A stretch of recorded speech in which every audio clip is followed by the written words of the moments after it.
Tantor Audio, a division of Recorded Books, presents Investing in Your 20s and 30s for Dummies, 3rd edition, by Eric Tyson, MBA. Narrated by David Marantz. Publisher's note: in this audio edition, you will hear references to figures and tables present in the print and ebook formats of the book. Introduction. Investing offers so many possibilities and so many choices. Your young adult years, which at least for the purposes of this book I define as your 20s and 30s, are filled with so much promise and potential. Your career, your interests, your personal life, and your family and friends all compete for your time and attention. Most folks work upward of 2,000 hours per year earning a living. Managing the money that passes through their hands is an important task, one most people aren't trained to do. Earning money generally takes a lot of work. Managing your personal finances and saving money takes discipline and sacrifice. When you have money to invest, you want to do the best you can so you earn a decent return without ending up in failed investments. About this book. I designed and wrote this book to help you with the important and challenging task of investing. Your young adult years are a crucial and ideal time to lay the best foundation for investing wisely. After all, some of the investments you make now and in the near future will have decades to grow and multiply. I talk some simple numbers here to get you excited and motivated. Stocks in the United States historically have returned an average of about 9% per year. At that rate of return, you will double your money every 8 years. So in 16 years, your money will be up 4 times. In 24 years, your money will be up 8 times. And in 32 years, your money will be up 16 times. Wow! This means for every $1,000 you can invest in your 20s, you could have about 16 times that amount by your 50s and be on the road to financial independence. The more you can save and intelligently invest in your younger adult years, the quicker you will reach the land of financial independence. I've worked with and taught people from widely varying financial situations, so I know the investing concerns and questions of real folks just like you. I've seen how important having healthy and strong personal finances and investments is. I first became interested in money matters as a middle school student when my father was laid off from his employer and received some retirement money. I worked with my dad to make investing decisions with the money. A couple of years later, I won my high school science fair with a project on what influences the stock market. During my younger adult years, I worked hard to keep my living expenses low and to save and invest money so I could leave my job and pursue my entrepreneurial ideas. I accomplished that goal in my late 20s. I hope to give you some tools to help you make the most of your money and investments so you too can meet your goals and dreams. This book is basic enough to help a novice get their arms around thorny investing issues. But advanced readers will be challenged as well to think about their investments and finances in a new way and identify areas for improvement. Check out the table of contents for a chapter-by-chapter rundown of what this book offers. You can also look up a specific topic in the index. Or you can start at the beginning, Chapter 1. Foolish Assumptions. No matter what your current situation is, whether you're entering the job market right after high school, graduating college with substantial student loan debt, feeling pretty well established in your career, and so on, I thought of you as I wrote this book and made some assumptions about you. You want expert advice about important investing topics such as getting a pre-investing financial checkup, understanding the range of investments available, and assembling a killer investment portfolio. And you want that advice quickly. You want a crash course in investing and are looking for a book you can read cover to cover to help solidify major concepts and get you thinking about your investments in a more comprehensive way. You're tired of feeling overwhelmed by your investing choices and stressed out by the ever-changing economic and investing landscape, and you want to get more comfortable with your investment selections. Icons used in this book. The icons in this book help you find particular kinds of information that may be of use to you. Tip: this light bulb marks strategy recommendations for making the most of your investments. Remember: this icon points out information that you'll definitely want to remember.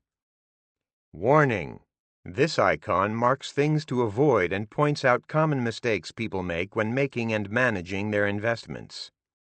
Investigate: this icon tells you when you should consider doing some additional research. Don't worry, I explain what to look for and what to look out for. Beyond this book.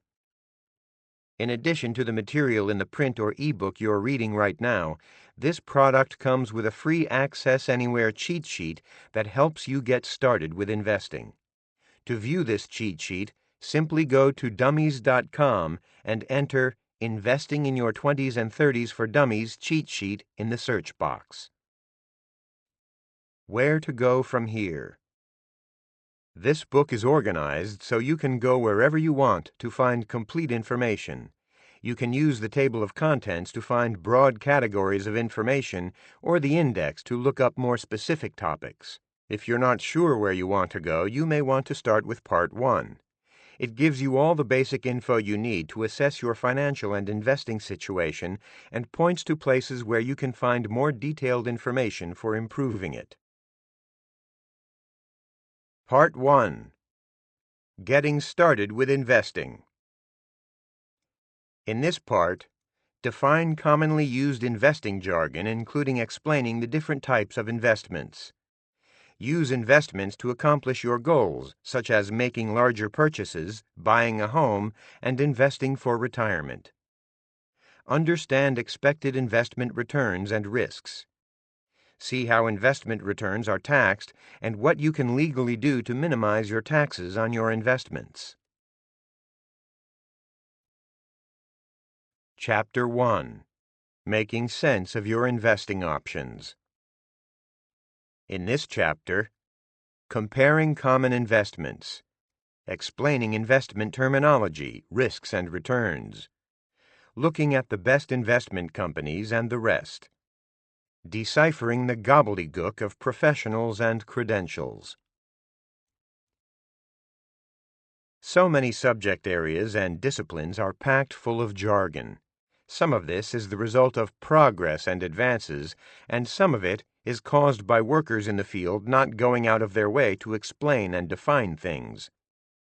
In this chapter, I give you the lay of the land regarding the enormous numbers of investment choices and foreign-sounding terminology that await you in the world of investing. I also explain the types of companies that offer investments and their strengths and weaknesses. And should you want to hire some investing help, I detail the various professionals pitching their services to you and the common credentials they hawk to convince you of their expertise. Growing your money in ownership investments. The most exciting thing about investing during your younger adult years is that you can be more aggressive with money that you've earmarked to help you accomplish long-term goals. To achieve typical longer-term financial goals, such as being financially independent, also known as retiring, the money that you save and invest generally needs to grow at a rate much faster than the rate of inflation. If you put your money in a bank account that pays little or no interest, for example, you're more likely to fall short of your goals. Ownership investments are investments like stocks where you own a piece of a company, real estate, or a small business that has the capability to generate revenue and profits. Over the long term, consider ownership investments if you want your money to grow much faster than the rate of inflation and don't mind more volatility in your investments' values. The downside to such investments is that they can fall more significantly in value than non-ownership investments, for example, bank accounts, bonds, and so on, especially in the short term. So don't put money into ownership investments that you may need to tap in the short term for rent money or your next vacation.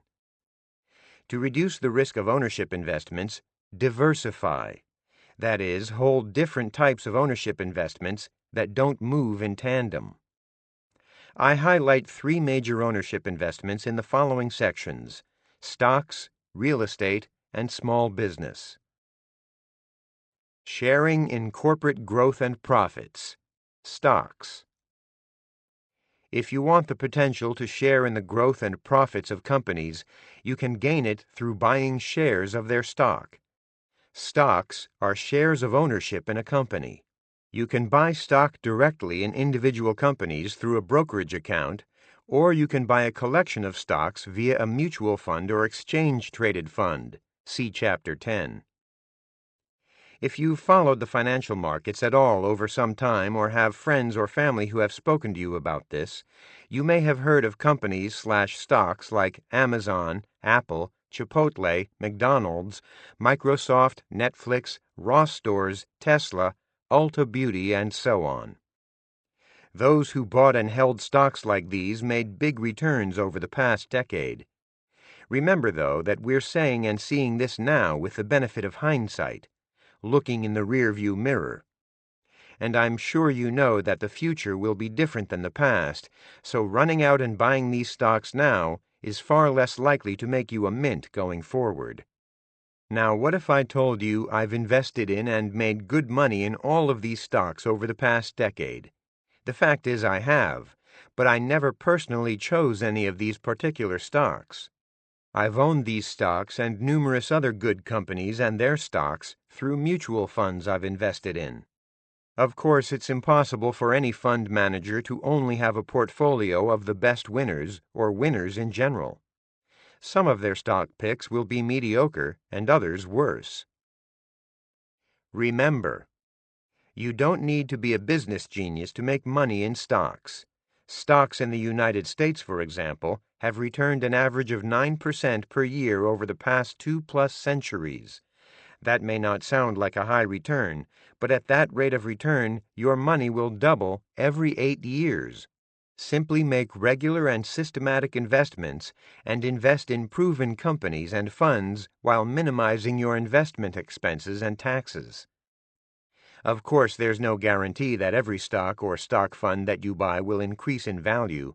In Chapter 8, I explain proven and time-tested methods for making money in stocks. Profiting from real estate. You don't need to be a big shot to make money investing in real estate. Owning and managing real estate is like running a small business. You need to satisfy customers, tenants, manage your costs, keep an eye on the competition, and so on. Some methods of real estate investing require more time than others, but many are proven ways to build wealth. Historically, investment real estate has produced annual returns comparable to investing in stocks. Among the key attributes of private real estate investment are the following.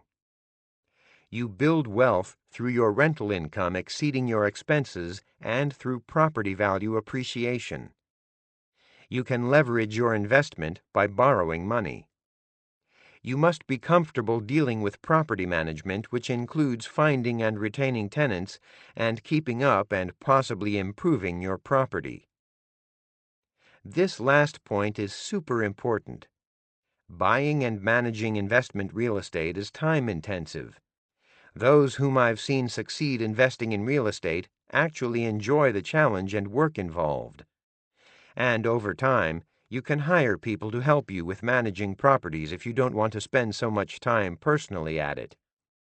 See Chapter 12 for the details on investing in real estate. Succeeding in small business. I know people who have hit investing home runs by owning or buying businesses. Most people work full-time at running their businesses, increasing their chances of doing something big financially with them. Investing in the stock market, by contrast, tends to be more part-time in nature. In addition to the financial rewards, however, small business owners can enjoy seeing the impact of their work and knowing that it makes a difference.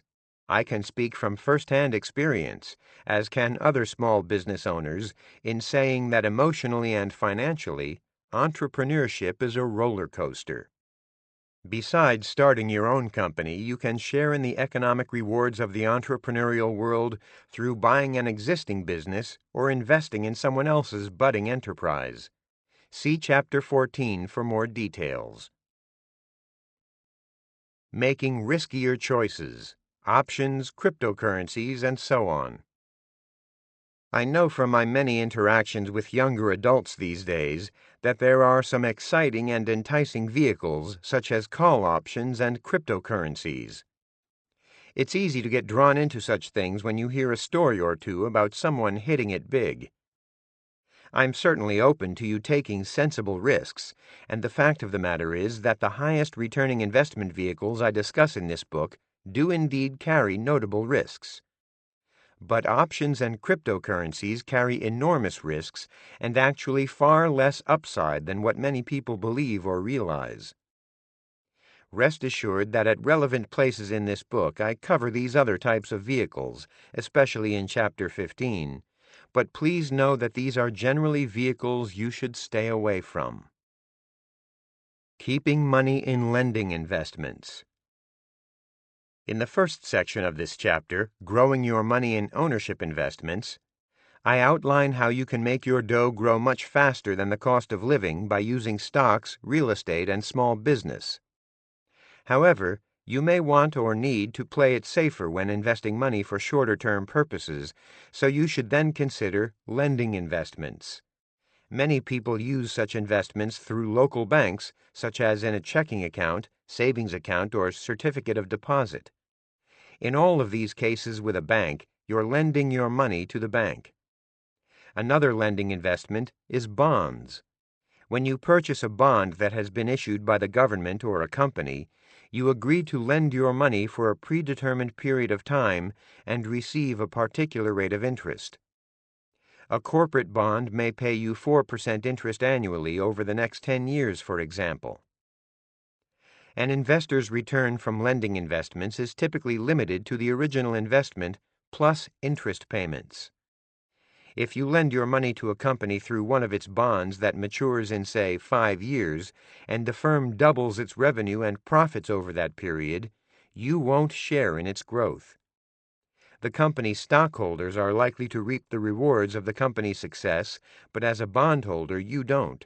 You simply get interest and the face value of the bond back at maturity. Similar to bank savings accounts, money market mutual funds are another type of lending investment. Money market mutual funds generally invest in ultra-safe things, such as short-term bank certificates of deposit, U.S. government-issued treasury bills, and commercial paper, short-term bonds, that the most creditworthy corporations issue. Warning: many people keep too much of their money in lending investments, thus allowing others to enjoy the rewards of economic growth. Although lending investments appear safer because you know in advance what return you'll receive, they aren't that safe. The long-term risk of these seemingly safe money investments is that your money will grow too slowly, perhaps not even keeping you ahead of or even with the rate of inflation to enable you to accomplish your personal financial goals. In the worst cases, the company or other institution to which you are lending money can go under and fail to repay your loan. Understanding risks and returns. Who among us wants to lose money? Of course you don't. You put your money in an investment in the hope and expectation that you will get back more in total than you put in. And you'd rather your chosen investments not fluctuate too widely in value. When it comes to investing, no concepts are more important to grasp than risk and return, which I explain in this section. Realizing risks. The investments that you expect to produce higher returns, such as stocks, fluctuate more in value, particularly in the short term. However, if you attempt to avoid all the risks involved in investing, you probably won't succeed, and you likely won't be happy with your investment results and lifestyle. In the investment world, Some people don't go near stocks or real estate that they perceive to be volatile, for example. As a result, such investors often end up with lousy long-term returns and expose themselves to some high risks that they overlooked, such as the risk of inflation and taxes eroding the purchasing power of their money. You can't live without taking risks. Risk-free activities or ways of living don't exist. You can sensibly minimize risks, but you can never eliminate them. Some methods of risk reduction aren't palatable because they reduce your quality of life. Risks are also composed of several factors.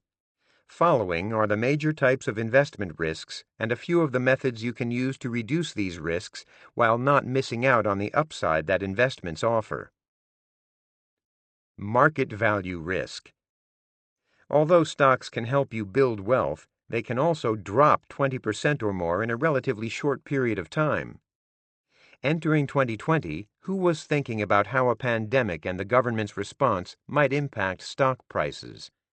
Then, in a few weeks, stocks slid more than 30% due to government-mandated economic shutdowns. Although real estate, like stocks, has been a rewarding long-term investment, various real estate markets get clobbered from time to time.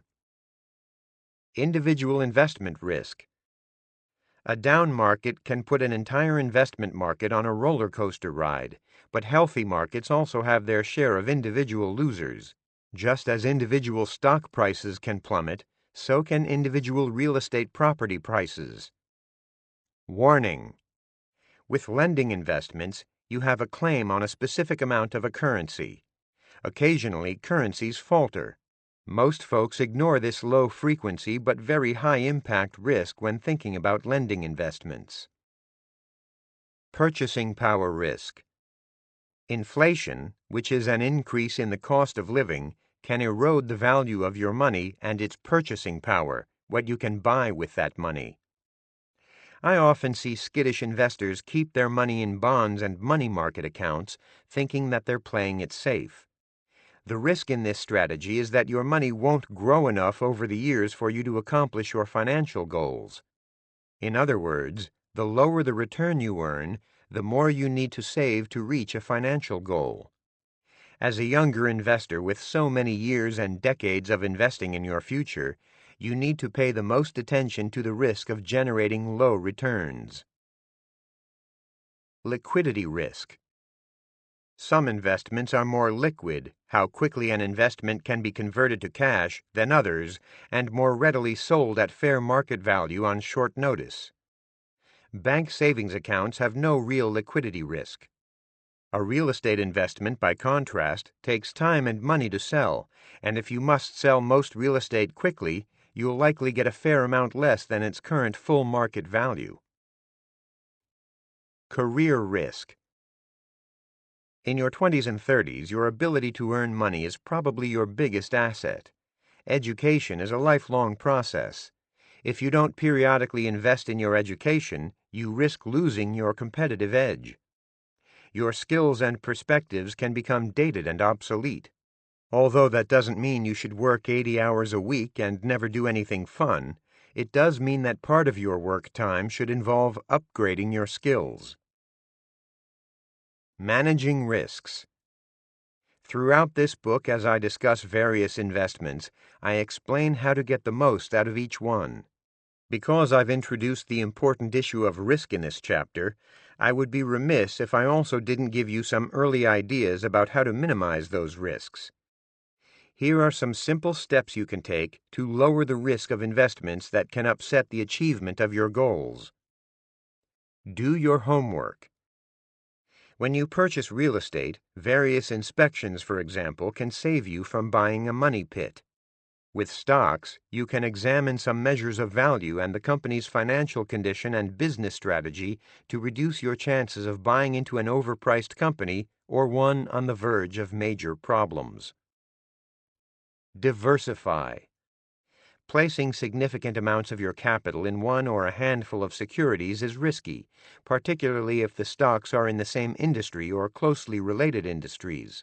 To reduce this risk, purchase stocks in a variety of industries and companies within each industry. Even better is buying diversified mutual funds and exchange-traded funds. Diversifying your investments can involve more than just your stock portfolio. You can also hold some real estate investments to diversify your investment portfolio.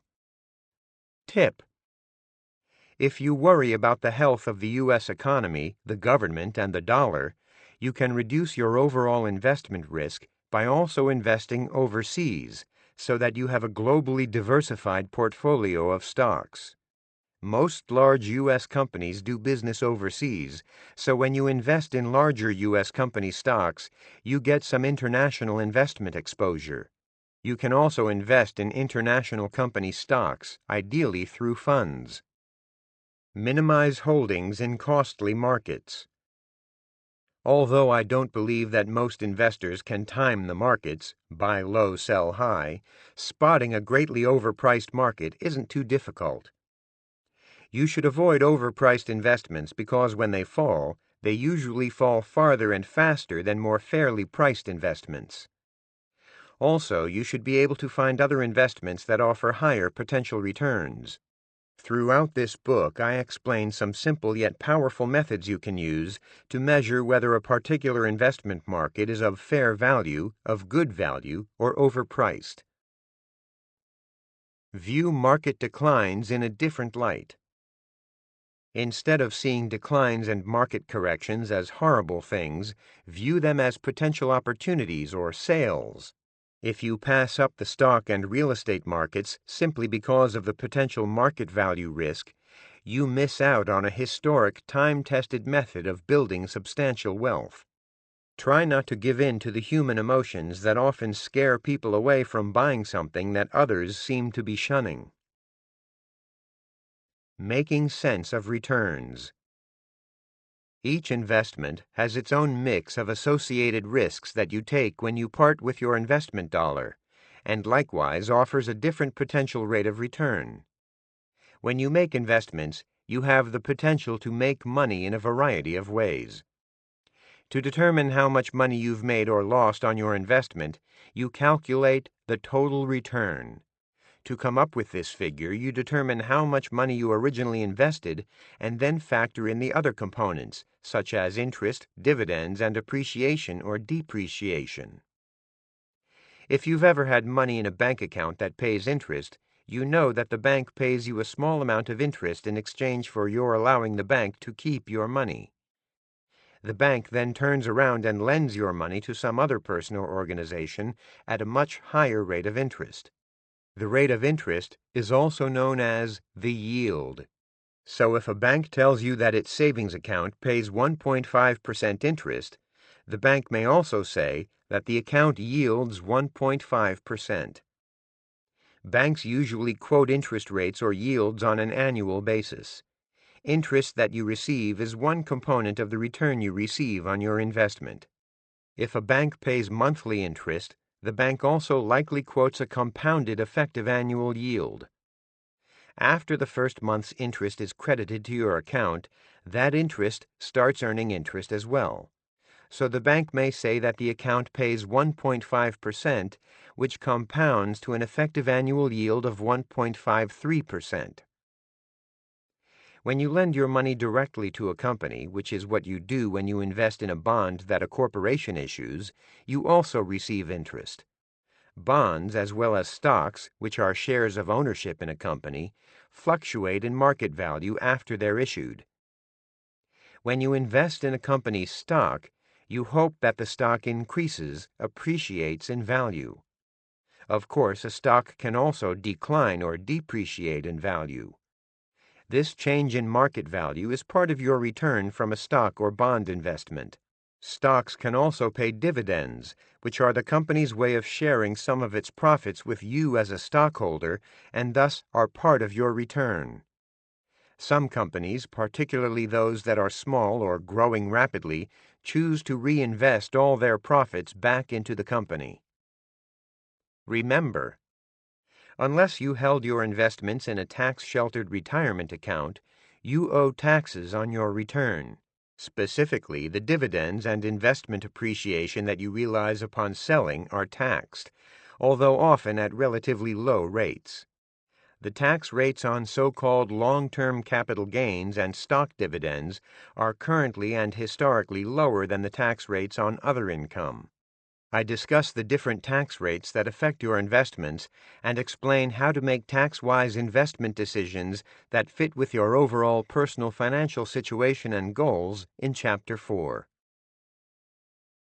Where to invest and get advice. Discussing the companies through which you can invest and where to get investing advice may seem out of place to you if you started reading this book from the beginning. But I'm doing this because I strongly believe that you should begin to think about and understand the lay of the land in these important areas so you can make the best choices. Selecting the firm or firms through which to do your investing is a hugely important decision. So is the decision about from whom to get or pay for investing advice. In this section, I address both of these topics. Finding the best fund companies and brokers. Insurance companies, banks, investment brokerage firms, mutual funds. The list of companies that stand ready to help you invest your money is nearly endless. Most people stumble into a relationship with an investment firm. They may choose a company because their employer uses it for company retirement plans, or they've read about or been referred to a particular company. Maybe one of your parents or another relative recommended or got you started with a particular investment company. When you invest in certain securities, such as stocks and bonds and exchange-traded funds, ETFs, and when you want to hold mutual funds from different companies in a single account, you need brokerage services. Brokers execute your trade to buy or sell stocks, bonds, and other securities, and enable you to centralize your holdings of mutual funds, ETFs, and other investments. Your broker can also assist you with other services that may interest you. Deciding which investment company is best for you depends on your needs and wants. In addition to fees, consider how important having a local branch office is to you. If you want to invest in mutual funds, you'll want to choose a firm that offers access to good funds, including money market funds, in which you can deposit money awaiting investment or proceeds from a sale. Tip: for the lowest trading commissions, you generally must place your trades online. But you should be careful. A low brokerage fee of, say, $7 or $10 per trade doesn't really save you money if you trade a lot and rack up significant total commissions. As you may know, some brokers are offering free online trading for stocks and certain other securities, but of course, they have to make this up elsewhere with fees for other needed services and by paying you little to nothing on your cash balances. Also, you pay more in taxes when you trade more frequently and realize shorter-term, 1 year or less, profits. Warning: trading online is an easy way to act impulsively and emotionally when making important investment decisions. If you're prone to such actions, or if you find yourself tracking and trading investments too closely, stay away from this form of trading and use the Internet only to check account information and gather factual information. Increasing numbers of brokers offer account information and trading capabilities via apps, which of course can also promote addictive investment behaviors. Please see Chapter 9 for more details on selecting the best investment brokerage firms and my top investment firm selections that offer mutual funds and ETFs and/or brokerage services. Finding an acceptable advisor. I would always counsel folks who took personal finance courses I taught or who contacted me seeking advice to get educated before engaging the services of any financial advisor. How can you possibly evaluate the competence of someone you may hire if you yourself are financially clueless? You've got this book, so read it before you consider hiring someone for financial advice. By taking the themes and major concepts of this book to heart, you greatly minimize your chances of making significant investment blunders, including hiring an incompetent or unethical advisor. You may be tempted, for example, to retain the services of an advisor who claims that he and his firm can predict the future economic environment and position your portfolio to take advantage. But you find in reading this book that financial advisors don't have crystal balls, and that you should steer clear of folks who purport to be able to jump into and out of investments based upon their forecasts. Warning: finding a competent and objective financial advisor isn't easy. Historically, most financial consultants work on commission, and the promise of that commission can cloud their judgment. Among the minority of fee-based advisors, almost all manage money, which creates other conflicts of interest. The more money you give them to invest and manage, the more money these advisors make. That's why I generally prefer seeking financial and tax advice from advisors who sell their time on an hourly basis and don't sell anything else. Because investment decisions are a critical part of financial planning, take note of the fact that the most common designations of educational training among professional money managers are MBA, Master of Business Administration, and CFA, Chartered Financial Analyst. Financial planners often have the CFP, Certified Financial Planner credential, and some tax advisors who work on an hourly basis have the PFS, Personal Financial Specialist credential. Investigate. Advisors who provide investment advice and oversee at least $100 million must register with the U.S. Securities and Exchange Commission, SEC. Otherwise, they generally register with the state that they make their principal place of business. They must file Form ADV, otherwise known as the Uniform Application for Investment Advisor Registration. This lengthy document asks investment advisors to provide in a uniform format such details as a breakdown of where their income comes from, their education and employment history, the types of securities the advisory firm recommends, and the advisor's fee schedule. You can ask the advisor to send you a copy of his Form ADV. You can also find out whether the advisor is registered and whether he has a track record of problems by calling the SEC at 800-732-0330 or by visiting its website at advisorinfo.sec.gov. Many states require the registration of financial advisors, so you should also contact the department that oversees advisors in your state. Visit the North American Securities Administrators Association's website, nasaa.org, and click the Contact Your Regulator link on the home page. Chapter 2. Using Investments to Accomplish Your Goals. In this chapter, investing for short-term consumption goals, working toward a home purchase, planning for financial independence/retirement, assessing your desire to take risk. Saving and investing money can make you feel good and in control. Ultimately, most folks are investing money to accomplish particular goals. Saving and investing for a car purchase, expenses for higher education, a home purchase, new furniture, or a vacation are typical short-term goals. You can also invest toward longer-term goals, such as your financial independence or retirement decades in the future. In this chapter, I discuss how you can use investments to accomplish common shorter and longer-term goals. Setting and prioritizing your shorter-term goals. Unless you earn really big bucks or expect to have a large family inheritance to tap, your personal and financial desires will probably outstrip your resources. Thus, you must prioritize your goals. One of the biggest mistakes I see people make is rushing into a financial decision without considering what's really important to them.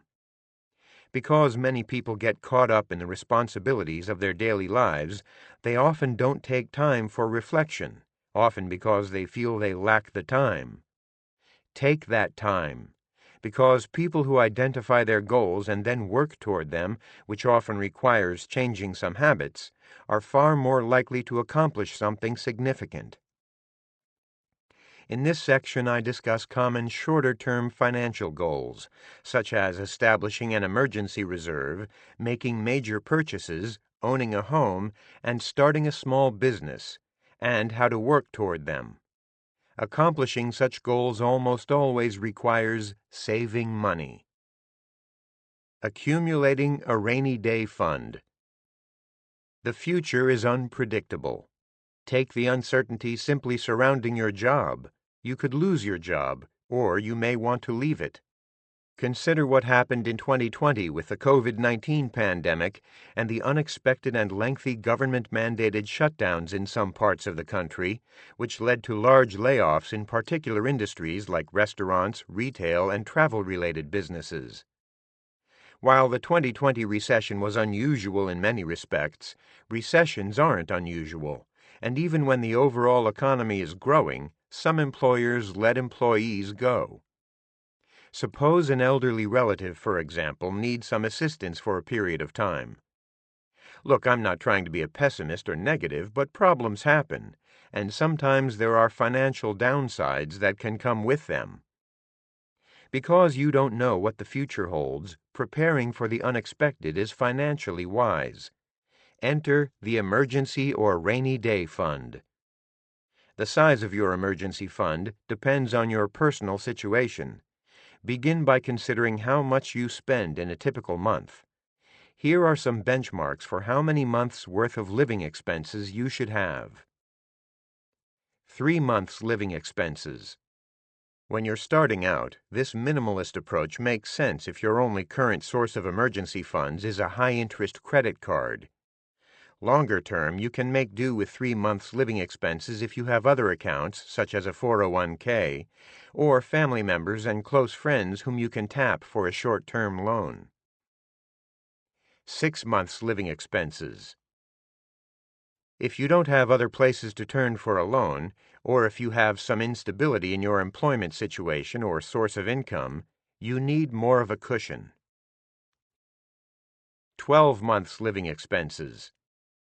Consider this large a stash if your income fluctuates greatly, or if your occupation involves a high risk of job loss, finding another job could take you a long time, or you don't have other places to turn for a loan. Saving for large purchases. Most people want things, such as furniture, a vacation, or a car, that they don't have cash on hand to pay for. I strongly advise saving for your larger consumer purchases to avoid paying for them over time with high-interest consumer credit. Don't take out credit card or auto loans, otherwise known as consumer credit, to make large purchases. And don't be duped by a seemingly low interest rate on, for example, a car loan. You could get a car at a lower price if you don't opt for such a loan. Tip: paying for high-interest consumer debt can undermine your ability to save toward your goals and your ability to make major purchases in the future. Don't deny yourself gratification if it's something you really need and want and can afford given your overall financial situation. Just figure out how to delay it. When contemplating the purchase of a consumer item on credit, add up the total interest you'd end up paying on your debt and call it the price of instant gratification. Investing for a small business or home. In your early years of saving and investing, deciding whether to save money to buy a home or to put money into a retirement account for the tax benefits and to work toward the goal of future financial independence presents a dilemma. In the long run, owning your own home is usually a wise financial move. On the other hand, saving sooner for retirement makes achieving your goals easier and reduces your income tax bill. Presuming that both goals are important to you, you can save toward both goals, buying a home and retiring. If you're eager to own a home, you can throw all your savings toward achieving that goal and temporarily put your retirement savings on hold. Tip: You can make penalty-free withdrawals of up to $10,000 from individual retirement accounts, IRAs, toward a first-time home purchase. You may also be able to have the best of both worlds if you work for an employer that allows borrowing against retirement account balances. You can save money in the retirement account and then borrow against it for the down payment on a home. Consider this option with great care, though, because retirement account loans generally must be repaid within a few years or when you quit or lose your job. Ask your employer for the details.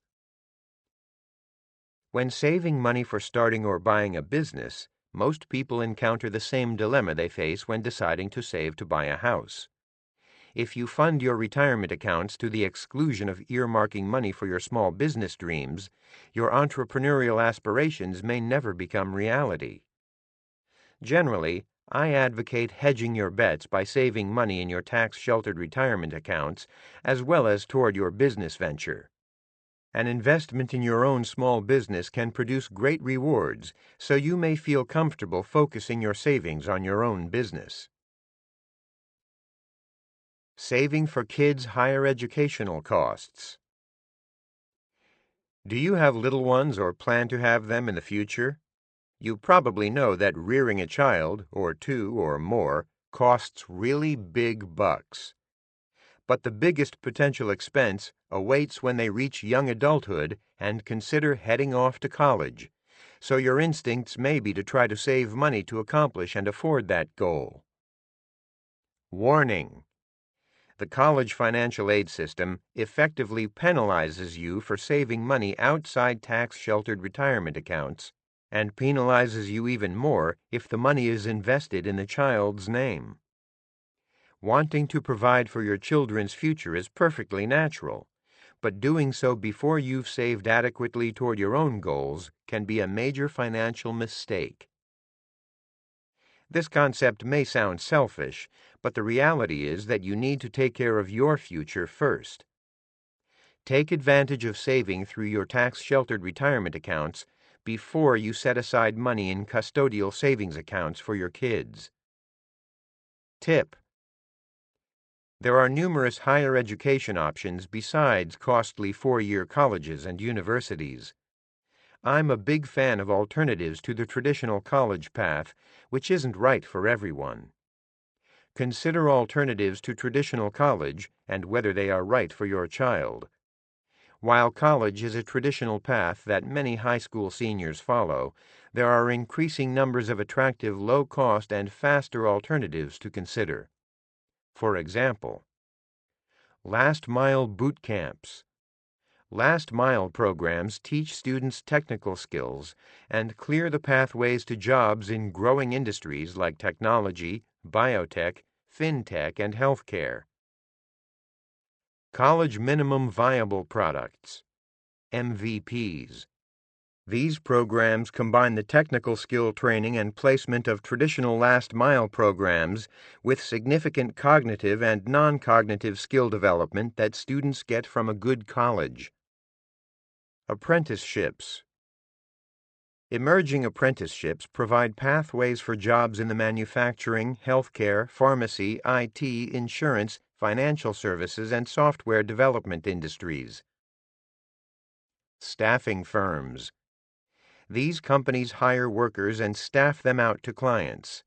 For example, Reviture, an IT staffing company, hires experienced software developers. Also, Avenica places students from many colleges and offers last-mile training across many industries. Vocational and trade schools. Also known as Career and Technical Education, CTE, these schools provide gateways to a wide range of jobs in the automotive industry, culinary arts, emergency services, healthcare, and more. Investing short-term money. So where should you invest money earmarked for a shorter-term goal? A money market account or short-term bond fund is a good place to store your short-term savings. See Chapters 7 and 9 for more information on these options. The best bank or credit union accounts, covered in Chapter 6, may be worth considering as well. Investing in retirement accounts. During your younger adult years, you may not be thinking much about retirement because it seems to be well off in the distance. But if you'd like to scale back on your work schedule someday, partly or completely, you're best off saving toward that goal as soon as you start drawing a regular paycheck. Tip: maybe the problem with thinking about this goal stems in part with the term retirement.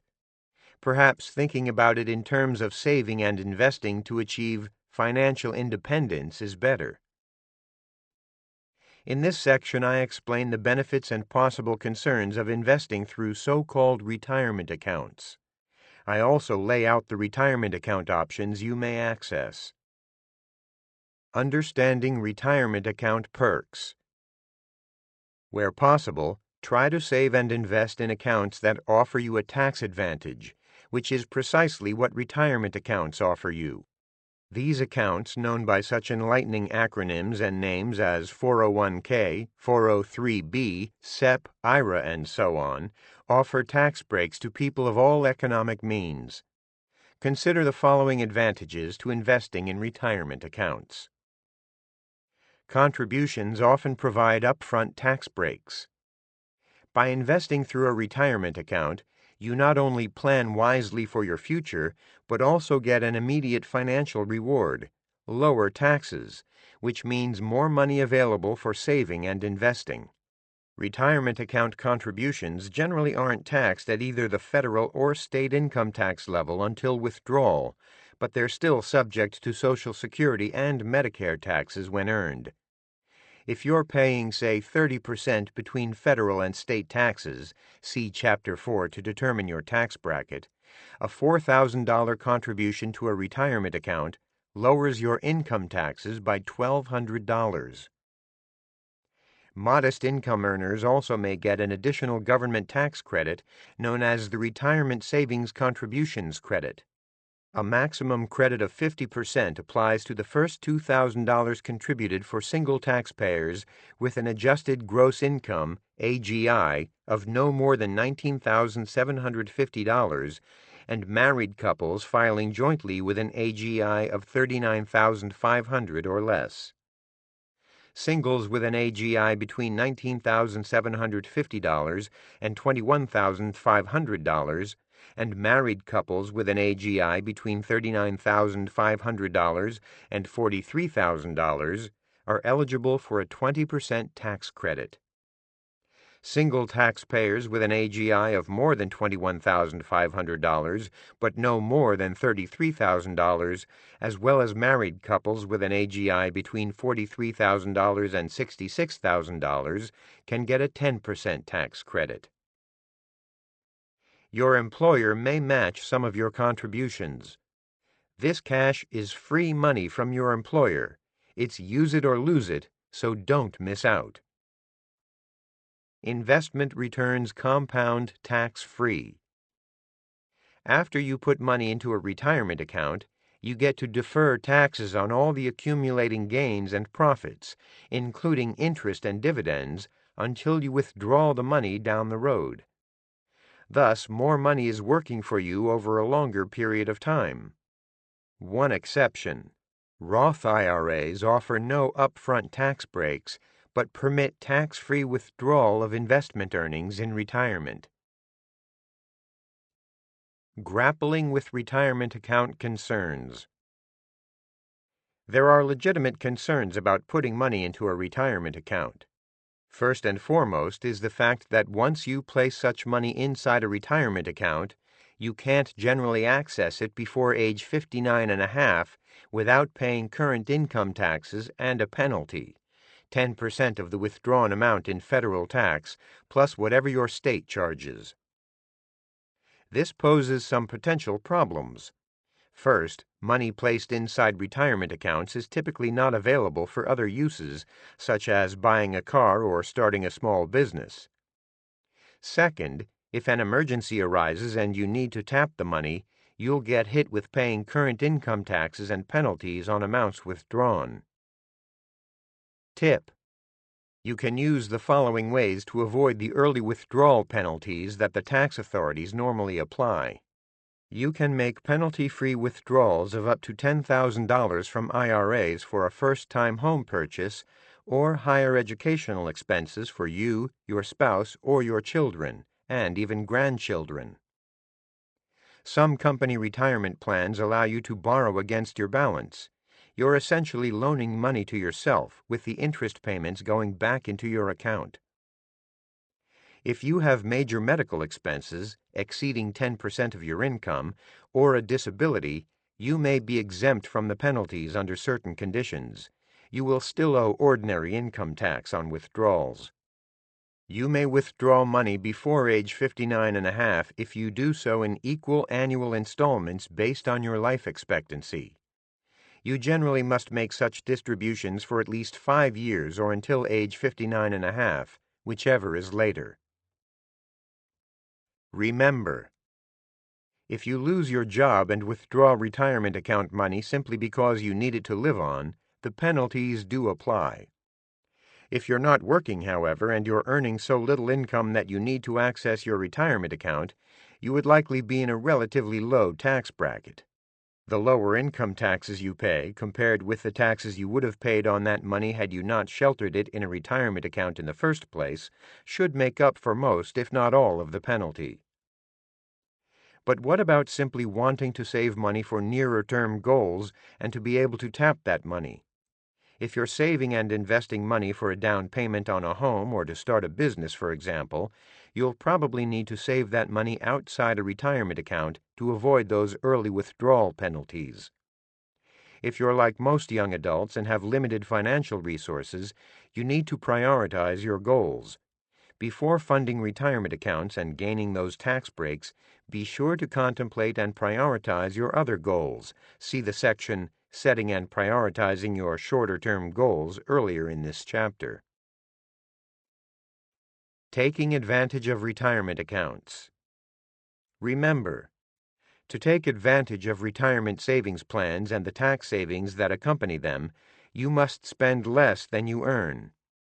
Only then can you afford to contribute to these retirement savings plans, unless you already happen to have a stash of cash from previous savings or an inheritance.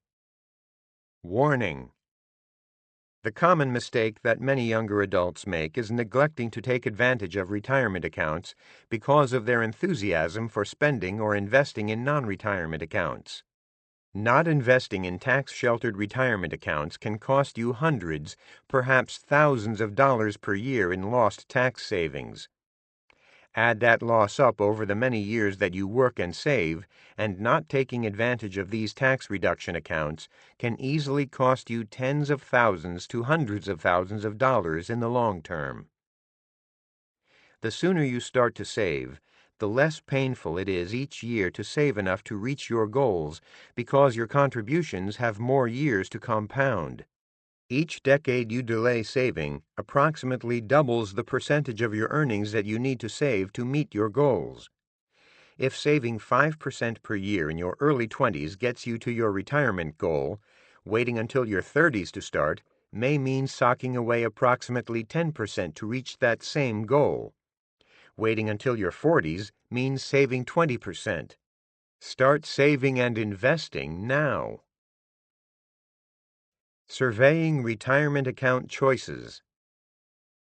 If you earn employment income or receive alimony, you have options for putting money away in a retirement account that compounds without taxation until you withdraw the money.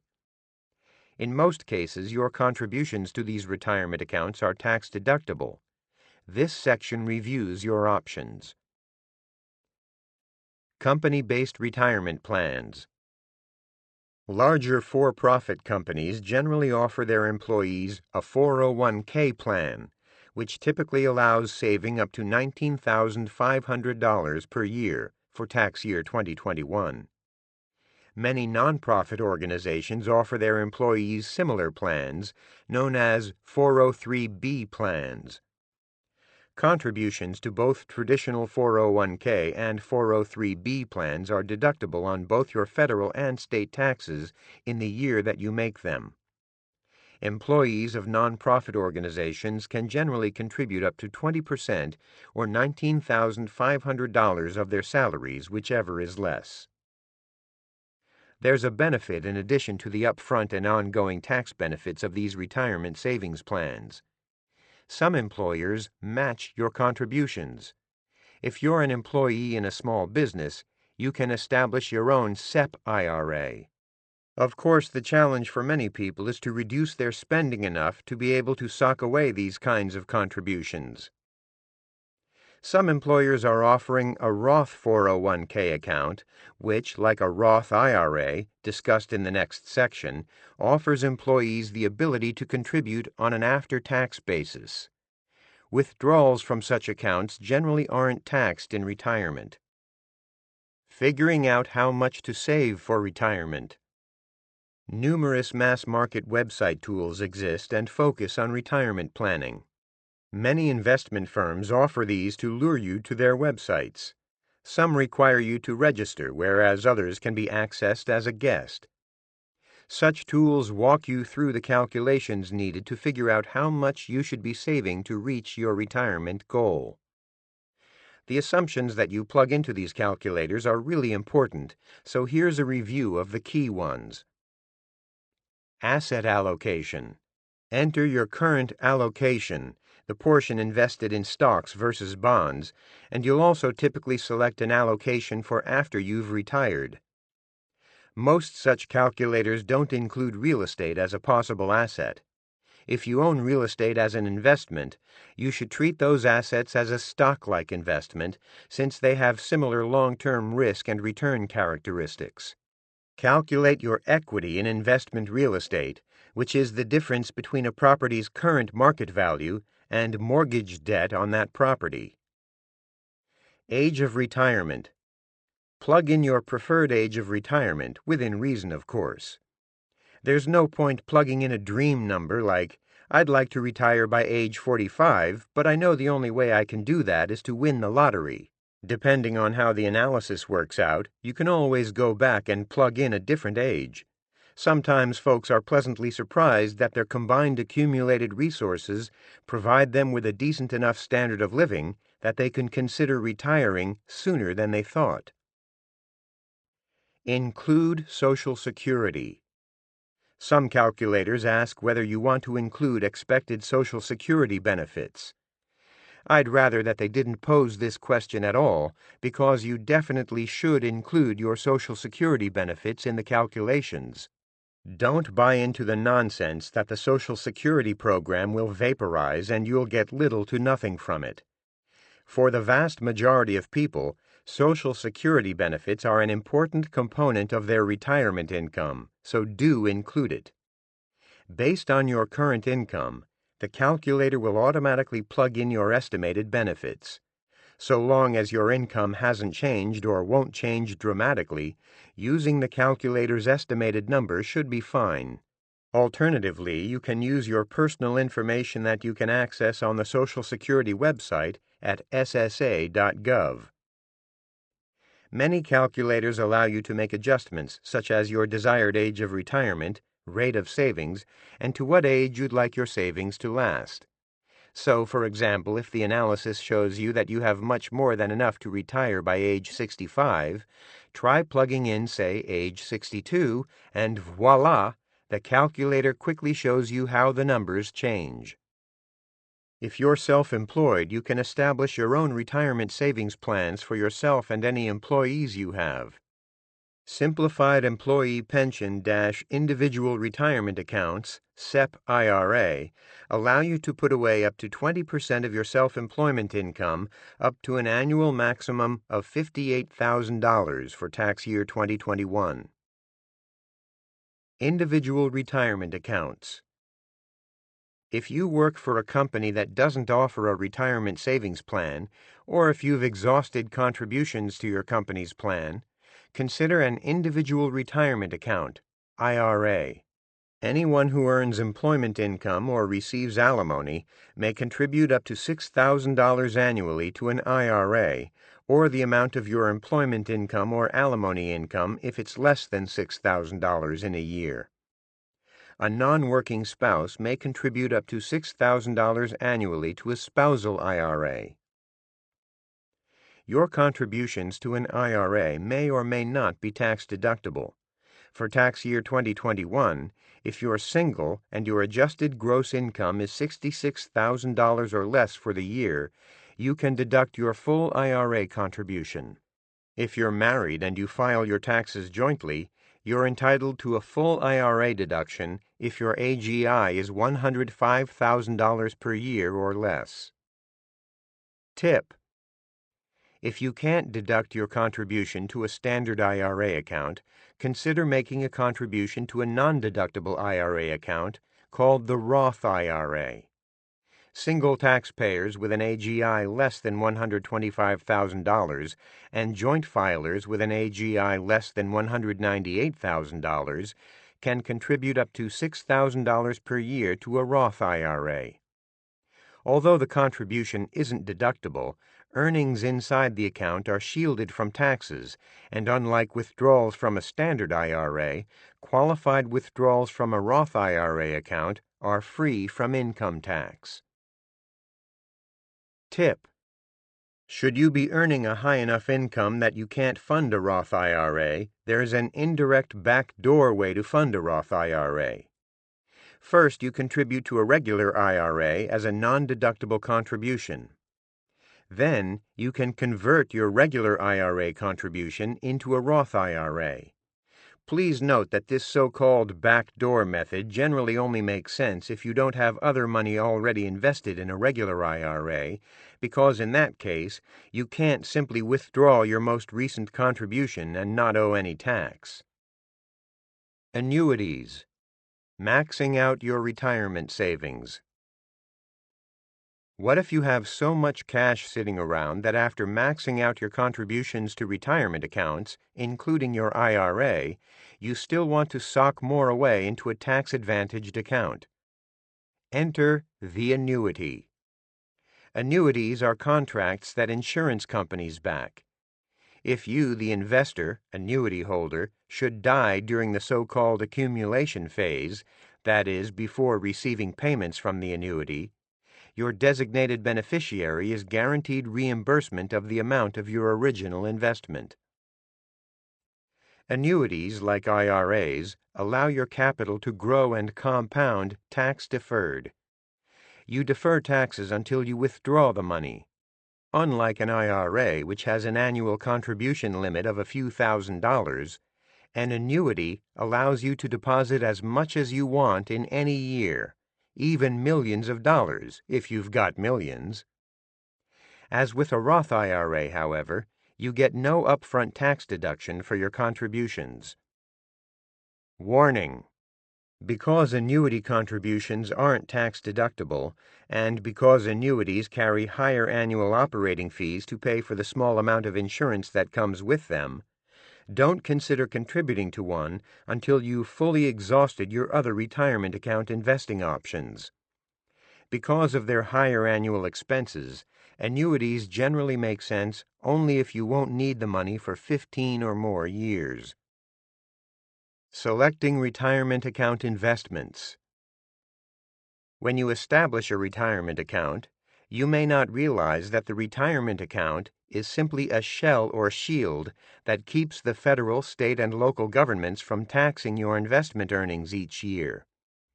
You choose what investments you want to hold inside your retirement account shell. You may invest the money in your IRA or self-employed plan retirement account, SEP IRAs, and so on, in stocks, bonds, mutual funds, and some other common investments, including bank accounts. Mutual funds offered in most employer-based plans and exchange-traded funds, ETFs, are ideal choices because they offer diversification and professional management. See Chapter 10 for more on mutual funds and ETFs. Assessing your risk-taking desires. With money that you're investing for shorter-term goals, you have a more limited menu of investments to choose among. For your emergency/rainy day fund, for example, you should consider only a money market fund or bank/credit union savings account. Down payment money for a home purchase that you expect to make in a few years should be kept in short-term bonds. When you're younger and have more years until you plan to use your money, you should keep larger amounts of your long-term investment money in growth, ownership investments, such as stocks, real estate, and small business. The attraction of these types of investments is their potential to really grow your money, but the risk is that the value of such investments can fall significantly. The younger you are, the more time your investments have to recover from a bad fall. A long-held guiding principle says to subtract your age from 110 and invest the resulting number as a percentage of money to place in growth ownership investments. So if you're 30 years old, 110 minus 30 equals 80% in growth investments. Should you want to be more conservative, subtract your age from 100. 100 minus 30 equals 70% in growth investments. Want to be even more aggressive? Subtract your age from 120. 120 minus 30 equals 90% in growth investments. Remember, these guidelines are general ones that apply to money that you invest for the long term, ideally for 10 years or more. In your younger adult years, you can consider investing all of your money in retirement accounts, in stocks and stock funds, given the long time frame you have with such accounts. Chapter 3. Setting Your Return Expectations. In this chapter, looking at expected returns from common investments, understanding the power of how returns compound over time. We invest to earn returns. In my experience as a former financial advisor and as a writer interacting with many folks, I still find it noteworthy how many people have unrealistic and inaccurate return expectations for particular investments. Where do these silly numbers come from? There are numerous sources, most of which have a vested interest in convincing you that you can earn really high returns if you simply buy what they're selling. Examples include newsletter publishers and writers, some financial advisors, and various financial publishing outlets. Interestingly, and not surprisingly, less experienced groups of investors, for example young investors just beginning to invest, tend to have higher and more unrealistic return expectations. In this chapter, I reveal and discuss the actual returns you can reasonably expect from common investments. I also illustrate the power of compounding those returns over the years and decades ahead, and I show you why you won't need superhuman returns to accomplish your personal and financial goals. Estimating your investment's returns. When examining expected investment returns, you have to be careful because you're largely using historic returns as a guide.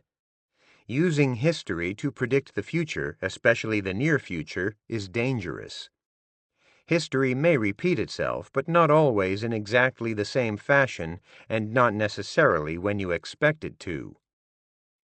Remember, historical returns should be used only as a guide, not viewed as a guarantee. Please keep that in mind as I discuss the returns on money market funds and savings accounts, bonds, stocks, real estate, and small business investments in this section. Money market funds and savings account returns. Be sure to keep your extra cash that awaits investment or an emergency in a safe place, preferably one that doesn't get hammered by the sea of changes in the financial markets. By default and for convenience, many people keep their extra cash in a bank savings account, which tends to pay relatively low rates of interest. Bank accounts come with Federal Deposit Insurance Corporation (FDIC) backing, which costs the bank some money. Another place to keep your liquid savings is a money market mutual fund. These funds are the safest types of mutual funds around, and for all intents and purposes, comparable to a bank savings account's safety.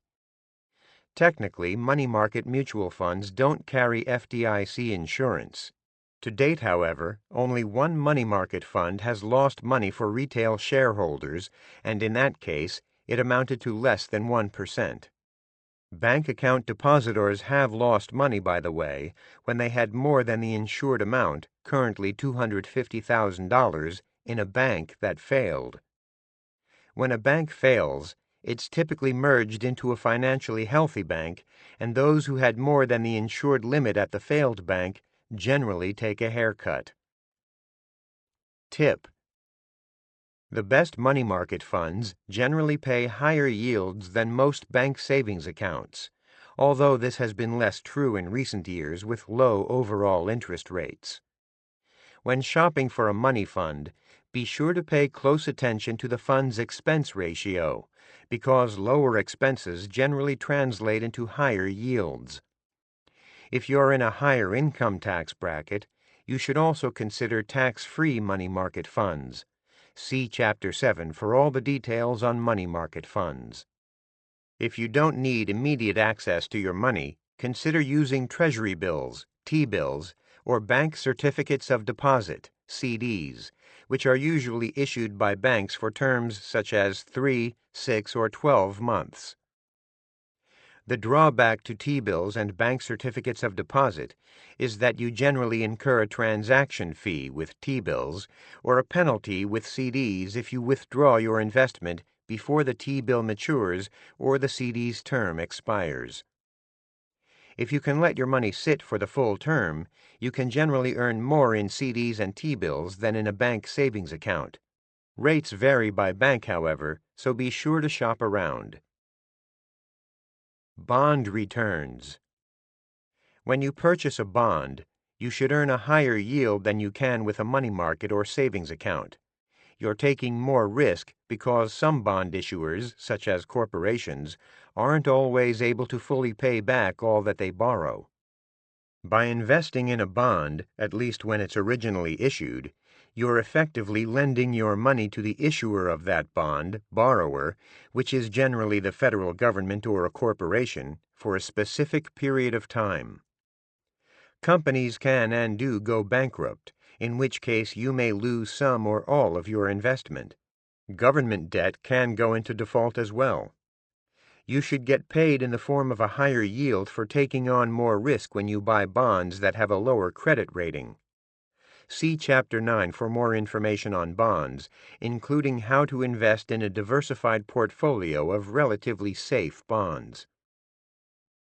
Jeremy Siegel, who is a professor of finance at the Wharton School at the University of Pennsylvania, has tracked the performance of bonds and stocks for more than 2 centuries. His research has found that bond investors generally earn about 4 to 5% per year on average, which works out to about 2 to 3% per year above the rate of inflation. Remember, returns, of course, fluctuate from year to year and are influenced by inflation, increases in the cost of living. Generally speaking, increases in the rate of inflation, especially when those increases weren't expected, erode bond returns. Consider a government bond that was issued at an interest rate of 4% when inflation was running at just 2%. Thus, an investor in that bond was able to enjoy a 2% return after inflation, or what's known as the real return, real meaning after inflation is subtracted. Now, if inflation jumps to, say, 6% per year, why would folks want to buy your crummy 4% bond? They wouldn't unless the price drops enough to raise the effective yield higher. Longer-term bonds generally yield more than shorter-term bonds because they're considered to be riskier due to the longer period until they pay back their principal. What are the risks of holding a bond for more years? There's more time for the credit quality of the bond to deteriorate and for the bond to default, and there's also more time for inflation to come back and erode the purchasing power of the bond. Stock returns. The long-term returns from stocks that investors have enjoyed and continue to enjoy have been remarkably constant from one generation to the next. Since 1802, the U.S. stock market has returned an annual average of about 9+% per year, or in other words, about 6 to 7% per year above the rate of inflation.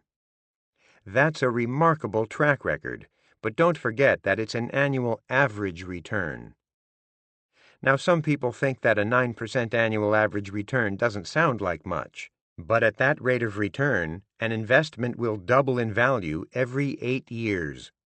Stocks have significant downdrafts and can easily drop 10, 20, or 30 or more percent in relatively short periods of time. Stocks can also rise dramatically in value over short periods. The keys to making money in stocks are to be diversified, to invest consistently, and to own stocks over the long run. Stocks exist worldwide, of course, not just in the United States. When investing in stocks, go global for diversification purposes. Diversified portfolios of international stocks have produced annual returns comparable to those generated by U.S. stocks. International, non-U.S. stocks don't always move in tandem with U.S. stocks. As a result, overseas stocks help diversify your portfolio. Thus, in addition to enabling U.S. investors to diversify, investing overseas has proven to be profitable over the years and decades. Warning! Now, some folks make stock investing riskier than need be by doing some foolish things. Chasing after specific stocks or sectors that have recently been hot. Yes, what a rich genius you'd have been if you'd invested in Apple stock, or Chipotle, Google, McDonald's, Amazon, Ulta Beauty, or Facebook when it went public. With the benefit of hindsight, it's easy to spot the best stock investments, companies or sectors, over specific periods.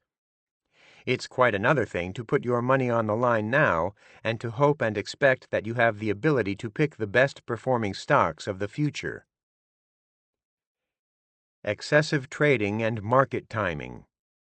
Another type of wishful thinking occurs when folks would like to believe that they can jump into and out of the market at the right times to participate in moves higher and to sidestep downturns. Chapter 8 goes into detail on stocks, explaining how to invest in them successfully and not lose your shirt. Is higher economic growth better for stock prices? Stocks for the Long Run, McGraw-Hill author Jeremy Siegel makes a surprising statement in his book. Economic growth has nowhere near as big an impact on stock returns as most investors believe. Siegel presents a long-term analysis going back to 1900, which shows that a country's real GDP growth, that is, growth above the rate of inflation, is negatively correlated with stock market returns.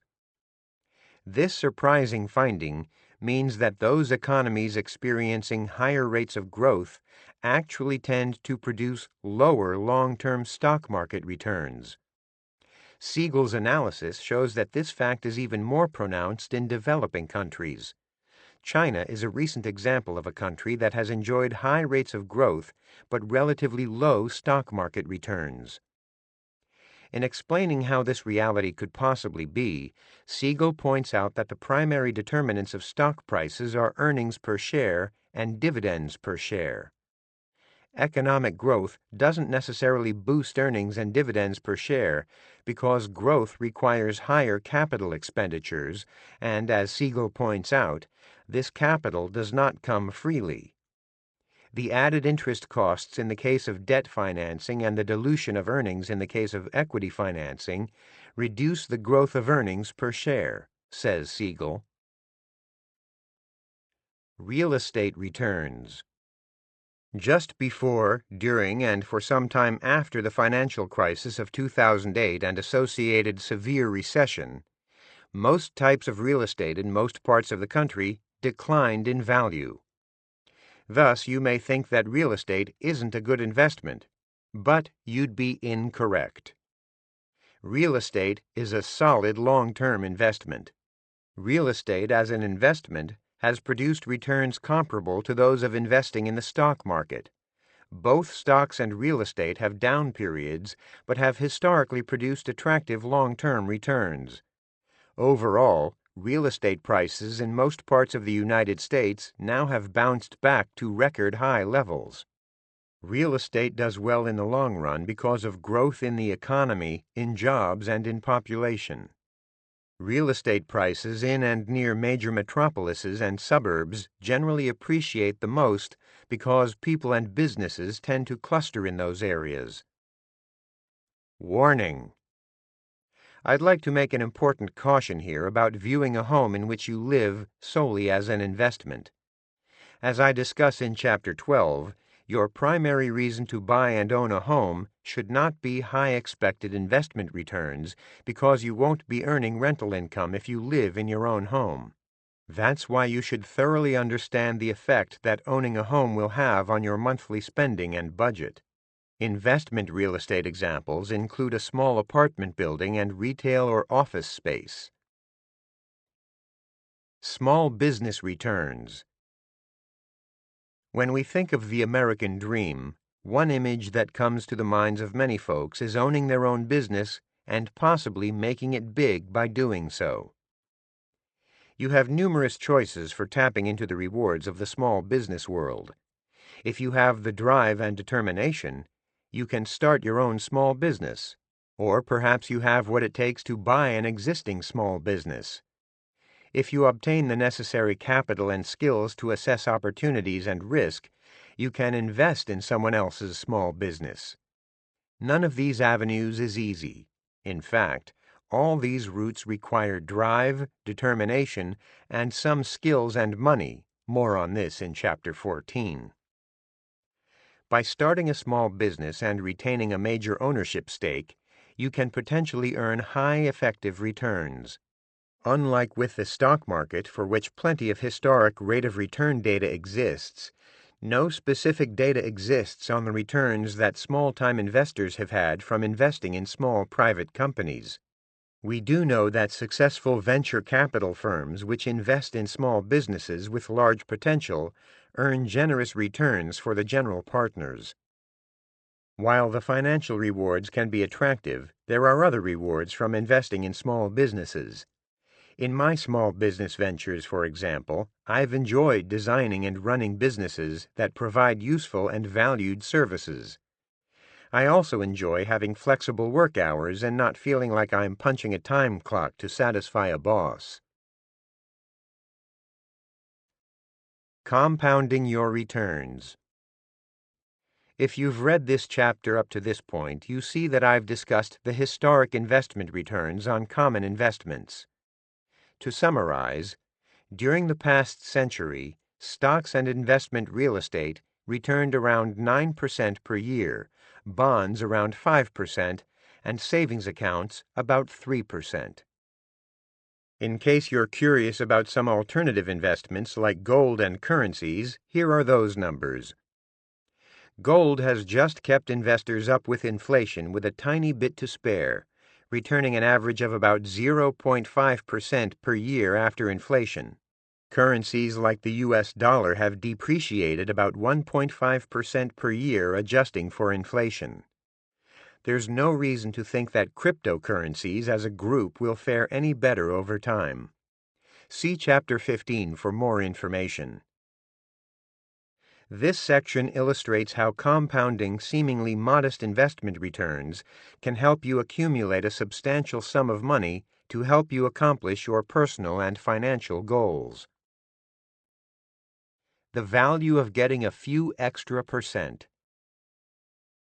As I discuss in Chapter 1, investing in the stock market and real estate can be risky, which logically raises the question of whether investing in stocks and real estate is worth the anxiety and potential losses. Why bother for a few extra percent per year? Here's a good answer to that sensible question. Over many years, a few extra percent per year will increase your nest egg dramatically. The more years you have to invest, the greater the difference a few percent makes in your returns. See Table 3.1. These numbers are simply amazing. Start first with the 25-year column in Table 3.1. For every $1,000 invested over 25 years, you'll have $1,282 at a 1% annual return. At a 9% return, you'll have $8,623, or nearly 7 times as much. Now look at what happens over 40 years. At a 9% investment return, you'll have more than 21 times as much money versus what you'd have with a 1% annual investment return. Here's a practical example to show you what a dramatic difference earning a few extra percent can make in accomplishing your financial goals. Consider a 30-year-old investor who's saving toward financial independence/retirement on his $60,000 annual salary. Suppose that his goal is to retire by age 67 with about $45,000 per year to live on in today's dollars, which would be about 75% of his working salary. If he begins saving at age 30, he needs to save about $690 per month if you assume that he earns about 5% per year average return on his investments. That's a big chunk to save each year, about $8,300, amounting to about 14% of his gross pre-tax salary. But what if this investor can earn just a few percent more per year on average from his investments, 8% instead of just 5%? In that case, he could accomplish the same goal by saving just half as much, $345 per month, or $4,150 per year. Considering your goals. How much do you need or want to earn on your investments? You have to balance your goals with how you feel about risk. Some people can't handle higher risk investments. Although investing in stocks, real estate, or small business can produce high long-term returns, investing in these vehicles comes with greater risk, especially over the short term. Others are at a time in their lives when they can't afford to take great risk. If you're still in school, if you've lost your job, or if you're starting a family, your portfolio and nerves may not be able to wait a decade for your riskier investments to recover after a major stumble. If you work for a living, odds are that you need and want to make your investments grow at a healthy clip. Should your investments grow slowly, you may fall short of your goals of owning a home or retiring or changing careers. Investigate. All this is to say that you should take the time to contemplate and prioritize your personal and financial goals. If you haven't already sorted them out, see Chapter 2 to get started. Chapter 4. Minimizing your taxes when investing. In this chapter, seeing how investments are taxed, understanding capital gains and dividend taxation, employing strategies to reduce investment taxation, considering tax issues when selling an investment. You should pay attention to tax issues when making investing decisions.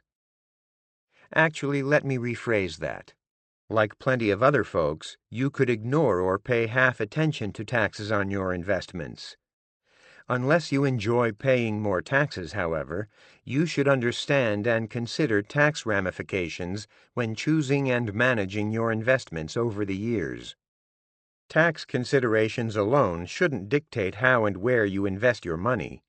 You should also weigh investment choices, your desire and the necessity to take risk, personal likes and dislikes, and the number of years you plan to hold the investment. In this chapter, I explain how the different components of investment returns are taxed.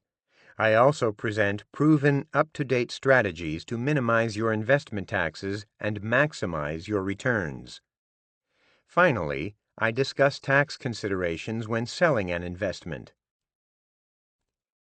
Understanding investment taxes. When you invest outside tax-sheltered retirement accounts, the profits and distributions on your money are subject to taxation. Distributions are taxed in the year that they are paid out.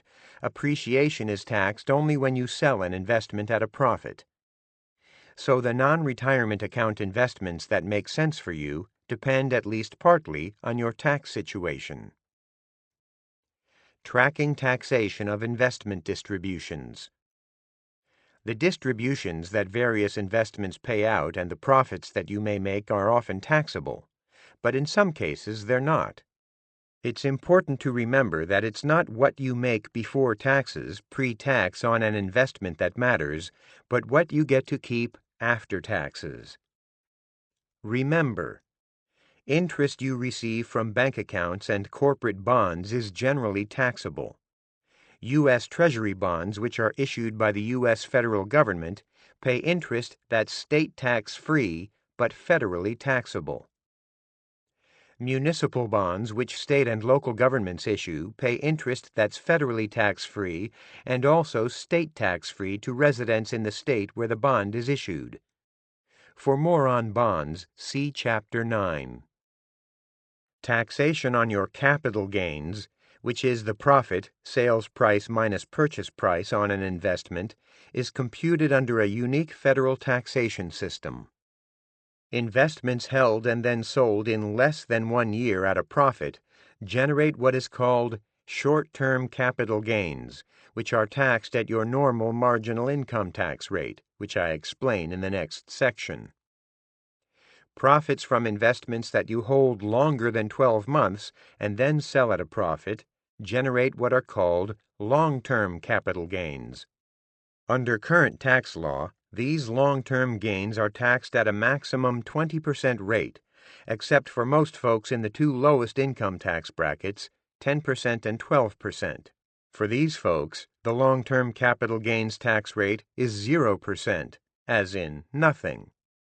Dividends paid out on stock are also taxed at the same favorable long-term capital gains tax rates under current tax law.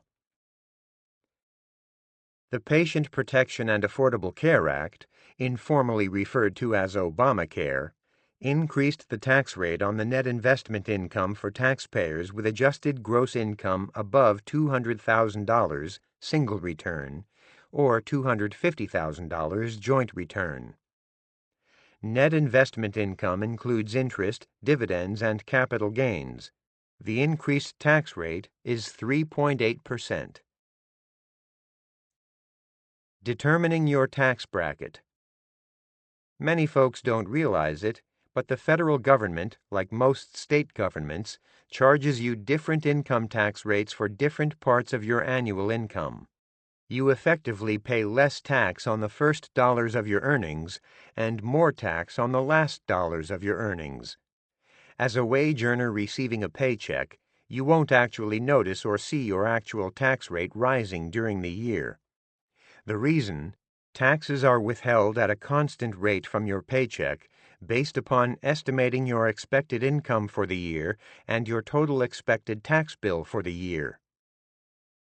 Your federal marginal income tax rate is the rate of tax that you pay on your last or so-called highest dollars of income. See Table 4.1. Your taxable income is the income that is left after taking allowed deductions on your return. Your actual marginal tax rate includes state income taxes if your state levies an income tax.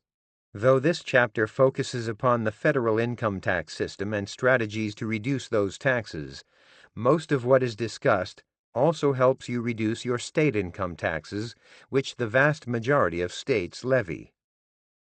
Each state income tax system is unique, so covering them all here is impossible. All but 8 states, Alaska, Florida, Nevada, South Dakota, Tennessee, Texas, Washington, and Wyoming, impose a state income tax. New Hampshire has only a state income tax on dividend and interest investment income.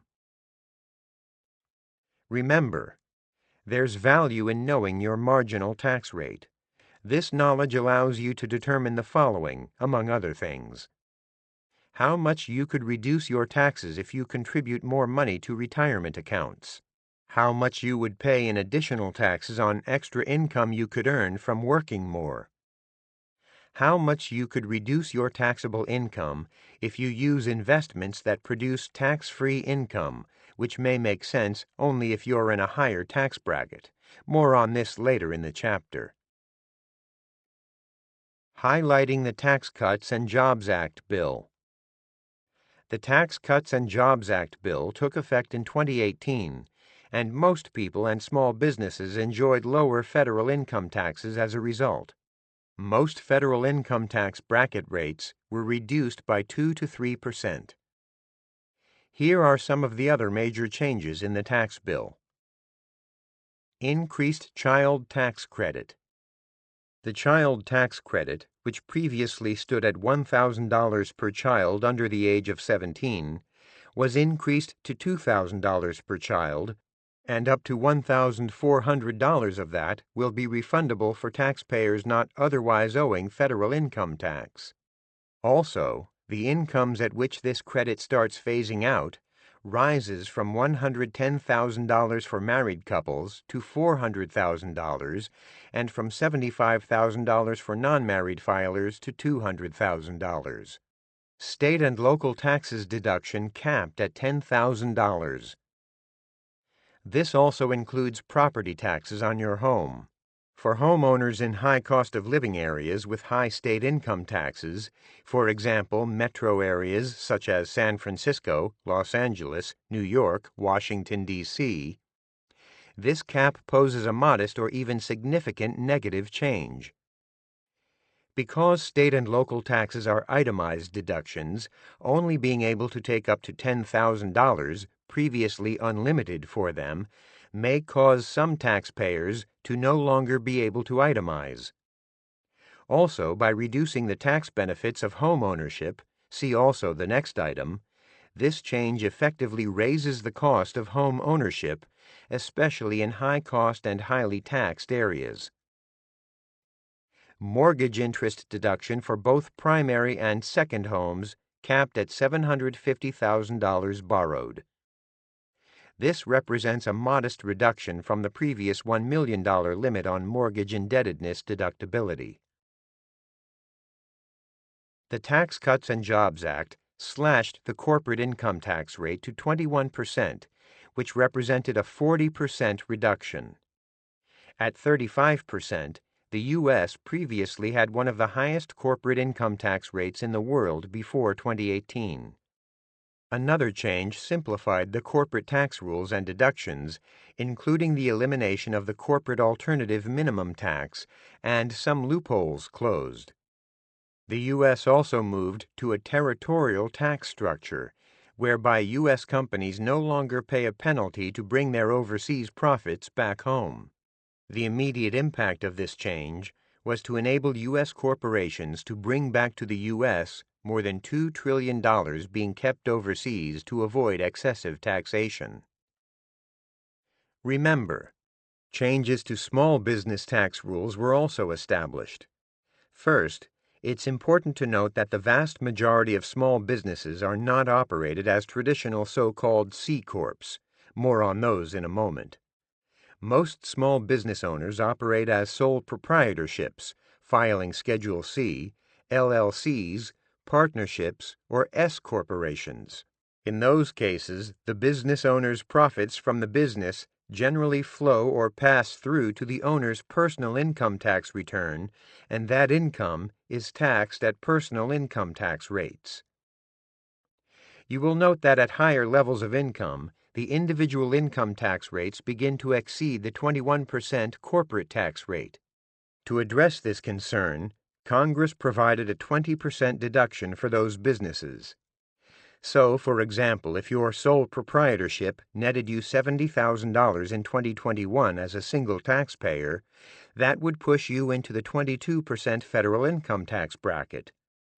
But you get to deduct 20% of that $70,000 of income, or $14,000, so you would only owe federal income tax on the remaining $56,000, $70,000 minus $14,000.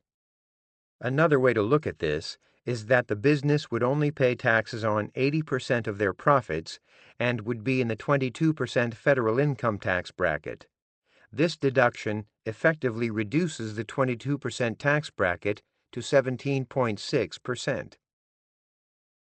This is a major change which, not surprisingly, has made small business owners exceedingly optimistic about being able to grow their businesses.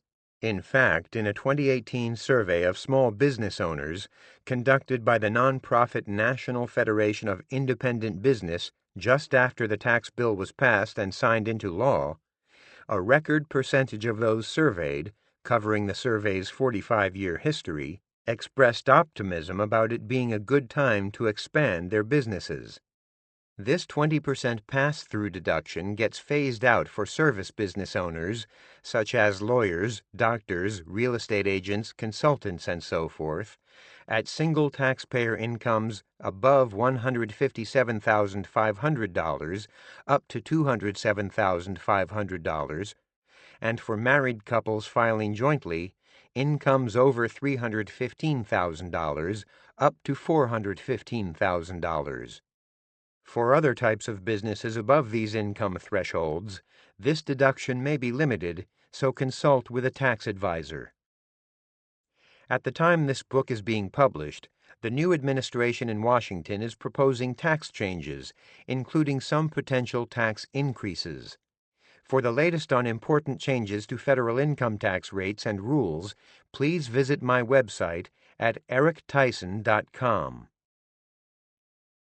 Devising tax reduction strategies. Use these strategies to reduce the taxes you pay on investments that are exposed to taxation. Make use of retirement accounts and health savings accounts. Most contributions to retirement accounts gain you an immediate tax break, and once they're inside the account, investment returns are sheltered from taxation, generally until withdrawal. Think of these as tax reduction accounts that can help you work toward achieving financial independence. See Chapter 2 for details on using retirement accounts when investing.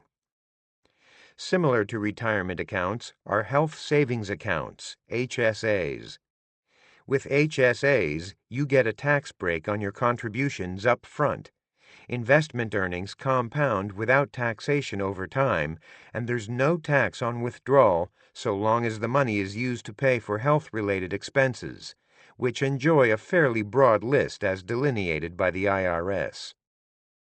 Consider tax-free money market funds and tax-free bond funds. Tax-free investments yield less than comparable investments that produce taxable earnings, but because of the tax differences, the earnings from tax-free investments can end up being greater than what taxable investments leave you with. If you're in a high enough tax bracket, you may find that you come out ahead with tax-free investments. Tip: for a proper comparison, subtract what you'll pay in federal and state income taxes from the taxable investment income to see which investment nets you more. Invest in tax-friendly stock funds. Mutual funds and exchange-traded funds that tend to trade less tend to produce lower capital gains distributions.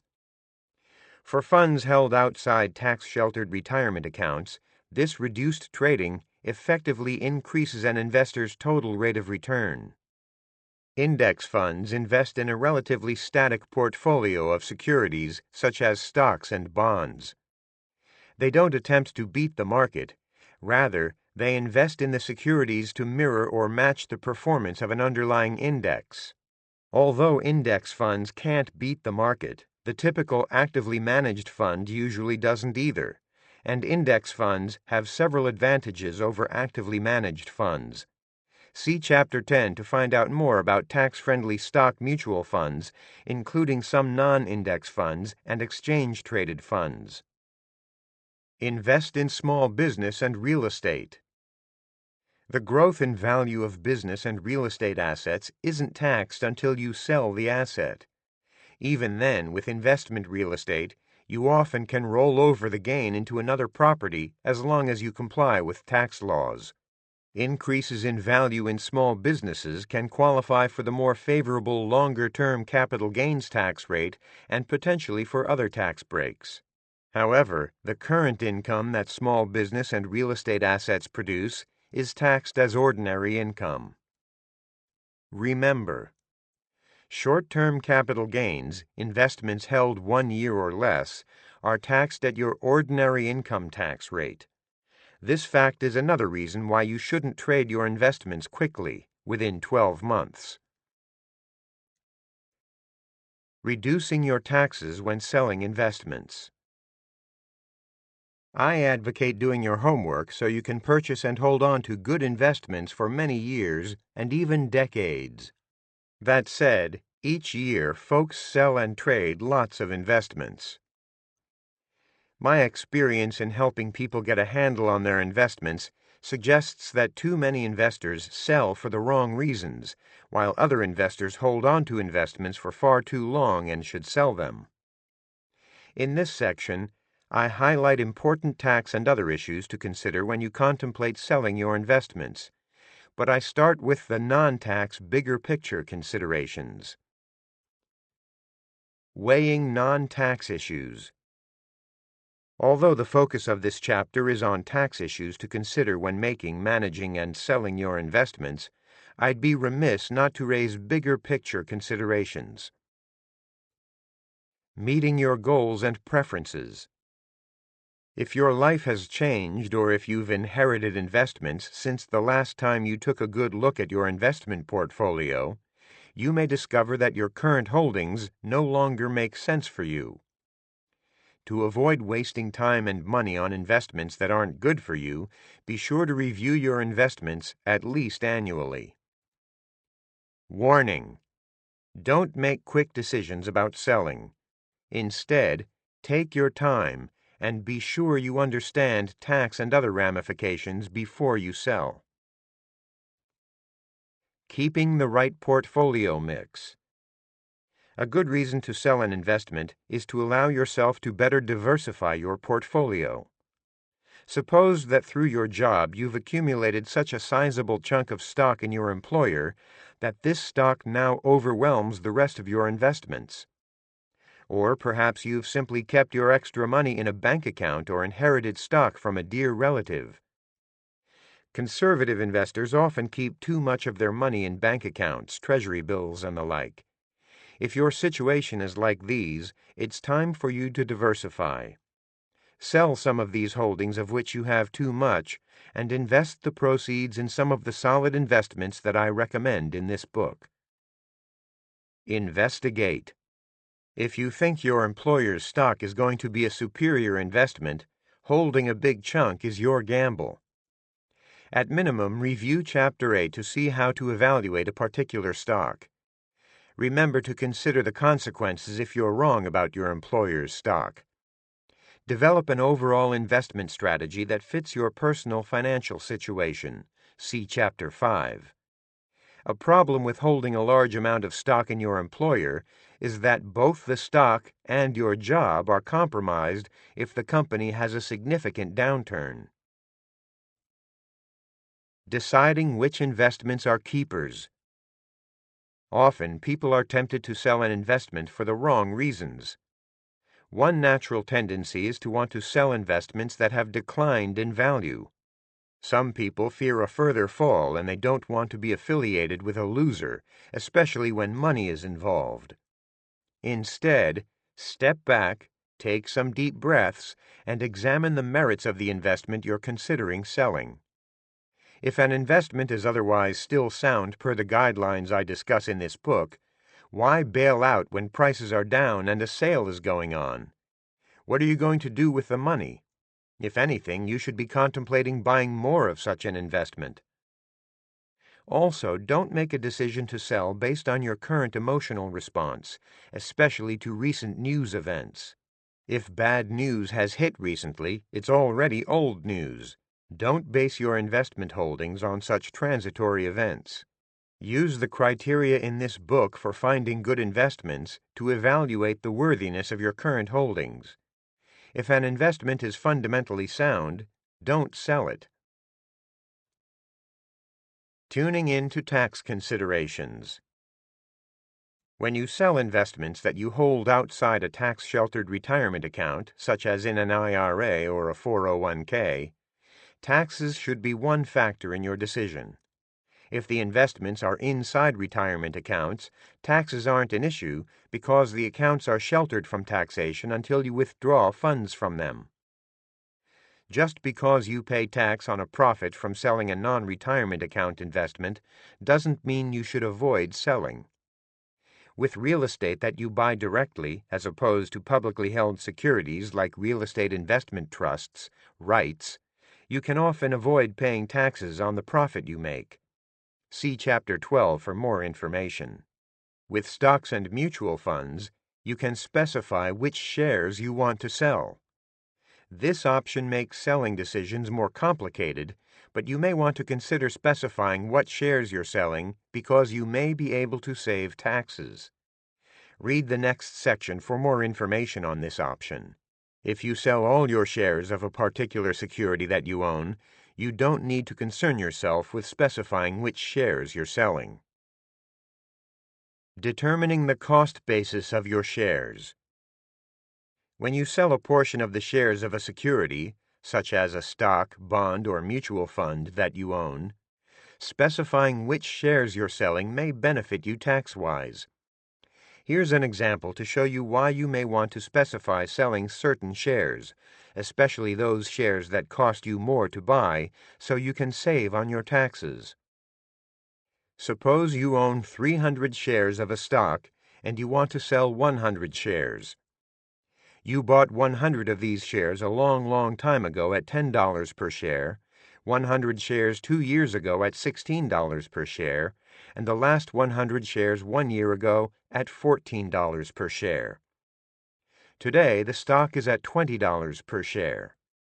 Although you didn't get rich, you're grateful that you haven't lost your shirt the way some of your stock-picking pals have. The Internal Revenue Service allows you to choose which shares you want to sell. Electing to sell the 100 shares that you purchased at the highest price, those you bought for $16 per share 2 years ago, saves you in taxes now. To comply with the tax laws, you must identify the shares that you want the broker to sell by the original date of purchase and/or the cost when you sell the shares. The brokerage firm through which you sell the stock should include this information on the confirmation that you receive for the sale. The other method of accounting for which shares are sold is the method that the IRS forces you to use if you don't specify before the sale which shares you want to sell. The first in, first out FIFO method. FIFO means that the first shares that you sell are simply the first shares that you bought. Not surprisingly, because most stocks appreciate over time, the FIFO method usually leads to your paying more tax sooner. The FIFO accounting procedure leads to the conclusion that the 100 shares you sell are the 100 that you bought long ago at $10 per share. Thus, you owe a larger amount of taxes than if you'd sold the higher cost shares under the specification method.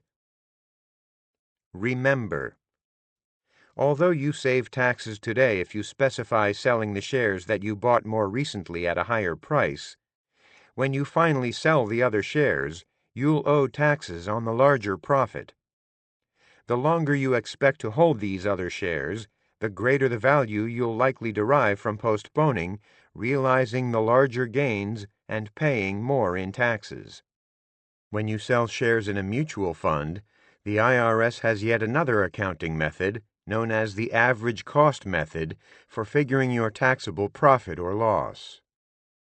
This method comes in handy if you bought shares in chunks over time or reinvested the fund payouts in purchasing more shares of the fund. As the name suggests, the average cost method allows you to take an average cost for all the mutual fund shares you bought over time. Selling large profit investments. No one likes to pay taxes, of course, but if an investment you own has appreciated in value, someday you'll have to pay taxes on it when you sell. There is an exception. You hold the investment until your death and will it to your heirs. The IRS wipes out the capital gains tax on appreciated assets at your death.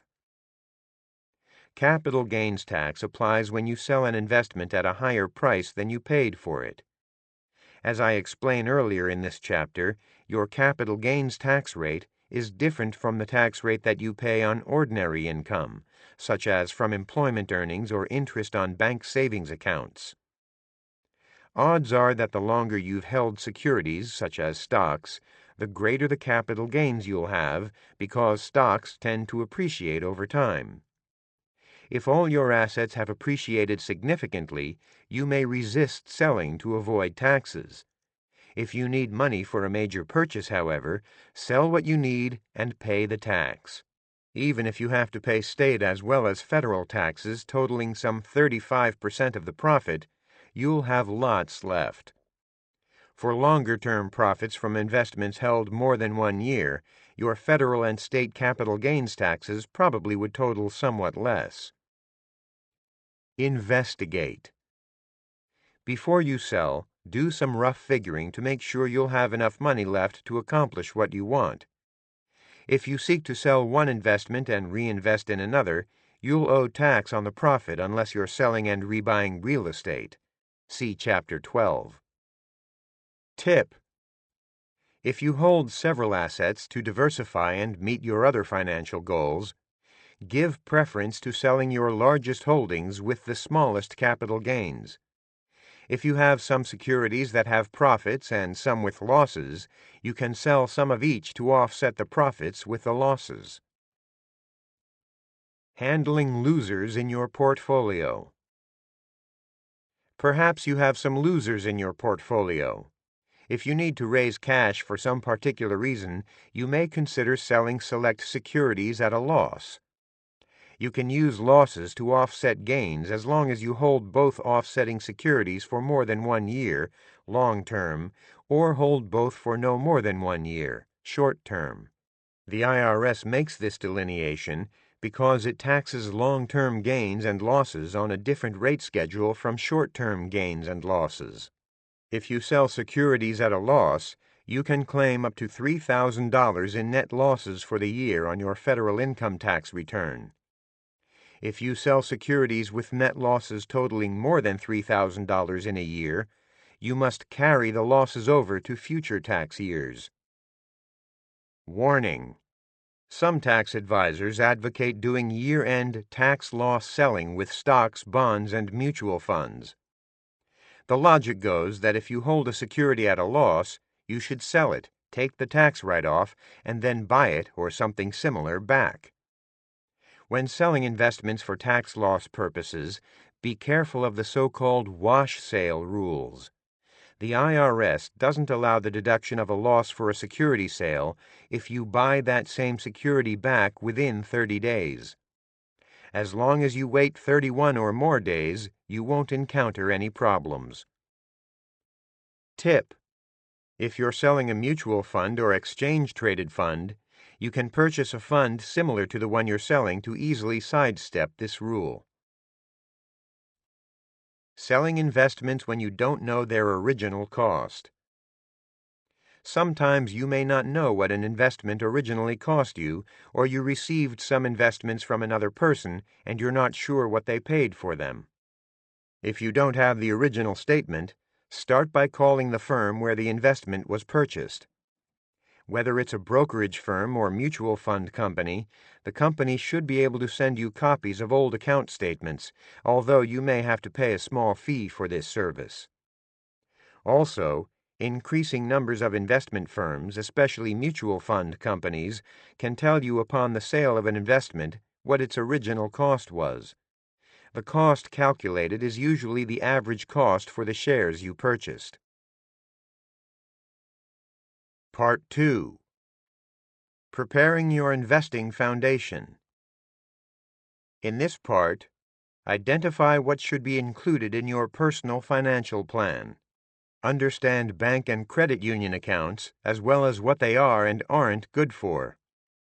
Make sense of money market funds and how to find the best one for your situation. Chapter 5. Laying out your financial plans. In this chapter, knowing what you should do before investing. Understanding how your financial plan translates into your investing plan. Most folks love to pick an investment, put their money into it, and then enjoy seeing it increase in value. And though I try to simplify and clearly explain investing, it isn't that easy.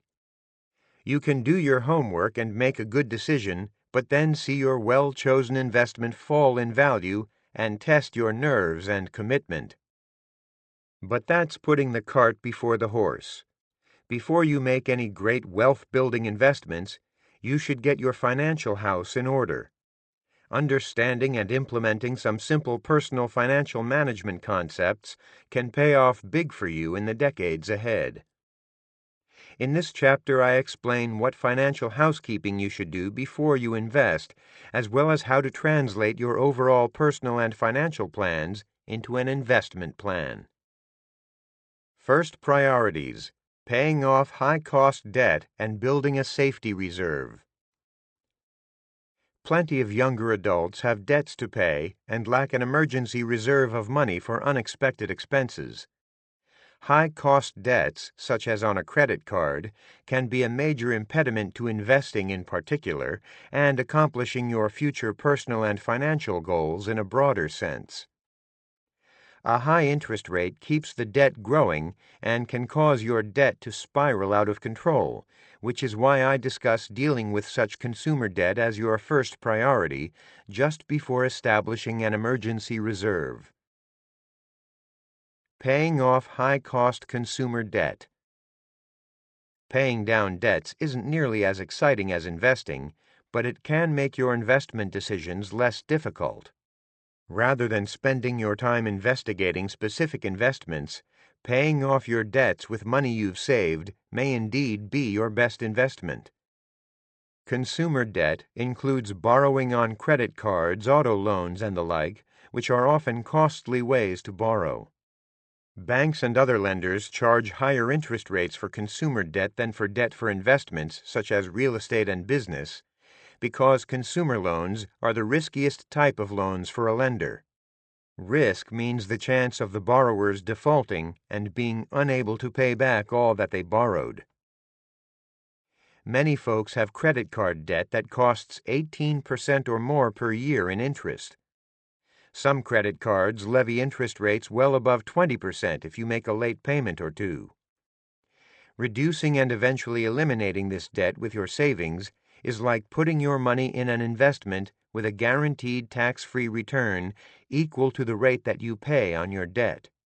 For example, if you have outstanding credit card debt at 18% interest, paying off that debt is the same as putting your money to work in an investment with a guaranteed 18% tax-free annual return. Because the interest on consumer debt isn't tax-deductible, you would need to earn more than 18% by investing your money elsewhere to net 18% after paying taxes. Earning such high investing returns is highly unlikely, and to earn those returns, you'd be forced to take great risk. Remember, consumer debt is hazardous to your long-term financial health, not to mention damaging to your credit score and future ability to borrow for a home or general ability to save and invest, because it encourages you to borrow against your future earnings. I often hear people say such things as, "I can't afford to buy a new car for cash given how expensive new cars are." Well, okay. New cars are expensive, so you need to set your sights lower and buy a good used car that you can afford. You can then invest the money that you'd otherwise spend on your auto loan. Tip: Now, I do recommend one exception to my guideline of not borrowing through a credit card. Tapping credit card debt may make sense if you're financing a business. If you don't have home equity, personal loans through a credit card or auto loan may actually be your lowest cost source of small business financing. See Chapter 14 for more information. Establishing an emergency reserve. You never know what life will bring, so having an accessible reserve of cash to meet unexpected expenses makes good financial sense. If you have generous parents or dear relatives, you can certainly consider using them as your emergency reserve. Just be sure you ask them in advance how they feel about that before you count on receiving funding from them. If you don't have a financially flush family member, the onus is on you to establish a reserve. Tip: I generally recommend that you have at least 3 months' worth of living expenses to as much as 6 months' worth of living expenses as an emergency reserve. Invest this personal safety net money in a money market fund, see Chapter 7. You may also be able to borrow against your employer-based retirement account or against your home's equity should you find yourself in a bind, but these options are much less desirable. If you don't have a financial safety net, you may be forced under duress to sell an investment at a relatively low price that you've worked hard for. And selling some investments, such as real estate, can take time and cost significant money, transaction costs, taxes, and so on. Remember, riskier investments like stocks aren't a suitable place to keep your emergency money invested. While stocks historically have returned about 9% per year, see Chapter 3, about 1/3 of the time stocks decline in value in a given year, sometimes substantially. Stocks can drop and have dropped 20, 30, or 50% or more over relatively short periods of time. Suppose that such a decline coincides with an emergency, such as the loss of your job or a health problem that creates major medical bills. During the 2020 government-mandated economic shutdowns due to the COVID-19 pandemic, remember how U.S. and most international stocks dropped more than 30% in just a few weeks, while millions of people lost their jobs? Your situation may force you to sell at a loss, perhaps a substantial one. As I discuss in Chapter 8, stocks are intended to be a long-term investment, not an investment that you expect or need to sell in the near future. What about paying down other debts? Getting out from under 18% interest rate credit card debt is clearly a priority and a bit of a no-brainer. But what should you do about other debts that carry a more reasonable interest rate? This section talks you through some common examples: student loans and mortgage debt. Assessing student loans. If you're one of many young adults with lingering student loan debt, you're probably wondering whether you should focus your efforts on paying down that debt or instead invest the extra cash you have. The best choice hinges on the interest rate on this debt, after factoring in any tax breaks, and how that compares with the expected return from investing. Of course, you must be reasonable and not pie in the sky about the rate of return you expect from your investments. While the government has paused student loan payments and interest due to the government-mandated economic shutdowns during the COVID-19 pandemic, you should probably stop any payments on your student loans. I would make an exception, though, if you're likely to spend/waste the extra money that would have been going to debt repayment. Under current tax laws, with student loans, you can deduct up to $2,500 in student loan interest annually on your federal 1040 income tax return.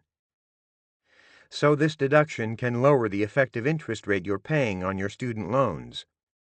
This deduction is available to single taxpayers with adjusted gross incomes, before subtracting the student loan interest, of $70,000 or less, and married couples filing jointly with such incomes of $140,000 or less. Partial deductions are allowed for incomes up to $85,000 for singles and $170,000 for married couples filing jointly. Another requirement for taking this deduction is that you and your spouse, if filing jointly, cannot be claimed as dependents on someone else's income tax return. If you can deduct student loan interest on your tax return, to determine the value of that deduction, please see Chapter 4 to understand what tax bracket you're in, what your marginal tax rate is. For most moderate income earners, 25% is a reasonable number to work with. Suppose you have student loans outstanding at the attractive interest rate of just 3.5%. Assume that you're able to deduct all this interest and that your income tax bracket is 25%.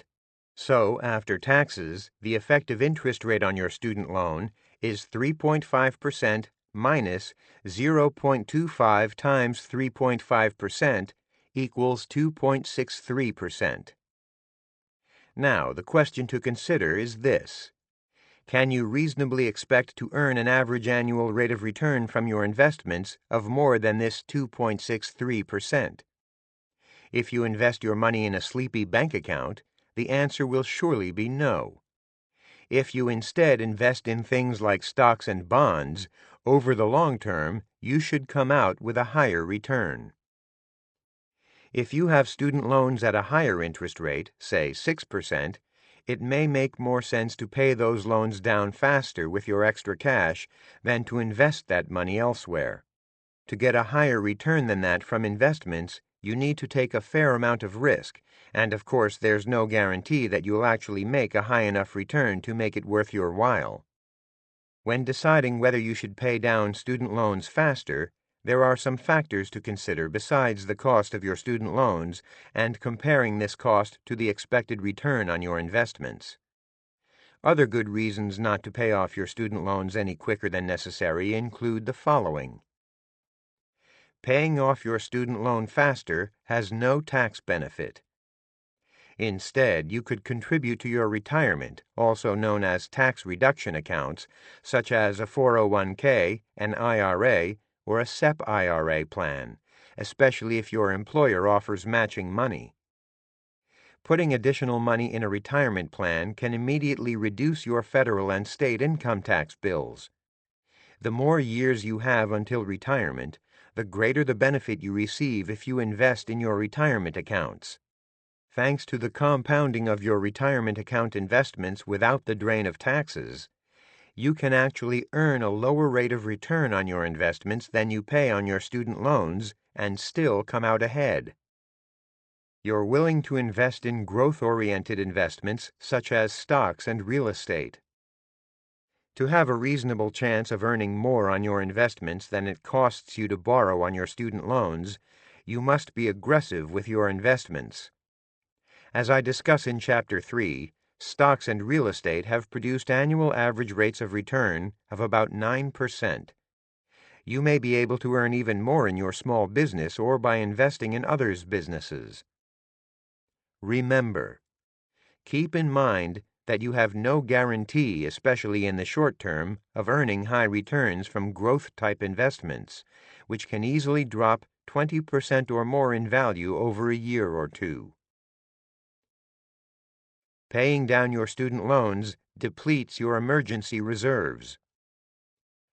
Psychologically, some people feel uncomfortable paying off debt more quickly if it diminishes their savings and investments. You probably don't want to pay down your debt if doing so depletes your financial safety cushion.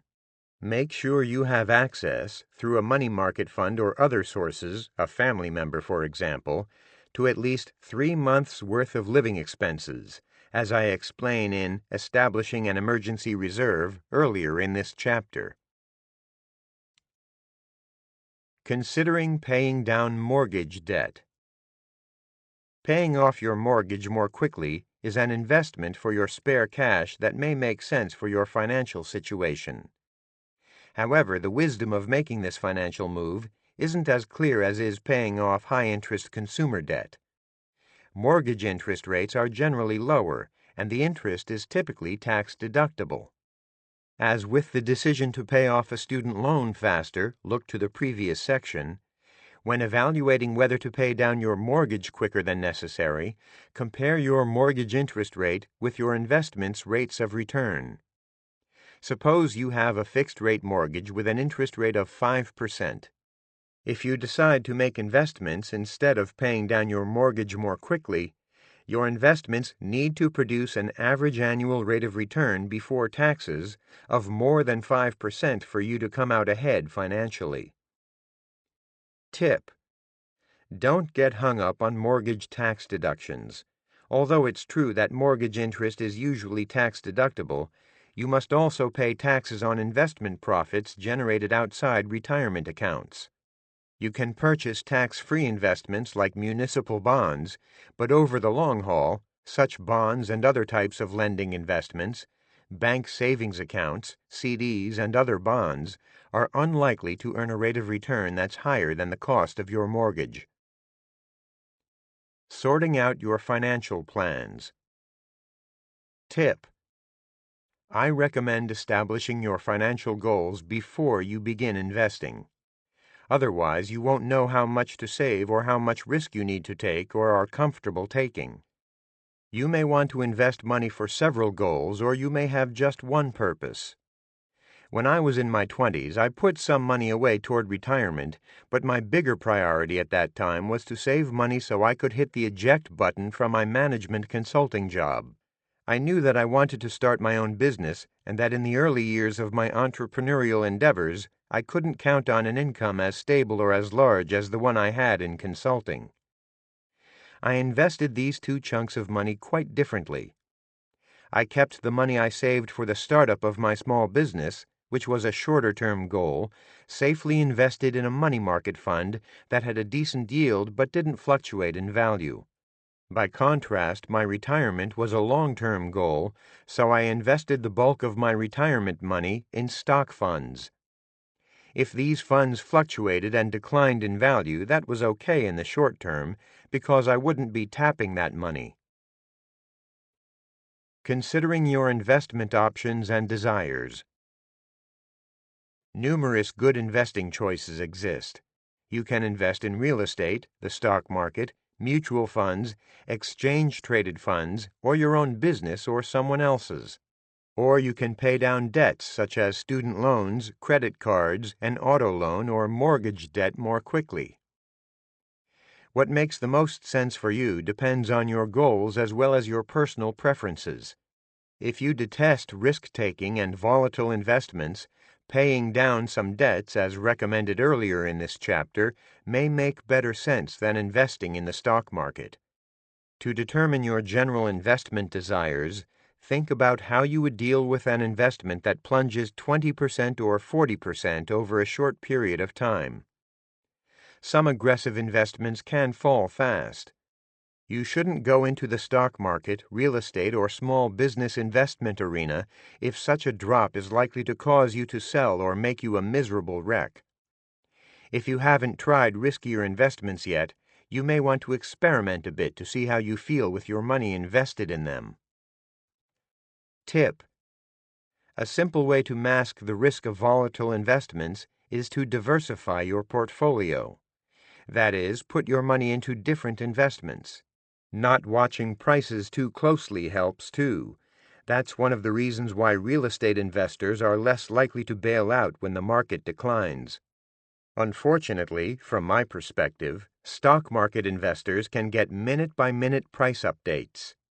Add that fact to the quick click of your computer mouse or tap on your smartphone that it takes to dump a stock or fund in a flash, and you have all the ingredients for short-sighted investing and potential financial disaster.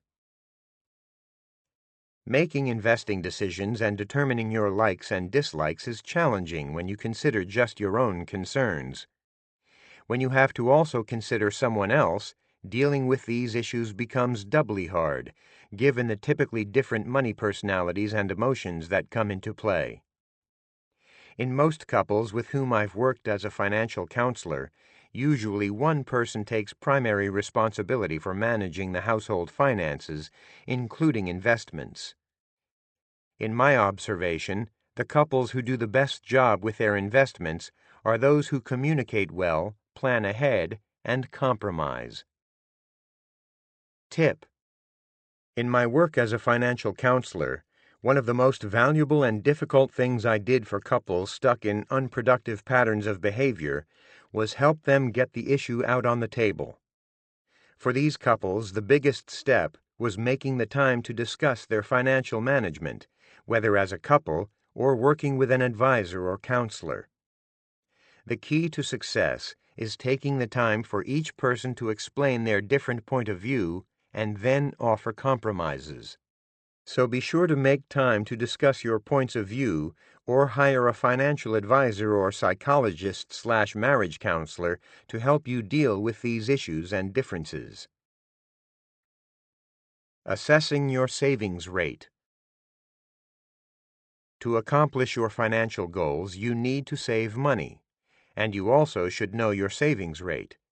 Your savings rate is the percentage of your past year's income that you saved and didn't spend.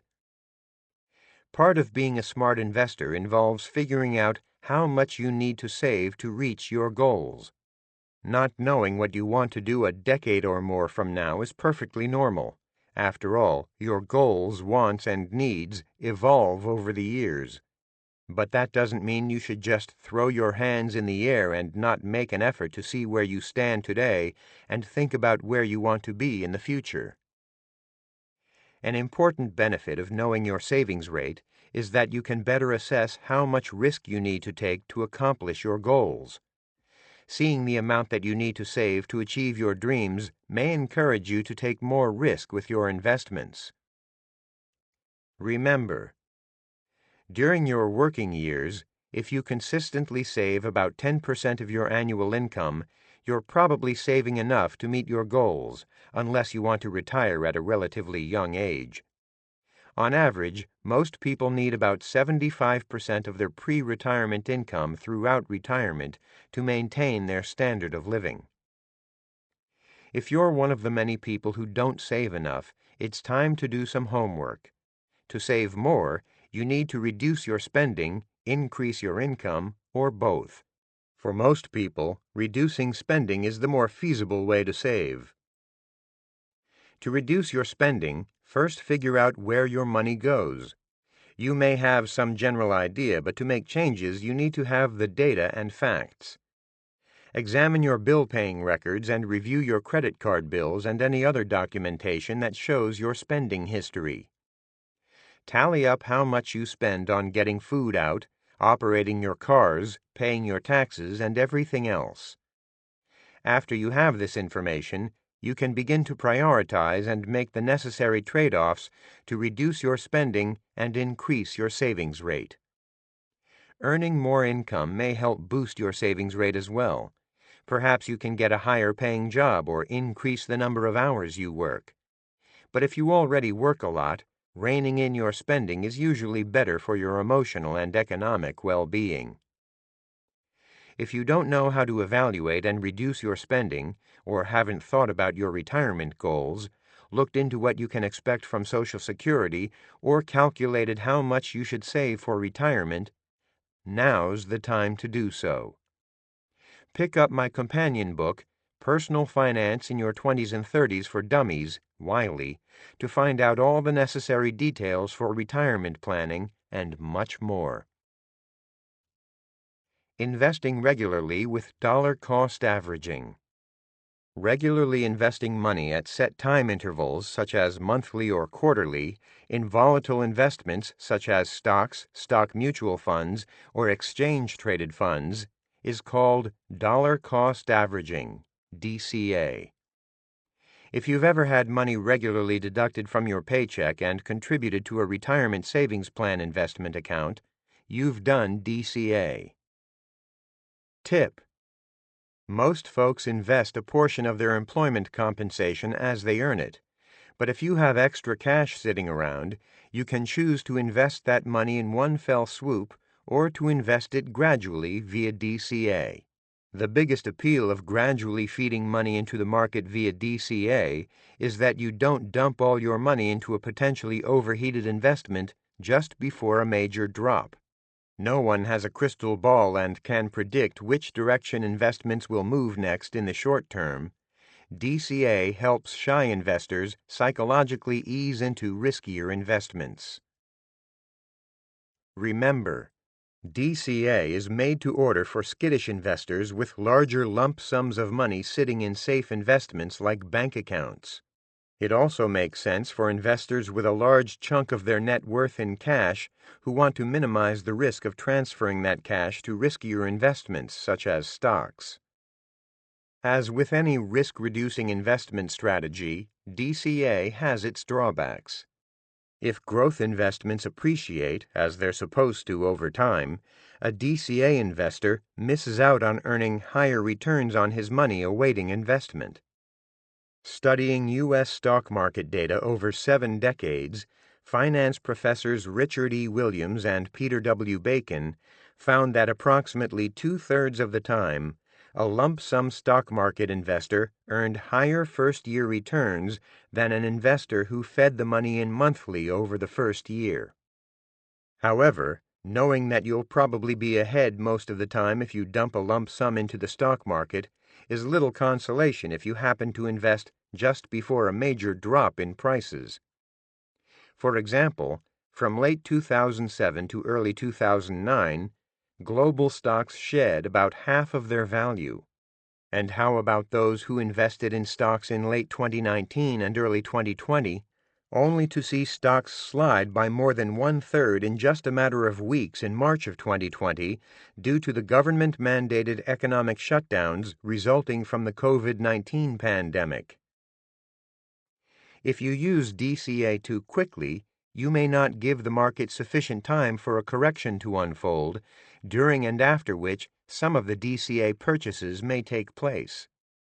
If you practice DCA over too long a period of time, you may miss a major upswing in stock prices. I suggest using DCA over 1 to 2 years to strike a balance. Alternatively, if you're comfortable with the risk, get your money invested and get on with your life. Tip: when you use DCA, establish an automatic investment plan so you're less likely to wimp out of your strategy. Your money that awaits investment in DCA should have a suitable parking place. I recommend a money market fund that's appropriate for your tax situation. Knowing the impact of investing for college costs. Many well-intentioned parents want to save for their children's future educational expenses.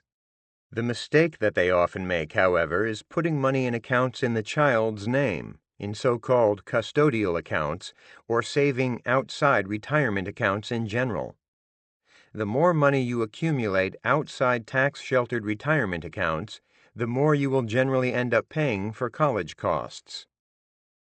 Remember, under the current financial needs analysis used by most colleges and universities in awarding financial aid, that is, how much of their very high sticker price they will charge you, the value of your retirement plan is not considered to be an asset. Money that you save outside retirement accounts, including money in the child's name, is counted as an asset and reduces eligibility for financial aid. Also, be aware that your family's assets for purposes of financial aid determination generally include equity in real estate and businesses you own. Although the federal financial aid analysis no longer counts equity in your home as an asset, many private, independent schools continue to ask parents for this information when they make their own financial aid determinations. Thus, paying down your home mortgage more quickly instead of funding retirement accounts can harm you financially. You may end up paying more for college costs and paying more in taxes. Tip: make it a priority to contribute to your retirement savings plans. If you instead save money in a non-retirement account for your children's college expenses, you will pay higher taxes both on your current income and on the interest and growth of this money. In addition to paying higher taxes, you'll be expected to pay a higher price for your child's educational expenses. Paying for college. If the way in which the financial aid system works effectively encourages you to save in your own retirement accounts, how will you pay for your kids' education expenses? Here are some ideas and resources. Home equity. You can borrow against your home at a relatively low interest rate, and the interest is generally tax-deductible. Company retirement plans. Some 401ks allow borrowing for educational costs. Student loans. Several financial aid programs allow you to borrow at reasonable interest rates. The unsubsidized Stafford loans and parent loans for undergraduate students, PLUS, for example, are available even when your family isn't deemed financially needy. Grants and scholarships. Grant programs are available through schools and the government, as well as through independent sources. Complete the free application for federal student aid, FAFSA application to apply for the federal government programs. Grants available through state government programs may require a separate application. Specific colleges and other private organizations, including employers, banks, credit unions, and community groups, also offer grants and scholarships. Work and save. Your child can work and save money during high school and college. In fact, if your child qualifies for financial aid, they're generally expected to contribute a certain amount to education costs from employment, both during the school year and summer breaks, and from savings. Besides giving your gangly teen a stake in their own future, this training encourages sound personal financial management down the road. No one enjoys filling out financial aid forms. It's difficult, intimidating, invasive, and stressful.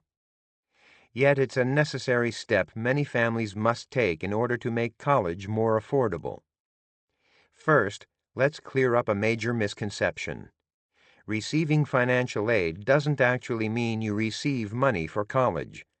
Rather, it means they charge different customers widely different prices based upon the college's assessment of your ability to pay. Your goal is to position your finances to receive more favorable pricing. And doing that is not as hard as it may seem. Here are some tips. Assume that you qualify for financial aid. Financial aid consultants agree that you should assume you're eligible. Don't rule yourself out because of income or academics. And don't rule out a college because you think it's too expensive. The higher the cost, the more aid you may receive.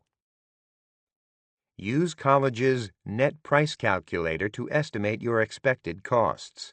No matter where you are in the planning process, there is a simple method you can use now to get a general idea as to what price you may pay at a given college or university, and therefore how much financial aid or discount you will receive from those institutions.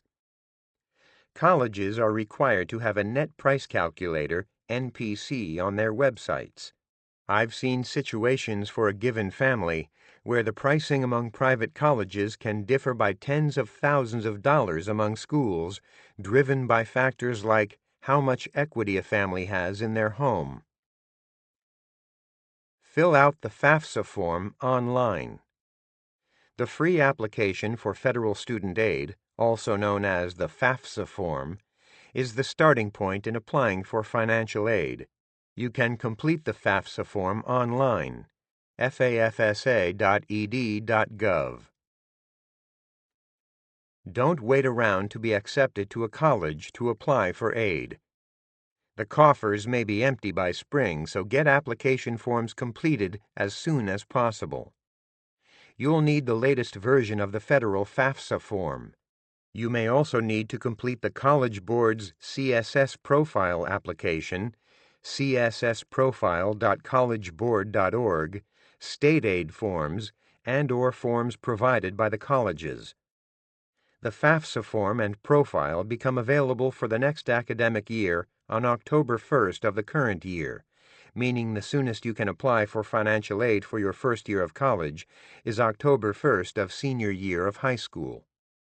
Parents, keep in mind that the questions presume that the student is applying for aid, even though parents fill out the form. Be aware that questions like name, address, social security number, date of birth, and so on in the beginning part of the form refer to the student. Parent information is collected later in the form. Entering parent information in a student section is a common mistake, and it can cause problems for your financial aid application. Tip: as I discuss in Chapter 2, There are increasing numbers of faster and cheaper alternatives to traditional four-year colleges, which lead to interesting and rewarding jobs and careers. For more information, please pick up a copy of my book, Paying for College for Dummies, Wiley. Considering Educational Savings Account Options. You'll hear about various accounts you can use to invest money for your kids' future college costs. Tread carefully with these, especially because they can affect future financial aid. The most popular of these accounts are qualified state tuition plans, also known as Section 529 plans. These plans offer a tax-advantaged way to save and invest more than $100,000 per child toward college costs. Some states allow upward of $300,000 per student. After you contribute to one of these state-based accounts, the invested funds grow without taxation. Withdrawals are also tax-free, provided the funds are used to pay for qualifying higher education costs, which include college, graduate school, and certain additional expenses of special needs students, as well as up to $10,000 per year toward K-12 school expenses. The schools need not be in the same state as the state administering the Section 529 plan. Section 529 plan balances can harm your child's financial aid chances. Thus, such accounts make the most sense for affluent families who are sure they won't qualify for any type of financial aid. If you do opt for a 529 plan and intend to apply for financial aid, you should be the owner of the accounts, not your child, to maximize qualifying for financial aid. Investing money earmarked for college. Diversified mutual funds and exchange-traded funds, which invest in stocks in the United States and internationally, as well as bonds, are ideal vehicles to use when you invest money earmarked for college. Be sure to choose funds that fit your tax situation if you invest your funds in non-retirement accounts. See Chapter 10 for more information. When your child is young, preschool age, consider investing up to 80% of your investment money in stocks, diversified worldwide, with the remainder in bonds. Doing so can maximize the money's growth potential without taking extraordinary risk. As your child makes his way through the later years of elementary school, you need to begin to make the mix more conservative. Scale back the stock percentage to 50 or 60%. Finally, in the years just before the child enters college, reduce the stock portion to no more than 20% or so. Some 529s offer target date type funds that reduce the stock exposure as target college dates approach, so you don't have to make the adjustments yourself. Securing proper insurance. As a financial counselor, I've seen that although many people lack particular types of insurance, others possess unnecessary policies. Many people also keep very low deductibles.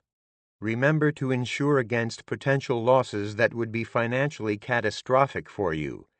Don't waste your money to protect against smaller losses. You may be at risk of making a catastrophic investing mistake by not protecting your assets properly.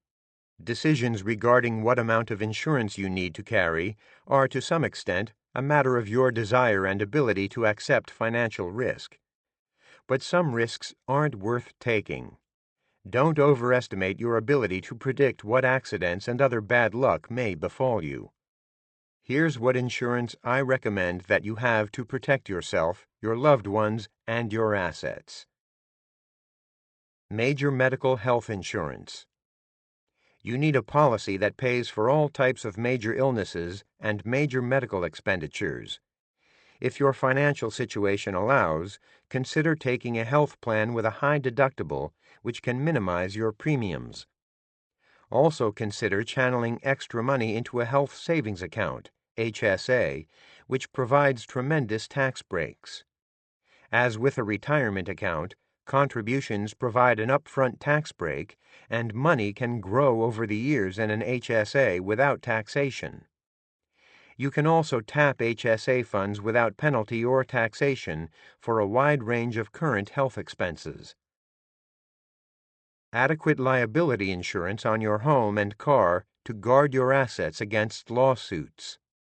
You should have at least enough liability insurance to protect your net worth, assets minus your liabilities/debts, or ideally, twice your net worth. If you run your own business, get insurance for your business assets if they're substantial. Also, consider professional liability insurance to protect against a lawsuit. You may also want to consider incorporating your business. See Chapter 14 for more on small business issues. Long-term disability insurance. Even if you don't have dependents, odds are that you're dependent on your employment income. What would you and your family do to replace your income if a major disability prevented you from working? Most large employers offer group plans that have good benefits and are much less expensive than coverage you'd buy on your own. Also check with your professional association for a competitive group plan. Life insurance, if others are dependent on your income. If you're single or your loved ones can live without your income, skip life insurance. If you need coverage, buy term insurance that, like your auto and home insurance, is pure insurance protection. The amount of term insurance you need to buy largely depends on how much of your income you want to replace. Estate planning. Most folks need a simple will to delineate to whom they would like to leave all their worldly possessions. If you hold significant assets outside retirement accounts, you may also benefit from establishing a living trust, which keeps your money from filtering through the hands of probate lawyers. Living wills and medical powers of attorney are useful to have in case you're ever in a medically incapacitated situation. If you have substantial assets, doing more involved estate planning is wise to minimize estate taxes and ensure the orderly passing of your assets to your heirs. For all the details on the best and most effective ways to buy insurance, what to look for in policies, and where to get good policies, see my book Personal Finance in Your 20s and 30s for Dummies, Wiley, and visit my website at erictyson.com. Chapter 6. Starting out with bank and credit union accounts. In this chapter, understanding what banks are good for and not good for, evaluating, selecting, and even negotiating with banks, accessing credit unions and other alternatives to banks. Customer visits to standalone bank branches with a lobby and tellers are going the way of the big city newspaper business. Both are in decline and in industries that are being disrupted by the Internet. Who needs retail banks with their costly-to-maintain branches when you can do your banking online? You can conduct most transactions quicker online, and it saves the bank money, which enables it to offer you better account terms. And there's no need to rush out at lunchtime to be sure you make it to your bank during its limited open hours. Online banking is generally available 24/7. But I have even bigger questions for you to consider. Do you even need a bank account? What are your best alternatives? That's what this chapter explores.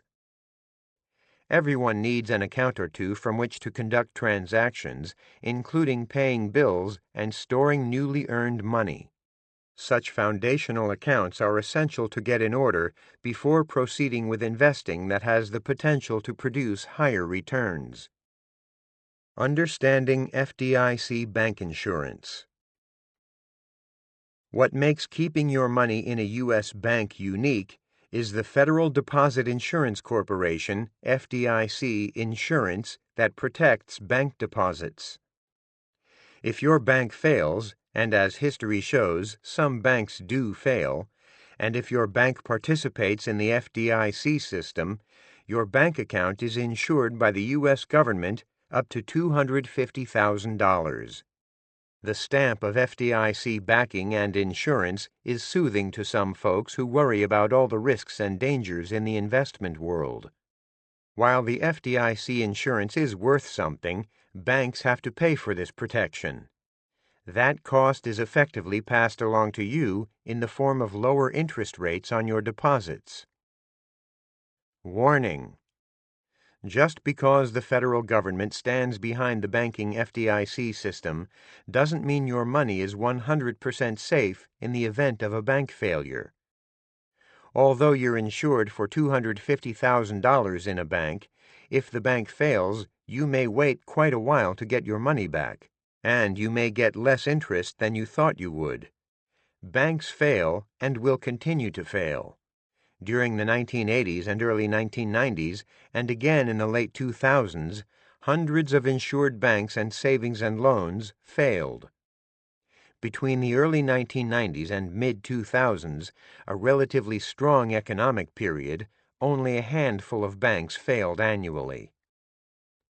Remember, any investment that involves lending your money to someone else or to some organization, including putting your money in a bank or buying a treasury bond that the federal government issues, carries risk. Although I'm not a doomsayer, any student of history knows that governments and civilizations fail. FDIC backing is hardly a unique protection. Every treasury bond is issued and backed by the federal government, the same debt-laden organization that stands behind the FDIC. Plenty of other nearly equivalent safe lending investments yield higher returns than bank accounts. Highly rated corporate bonds are good examples. See Chapter 9. That's not to say that you shouldn't consider keeping some of your money in a bank, but first, you should be aware of the realities and costs of FDIC insurance. Investing in bank account and savings vehicles. While traditional banks with walk-in branch locations are shrinking in number due to closures, bank mergers, and failures, online banks are growing, and for good reason. Some of the biggest expenses of operating a traditional retail bank are the cost of the real estate and the related costs of the branch. An online bank eliminates much of those costs. Thus, these banks are able, for example, to pay their customers higher interest rates on their account balances. And online banks can offer better terms on checking accounts and loans. The Internet is lowering costs for many industries, and the banking industry is one of those. This doesn't mean, however, that you should rush to become a customer of an online bank, because other financial companies like mutual funds and brokerage firms offer attractive investment accounts and options as well. See the section Exploring Alternatives to Bank Accounts later in this chapter. Bank checking accounts and debit cards. Whether it's paying monthly bills or having something in your wallet to make purchases with at restaurants and retail stores, we all need the ability to conduct transactions and access our money. I'm not a fan of credit cards for most people because the credit feature enables you to spend money you don't have and carry a debt balance month to month. Notwithstanding the lower short-term interest rates some cards charge to lure new customers, the reality is that borrowing on credit cards is expensive, usually to the tune of more than 18% for most young adults. Paying a credit card bill in full each month is the smart way to use such a card and avoid these high interest charges. But about half of all credit card holders use the high interest rate credit feature on their cards. And even if you pay your bill in full each month, it's worth considering whether charging purchases on your credit card encourages you to spend more. Debit cards are useful transaction vehicles and a better alternative for folks who are prone to borrow via their credit cards. A debit card connects to your checking account, thus eliminating the need for you to carry around excess cash. Unlike a credit card, a debit card has no credit feature, so you can't spend money you don't have. Some checking accounts offer prearranged lines of credit for overdrafts. As with a credit card, You can dispute debit card transactions if the product or service isn't what the seller claimed it would be and fails to stand behind it. Tip: during periods of relatively low interest rates like those of the last several years, the fees levied on a transaction account, like a checking account, should be of greater concern to you than the interest paid on account balances. After all, you shouldn't be keeping lots of extra cash in a checking account. You've got better options for that, which I discuss in the rest of this chapter. One reason why bank customers have gotten worse terms on their accounts is that they gravitate toward larger banks and their extensive ATM networks so they can easily get cash when they need it. These ATM networks and the often associated bank branches are costly for banks to maintain. So you generally pay higher fees and get lower yields when you're the customer of a bank with a large ATM network, especially a bank that does tons of advertising. By using a debit card that carries a Visa or MasterCard logo, you won't need to access and carry around much cash. Debit cards are widely accepted by merchants and are connected to your checking account. These cards can be used for purchases and for obtaining cash from your checking account. Savings accounts and certificates of deposit. Banks generally pay higher interest rates on savings account balances than they do on checking account balances. But they have often lagged behind the best money market funds offered by mutual fund companies and brokerage firms. See Chapter 7.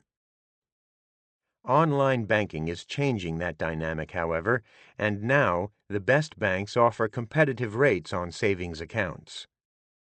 The virtue of most savings accounts is that you can earn some interest yet have penalty-free access to your money. The investment won't fluctuate in value the way that a bond will, and you don't have early withdrawal penalties as you do with a certificate of deposit, CD. The yield on bank savings accounts is generally pretty crummy. That's why your friendly neighborhood banker will be quick to suggest a CD as a higher-yielding investment alternative to a bank savings account. They may tout the fact that unlike a bond, discussed in Chapter 9, a CD doesn't have fluctuating principal value. CDs also give you the peace of mind afforded by the government's FDIC insurance program. CDs pay higher interest rates than savings accounts because you commit to tie up your money for a period of time, such as 6 or 12 months or 3 or 5 years. The bank pays you, say, 2%, and then turns around and lends your money to others through credit cards, auto loans, and so on. The bank often charges these borrowers an interest rate of 10% or more. Not a bad business. I'm generally not a fan of CDs. I've found that some investors, typically older ones who are worried about risk, use CDs by default without researching their pros and cons. Here are some drawbacks that your banker may neglect to mention. Early withdrawal penalties.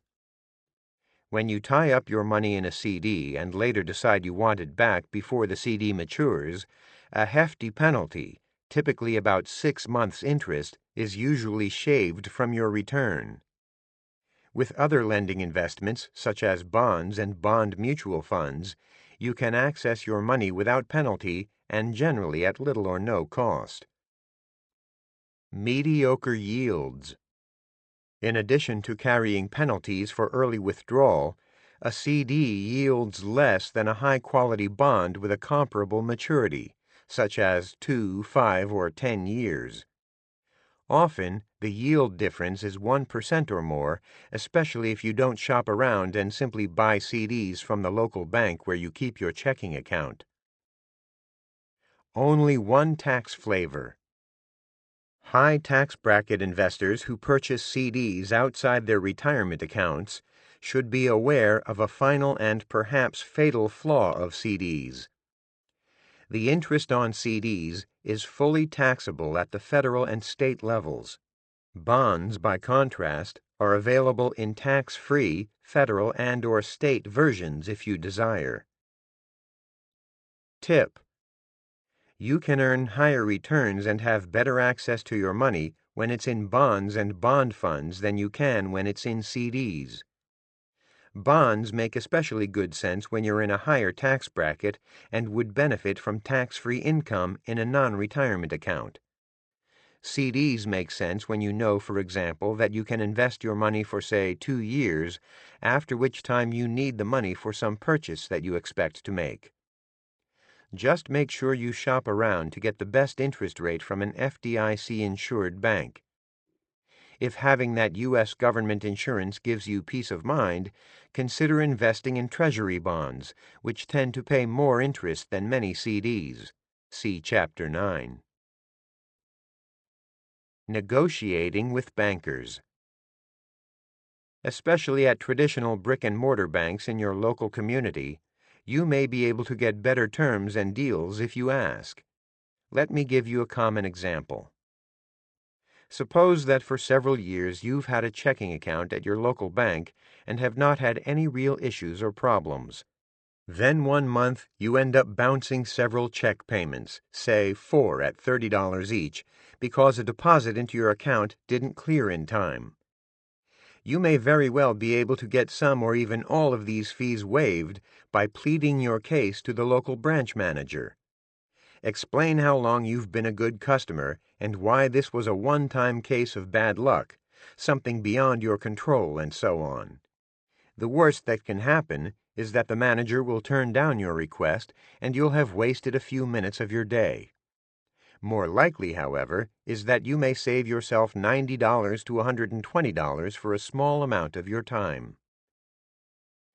Deposit account terms and loan terms are harder to negotiate, but I've seen folks have some success even in those arenas. Your regular bank may offer better mortgage terms if it knows it needs to match or beat a more competitive offer from another bank you've shopped, for example. Feeling secure with your bank. Putting your money in a bank may make you feel safe for a variety of reasons. For your parents and your grandparents, the first investing experience was likely at the neighborhood bank where they established checking and savings accounts. Part of your comfort in keeping your money in a bank may stem from the fact that the bank is where your well-intentioned mom and dad may have first steered you financially. Also, at a local branch, often within a short distance of your home or office, you find vaults and security monitoring cameras to protect your deposits. Bank branches cost a lot of money to operate. Guess where that money comes from? From bank depositors and the customers of the bank's various services, of course. These operating costs are one of the reasons why the interest rates that banks pay often pale in comparison to some of the similarly secure alternatives discussed elsewhere in this book, such as in Chapter 7, where I discuss money market funds in detail as alternatives to bank savings accounts. This also explains why an online bank may be your best choice if you want to keep some of your money in a bank. Evaluating any bank. Most folks know to look for a bank that participates in the U.S. government-operated FDIC program. Otherwise, if the bank fails, your money on deposit isn't protected. FDIC covers your deposits up to a cool $250,000. Warning: some online banks are able to offer higher interest rates because they are based overseas and therefore are not participating in the FDIC program. Banks must pay insurance premiums into the FDIC fund, which adds, of course, to a bank's costs. Another risk for you is that non-covered banks may take excessive risks with their business to be able to pay depositors higher interest rates. When considering doing business with an online bank or a smaller bank you've not heard of, you should be especially careful to ensure that the bank is covered under FDIC. Don't simply accept the bank's word for it or the display of the FDIC logo in its offices or on its website. Investigate. Check the FDIC's website database of FDIC-insured institutions to see whether the bank you're considering doing business with is covered. Search by going to the FDIC's Bank Find page, banks.data.fdic.gov/bankfind-suite/bankfind. You can search by the name, city, state, or zip code of the bank. For insured banks, you can see the date when it became insured, its insurance certificate number, the main office location for the bank and branches, its primary government regulator, and other links to detailed information about the bank. In the event that your bank doesn't appear on the FDIC list, yet the bank claims FDIC coverage, contact the FDIC at 877-275-3342. In addition to ensuring that a bank is covered by the FDIC, investigate the following. What is the bank's reputation for its services? This may not be easy to discern, but at a minimum, you should conduct an internet search of the bank's name along with the word complaints or problems and examine the results. How accessible are customer service people at the bank? Is a phone number provided on the bank's website? How hard is it to reach a live person, the local branch, and its personnel, including the manager? Are the customer service representatives you reach knowledgeable and service-oriented? What are the process and options for getting your money out? This issue is a good one to discuss with the bank's customer service people. What fees are charged for particular services? This information should be posted on the bank's website in a section called something like Account Terms or Disclosures. Also, request and inspect the bank's Truth in Savings disclosure, which answers relevant account questions in a standardized format. Figure 6.1 is an example of an online bank's disclosure for savings accounts. Protecting yourself when banking online. The attractions of banking online are pretty obvious. For starters, it can be enormously convenient, as you bank when you want on your computer or smartphone. You don't have to find a local bank branch during their limited open hours. And thanks to their lower overhead, the best online banks are able to offer competitive interest rates and account terms to their customers. You probably know from experience that conducting any type of transaction online is safe as long as you use common sense and know who you're doing business with before you go forward. That said, others who've gone before you have gotten ripped off, and you do need to protect yourself. Take the following steps to protect yourself and your identity when conducting business online. Never access your bank accounts from a shared computer or on a shared network, such as the free access networks offered in hotel rooms and in other public or business facilities.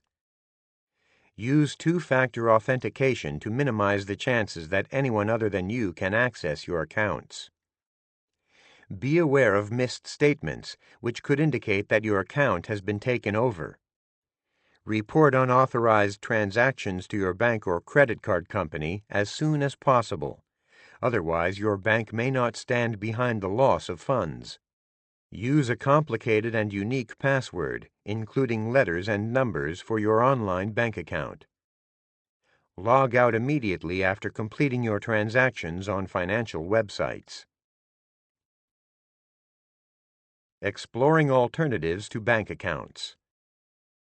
If you've been with me since the beginning of this chapter, you know that the best banks that are focused online should have a cost advantage over their peers that have branch locations. Well, there are other financial companies that have similar, and in some cases even better cost advantages, which translates into better deals for you. Credit unions, discount and online brokerage firms, and mutual fund companies. Credit union accounts and benefits. Credit unions are unique creatures, I guess I should say a unique species, within the financial services firm universe. Credit unions are similar to banks in the products and services that they offer, although private banks tend to offer a deeper array. However, unlike banks, which are run as private businesses seeking profits, Credit unions operate as non-profit entities and are technically owned by their members, customers. If they're efficiently operated, the best credit unions offer their customers better terms on deposits, including checking and savings accounts, higher interest rates and lower fees, and some loans, lower rates and fees. Remember, don't assume that credit unions necessarily or always offer better products and services than traditional banks, because they don't. The profit motive of private businesses isn't evil. Quite to the contrary, the profit motive spurs businesses to keep getting better at and improving on what they do. Credit unions have insurance coverage up to $250,000 per customer through the National Credit Union Administration, NCUA, similar to the FDIC protection that banks offer their customers. As when checking out a bank, be sure that any credit union you may deposit money into has NCUA insurance coverage. The trick to getting access to a credit union is that by law, each individual credit union may offer its services only to a defined membership. Examples of the types of credit union memberships available include alumni, college and university, community, employer, place of worship. There can be some overlap between these groups. To access a credit union, you also may be able to use your family ties. To find credit unions in your local area, visit the Credit Union National Association Consumers website at asmarterchoice.org. Brokerage cash management accounts. A type of account worth checking out at brokerage firms is generally known as an asset management account. When these types of accounts first came into existence decades ago, they really were only for affluent investors. That is no longer the case, although the best deals on such accounts at some firms are available to higher balance investors. Brokerage firms enable you to buy and sell stocks, bonds, and other securities. Among the larger brokerage firms or investment companies with substantial brokerage operations you may have read or heard about are Charles Schwab, E-Trade, Fidelity, and TD Ameritrade. Vanguard is a solid brokerage offering but discontinued their cash management account and is exploring whether to offer another again. Now, some of these firms have fairly extensive branch office networks and others don't. But those that have a reasonable number of branch offices have been able to keep a competitive position because of their extensive customer and asset base and because they aren't burdened by bank regulations, they aren't banks, and the costs associated with operating as a bank. The best of brokerage firm asset management accounts typically enable you to invest in various investments such as stocks, bonds, mutual funds, and exchange-traded funds, and hold those investments in a single account. Write checks against a money market balance that pays competitive yields. Use a Visa or MasterCard debit card for transactions. Money market mutual funds. Because bank savings accounts historically have paid pretty crummy interest rates, you need to think long and hard about keeping your spare cash in the bank during normal times for interest rates and the economy. Instead of relying on the bank, try keeping your extra savings in a money market fund, which is a type of mutual fund. Other funds focus on bonds or stocks. Money market funds historically have offered a higher yielding alternative to bank savings and bank money market deposit accounts. I use a money market fund that offers unlimited check writing at a mutual fund company. I also don't keep my extra savings in the bank. During recent periods of ultra-low interest rates, you may find slightly better interest rates on some of the best online bank savings accounts and at some credit unions. A money market fund is similar to a bank savings account, except that it is offered by a mutual fund company and therefore lacks FDIC coverage. Historically, this hasn't been a problem because retail money market funds have lost shareholder principal in only one case for retail investors. The Reserve Primary Fund lost less than 1% of assets during the 2008 financial crisis. The attraction of money market funds has been that the best ones pay higher yields than bank savings accounts and also come in tax-free versions, which is good for higher tax bracket investors. I explain money market funds in greater detail in Chapter 7. Chapter 7. Managing Money Market Funds. In this chapter, understanding the risks and rewards of money funds, selecting the right fund for your situation, finding the best alternatives to money funds.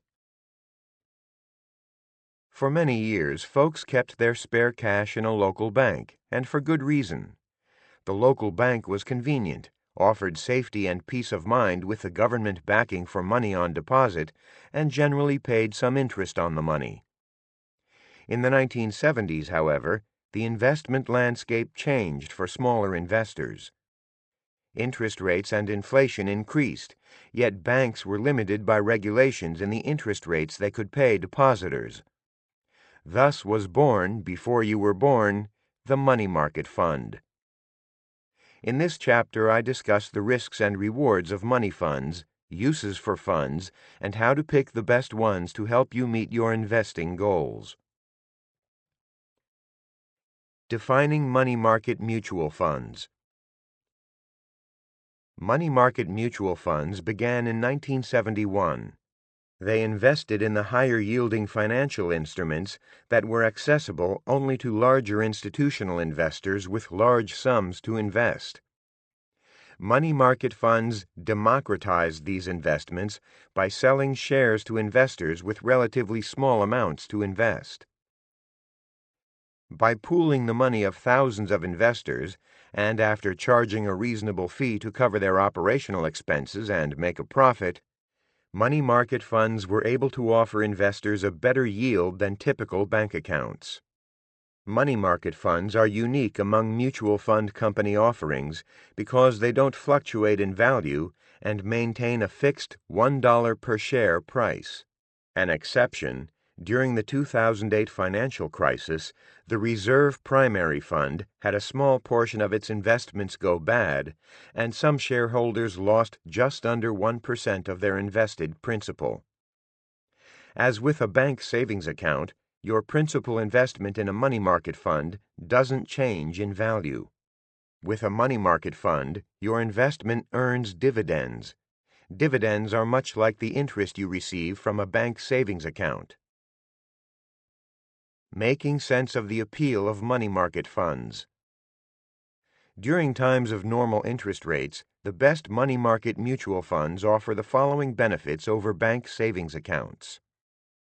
Higher yields. Money market mutual funds generally yield more because they don't have the higher costs that banks do from having branch offices all over. Banks can get away with paying lower yields because they know that many depositors believe that the Federal Deposit Insurance Corporation, FDIC insurance that comes with a bank savings account makes it safer than a money market mutual fund. For more on the safety of money funds compared with banks, see the next section, Understanding the Drawback of Money Market Funds. Also, the FDIC insurance is an expense that banks ultimately pass on to their customers. See Chapter 6 for more on banks and banking options. Tax-free flavors. If you're in a high tax bracket, tax-free money market funds offer you something that bank accounts don't. Bank accounts only pay interest that is fully taxable at both the federal and state levels. Money market funds can be state and federal tax-free for folks in high tax brackets, just federal tax-free for folks in a high federal tax bracket, or fully taxable. Check writing. Another useful feature of money market mutual funds is the ability they provide you to write checks free of charge against your account. Most mutual fund companies require that the checks that you write be for larger amounts, typically $250 minimum. Some brokerage cash management accounts that include money funds at firms like Charles Schwab, Fidelity, and TD Ameritrade allow you to write checks for any amount. With these types of money market fund accounts, you can ditch your bank completely because such accounts often come with debit cards that you can use at bank ATMs for a nominal fee. Some brokerage firms levy service fees if you don't have enough assets with them or don't have regular monthly electronic transfers, such as direct deposit of your paycheck. Understanding the drawback of money market funds. During periods of normal interest rates, the best money market mutual funds have higher yields, tax-free alternatives, and check writing, features not offered by bank savings accounts. But you need to know about one difference between bank accounts and money market mutual funds. Money funds aren't insured, except for a one-year period during the 2008-2009 financial crisis. Bank accounts come with FDIC insurance that protects your deposited money up to $250,000, see Chapter 6. So if a bank fails because it lends too much money to people and companies that go bankrupt or abscond with the funds, you should get your money back from the FDIC. Remember, the lack of FDIC insurance on a money fund shouldn't trouble you, however. Mutual fund companies can't fail because they have $1 invested in securities for every dollar that you deposit in their money funds. By contrast, banks are required to have available just a portion, about 10 cents for every dollar that you hand over to them. Cases have occurred in which money market funds bought some investments that declined in value. However, in all but one case, and where the fund lost just under 1% of shareholder money, involving funds taking in money from retail investors like you and me, the money funds kept their $1 per share price. Tip: if you're concerned about the lack of FDIC insurance on a money market fund, stick with money market funds from the bigger mutual fund companies. They have the financial wherewithal and the biggest incentive to save a foundering money fund. Fortunately, the bigger fund companies typically have the best money funds anyway. Looking at money market fund holdings. Money market funds are a safe, higher-yielding alternative to bank accounts.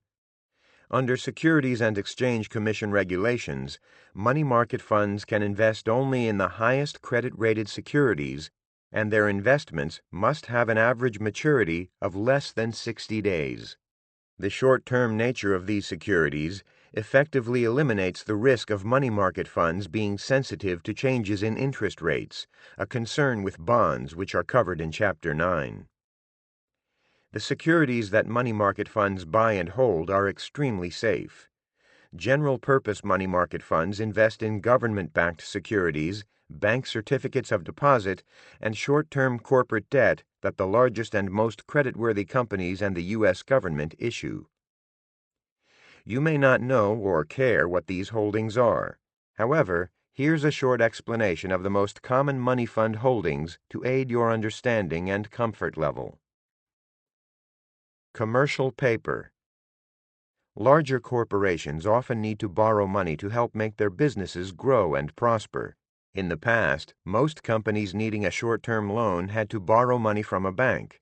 In recent decades, issuing short-term debt, known as commercial paper, directly to interested investors has become easier.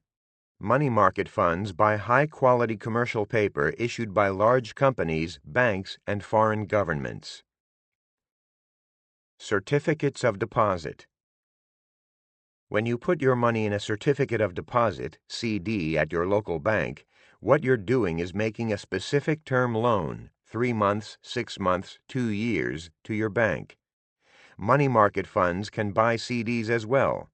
When they do, however, they usually invest millions of dollars in bank CDs. Thus, they can command a higher interest rate than you can get on your own. Money funds buy CDs that mature within a couple of months.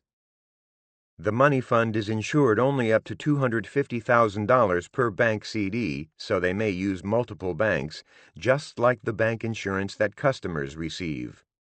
As with other money fund investments, the money fund does research to determine the credit quality of banks and other institutions that it invests in. Remember that money funds' other investments aren't insured. Government debt. The U.S. federal government has trillions of dollars in debt outstanding in the form of Treasury securities. In addition to investing in treasuries soon to mature, money funds invest in short-term debt issued by government-affiliated agencies.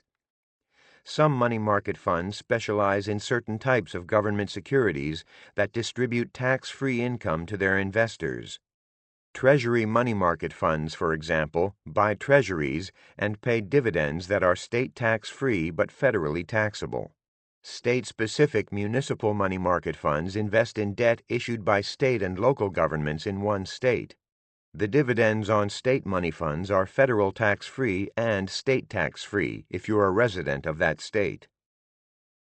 Protecting and accessing your money in money funds.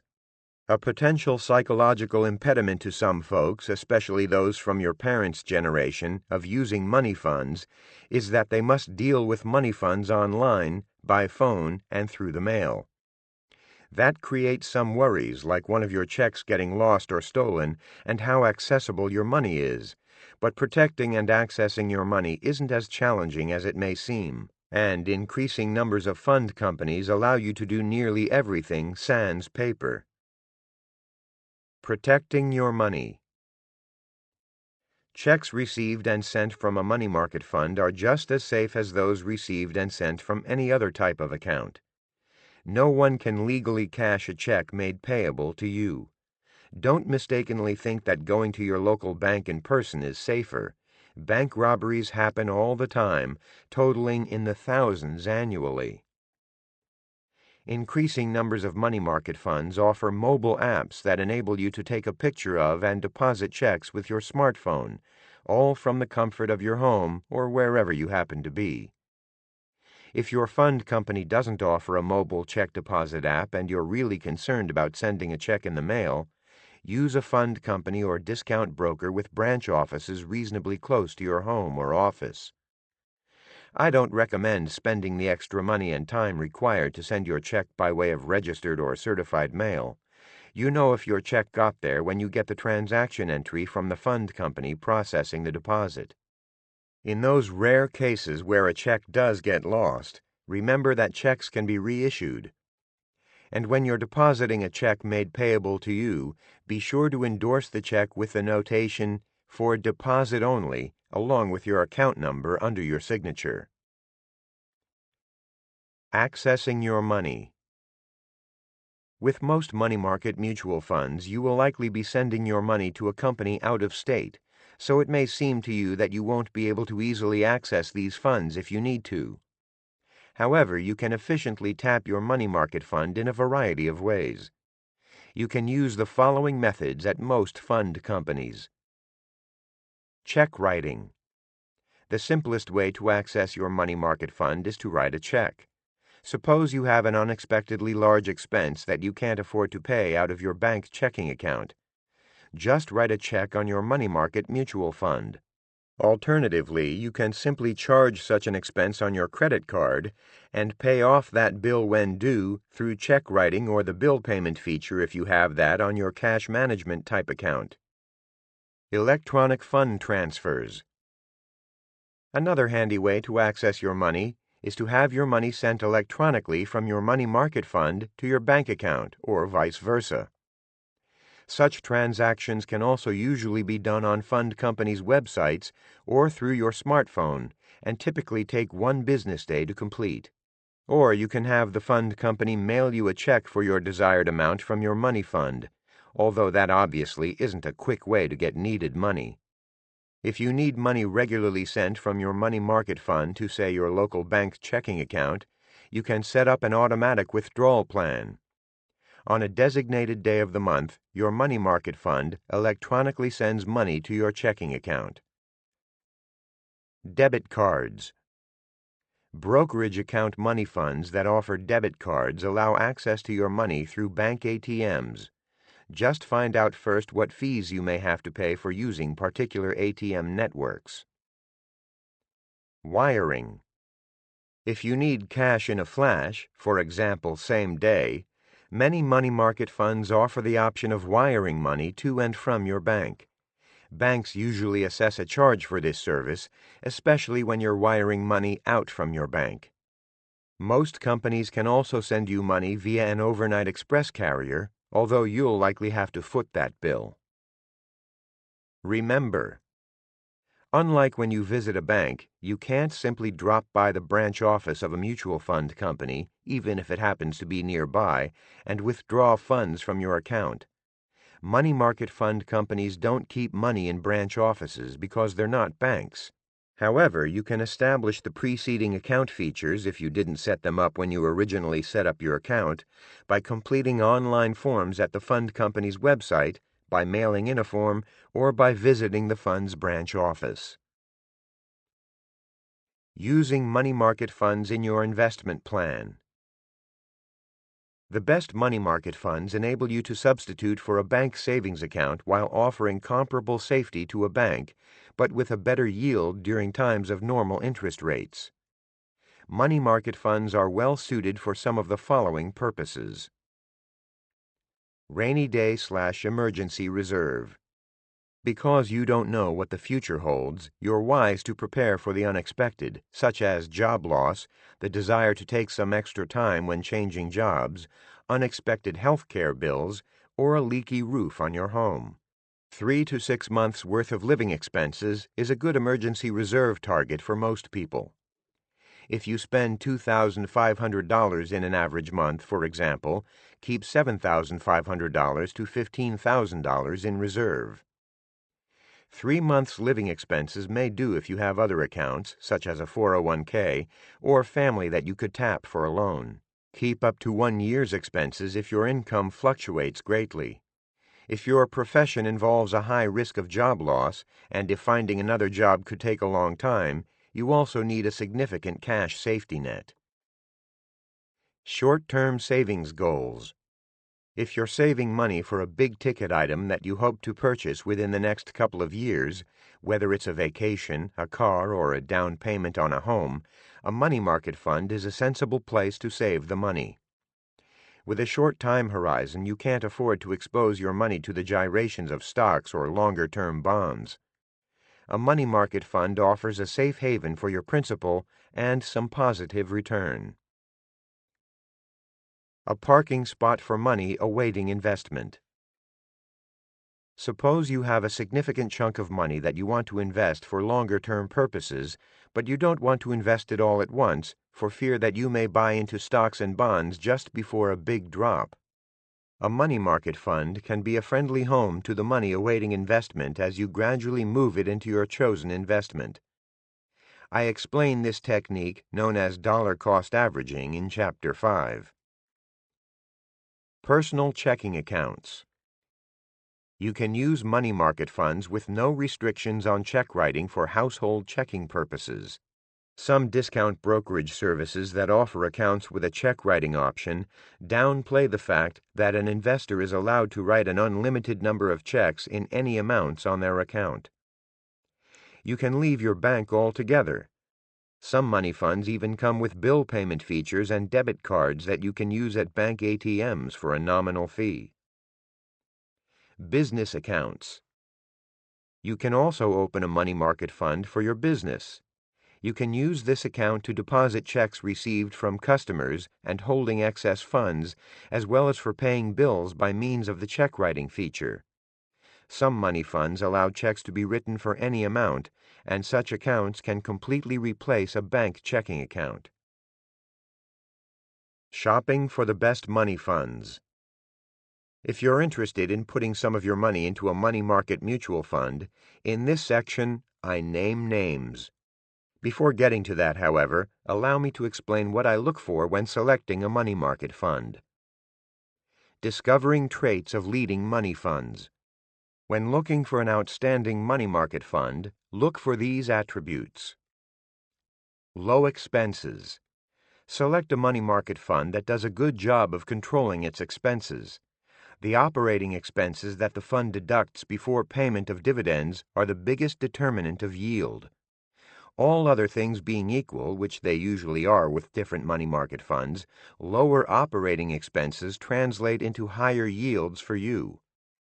Within a given category of money market funds, general, treasury, municipal, and so on, fund managers invest in the same basic securities. The market for these securities is pretty darn efficient, so superstar money market fund managers may eke out an extra 0.1% per year in yield, but not much more. Lower expenses don't mean that a fund company cuts corners or provides poor service. By attracting more money to manage, efficiently managed larger funds are able to manage money for a lower expense percentage. Tax appropriate for your situation. With money market funds, all your return comes from dividends. What you actually get to keep of these returns is what's left over after the federal and state governments take their cut of your investment income. If you invest money that's held outside a retirement account and you're in a high tax bracket, you may come out ahead if you invest in tax-free money market funds. Tax-free refers to the taxability of the dividends that the fund pays. You don't get a tax deduction for money that you put into the fund, as you do with certain retirement accounts.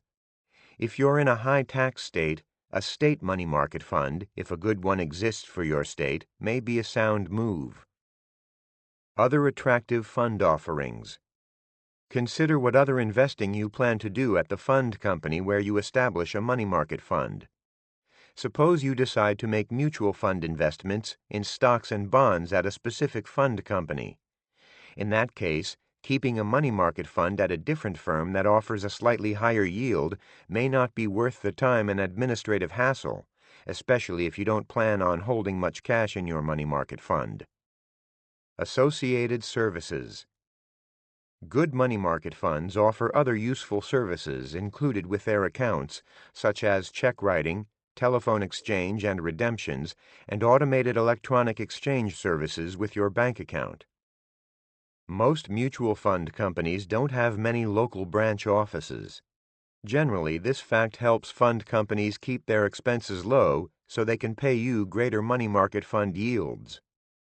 You may open and maintain your mutual fund account via the fund company's website and toll-free phone lines. You don't really get much benefit from selecting a fund company with an office in your area, although you may feel some peace of mind. Naming good money funds. Using the criteria in the preceding section, in this section I recommend good money market funds, that is, those that offer competitive yields, check writing, access to other excellent mutual funds, and other commonly needed money market services. Money market funds that pay taxable dividends may be appropriate for retirement account funds that await investment, as well as non-retirement account money when you're not in a high federal tax bracket and aren't in a high state tax bracket, less than 5%. Here are the best taxable money market funds to consider. Fidelity Cash Reserves, T. Rowe Price Cash Reserves, Vanguard's Federal Money Market. Consider U.S. Treasury money market funds if you prefer a money market fund that invests in U.S. Treasuries, which maintain the safety of government backing, or if you're not in a high federal tax bracket but are in a high state tax bracket, 5% or higher. Here are the U.S. Treasury funds that I recommend. Fidelity's Government Cash Reserves, USAA's Treasury Money Market, Vanguard Treasury Money Market. Municipal, also known as muni money market funds, invest in short-term debt that state and local governments issue. A municipal money market fund, which pays you federally tax-free dividends, invests in munis issued by state and local governments throughout the country. A state-specific municipal fund invests in state and local government-issued munis for one state, such as New York. So, if you live in New York and buy a New York municipal fund, the dividends on that fund are federal and New York state tax-free. So how do you decide whether to buy a nationwide or state-specific municipal money market fund? Federal tax-free only money market funds may be appropriate when you're in a high federal tax bracket but not in a high state tax bracket, less than 5%. State tax-free municipal money market funds are worth considering when you're in a high federal and state tax bracket, 5% or higher. If you're in a higher state tax bracket, your state may not have good or any state tax-free municipal money market funds available. If you live in any of those states, you're likely best off with one of the following national municipal money market funds: USAA Tax-Exempt Money Market, Vanguard Tax-Exempt Money Market. Fidelity, USAA, and Vanguard have good funds for several states.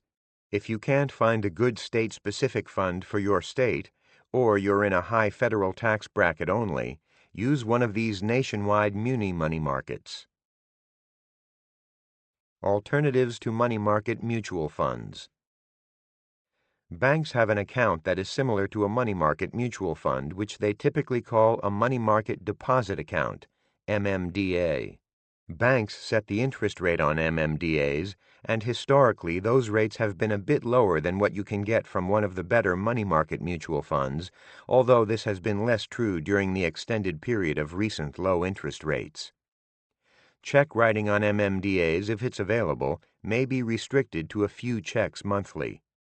As latecomers to the mutual fund business, some banks now offer real money market mutual funds, including tax-free money funds. Again, the better money market mutual funds from mutual fund companies are generally superior to those offered by banks. The reason? Most bank money market funds have higher operating expenses and hence lower yields than the best money funds offered by mutual fund companies. Although I advocate use of the best money market funds, I realize that a bank or credit union savings account is sometimes the most practical place to keep your money. Your local bank, for example, may appeal to you if you like being able to conduct business face-to-face. Perhaps you operate a business where some cash is processed.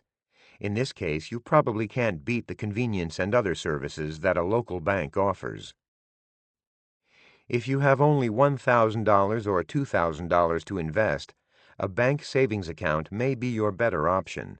The best money market funds generally require a higher minimum initial investment.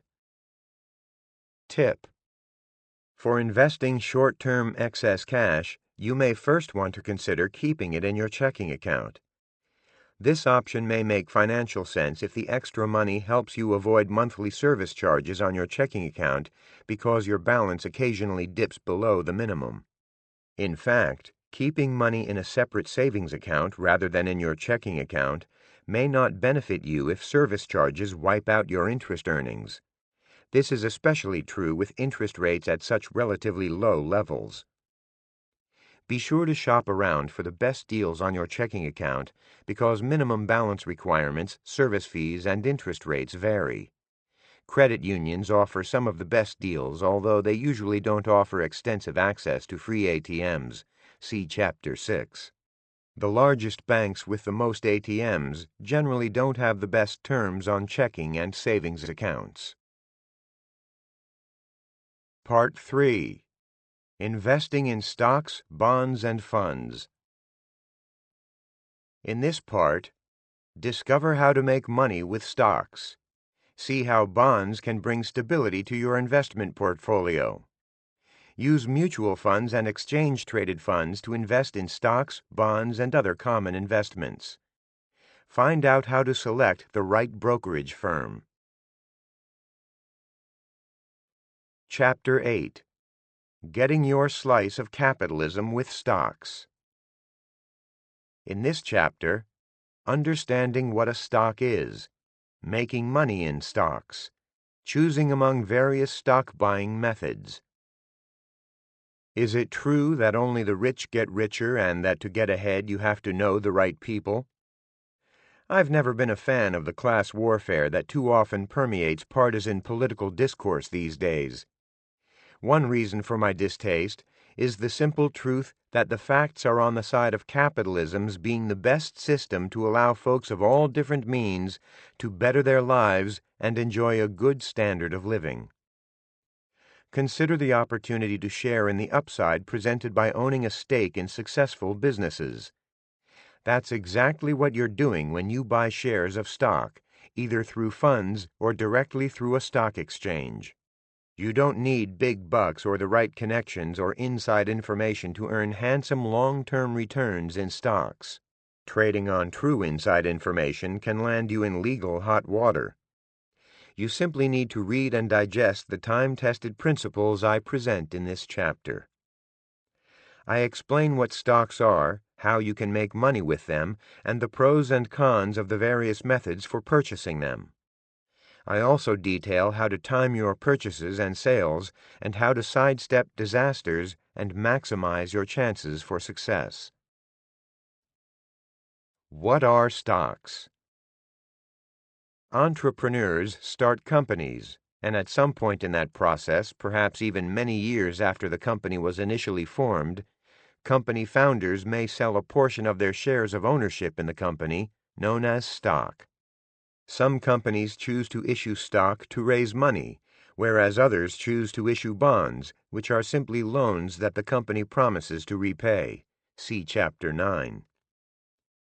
When you and other members of the investing public buy stock, these outside investors continue to hold and trade it over time. From time to time, some companies may choose to buy back some of their own stock, usually because they think it's a good investment, but they're under no obligation to do so. By issuing stock, company founders and employee owners are able to sell some of their relatively illiquid private stock and reap the rewards of their successful company. Growing companies also generally favor stock offerings over selling bonds to investors because the company doesn't want the future cash drain that comes from paying loans, bonds, back. Although many company owners like to take their companies public, issuing stock, to cash in on their stake in the company, not all owners want to go public, and not all who do go public are happy that they did. One of the numerous drawbacks of establishing your company as public includes the burdensome financial reporting requirements, such as publishing quarterly earnings statements and annual reports. Going public also can increase awareness and generate good press for the company, which can increase the company's value. Regulatory required documents not only take lots of time and money to produce, but they can also reveal competitive secrets. Some companies also harm their long-term planning ability because of the pressure and focus on short-term corporate performance that comes with being a public company. Remember, from your perspective as a potential investor, you can usually make more money in stocks than bonds, but stocks are generally more volatile in the short term. You can also get burned when buying stock when a company is issuing new stock for the first time through what is called an initial public offering, IPO. Ultimately, companies seek to raise capital in the lowest cost way they can, so they elect to sell stocks or bonds based on what the finance folks tell them is the best option. For example, if the stock market is booming and new stock can sell at a premium price, companies opt to sell more stock through an IPO. Some have jokingly said that IPO may actually stand for "it's probably overpriced." Some companies opt for selling stock because they don't like carrying debt. You generally should avoid IPOs because newly issued stock more often than not declines or underperforms in price soon after the offering. Of course, there are exceptions to this, especially when growth stocks are in high demand. But such demand can quickly change and prices quickly retreat. When a company decides to issue stock, the company's management team typically works with investment bankers who help companies decide when and at what price to sell stock. When a company issues stock, the price per share that the stock is sold for is somewhat arbitrary. The amount that a prospective investor will pay for a particular portion of the company's stock should depend on the company's profits and future growth prospects. Companies that produce higher levels of profits and grow faster generally command a higher sales price for a given portion of the company.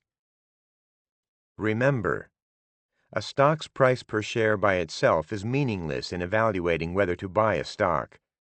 Ultimately, The amount that investors will pay for a company's stock should depend greatly on the company's growth and profitability prospects, which I discuss in the next section. How and why you can make money with stocks. Understanding why stocks tend to appreciate over time and produce better returns than bonds and bank accounts isn't rocket science. It's really pretty simple. In this section, I explain how corporate profits drive stock prices and the different ways you can make money from stocks. Understanding the importance of corporate profits. The goal of most companies is to make a profit, or earnings. Earnings result from the difference between what a company takes in, revenue, and what it spends, costs. I say most companies because some organizations' primary purpose is not to maximize profits. Non-profit organizations, such as the American Cancer Society, Goodwill, Red Cross, and numerous medical centers, colleges, and universities, are well-known examples. However, even non-profits can't thrive and prosper over the long haul without a steady flow of money. Companies that trade publicly on the stock exchanges seek to maximize their profit. That's what their shareholders want. Higher profits generally make stock prices increase. Most private companies seek to maximize their profits as well, but they retain much more latitude to pursue other goals. Among the major ways that successful companies increase profits are building or buying a brand name. What comes to mind when you think of Amazon, Apple, Costco, CVS, eBay, McDonald's, Microsoft, Target, and UPS? These are all powerful brand names that have taken their respective companies many years and many dollars to build. Companies with recognizable and positive brand images enjoy more consumer traffic, sales, and profits. Containing costs. Well-managed companies continually search for ways to control costs without compromising quality. Lowering the cost of manufacturing their products or providing their services allows companies to offer their products and services at lower prices. Managing costs may help boost a company's profits. The marketplace and a company's reputation, and the threat of lawsuits, keep companies from cutting corners and making their products and services dangerous in some way. Developing superior products or services. Some companies develop or promote an invention or innovation that better meets customer needs. Smartphones, 3D printers, home gutters that don't require cleaning, hybrid vehicles, numerous biotechnology offerings, the list goes on. This progress is what keeps the American economy resilient and strong, regardless of the parade of knuckleheads in Washington. Monitoring competitors. Successful companies don't follow the herd, but they do keep an eye on what their competition is up to. If lots of competitors target one part of the market, some companies target a less pursued segment that, if they can capture it, may produce higher profits thanks to reduced competition. Selling products and services in new markets. Many successful U.S.-based companies, for example, have been expanding into foreign countries to sell their products. Although some product or service adaptation is generally required to sell overseas, selling a proven, developed product or service to new markets generally increases a company's chances for success. Making sense of how you profit with stocks. Company stock prices tend to rise over time as the company's profits increase. So how do you make money investing in a company's stock? When you purchase a share of a company's stock, you can profit from your ownership in two ways. Price appreciation. When the price per share of your stock rises to a higher price than you originally paid for it, you can make money. This profit, however, is only on paper until you sell the stock, at which time you realize a capital gain. Such gains realized over periods longer than 1 year are taxed at the lower long-term capital gains tax rate. See Chapter 4. Of course, the stock price per share can fall below what you originally paid, in which case you have a loss on paper unless you realize that loss by selling at a lower price than you paid for the stock. Dividends. Most stocks pay dividends. Companies generally make some profits during the year. Some high-growth companies reinvest most or all of their profits right back into the business. Many companies, however, pay out some of their profits to shareholders in the form of dividends. Increasing numbers of companies use part of their profits to buy back stock, which is a tax-friendly way to provide benefits to current shareholders compared with paying out more in the form of taxable dividends. Your total return from investing in a stock, then, comes from dividends and stock price appreciation. Stocks differ in the dimensions of these possible returns, particularly with respect to dividends. See the section on stock funds and exchange-traded funds in Chapter 10 for more information. Timing your stock buying and selling. One of the biggest temptations, and one of the mistakes you're most likely to make investing in stocks, is trying to jump into and out of stocks based on your shorter-term expectations of where a particular stock or the market as a whole may be heading. In this section, I explain what the major market indexes mean and what value there may be in following any of them. I cover what measures may be useful in spotting when to buy and sell, and what problematic practices are likely to undermine your stock market investing success. Following market indexes. You invest in stocks to share in the rewards of capitalistic economies. When you invest in stocks, you do so through the stock market. In the United States, when folks talk about the market, they're usually referring to the Dow Jones Industrial Average, DJIA, a widely watched U.S. stock market index created by Charles Dow and Eddie Jones of the Wall Street Journal. The DJIA Market Index tracks the performance of 30 large companies that are headquartered in the United States, but it's not the only index. Indexes serve the following purposes. They can quickly give you an idea of how particular types of stocks are doing at the moment and over time.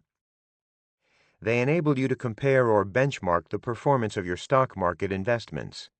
If you invest primarily in large company U.S. stocks, for example, you should compare the overall return of the stocks in your portfolio to a comparable index, in this case the S&P 500, which I define later in this chapter.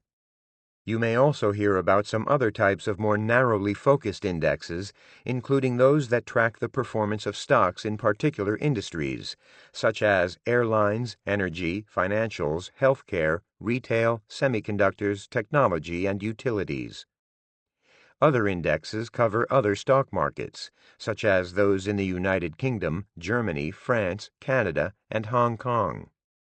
Warning: focusing your investments on the stocks of just one or two industries, especially those that aren't major ones, or smaller countries, is dangerous due to the lack of diversification and your lack of expertise in making the difficult decision about what to invest in and when. Thus, I suggest that you ignore these narrower indexes. In addition to the DJIA, important market indexes and the types of stocks they track include Standard & Poor's S&P 500. Like the DJIA, the S&P 500 tracks the price of 500 larger company U.S. stocks. These 500 big companies account for about 75% of the total market value of the tens of thousands of stocks traded in the United States. Thus, the S&P 500 is a much broader and more representative index of the larger company stocks in the United States than is the DJIA. Russell 2000. This index tracks the market value of 2,000 smaller U.S. company stocks of various industries. Although small company stocks tend to move in tandem with larger company stocks over the longer term, it's not unusual for one to rise or fall more than the other, or for one index to fall while the other rises in a given year. Wilshire 5000. Despite its name, the Wilshire 5000 Index actually tracks the prices of about 3,500 stocks of U.S. companies of all sizes, small, medium, and large. Thus, many people consider this index to be the broadest and most representative of the overall U.S. stock market. MSCI EAFE. Stocks don't exist only in the United States. MSCI's EAFE, Europe, Australasia, and Far East Index tracks the prices of stocks in the other major developed countries of the world. MSCI Emerging Markets. This index follows the value of stocks in less economically developed but emerging countries, such as South Korea, Brazil, China, Russia, Taiwan, India, South Africa, and Mexico. These stock markets tend to be more volatile than those in established economies. During good economic times, emerging markets usually reward investors with higher returns, but stocks can fall farther and faster than stocks in developed markets. Using price-earnings ratios to value stocks. You can't compare different companies' stock prices and determine from that which ones may be a better investment. The level of a company's stock price relative to its earnings or profits per share helps you measure how expensively, cheaply, or fairly a stock price is valued. Over the long term, stock prices and corporate profits tend to move in tandem. The price-earnings (PE) ratio compares the level of stock prices to the level of corporate profits, giving you a good sense of the stock's value. Over shorter periods of time, investors' emotions as well as fundamentals, data that can affect the perceived value or price of a stock, move stocks. But over longer terms, fundamentals possess a far greater influence on stock prices. PE ratios can be calculated for individual stocks as well as entire stock indexes, portfolios, or funds. The PE ratio of U.S. stocks has averaged around 15 over the past century. During times of low interest rates and inflation, the ratio has tended to be higher, in the high teens to low 20s. Just because U.S. stocks have historically averaged PE ratios of about 15 to 20 doesn't mean that every individual stock will trade at that PE level. Faster-growing companies usually command higher PE ratios. Tip: though a stock price or an entire stock market may appear to be at a high price level, that doesn't necessarily mean that the stock or market is overpriced. Compare the price of a stock to that company's profits per share, or the overall market's price level to the overall corporate profits. The PE ratio captures this comparison. Faster-growing and more profitable companies generally have higher PE ratios, meaning that they sell for a premium. Also remember that future expected earnings, which are difficult to predict, influence stock prices more than current earnings, which are old news. Most of the time, the stock market is reasonably efficient. By that I mean that a company's stock price normally reflects many smart people's assessments as to what is a fair price. Thus, it's not realistic for an investor to expect to discover a system for how to buy low and sell high.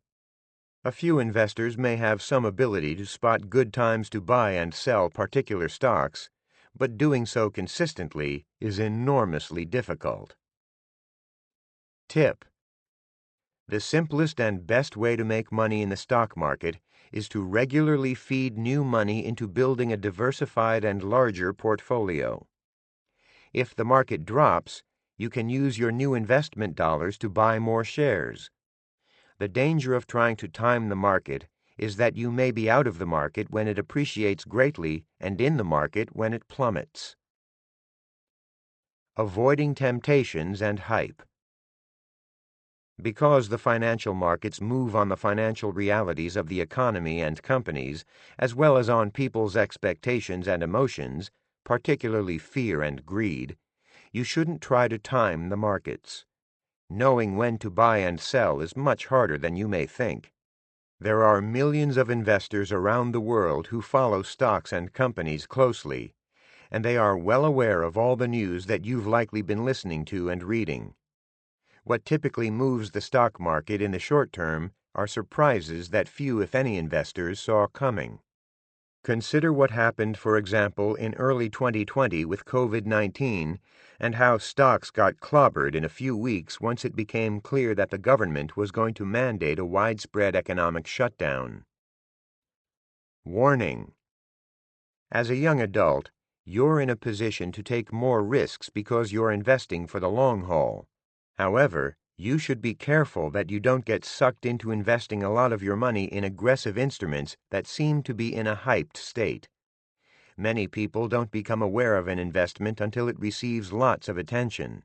By the time everyone else talks about an investment, it's often nearing or at its peak.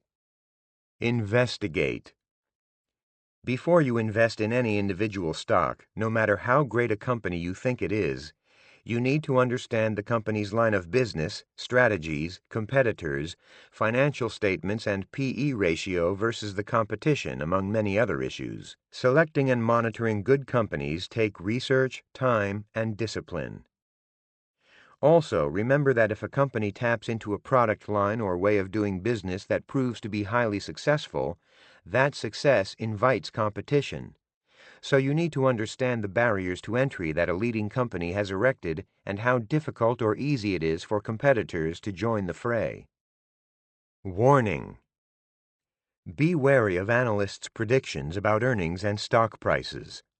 Investment banking firm analysts who are too optimistic, as shown in numerous independent studies, have a conflict of interest because the investment banks that they work for seek to cultivate the business, new stock and bond issues of the companies that they purport to rate and analyze.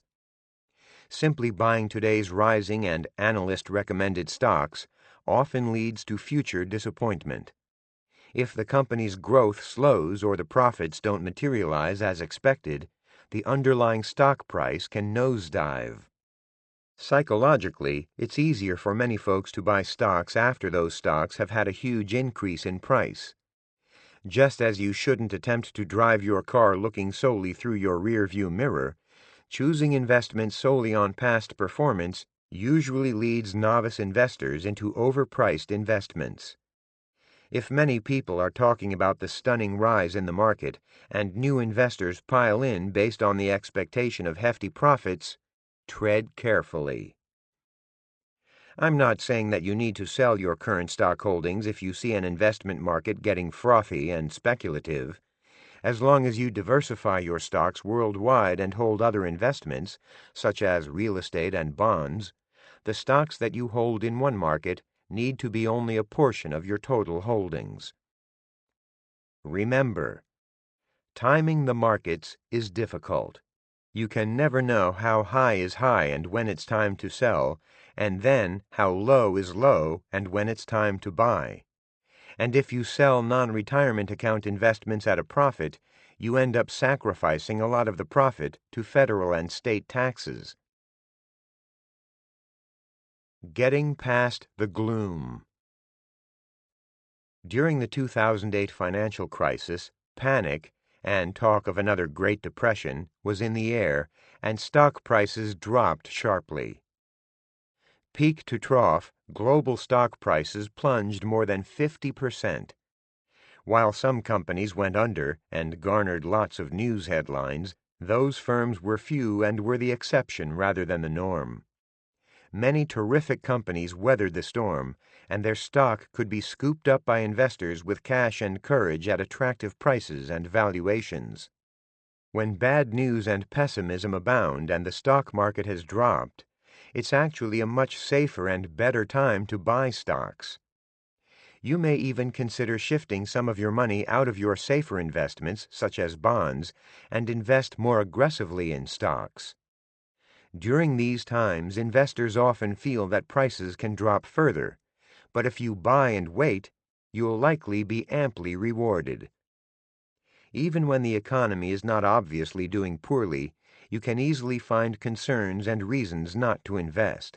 Maybe you don't like the current political party in power, or worry about the declining dollar, too much inflation or not enough, conflicts in various parts of the world, and so on. It's not hard, especially if you consume plenty of media, to find numerous reasons to not invest in stocks due to things others say you should worry about. It does take courage to invest in stocks and similar assets and to take risks. But history has repeatedly shown that those who take sensible risks are rewarded over the long term. Sidestepping common investing minefields. Shares of stock, which represent fractional ownership in companies, offer a way for people of all economic means to invest in companies and build wealth. History shows that long-term investors can win in the stock market because it appreciates over the years. That said, some people who remain active in the market over many years manage to lose some money because of easily avoidable mistakes, which I can keep you from making in the future. Warning: you can greatly increase your chances of investing success and earning higher returns if you avoid the following common stock investing mistakes. Broker conflicts. Some investors make the mistake of investing in individual stocks through a broker who earns commissions. The standard pitch of these firms and their brokers is that they maintain research departments that monitor and report on stocks. Their brokers use this research to tell you when to buy, sell, or hold. It sounds good in theory, but this system has significant problems. Many brokerage firms happen to be in another business that creates enormous conflicts of interest in producing objective company reviews. These investment firms also solicit companies to help them sell new stock and bond issues. To gain this business, the brokerage firm needs to demonstrate enthusiasm and optimism for the company's future prospects. Studies of brokerage firms' stock ratings have shown that from a predictive perspective, their research generally has a poor predictive track record. Short-term trading. Unfortunately for themselves, some investors track their stock investments closely and believe that they need to sell after short holding periods, months, weeks, or even days. With the growth of Internet and smartphone trading, such short-sightedness has taken a turn for the worse, as more investors now engage in a foolish process known as day trading, in which they buy and sell a stock within the same day. Whether you hold a stock for only a few hours or a few months, you're not investing, you're gambling. Specifically, the numerous drawbacks that I see to short-term trading include more taxes and tax headaches, lower returns from being out of the market when it moves up, and inordinate amounts of time spent researching and monitoring your investments. Even if you use a broker offering free trading, you pay an implicit price every time you buy and sell. Following gurus. It's tempting to wish that you could consult a guru who could foresee an impending major decline and get you out of an investment before it tanks. Believe me when I say that plenty of these pundits are talking up such supposed prowess. From having researched many such claims, see the Guru Watch section of my website, erictyson.com, I can tell you that nearly all these folks significantly misrepresent their past predictions and recommendations. Also, the few who made some halfway decent predictions in the recent short term had poor or unremarkable longer-term track records. As you develop your investment portfolio, take a level of risk and aggressiveness with which you're comfortable. No pundit has a working crystal ball that can tell you what's going to happen with the economy and financial markets in the future. Highlighting how to invest in stocks. When you invest in stocks, you have lots of choices. In addition to the tens of thousands of stocks to choose from, you can invest in mutual funds, exchange-traded funds, ETFs, or hedge funds. Investing in stock mutual funds and exchange-traded funds. Mutual funds take money invested by people like you and me and pool it into professionally managed investment portfolios in securities such as stocks and bonds. Stock mutual funds, as the name suggests, invest primarily or exclusively in stocks. Some stock funds sometimes invest a bit in other stuff, such as bonds. If you're busy and realize your lack of expertise analyzing and picking stocks, you'll love the best stock mutual funds. Investing in stocks through mutual funds can be as simple as dialing a toll-free phone number or logging on to a fund company's website, completing some application forms, and zapping off the money you want to invest. Exchange-traded funds, ETFs, are newer versions of mutual funds. The best ETFs are in many ways similar to mutual funds, except that they trade on a stock exchange. The chief attractions are those ETFs that offer investors the potential for even lower operating expenses than those of comparable mutual funds.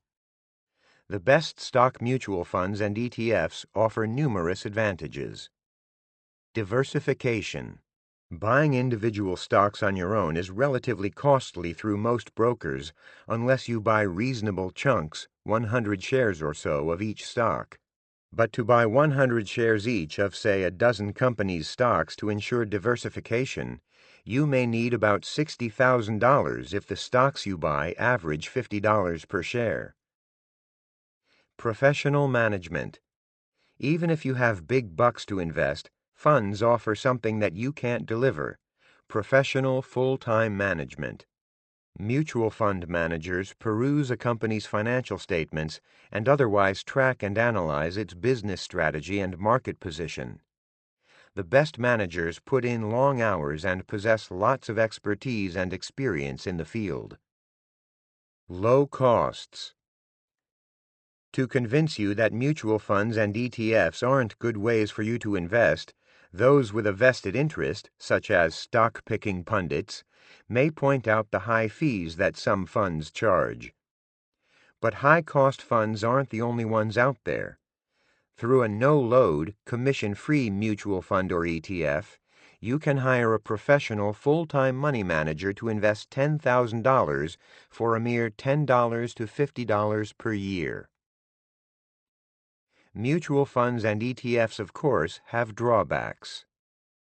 Less control. If you like being in control, sending your investment dollars to a seemingly black box process in which others decide when and in what to invest your money may unnerve you. However, you should be more concerned about the potential blunders that you may make investing in individual stocks of your own choosing, or even worse, those stocks pitched to you by a broker. Taxes. Taxes are a concern when you invest in mutual funds and ETFs outside retirement accounts. Because the fund manager decides when to sell specific stock holdings, some funds may produce relatively high levels of taxable distributions. But you can use tax-friendly funds and ETFs if taxes concern you.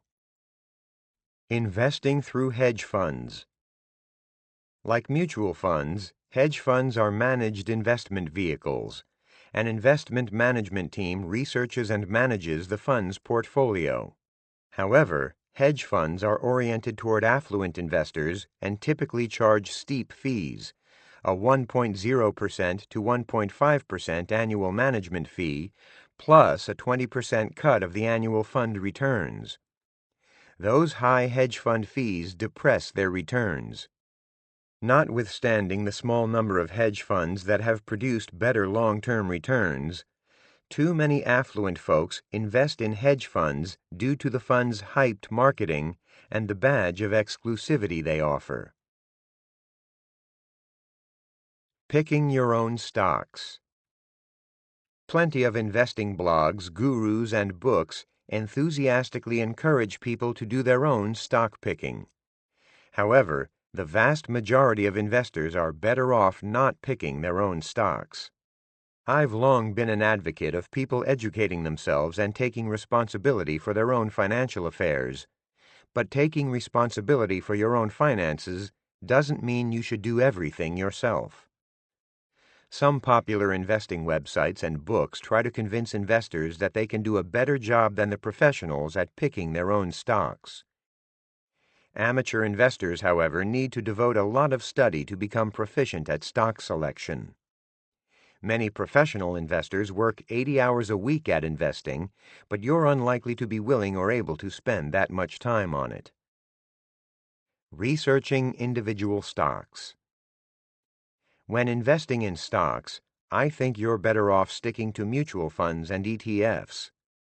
In Chapter 10, I dive into far more detail about how to do just that. However, I realize that you may be interested in picking some stocks on your own. You can spend hundreds of hours researching and reading information on one company alone. Therefore, unless you're financially independent and want to spend nearly all your productive time investing, you need to focus on where you can get the best bang for your buck and time. The Value Line Investment Survey. Value Line is an investment research company. Value Line's securities analysts have been tracking and researching stocks since 1931. Its analysis and recommendation track record is quite good, and its analysts are beholden to no one. Many professional money managers use the Value Line Investment Survey, Value Line's weekly publication, and website subscription at valueline.com as a reference because of its comprehensiveness. Value Line condenses the key information and statistics about a stock and the company behind the stock to a single page. Morningstar. This firm, Morningstar.com, is better known for its reports on funds, but it has decent research summaries for many individual stocks, especially those of larger and well-followed companies. The very basic information on companies is available without charge, but to get the more comprehensive information, including their research analysts' reviews, you must be a paid subscriber. Independent brokerage research. If you're going to invest in individual stocks, you need a brokerage account. In addition to offering low trading fees, the best brokerage firms allow you to easily tap into useful research, especially through the firm's website, that you can use to assist with your investing decisions. Because discount brokers aren't in the investment banking business of working with companies to sell new issues of stock, discount brokers have a level of objectivity in their research reports that traditional brokers, ones like Merrill Lynch, Morgan Stanley, and so on, often lack. Some discount brokers, such as Charles Schwab, produce their own highly regarded research reports, but most discount brokers simply provide reports from independent third parties. Successful money managers' stock picks. To make money in stocks, you certainly don't need an original idea. In fact, it makes sense to examine what the best money managers are buying for their portfolios. Mutual fund managers, for example, are required to disclose at least twice a year what stocks they hold in their portfolios. You can call the best fund companies and ask them to send their most recent semi-annual reports that detail their stock holdings, or you can view those reports on many fund companies' websites. Through its website, Morningstar allows you to see which mutual funds hold large portions of a given stock that you may be researching and what the success or lack thereof is of the funds that are buying a given stock. Finally, you can follow what Warren Buffett's and other successful investors' funds are buying by visiting the Securities and Exchange Commission website at sec.gov and looking up specific investment funds' holdings via their so-called 13F filings. Financial publications and websites. Many publications and websites cover the world of stocks, but you have to be careful. Just because certain columnists or publications advocate particular stocks or investing strategies doesn't mean that you'll achieve success by following their advice. Many publications, blogs, and websites are devoted to stock picking. Visit my site at erictyson.com for more information. Annual reports. Publicly traded companies must file certain financial documents annually. Consider reviewing these documents to enhance your understanding of a company's businesses and strategies rather than for the predictive value that you may hope they provide. The annual report is a yearly report that provides standardized financial statements as well as management's discussion of how the company has performed and how it plans to improve future performance. While some companies have been sued for misleading shareholders with inflated forecasts or lack of disclosure of problems, know that responsible companies try to present a balanced and, of course, hopeful perspective in their annual reports. 10Ks. 10Ks are expanded versions of annual reports. Most investment professionals read the 10K rather than the annual report because the 10K contains additional data and information, especially for a company's various divisions and product lines. Also, 10Ks contain little of the verbal hype that you find in most annual reports. In fact, the 10K is probably one of the most objective reports that a company publishes. If you're not intimidated by annual reports or if you want more details, read the 10Ks of the companies you want to check out. 10Qs provide information similar to 10Ks, but on a quarterly basis. Earnings calls. Listen to a recent earnings call. Earnings calls allow you to hear from management as well as listen to the questions that professional analysts ask. Replays are often available on companies' investor relations websites. Final thoughts on stock picking. Keep the amount that you dedicate to individual stock investments to a minimum. Ideally, no more than 20% of your invested dollars. I encourage you to do such investing for the educational value and enjoyment that you derive from it, not because you smugly think you're as skilled as the best professional money managers. Unless you're extraordinarily lucky or unusually gifted at analyzing company and investor behavior, you won't earn above-average returns if you select your own stocks. When investing in stocks, you should be doing it with the goal and expectation of holding on to the stocks over a number of years and perhaps even decades. After putting a good deal of time and effort into identifying stocks to buy, why would you want to turn around and sell your stocks after just a few days, weeks, or even months of holding? Tip: try to buy stock in good-sized chunks. Otherwise, commissions at some brokers gobble a large percentage of the small dollar amount you invest. If you don't have enough money to build a diversified portfolio all at once, don't sweat it.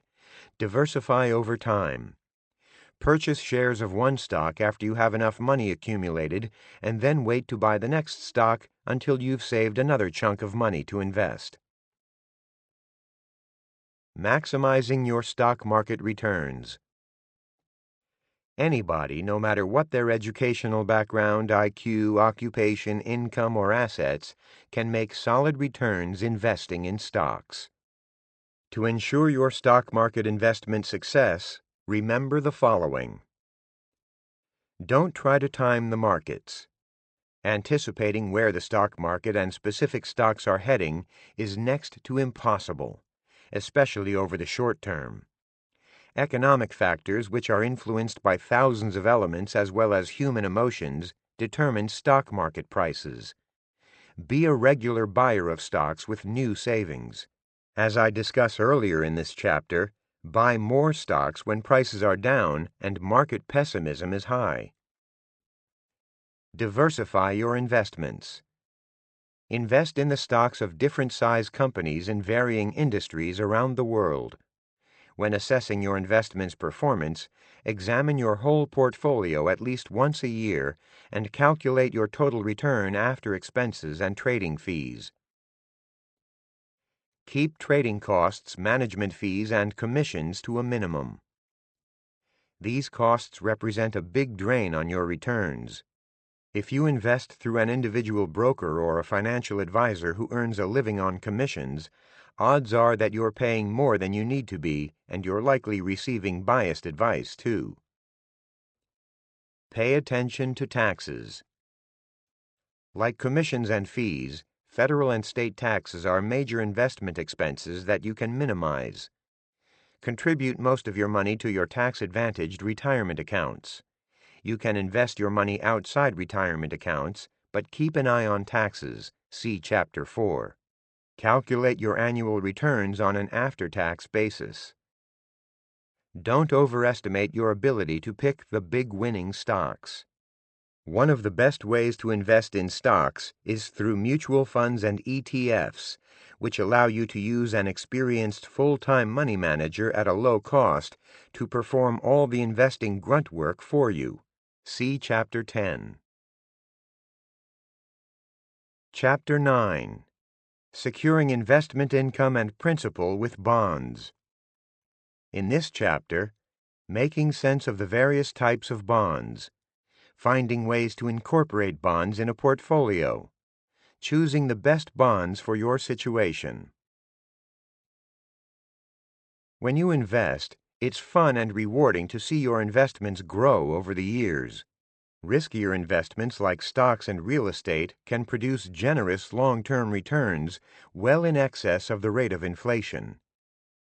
But lending investments like bonds make sense for a portion of your money if you expect to sell some of those investments within 5 years.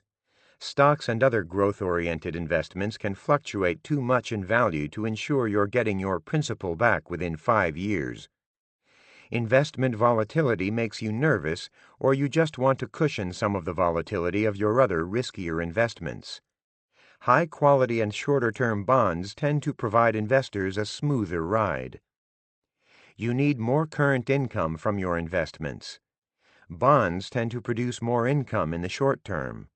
That said, you need to be aware that dividend-paying stocks may offer more income over the long term as their dividends tend to increase over time.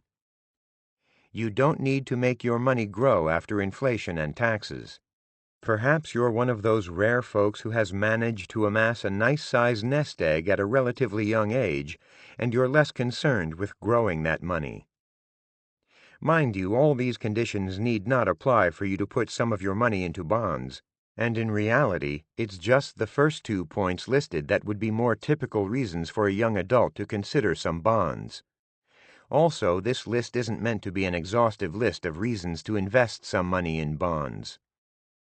In this chapter, I discuss how and why to use bonds in your investment portfolio, explain the different types of bonds as well as alternatives to bonds, and describe the best ways to invest in bonds.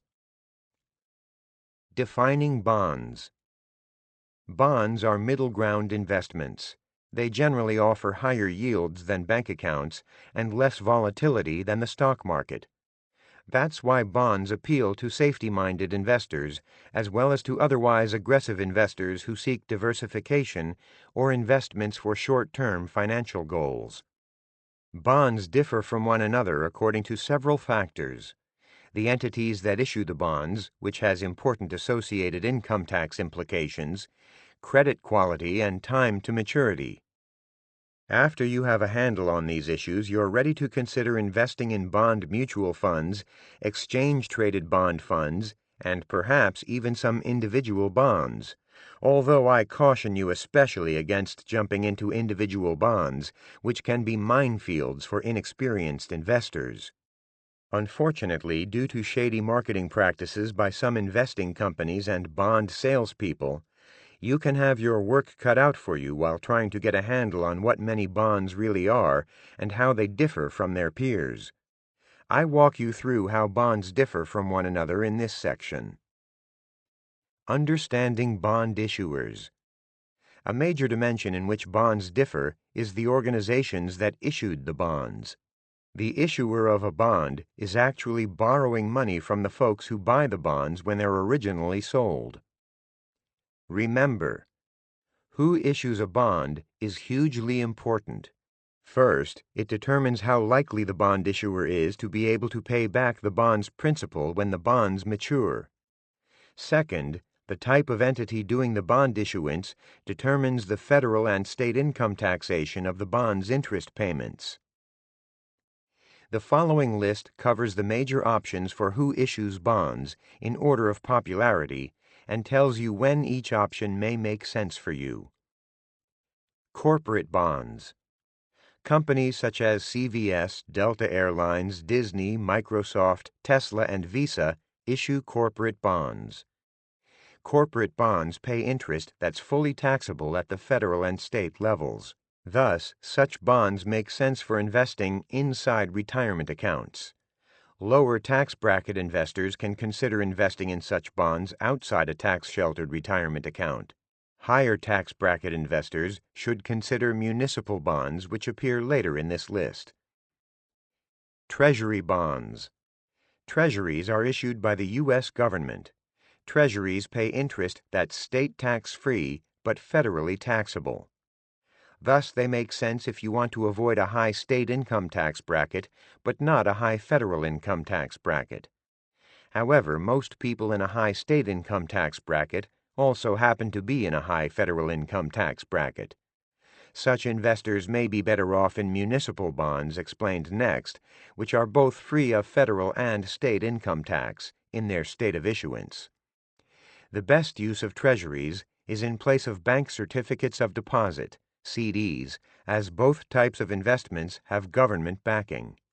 Treasuries that mature in the same length of time as a CD may pay the same interest rate or a better one. Remember, bank CD interest is fully taxable, whereas a Treasury's interest is state tax-free. Municipal bonds. Municipal bonds, muni bonds for short, are issued by state or local governments. Muni bonds pay interest that's free of federal and state taxes to residents in the state of issue. For example, if you live in New York and buy a bond issued by a New York government agency, you probably won't owe New York state or federal income tax on the interest.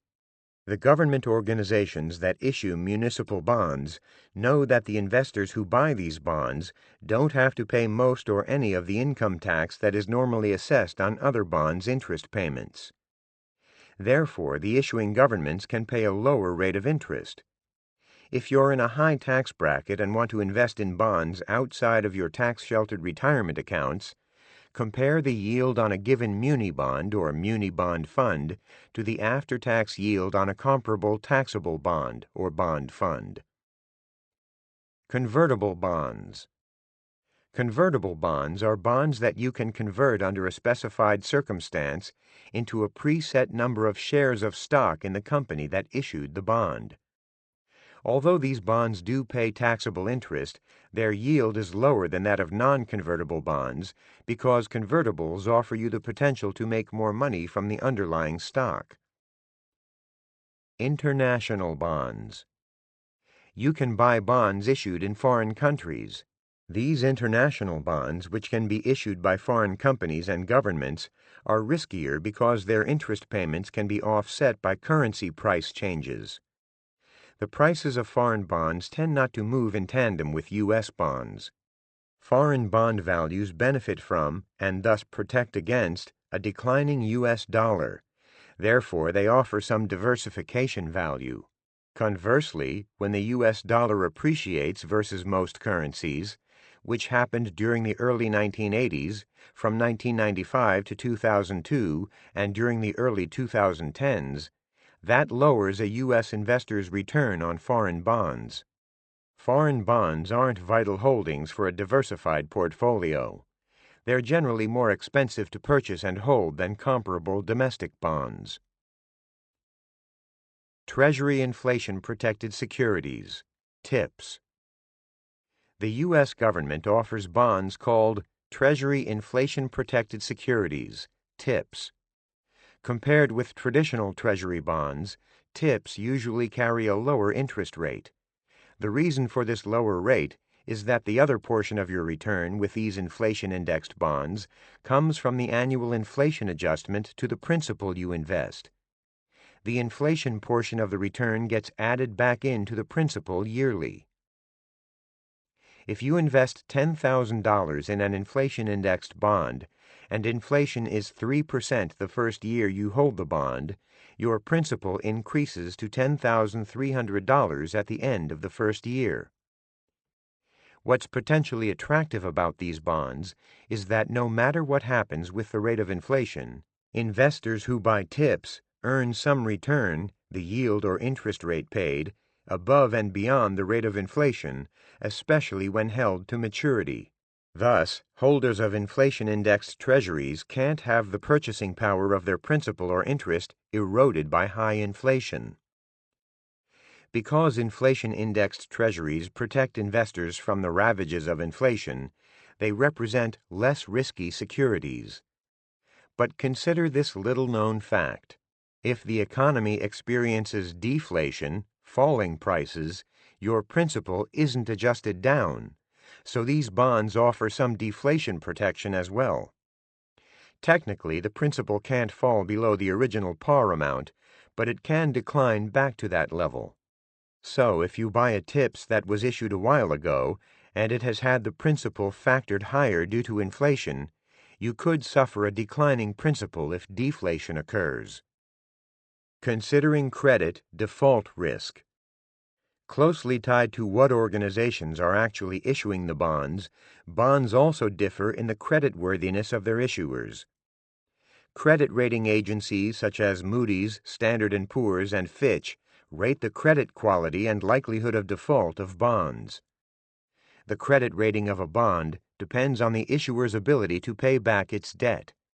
Bond credit ratings are usually done on some sort of a letter grade scale.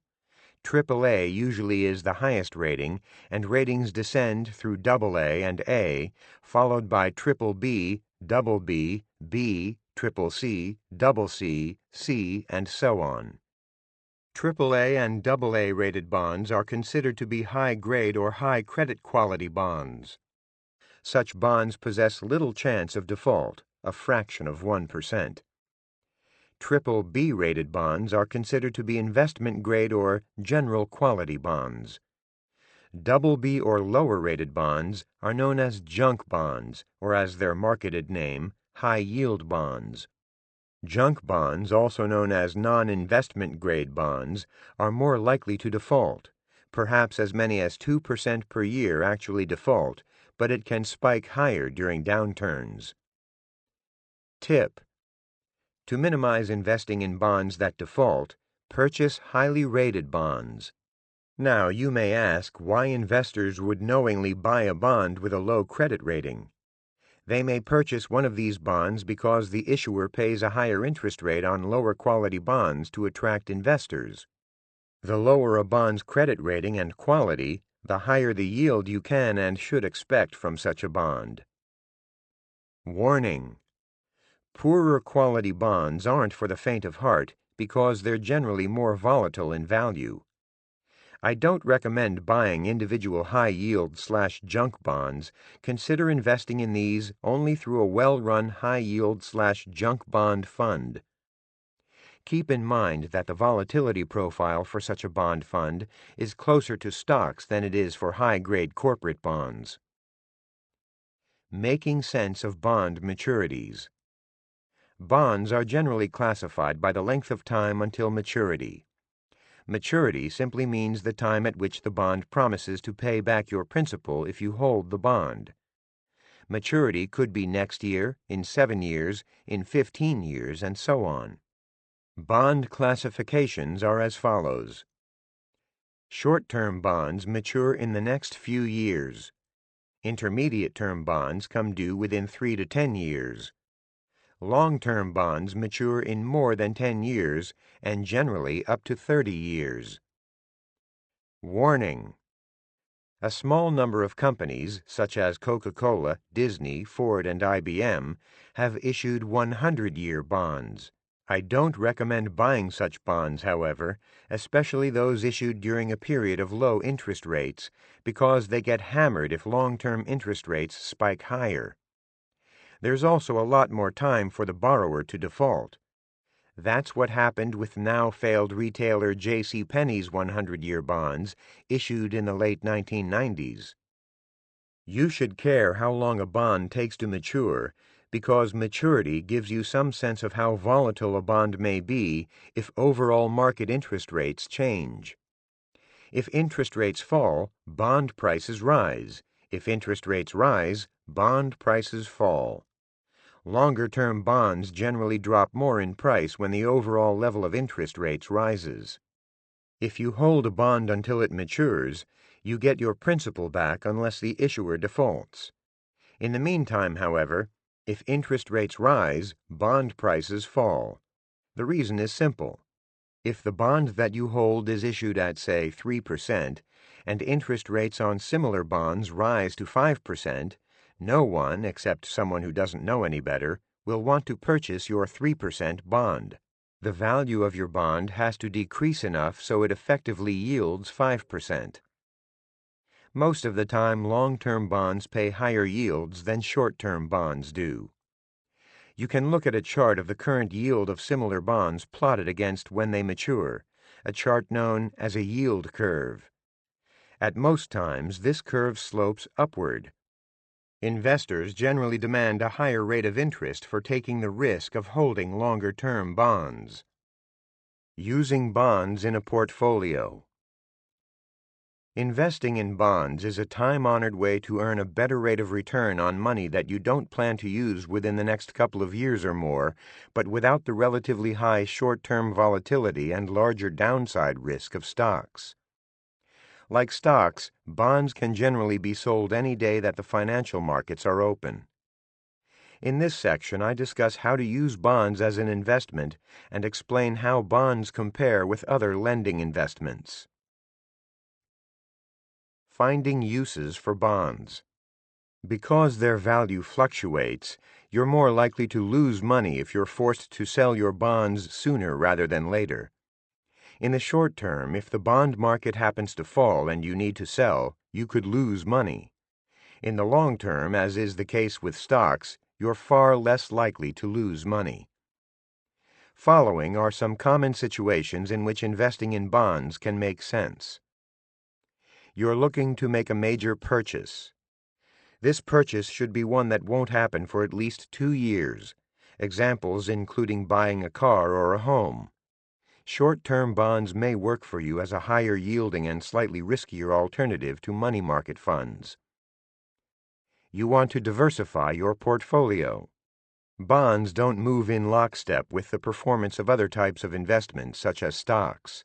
In fact, in a poor economic environment, such as during the Great Depression of the 1930s or the 2008 financial crisis, bonds may appreciate in value, while riskier investments such as stocks decline. Bonds increased in value while stocks initially plummeted in March 2020 during the COVID-19 government-mandated economic shutdowns. You're interested in diversifying your long-term investments. You may invest some of your money in bonds as part of a long-term investment strategy, such as for retirement. You should have an overall plan for how you want to invest your money, see Chapter 2. Aggressive young investors should keep much less of their retirement money in bonds than older folks who are nearing retirement. There's no need during your younger adult years to invest any of your long-term money in bonds so long as you are knowledgeable about and comfortable with the higher short-term risks you are accepting with stocks. You need income-producing investments. When you're retired, probably much later in life, or not working, bonds can be useful because they're better at producing current income than many other investments. Warning: I don't generally recommend putting your emergency cash reserve in bonds. That's what a money market fund or bank savings/credit union account is for. See Chapters 6 and 7. Don't put too much of your long-term investment money in bonds either. Bonds are generally inferior investments for making your money grow. Growth-oriented investments, such as stocks, real estate, and your own business, hold the greatest potential to build real wealth. Comparing other lending investments with bonds. As I explain in Chapter 1, lending investments are those in which you lend your money to an organization, such as a bank, company, or government, that typically pays you a set or fixed rate of interest. Ownership investments, by contrast, provide partial ownership of a company or some other asset, such as real estate, that has the ability to generate revenue and potential profits. Lending investments aren't the best choice if you really want to make your money grow, but even the most aggressive investors should consider placing some of their money in lending investments. This buffer of money can serve meeting emergency needs and a reservoir to tap when attractive investing opportunities appear. In this chapter, I focus on bonds, but I'd be remiss if I failed to point out that lending investments are everywhere. Banks, credit unions, brokerage firms, insurance companies, and mutual fund companies. Lending investments that you may have heard of include bank accounts, savings and CDs, treasury bills and other bonds, bond mutual funds and exchange-traded bond funds, mortgages, and guaranteed investment contracts, GICs. Bonds, money market funds, and bank savings vehicles are hardly the only lending investments. A variety of other companies are more than willing to have you lend them your money and pay you a relatively fixed rate of interest. In most cases, though, you're better off staying away from the investments described in the following sections. Too many investors get sucked into lending investments that offer higher yields and are pitched as supposedly better alternatives to bonds. Remember, risk and return go hand in hand, so higher yields mean greater risk and vice versa. One of the allures of non-bond lending investments, such as private mortgages, GICs, and CDs, is that they don't fluctuate in value, at least not that you can see. Such investments appear to be safer and less volatile. You can't watch your principal fluctuate in value because you can't look up the value daily the way you can with bonds and stocks. But the principal values of your mortgage, GIC, and CD investments really do fluctuate. You just don't see the fluctuations. Just as the market value of a bond drops when interest rates rise, so does the market value of these investments, and for the same reasons. At higher interest rates, investors expect a discounted price on a fixed interest rate investment because they always have the alternative of purchasing a new mortgage, GIC, or CD at the higher prevailing rates. Some of these investments are actually bought and sold and behave just like bonds among investors in what's known as a secondary market. Tip: if the normal volatility of a bond's principal value makes you uneasy, try not to follow your investments too closely. In the sections that follow, I explain common lending investments that are often pitched as bond alternatives with supposedly more stable prices. You can find information on CDs in Chapter 6. Guaranteed Investment Contracts, GICs. Through your retirement plan at work, you may be pitched to invest in Guaranteed Investment Contracts, GICs. The allure of GICs, which are sold and backed by insurance companies, is that your account value doesn't appear to fluctuate. Other insurer-backed investments sold to the public through brokers are similar. Like one-year bank CDs, GICs generally quote you an interest rate for the next year. Some GICs lock in the rate for longer periods, whereas others may change the interest rate several times per year. Keep in mind that the insurance company that issues the GIC does invest your money, mostly in bonds and maybe a bit in stocks. Like other bonds and stocks, these investments fluctuate in value, you just don't see the fluctuation. Typically, once a year, you receive a new statement showing that your GIC is worth more thanks to the newly added interest. This statement makes otherwise nervous investors who can't stand volatile investments feel safe and sound. This yield on a GIC is usually comparable to those available on short-term, higher-quality bonds, yet the insurer invests in long-term bonds and some stocks. The insurer pockets the difference between what these investments generate for the insurer and what the GIC pays you in interest. The insurer's take can be significant and is generally hidden. Mutual funds and exchange-traded funds are required to report the management fees that they collect and subtract before paying your return, but GIC insurers have no such obligations. By having a return guaranteed in advance with no chance for loss, you pay heavily with many GICs, an effective fee upward of 2% per year, for peace of mind in the form of lower long-term returns. Warning: the high effective fees that you pay to have an insurer manage your money in a GIC aren't the only drawbacks. When you invest in a GIC, your assets are part of the insurer's general assets. Insurance companies sometimes fail, and although they typically merge with healthy insurers if that happens, you can still lose money. The rate of return on GICs from a failed insurance company is often slashed to help restore financial soundness to the company. So the only guarantee that comes with a GIC is that the insurer agrees to pay you the promised rate of interest as long as it is able. Private mortgages. To invest in mortgages directly, you can loan your money to people who need money to buy or refinance real estate. Such loans are known as private mortgages or second mortgages if your loan is second in line behind someone's primary mortgage. You may be pitched to invest in a private mortgage by people you know in real estate-related businesses. Mortgage and real estate brokers often arrange mortgage investments, and you must tread carefully because these people have a vested interest in seeing the deal done. Otherwise, the mortgage broker doesn't get paid for closing the loan, and the real estate broker doesn't get a commission for selling a property.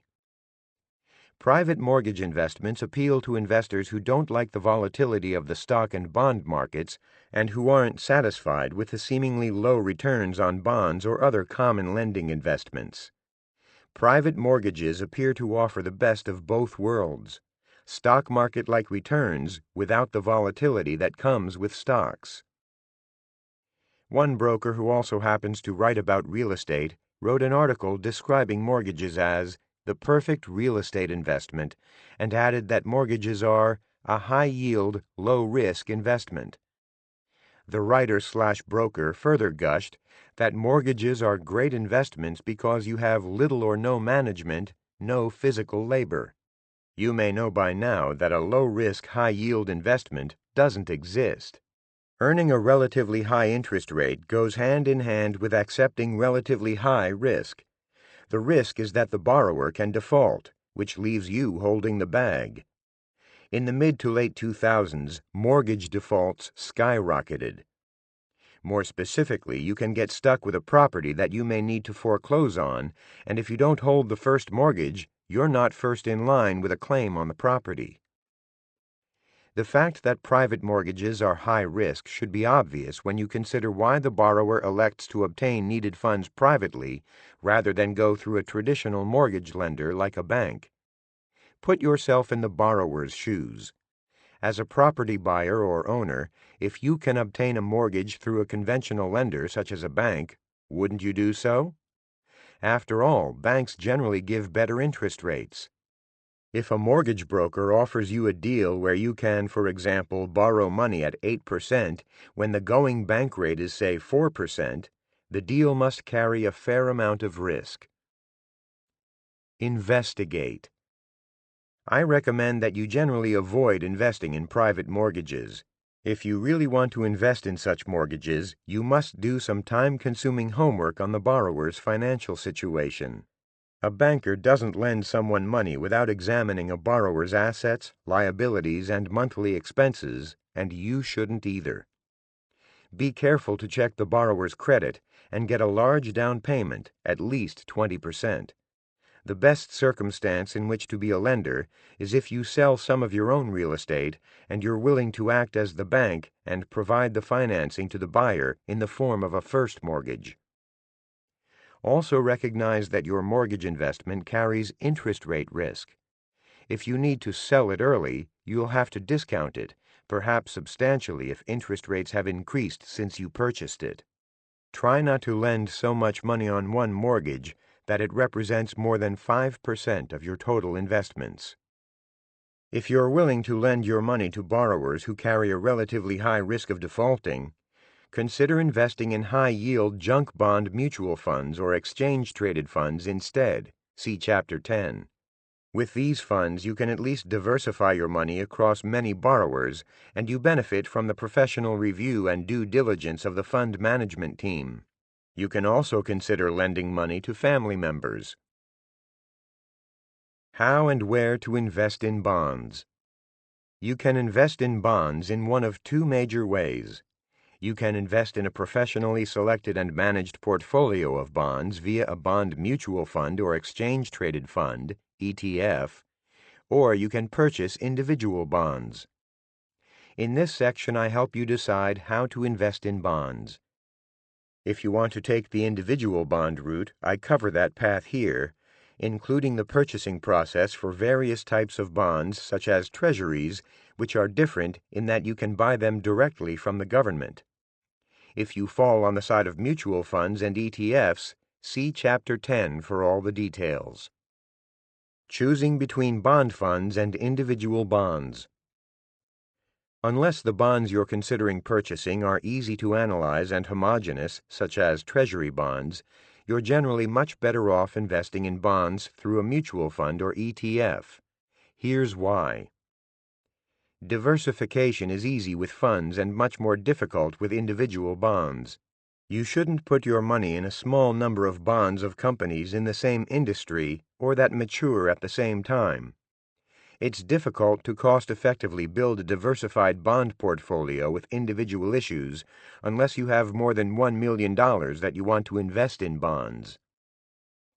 The best funds are cost-effective. Individual bonds cost you more money.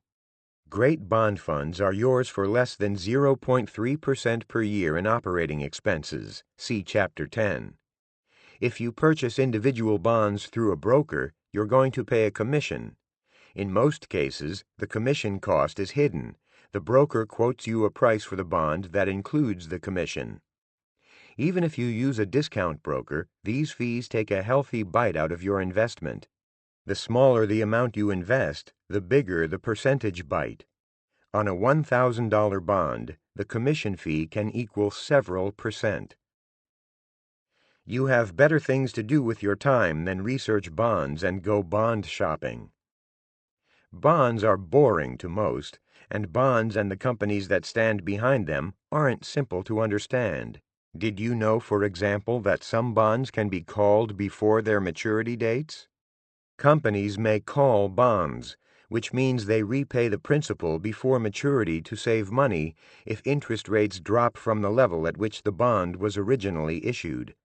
After you purchase a bond, you need to do the same things that a good bond fund portfolio manager needs to do, such as track the issuer's creditworthiness and monitor other important financial developments.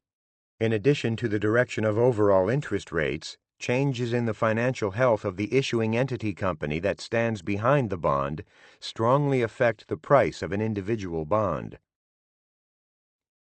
Investing in treasury bonds. If you want to purchase treasury bonds, buying them through the Federal Reserve's Treasury Direct program online is generally the lowest cost method. The Federal Reserve doesn't charge for buying treasuries through these online accounts. treasurydirect.gov. You may also purchase and hold treasury bonds through brokerage firms and mutual funds. Brokers typically charge a flat fee for buying a treasury bond.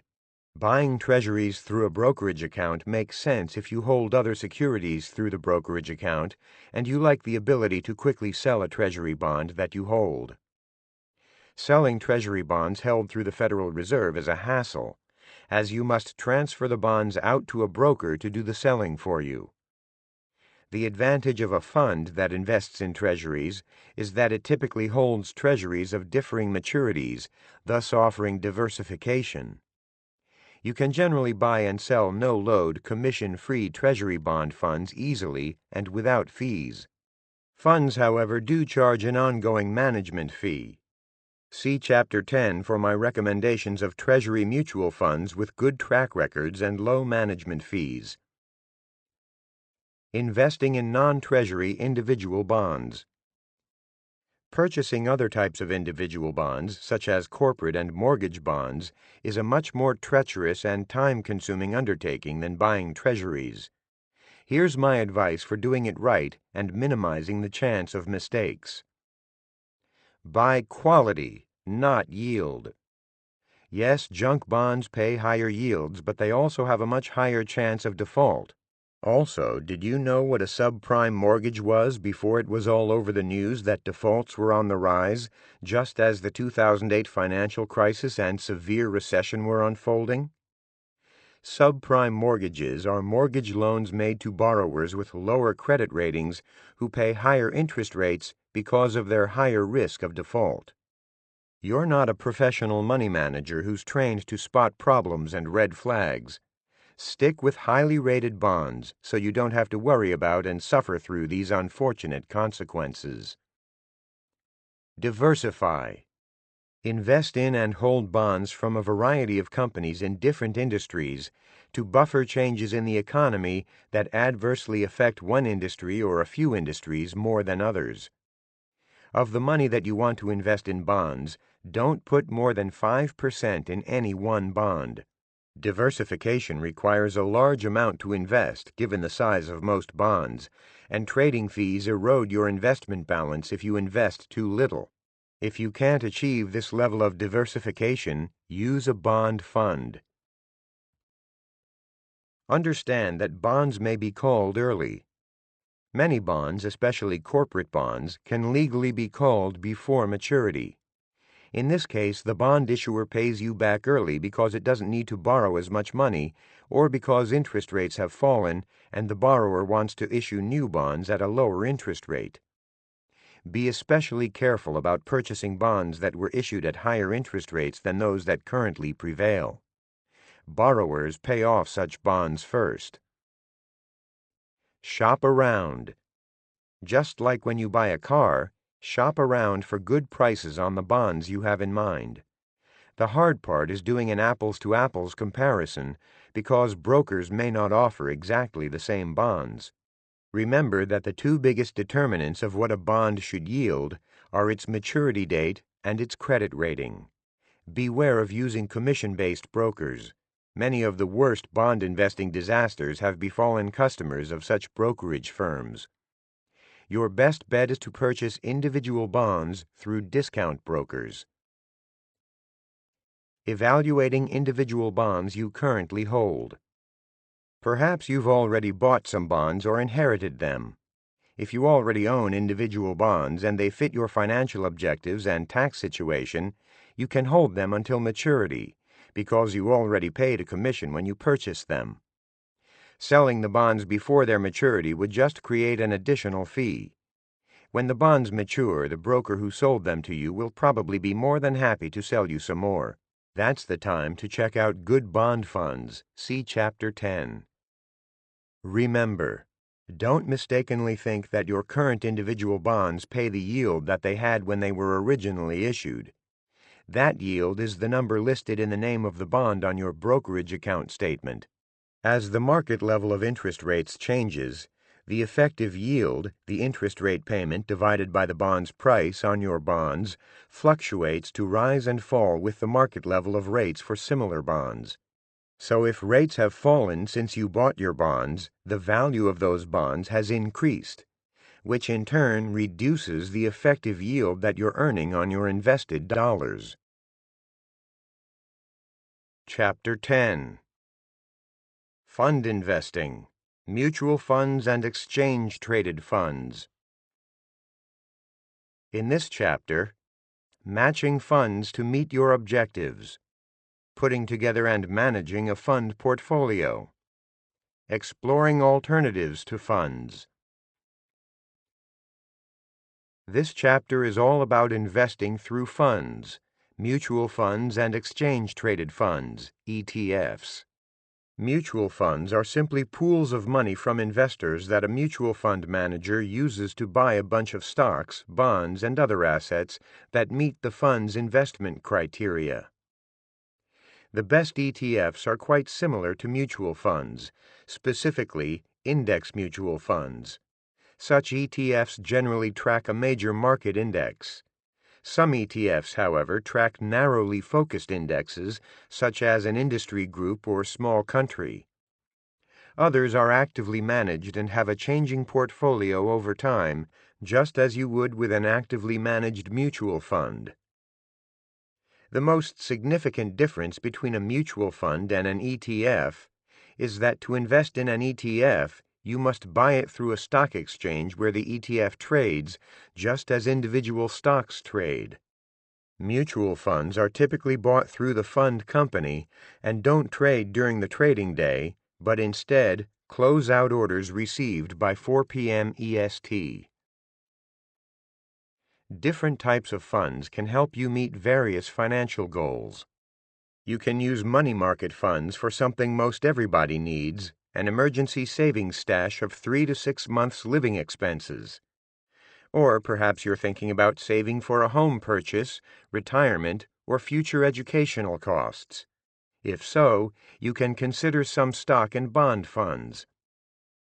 Because efficient funds take most of the hassle and cost out of deciding which companies to invest in, they're among the finest investment vehicles available today.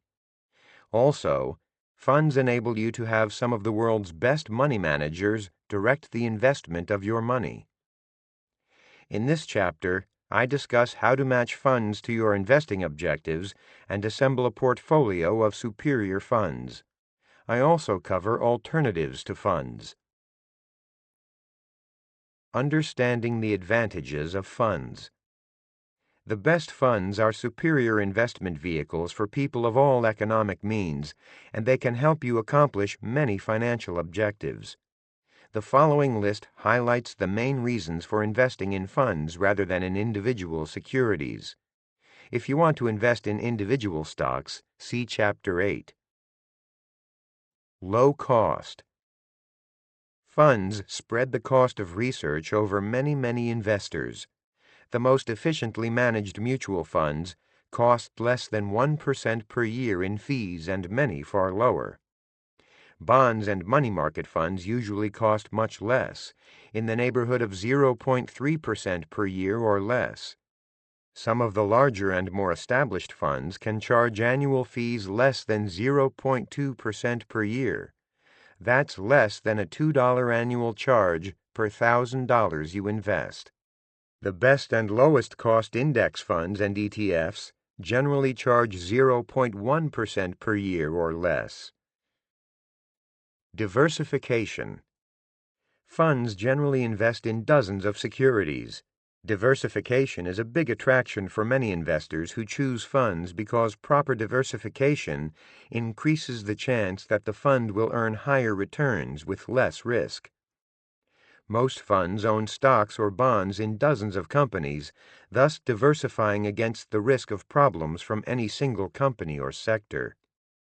Achieving such diversification on your own is difficult and expensive, unless you have a few $100,000 and a great deal of time to invest.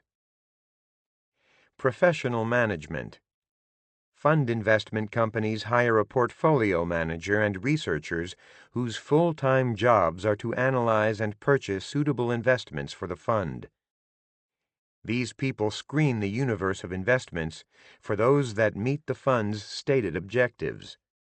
Fund managers are typically graduates of the top business and finance schools where they learned portfolio management, securities valuation, and securities selection.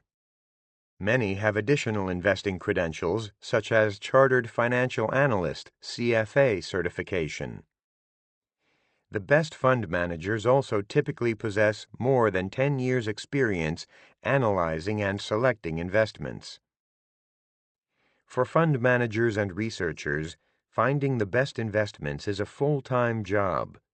They do major analysis that you lack the time or expertise to perform.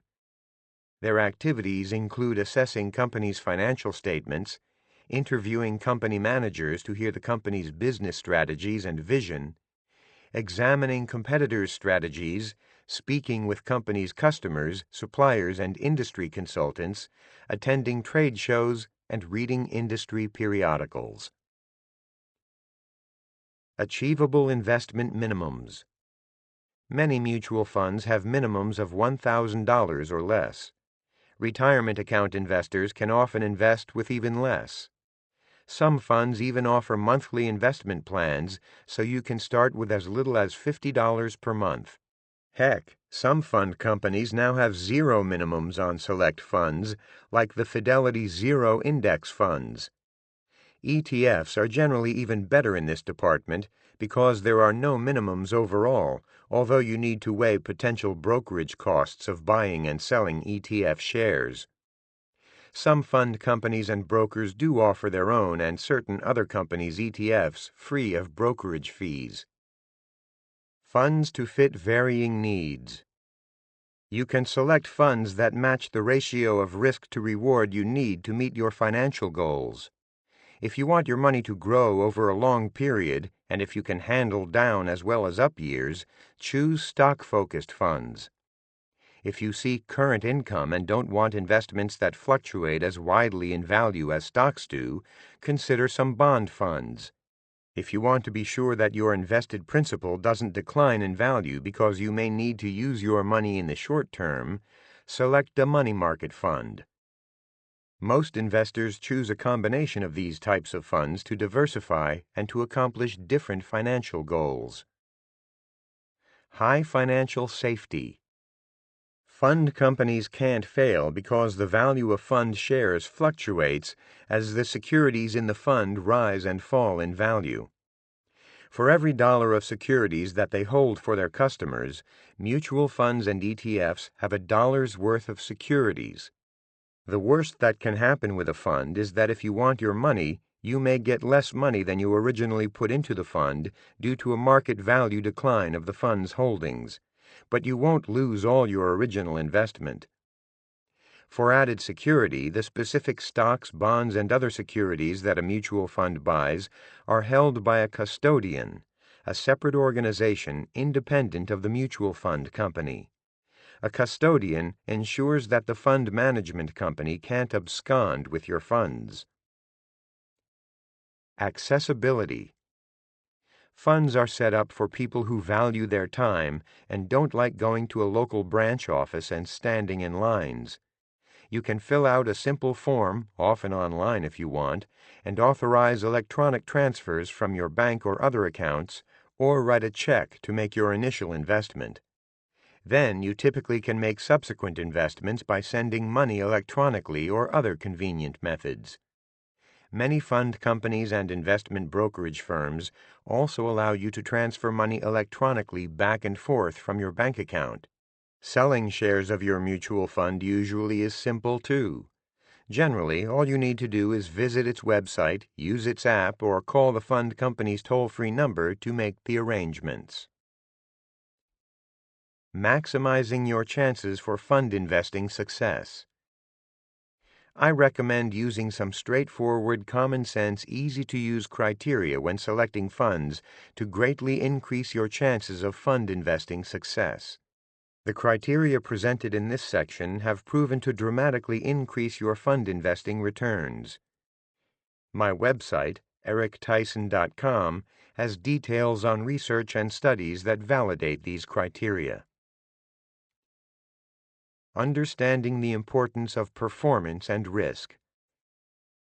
A common and often costly mistake that many investors make when they select a fund is overemphasizing the importance of past performance.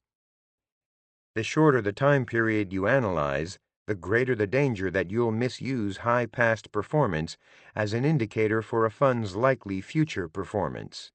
High past returns for a fund relative to its peers are largely possible only if a fund takes more risk or if a fund manager's particular investment style happens by luck to come into favor for a few years. The danger of a fund's taking greater risk in the pursuit of market-beating and peer-beating returns is that it doesn't always work the way you hope. The odds are great that you won't be able to pick the next star before it vaults to prominence in the fund universe. You're more likely to jump into a recently high-performing fund and then be along for the ride when it plummets back to reality. Warning: some funds make themselves look better by comparing themselves with funds that aren't really comparable. The most common ploy starts with a manager investing in riskier types of securities. Then the fund company, in its marketing, compares its fund's performance with that of fund companies that invest in less risky securities. Always examine the types of securities that a fund invests in, and then make sure the comparison funds or indexes invest in similar securities. Remember, a fund's historic rate of return or performance is one of several important factors to examine when you select funds. Keep in mind that, as all fund materials must tell you, past performance is no guarantee of future results. In fact, many former high-return funds achieved their results only by taking on high risk and/or benefiting from short-term luck or good fortune. Funds that assume higher risk may sometimes produce higher rates of return, but high-risk funds can easily decline in price faster during market declines. Examining fund management experience. Although the individual fund manager is important, a manager isn't an island unto himself. The resources and capabilities of the parent company are equally, if not more, important. Managers come and go, but fund companies usually don't. Different companies maintain different capabilities and levels of expertise with different type of funds. A fund company gains more or less experience than another, not only from the direct management of certain fund types, but also through hiring out. Some fund families contract with private money management firms that possess significant experience. In other cases, private money management firms with long histories in private money management, such as Dodge & Cox and PrimeCap Management, offer funds to the general public, either directly or indirectly through another fund management provider. For example, PrimeCap manages money in several Vanguard stock funds. Keeping costs down. The charges that you pay to buy or sell a fund, as well as the ongoing fund operating expenses, have a major effect on the return that you ultimately earn on your fund investments. Given the enormous number of choices available for a particular type of fund, there's no reason to pay high costs. Fund costs are an important factor in determining the return that you ultimately earn from a fund because fees are deducted from your investment returns. High fees and other charges depress your returns. Here's what I recommend you do regarding fees. Minimize operating expenses. All funds charge fees as long as you keep your money in the fund. The fees pay for the costs of running a fund, such as employees' salaries, marketing, website operations, toll-free phone lines, and writing and publishing prospectuses, the legal disclosure of the fund's operations and fees. A fund's operating expenses are invisible to you because they're deducted from the fund's share price on a daily basis. Funds with higher operating expenses tend to produce lower rates of return on average. Conversely, funds with lower operating costs can more easily produce higher returns for you than comparable types of funds with high costs. This effect makes sense because companies deduct operating expenses from the returns that your fund generates. Investigate. Fund companies quote a fund's operating expenses as a percentage of your investment. The percentage represents an annual fee or charge. You can find this number in the fund expense section of a fund's prospectus, usually on a line that says, Total Fund Operating Expense. You also can call the fund's toll-free phone number and ask a representative, or you can find the information at the fund company's website. Make sure a fund doesn't have lower expenses simply because it's waiving them temporarily. You can ask the fund representative or look at the fees in the fund's prospectus to find this information.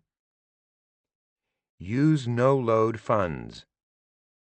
A sales load is a commission paid to brokers and financial planners who work on commission and sell loaded mutual funds. Commissions, or loads, generally are about 5% of the amount you invest. Sales loads, or 12b-1 fees, are additional and unnecessary costs that are deducted from your invested money. You can find plenty of outstanding no-load commission-free funds. I recommend a few later in this chapter. Remember, invest in funds that have low total operating expenses and that don't charge sales loads. Both types of fees come out of your pocket and reduce your rate of return. Plenty of excellent funds are available at reasonable annual operating expense ratios, less than 1% for stock funds and less than 0.3% for bond funds. See my recommendations of specific funds later in this chapter. Note: many of the Vanguard funds recommended in this chapter offer Admiral versions that have even lower operating fees for customers who invest at least $50,000 or $10,000 for their tax-managed funds that offer Admiral shares and just $3,000 for their index funds. Understanding and using index funds. In some funds, the portfolio manager and a team of analysts scour the market for the best securities. These funds are generally known as actively managed funds. An index fund, however, simply invests to match the makeup, and thus the performance, of an index, such as the Standard & Poor's 500 index of 500 large U.S. company stocks.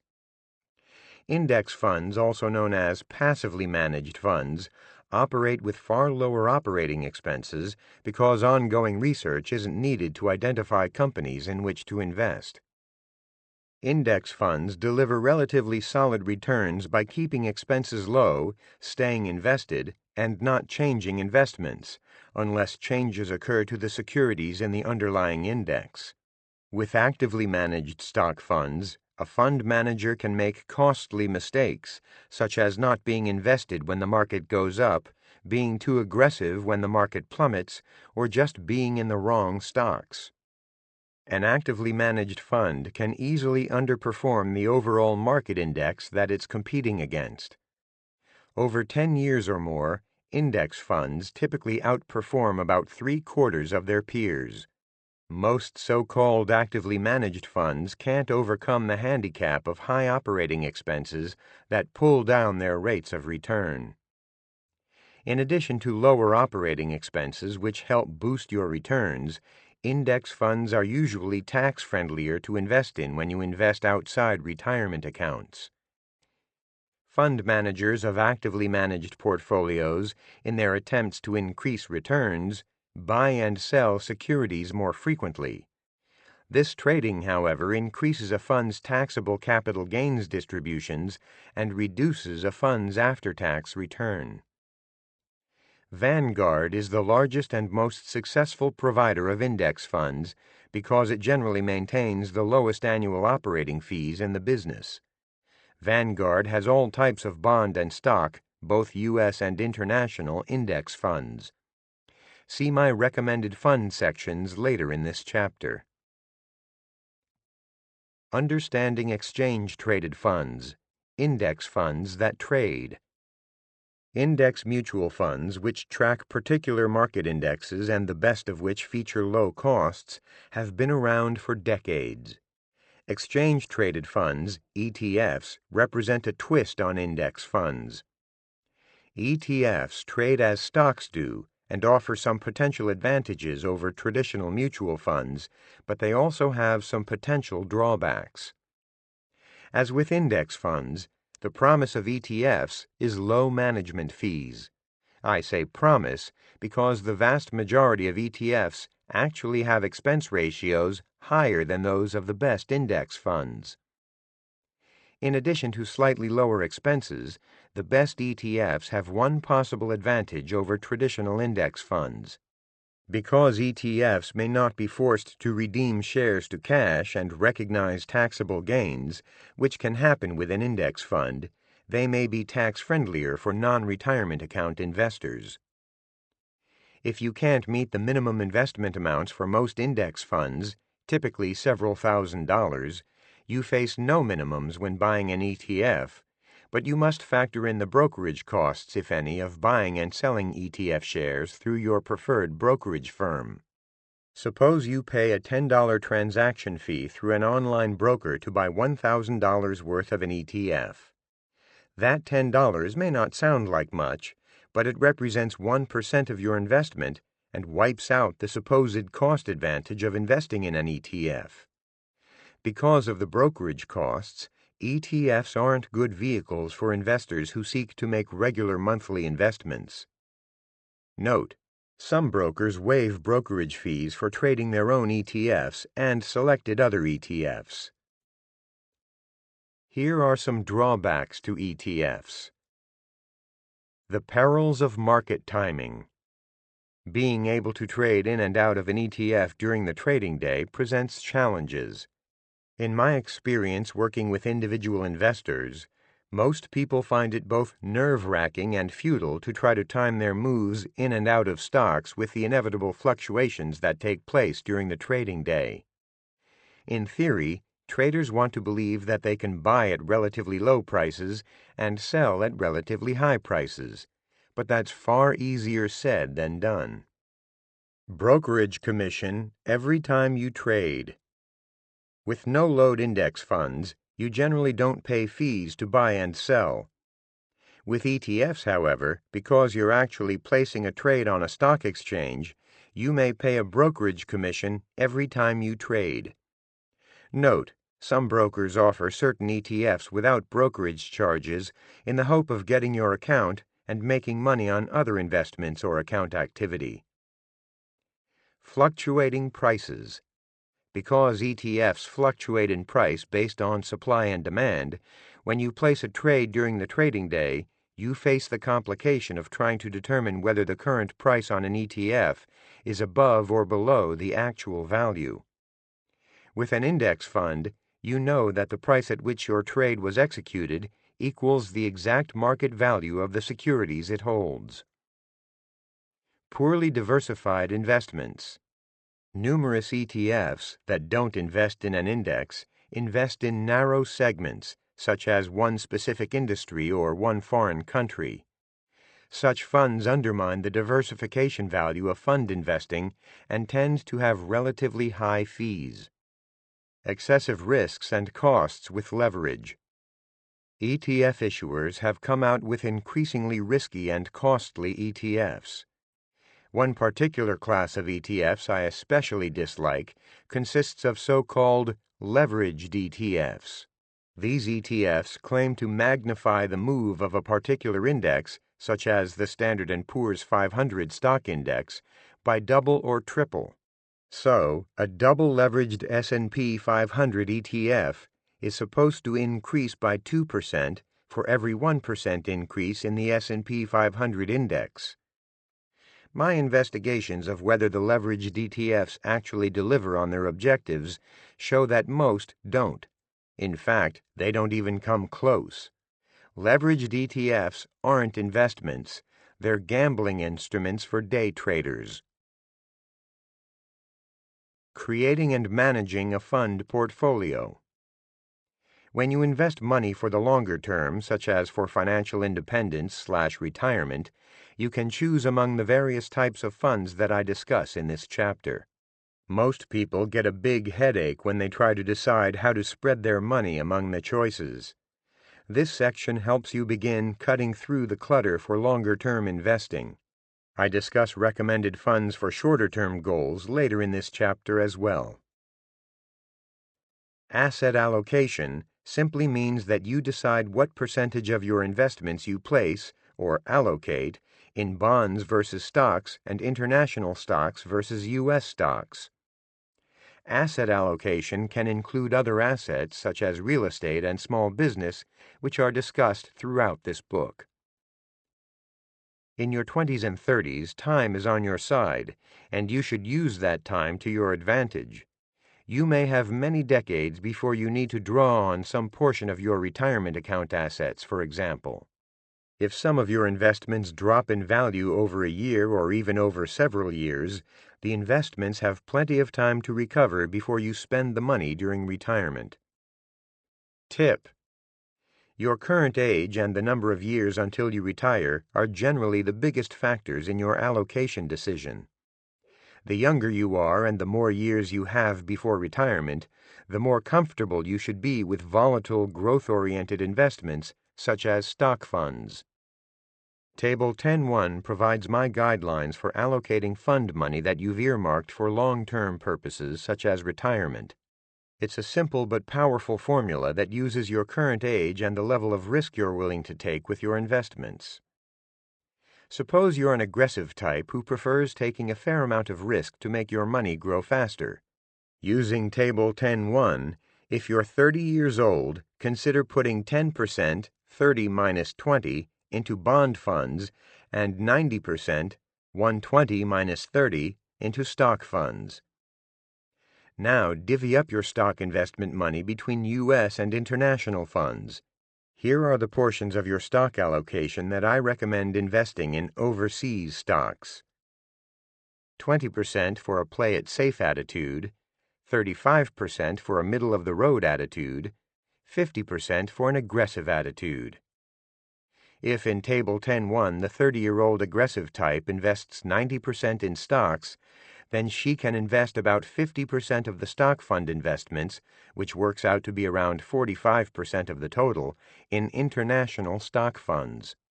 So here's what the 30-year-old aggressive investor's portfolio asset allocation looks like. Bonds 10%, U.S. stocks 45%, international stocks 45%. Suppose your investment allocation decision suggests that you invest 50% in U.S. stock funds. Which ones do you choose? As I explain in Picking the Best Stock Funds later in this chapter, stock funds differ on several levels. You can choose among growth-oriented stocks and funds and those that focus on value stocks, as well as funds that focus on small, medium, or large company stocks. I explain these types of stocks and funds later in this chapter. You also need to decide what portion you want to invest in index funds versus actively managed funds that try to beat the market. Tip: deciding how much you should use index versus actively managed funds is really a matter of personal taste. If you're satisfied knowing that you'll get the market rate of return and that you can't underperform the market after accounting for your costs, index your entire portfolio.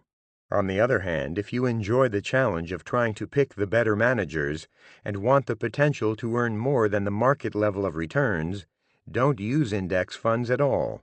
Investing in a happy medium of both, as I do, is always a safe bet. Identifying the best mutual funds and ETFs. In this section, I explain the different types of funds, stock, bond, and money market, and where to find the best ones. Remember that with stock funds and bond funds, you have the option of investing in ETFs as well as traditional mutual funds. Investing in the best ETFs. Like the vast majority of investors, you don't need to complicate your life by investing in ETFs.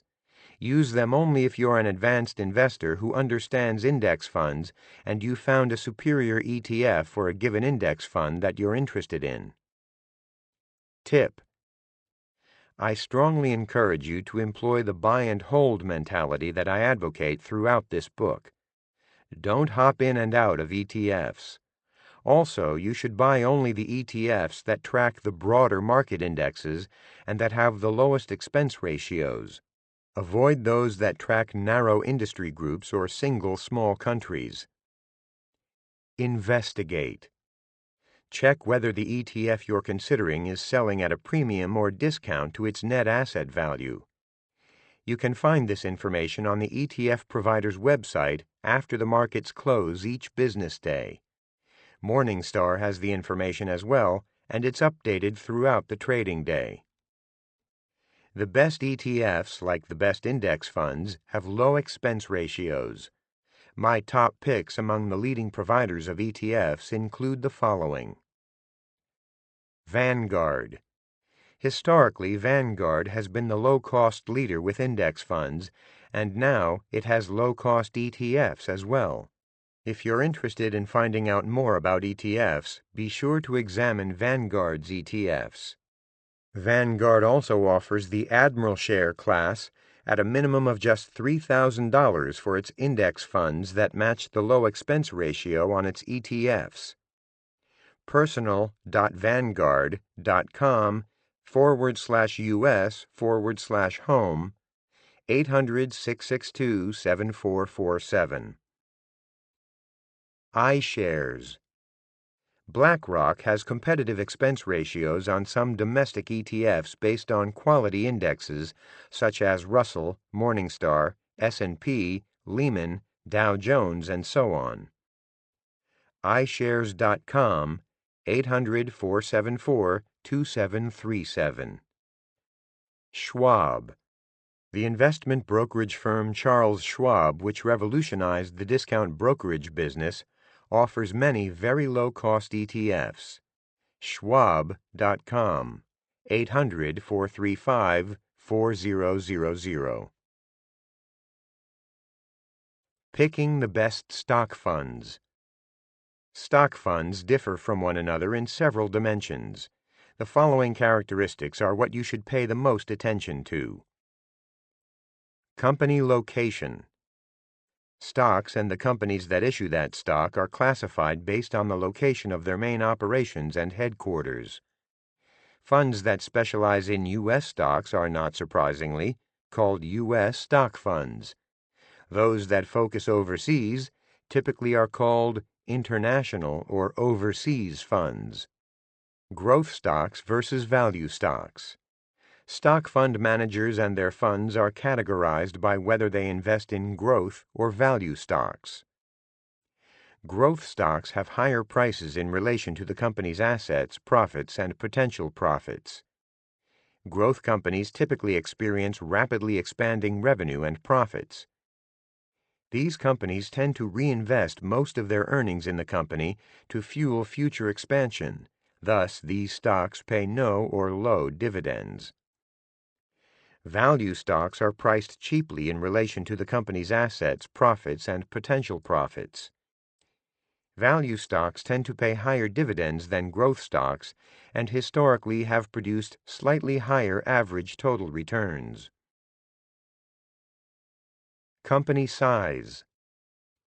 Another dimension on which a stock fund's stock selection differs is based on the size of the company in which the fund invests, small, medium, or large. The total market value, capitalization, or cap for short, of a company's outstanding stock defines the categories of the stocks that the fund invests in. Small capitalization stocks are usually defined as stocks of companies that possess total market capitalization of less than $2 billion. Medium capitalization stocks have market values of $2 billion to $10 billion. Large capitalization stocks are those of companies with market values greater than $10 billion. Note, these definitions can change over time. Putting together two or three of these major classifications, you can start to comprehend those lengthy names that are given to various stock funds.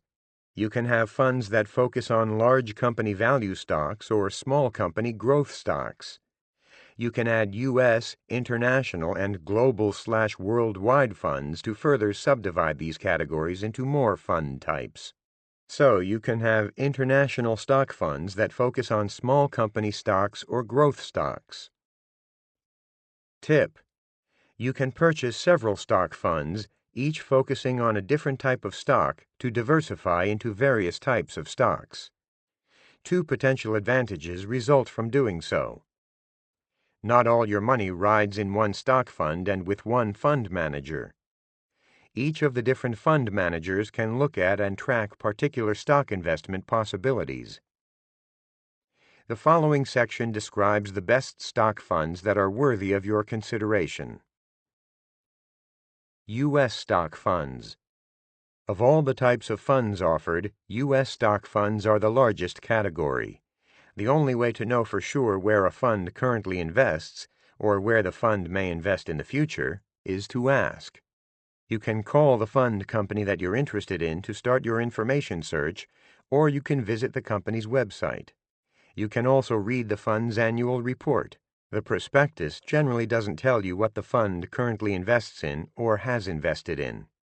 Here's my short list of U.S. stock-focused funds. Dodge & Cox stock, 800-621-3979, dodgeandcox.com. Fidelity Low-Priced Stock, 800-544-8544, fidelity.com.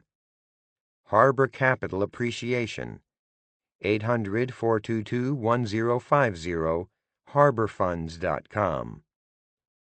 T. Rowe Price Capital Appreciation and Mid-Cap Value, 800-638-5660, troweprice.com.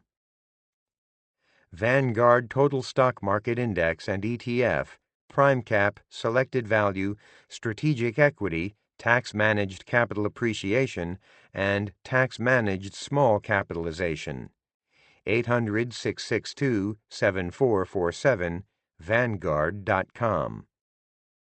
International Stock Funds.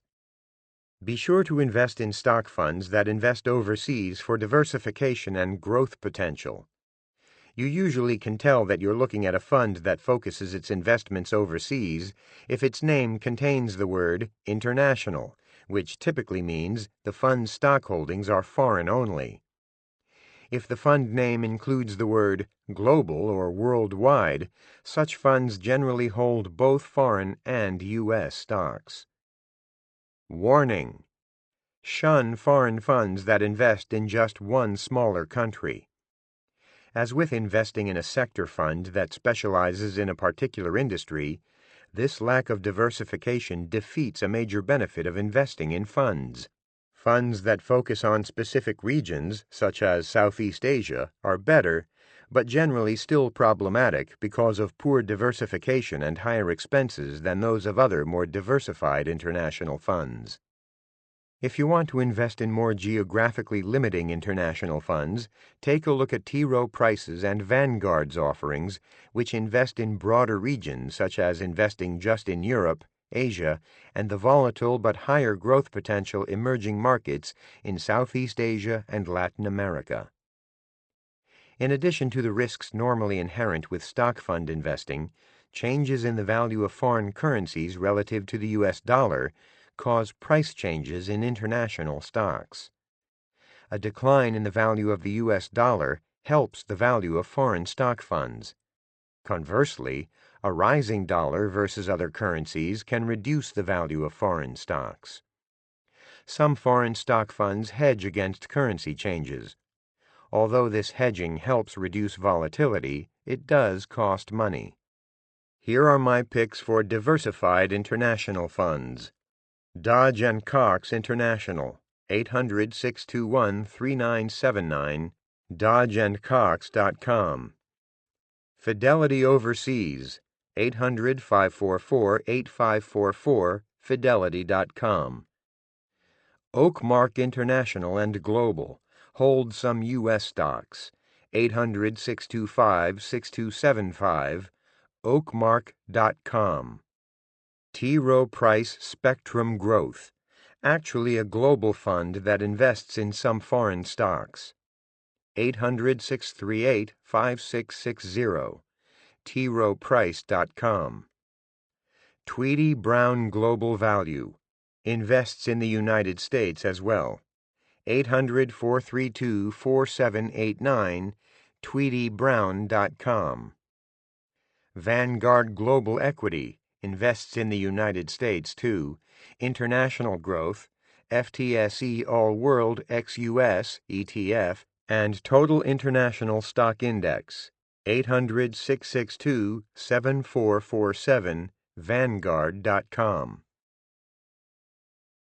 Balancing Your Act, funds that combine stocks and bonds.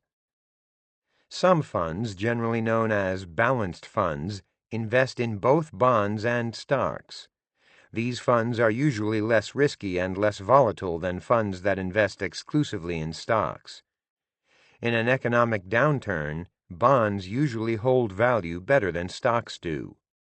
Balanced funds make it easier for investors who are skittish about investing in stocks to hold stocks because they reduce the volatility that normally comes with pure stock funds. Because of their extensive diversification, Balanced funds are also excellent choices for an investor who doesn't have much money to start with. Balanced funds are less appropriate for some investors who purchase funds outside tax-sheltered retirement accounts because these funds pay decent dividends from the bonds that they hold. With the exception of the Vanguard tax-managed balanced fund, which holds federal tax-free bonds, you should avoid balanced funds if you're in a higher tax bracket. Consider buying separate tax-friendly stock funds and tax-free bond funds to create your own balanced portfolio. Here's my short list of great balanced funds. Dodge & Cox Balanced, 800-621-3979, dodgeandcox.com. Fidelity Freedom Funds and Fidelity Puritan, 800-343-3548, fidelity.com. T. Rowe Price Balanced and Retirement Funds, 800-638-5660, troweprice.com. Vanguard Life Strategy Funds, Target Retirement Funds, Wellesley Income, and Wellington, 800-662-7447, vanguard.com. Finding the best bond funds.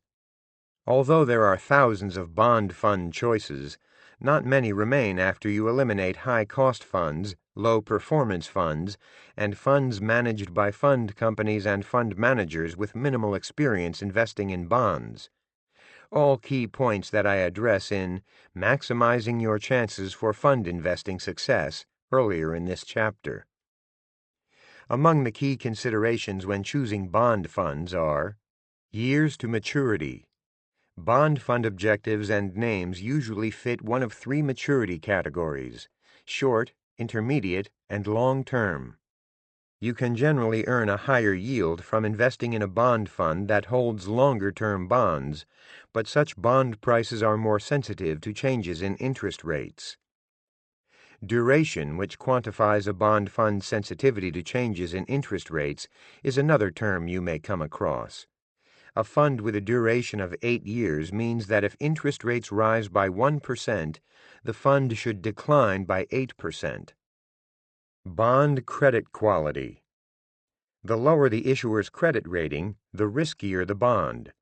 As with the risk associated with longer maturities, a fund that holds lower quality bonds should provide higher returns for the increased risk you take.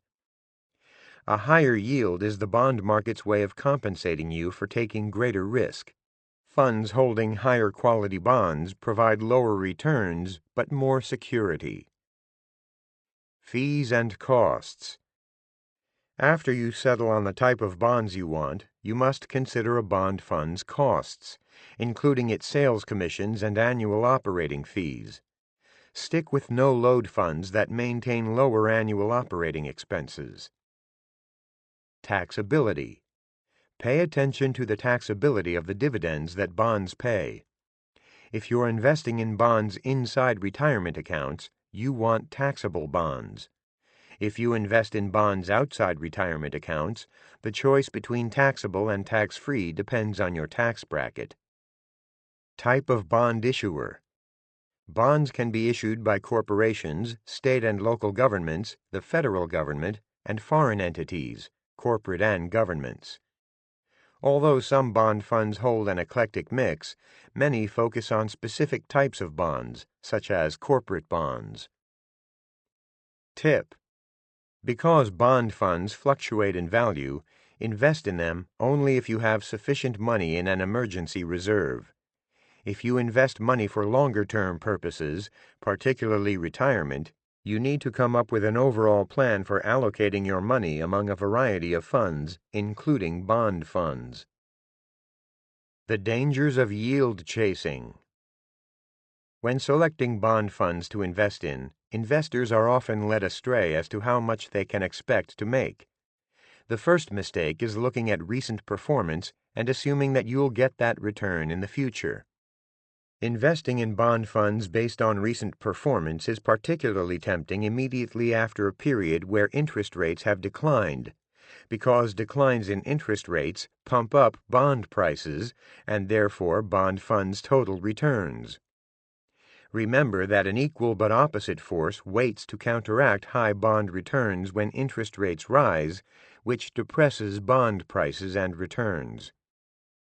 To make performance numbers meaningful and useful, you must compare bond funds that are comparable, such as intermediate-term funds that invest exclusively in high-grade corporate bonds. Investigate. Bond funds calculate their yield after subtracting their operating expenses. When you contact a bond company seeking a fund's current yield, make sure you understand what time period the yield covers. Fund companies are supposed to give you the Securities and Exchange Commission (SEC) yield, which is a standard yield calculation that allows for fairer comparisons among bond funds. The SEC yield, which reflects the bond fund's yield to maturity, is the best yield to use when you compare funds because it captures the effective rate of interest that an investor can receive in the future. If you select bond funds based on advertised yield, you're quite likely to purchase the wrong bond funds. Bond funds and the fund companies that sell them can play more than a few games to fatten a fund's yield. Higher yields make it easier for salespeople and funds to hawk their bond funds. Remember that yield-enhancing shenanigans can leave you poorer. Here's what you need to watch out for. Lower credit quality bonds. When comparing one bond fund with another, you may discover that one pays a higher yield and decide that it looks better. You may find out later, however, that the higher-yielding fund invests a sizable chunk of its money in junk, non-investment grade bonds, whereas the other fund fully invests only in high-quality bonds. Longer maturity bonds. Bond funds usually can increase their yield just by increasing their maturity a bit. So if one short-term bond fund invests in bonds that mature in an average of 2 years, and another fund has an average maturity of 7 years, comparing the two is comparing apples and oranges. Return of principal as dividends. Some funds return a portion of your principal in the form of dividends. This move artificially pumps up a fund's yield, but actually depresses its total return. When you compare bond funds, make sure you compare their total return over time, in addition to making sure they have comparable portfolios of bonds. Temporary waivers of expenses. Some bond funds, particularly newer ones, waive a portion or even all of their operating expenses to inflate the fund's yield temporarily. Bond funds that engage in this practice often quietly end their expense waiver when the bond market is performing well.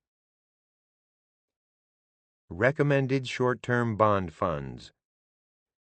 Short-term bonds work well for money that you earmark for use in a few years, such as to purchase a home or a car, and for money that you plan to withdraw from your retirement account in the near future. Short-term bond funds are the least sensitive to interest rate fluctuations in the bond fund universe. The stability of short-term bond funds makes them appropriate investments for money on which you seek a better rate of return than a money market fund can produce for you. With short-term bond funds, however, you also have to tolerate the risk of losing a percentage or two in principal value if interest rates rise.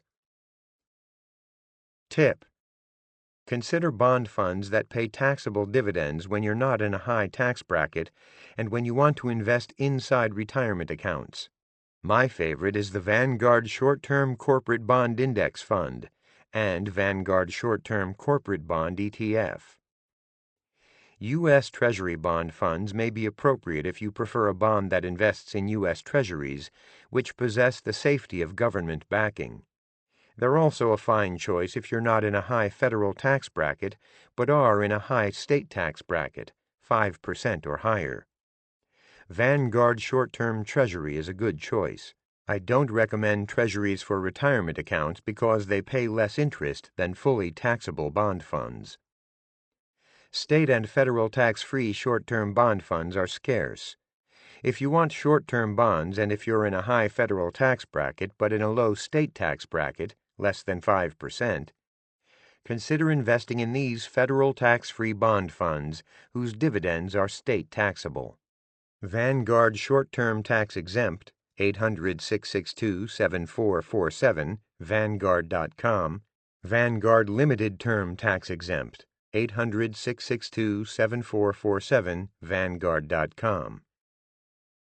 If you live in a state with high taxes, consider checking out the state and federal tax-free intermediate term bond funds, which I discuss in the next section, if you can withstand their volatility. Recommended intermediate term bond funds. Intermediate term bond funds hold bonds that typically mature in a decade or so. They're more volatile than shorter term bonds, but can also be more rewarding. The longer you own an intermediate term bond fund, the more likely you are to earn a higher return on it than on a short-term fund, unless interest rates continue to rise over many years. Warning: as an absolute minimum, don't purchase an intermediate term fund unless you expect to hold it for 3 to 5 years, or even longer if you can. Therefore, you need to make sure the money you put in an intermediate term fund is money that you don't expect to use in the near future. Taxable intermediate term bond funds to consider include the following: Dodge & Cox Income, 800-621-3979, dodgeandcox.com. Double Line Total Return, 877-354-6311, doubleline.com. Vanguard Total Bond Market Index and ETF, 800-662-7447, vanguard.com. Consider U.S. Treasury bond funds if you prefer a bond fund that invests in U.S. Treasuries, which provide the safety of government backing. You can also invest in them if you're not in a high federal tax bracket, but are in a high state tax bracket, 5% or higher. A couple of my favorites are Vanguard Inflation Protected Securities and Vanguard Intermediate Term Treasury. I don't recommend treasuries for retirement accounts because they pay less interest than fully taxable bond funds.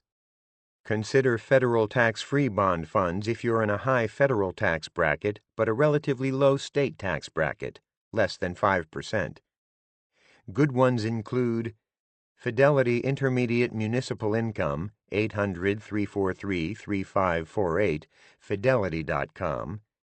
Vanguard Intermediate Term Tax Exempt, 800-662-7447, vanguard.com.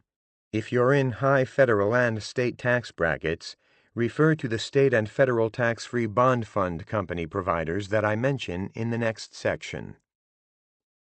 Recommended long-term bond funds. Long-term bond funds are the most aggressive and volatile bond funds around. If interest rates on long-term bonds increase substantially, you can easily see the principal value of your investment decline 10% or more. Long-term bond funds are generally used for retirement investing in one of two situations by investors who don't expect to tap their investment money for a decade or more, want to maximize current dividend income, and are willing to tolerate volatility. Remember, don't use long-term bond funds to invest money that you plan to use within the next 5 years, because a bond market drop can leave your portfolio short of your monetary goal. My favorite taxable bond fund that holds longer-term bonds is the Vanguard Long-Term Corporate Bond Index Fund, 800-662-7447, vanguard.com. Also consider the Vanguard Long-Term Corporate Bond ETF. U.S. Treasury bond funds may be advantageous if you want a bond fund that invests in U.S. Treasuries. They're also great if you're not in a high federal tax bracket, but are in a high state tax bracket, 5% or higher. I recommend Treasuries for non-retirement accounts only because Treasuries pay less interest than fully taxable bond funds. I recommend the Vanguard Long-Term Treasury Fund, 800-662-7447, vanguard.com.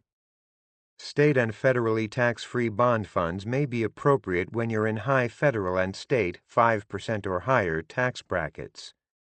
A municipal, federal tax-free long-term bond fund that I recommend is Vanguard Long-Term Tax Exempt.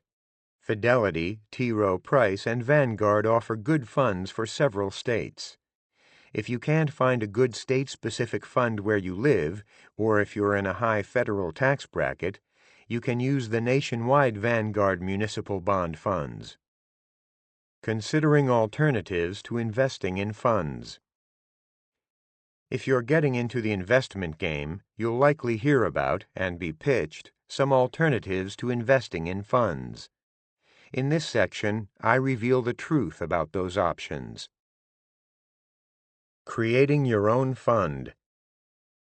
On some websites, various services claim that you can invest in a chosen basket of stocks for a low fee and without the high taxes and high fees that come with mutual fund investing. These create-your-own funds services pitch their investment products as superior alternatives to mutual funds. One such service calls its investment vehicles folios, charging you $29 per month, $290 per year paid in advance, to invest in folios, each of which can hold a few dozen stocks that are selected from the universe of stocks that this service makes available. The fee covers trading in your folios that may occur only during 2 time windows each day that the stock market is open. Thus, in addition to the burden of managing your own portfolio of stocks, you have virtually no control of the timing of your trades during the trading day. According to my analysis, you'd need to invest more than $150,000 through this folio service to come out ahead in terms of the explicit fees. You also need to be aware of additional fees which you usually have to search the fine print to find. You may get whacked $30 to wire money out of your account, or even $100 to close an account and have it transferred elsewhere. Evaluating the performance of self-created funds is difficult. Also, unlike mutual funds, these funds have no standards or easily accessible services that report and track the performance of your customized folio. Robo-advisors. Numerous websites offer automated investing services known as robo-advisors. These sites purport to help you choose an overall investment mix, asset allocation, and then divvy that money up, typically among exchange-traded funds. Over time, the allocations can be tweaked or adjusted based on some predetermined formulas. For this largely automated service, firms like Acorns, Betterment, SoFi, and Wealthfront generally charge around 0.25% to 0.5% per year of the assets they are managing. Some services offer phone access to financial advisors as something for which you can pay extra. I believe that you can educate yourself enough about investing in funds and that paying an ongoing fee for such services isn't worth it. Vanguard offers a low-cost robo-advisor service called Digital Advisor, which charges 0.15% and invests in a handful of Vanguard Total Market Index stock and bond ETFs. Unit Investment Trusts. Unit investment trusts, UITs, have much in common with both mutual funds and exchange-traded funds. UITs take a fixed initial amount of money and buy securities that meet the objectives of the UIT. Unlike a mutual fund, however, a UIT doesn't make any changes in its holdings over time. This holding of a diversified portfolio can be advantageous because it reduces trading costs and possible tax bills. With that said, UITs do suffer from the following major flaws. High commissions.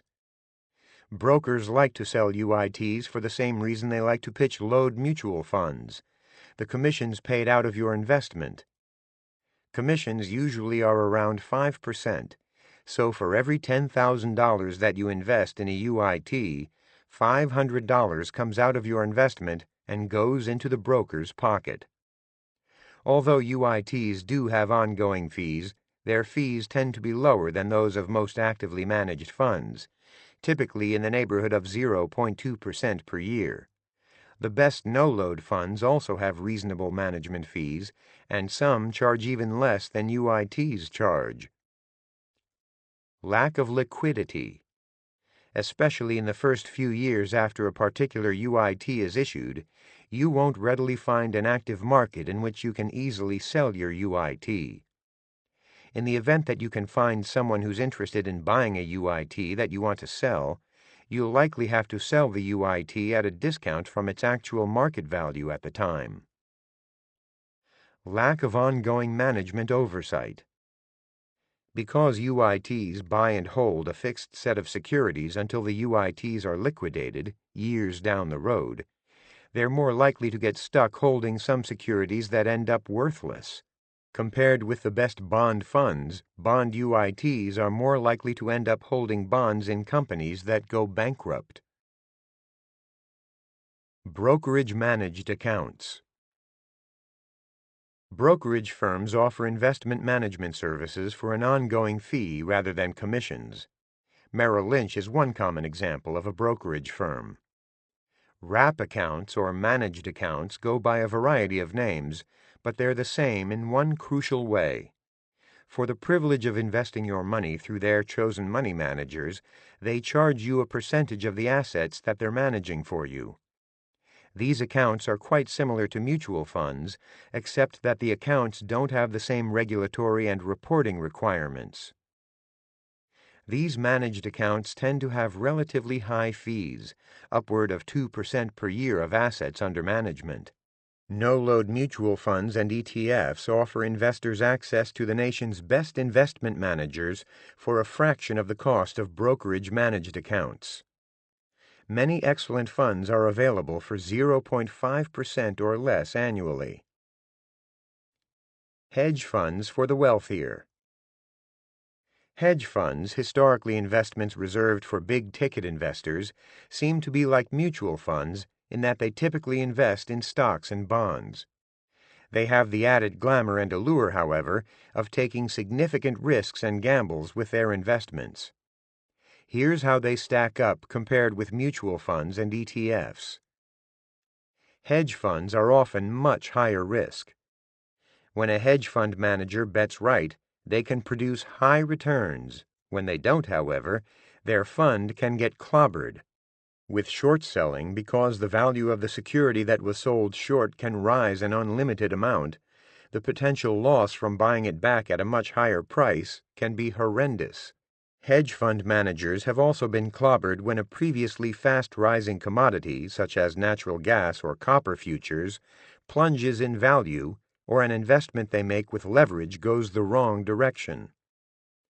Several hedge funds went belly up when their managers guessed wrong. In other words, their investments did so poorly that investors in the fund lost everything. This won't occur with a mutual fund or an ETF. Hedge funds have much higher fees. Hedge funds charge an annual management fee of about 1% to 2% and a performance fee which typically amounts to a whopping 20% of a fund's profits. Hedge funds have no problems with fraud and lousy returns. During the severe stock market decline in the late 2000s, numerous hedge funds did poorly. Some funds went under or were exposed to be Ponzi schemes, the most notorious being the fund run by the now deceased Bernie Madoff. According to Forbes magazine, hedge funds exist in a lawless and risky realm. Hedge funds aren't even required to keep audited books, and many don't. They're often guilty of inadequate disclosure of costs, overvaluation of holdings to goose reported performance and manager pay, and cozy ties between funds and brokers that often shortchange investors. Objective studies of all hedge fund returns show that they underperform funds, which makes sense because hedge funds have the burden of much higher fees. Chapter 11. Understanding Investment Brokers. In this chapter, identifying the different types of brokerage firms, understanding the reality of free trading, shopping for the best brokers. As I discuss in Chapter 1, many investment firms vie for your business. In addition to the major fund companies, for example, Fidelity, T. Rowe Price, Vanguard, and so on, investment brokerage firms are worth considering. There's overlap among these firms because the leading fund companies also generally have brokerage offerings and divisions. And surely you've seen online ads for a new class of online-only brokers that pitch free trading among other perks. In this chapter, I focus on brokerage firms and which ones may be worthy of your dollars and investments. I also cut through the hype and tell you the truth about what you're really getting or not getting with various brokers. Getting your money's worth. Discount brokers. When you hear the word discount, you probably think of adjectives like cheap, inferior quality, and such. However, in the securities brokerage field, the discount brokers who place your trades at substantial discounts can offer you even better value and service than high-cost brokers. The following list offers some of the reasons discount brokers give you more bang for your buck. They can place your trades at a substantially lower price because they have much lower overhead. They tend not to rent the posh downtown office space, complete with mahogany-paneled conference rooms in order to impress customers. They don't waste tons of money employing economists and research analysts to produce forecasts and predictive reports. In addition to lower commissions, another major benefit of using discount brokers is that they generally work on salary. Working on salary removes a significant conflict of interest that continues to get commission-paid brokers and their firms into trouble. People who sell on commission to make a living aren't bad people, but given the financial incentives they have, don't expect to receive holistic in your best interest investing counsel from them. Assessing the high commission salespeople's arguments. Warning. One of the many sales tactics of high-commission brokerage firms is to try to disparage discounters by telling you, you'll receive poor service from discounters. My own experience, as well as that of others, suggests that in many cases, discounters actually offer better service. Many of the larger discounters with convenient branch offices offer assistance with filling out paperwork and access to independent research reports. From discounters, you can also buy no-load, commission-free mutual funds that are run by management teams that make investment decisions for you. Such funds can be bought from mutual fund companies as well. See Chapter 10 for more on these mutual funds. High commission firms used to argue that discount brokerage customers received worse trade prices when they bought and sold. This assertion is a bogus argument because all brokerage firms use a computer-based trading system for smaller retail trades. Trades are processed in seconds. High commission brokers also say that discounters are only for people who know exactly what they're doing and don't need any help. This statement is also hard to justify, especially given the abundance of financial information and advice available today. Selecting a discount broker. Which discount broker is best for you depends on what your needs and wants are. In addition to fees, consider how important having a local branch office is to you. If you seek to invest in mutual funds, the discount brokerage firms that I list in this section offer access to good funds. You can access all exchange-traded funds through a broker because EFTs trade like stocks on exchanges. In addition, these firms offer money market funds into which you can deposit money awaiting investment or proceeds from a sale. Here are my top picks for discount brokers. Fidelity, 800-343-3548, fidelity.com. Fidelity is one of America's largest families of mutual funds, a robust brokerage service including cash management accounts with banking services and 24/7 customer service. They also have an extensive network of branch offices around the country. Schwab TD Ameritrade, 800-435-4000. Schwab.com. Schwab is the nation's largest discount brokerage service, offers 24/7 customer service, and also pioneered offering an extensive mutual fund marketplace of many companies' funds. They have an extraordinary network of local branch offices if that is important to you. T. Rowe Price, 800-225-5132, troweprice.com. T. Rowe Price offers a solid family of no-load mutual funds. The company's brokerage fees are competitive and among those on the lower end for discounters. Its 6 branch offices are primarily in the Baltimore-Washington metro areas, Florida, and Colorado. Vanguard, 800-992-8327, vanguard.com. Vanguard is best known for its excellent family of no-load mutual funds, but its discount brokerage services have improved over the years. Vanguard has also reduced its brokerage fees in recent years, and its prices are now near the low end of discount brokers. Remember, all the preceding firms offer mutual funds from many fund companies in addition to their family of funds, if they have a family of funds.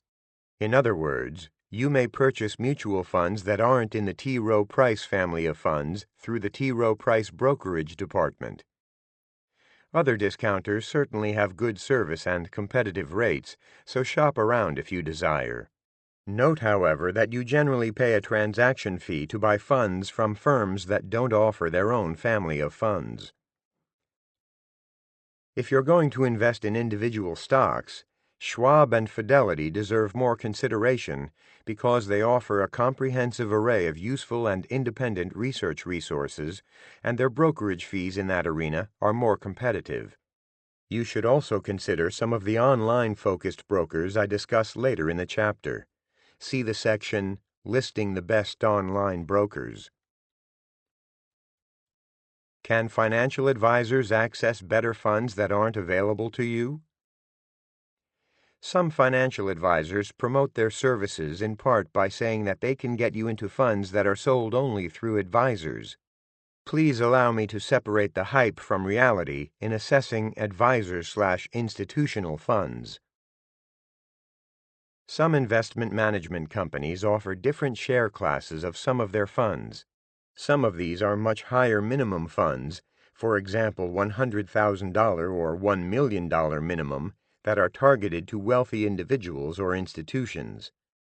Such funds tend to have slightly lower expense ratios, which of course should translate into slightly higher returns for the fund's investors.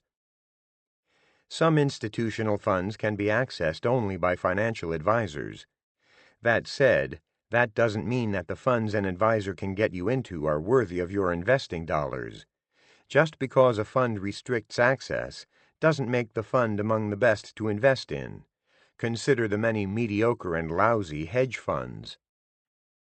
The bottom line is that access to advisor/institutional funds is a consideration, a minor one, if and only if the advisor is actually doing a good job seeking out funds that are in your best interests and that have the best characteristics. You should evaluate a financial advisor on many factors, especially and including how the advisor is compensated and what conflicts of interest they may have.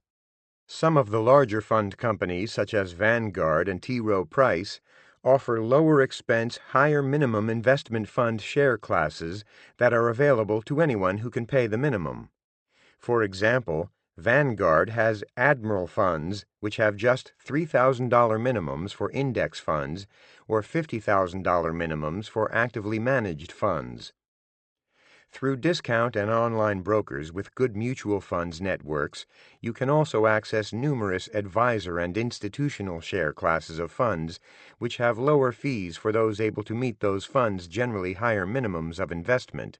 For example, $50,000, $100,000, and so on. Finally, There are also exchange-traded funds, ETFs, such as Vanguard's, that generally have expense ratios that are even lower than or as low as their high-balance Admiral funds without having any minimum investment requirement. That said, be aware that some brokerage firms charge small fees to buy and sell ETFs through a broker. Checking out online brokers. To get the lowest trading commissions, you generally must place your trades online. Even if you've never visited an online brokerage site, ads for them online, in print publications, and even on national television have surely bombarded you. Visit any website that's remotely related to investing in stocks, and you're sure to find ads for various internet brokers. Anyone familiar with the economics of running a brokerage firm can tell you that technology, when properly applied, reduces a broker's labor costs. Some brokerages, thanks to technology, can now perform market orders, which means they'll execute your trade at the best current available price for a few bucks. And as I explain in the next section, numerous leading brokerage firms today offer free online trading for most stocks, including ETFs.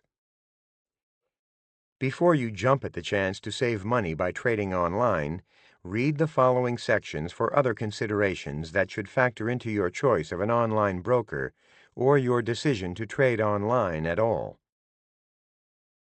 Considering free online trades.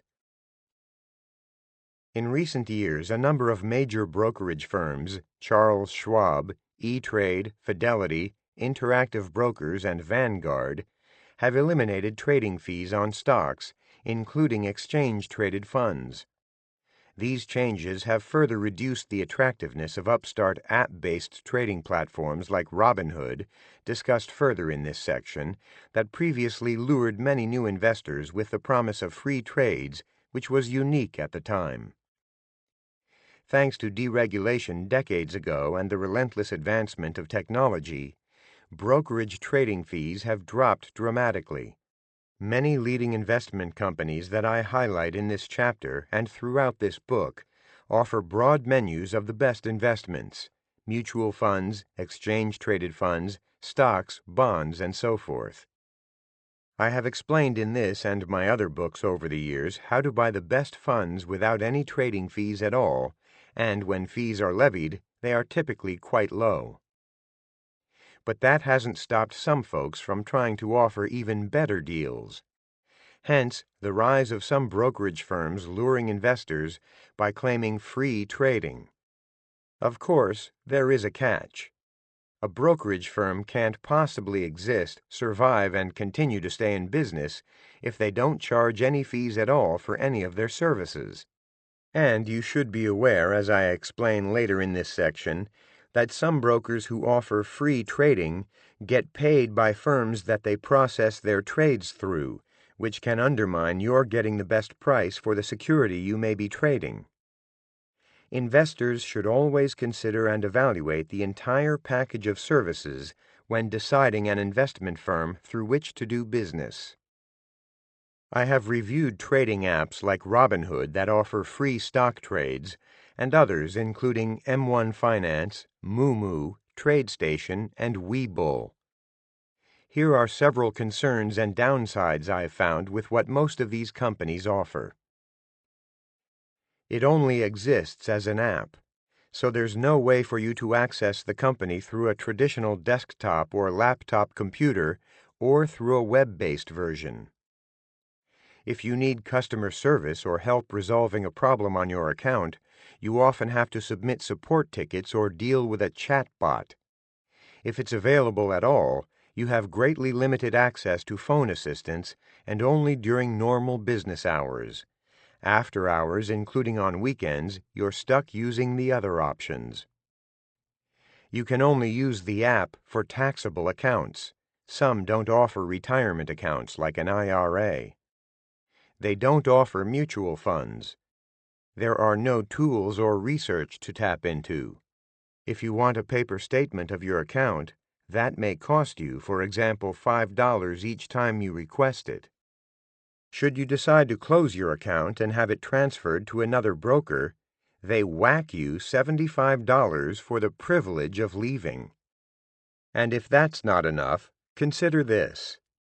The U.S. Securities and Exchange Commission slapped Robinhood with a $65 million fine in 2020 for failing to disclose payments they received from outside firms for order flow that left Robinhood customers worse off, getting lower prices, on trades executed through those firms, and with Robinhood benefiting effectively from excessive kickbacks. Robinhood's promise of free trades was indeed too good to be true. Remember, there are no free lunches in the investment world, and I would not recommend any of the free brokerage trading apps I have reviewed to date. They simply have too many deficiencies and drawbacks and won't actually save you money in the long run compared with the best investment and brokerage firms I recommend. Examining your online trading motives. If trading online attracts you, first examine why. If you're motivated by how easily you can check account balances, beware. Tracking prices daily, or worse, minute by minute, and frequently checking your account balances leads to addictive trading. Free or low-fee trading doesn't really save you any money if you trade a lot and rack up significant total commissions, and you pay more in capital gains taxes when you sell at a profit. That's the big problem with some brokerage trading apps supposedly offering free trading. See Chapter 17. Don't forget that as with trading through a regular brokerage firm, you also lose the spread, difference between the bid and ask prices when you trade stocks and bonds, and incur the explicit commission rates that online brokers charge. Frankly, trading online is also an unfortunately easy way for people to act impulsively and emotionally when making important investment decisions. If you're prone to such actions, or if you find yourself tracking and trading investments too closely, stay away from this form of trading and use the Internet only to check account information and gather factual information. Investment websites also push the surging interest in online trading with the pitch that you can beat the market averages and professionals at their own game if you do your own research and trade online.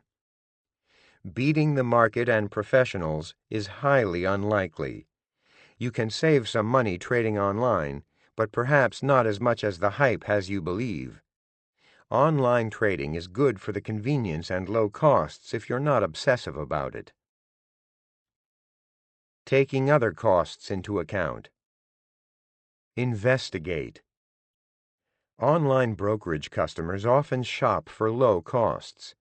However, by simply talking with many folks who have traded online and by reviewing online forums where customers speak their minds, I've discovered that shopping merely for low-cost trading prices often causes investors to overlook other important issues. The biggest problem is firms that nickel and dime you with fees. For example, some brokers whack you $20 here and $50 there for services such as wiring money or simply closing your account. Also beware of inactivity fees that some brokers levy on accounts that have infrequent trading. So before you sign up with any broker, make sure you examine its entire fee schedule. Also, beware below-market rates on money market accounts at many cut-rate brokers. When you buy or sell an investment, you may have cash sitting around in your brokerage account. Not surprisingly, the online brokers pitching their cheap online trading rates in 3-inch high numbers don't reveal their money market rates in such large type, if at all. Some don't pay interest on the first $1,000 or so of your cash balance, and even then, some companies pay 0.5% to a full percent less than their best competitors. In the worst cases, some online brokers have paid up to 3% less during periods of normal interest rates. Under those terms, you'd earn up to $150 less in interest per year if you averaged a $5,000 cash balance during the year. Looking at service quality. Common complaints among customers of online brokers include slow responses to email queries, long wait times to speak with a live person to answer questions or resolve problems, delays in opening accounts and receiving literature, unclear statements, incorrect processing of trading requests, and slow web response and website outages during periods of heavy traffic. With a number of firms that I called, I experienced phone waits of up to 10 minutes and was transferred several times to retrieve answers to simple questions, such as whether the firm carried a specific family of mutual funds. Investigate. When you shop for an online broker, check your prospects thoroughly. Here are some things to do. Call for literature and see how long it takes you to reach a live human being. Ask some questions and see how knowledgeable and helpful the representatives are. For non-retirement accounts, if you want to gauge the quality of the firm's year-end account statements, ask prospective brokerages to send you a sample. If you're a mutual fund investor, check out the quality of the funds that the company offers. In other words, don't let the sheer number of funds that the company offers impress you. Also, inquire about the interest rates that the company pays on cash balances. Try sending some questions to the broker's website and see how accurate and timely the response is. Consider checking online forums to see what current and past customers say about the firms you're considering.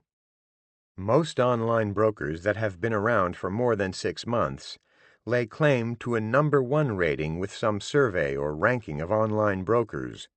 Place little value on such claims. Examine what the firm did before it got into the online brokerage business. Would you rather put your money and trust in the hands of an established and respected financial service company that has been around for a number of years, or an upstart firm run by a couple of people hoping to strike it rich on the Internet? Transact business only with firms that offer sufficient account insurance, enough to protect your assets, through the Securities Investor Protection Corporation, SIPC. Listing the best online brokers. Among the e-brokers I've reviewed, my top picks are the following: E-Trade, 800-387-2331, etrade.com. Fidelity, 800-343-3548, fidelity.com. Interactive Brokers, 800-442-2757, interactivebrokers.com. T. Rowe Price, 800-638-5660, troweprice.com. Vanguard, 800-992-8327, vanguard.com. Schwab/TD Ameritrade, 800-454-9272, schwab.com. Part 4. Investing in real estate, small business, and other investments. In this part, master real estate basics, starting with a home in which you live and then moving along to real estate you own and rent out. Understand real estate financing and deal-making strategies. Invest in small business, including starting your own small business and buying or investing in someone else's. Delve into some less conventional investments, including annuities, life insurance, gold and other commodities, and collectibles. Chapter 12. Seeking Shelter and Appreciation in Real Estate. In this chapter, putting a roof over your head and containing your housing costs. Analyzing housing as an investment. Getting started in real estate investing beyond your home. Thinking of a home in which you live as an investment may seem like a poor idea to some folks. In many parts of the country, home prices suffered in the late 2000s and early 2010s, And of course, that wasn't the first time that home prices suffered a notable decline. Although homes may require plenty of financial feeding, over the course of your adult years, owning rather than renting a home can potentially make and save you money. The pile of mortgage debt seems daunting in the years just after your purchase, but someday your home may be among your biggest assets. Like stocks, real estate does well over the long term, but doesn't go continuously higher. Astute investors take advantage of down periods. They consider these periods to be times to buy at lower prices, just as many do when their favorite retailers are having a sale. Comparing owning a home to renting. As financial decisions go, deciding whether and when to buy a home is pretty challenging. You have plenty of financial considerations to contend with, as well as personal issues. Psychologically, many folks equate buying a home with settling down and, dare I say, possibly becoming more like your parents. Eek! After all, you'll be coming home to your home day after day, year after year. You can always move, of course, but doing so can be costly and time-consuming, and as a homeowner, you'll have a financial obligation to deal with. In this section, I cover the important issues to consider when comparing buying to renting. Weighing financial considerations. You've probably already heard some arguments regarding the supposed financial benefits of owning a home. These benefits include the notion of buying and owning a home for the tax breaks, as well as the thought that paying rent is analogous to throwing your money away. Remember, the biggest home ownership costs are mortgage interest and property taxes, and in the United States, these costs are generally tax-deductible, subject to some limitations. The tax breaks, however, are already largely factored into the higher cost of owning a home, so you should never buy a home just because of the tax breaks. Renting isn't necessarily like throwing your money away. In fact, renting can have several benefits, including the following. Renting sometimes costs less, sometimes much less, than owning. In the mid-2000s, in some parts of the country with really inflated home prices, renting a given property cost about half as much as owning that same property. A monthly comparison, even after factoring in the tax benefits of owning. You may be able to save more toward your personal and financial goals if you can rent at a relatively low cost. You can invest, for example, in other financial assets such as stocks, bonds, and funds, and may be able to do so through tax-favored accounts. Renting has potential emotional and psychological rewards. You usually have more flexibility to pack up and move on as a renter. You may have a lease to fulfill, but you may be able to renegotiate it if circumstances require you to move. As a homeowner, you have some major monthly payments to take care of. To some people, this responsibility feels like a financial ball and chain.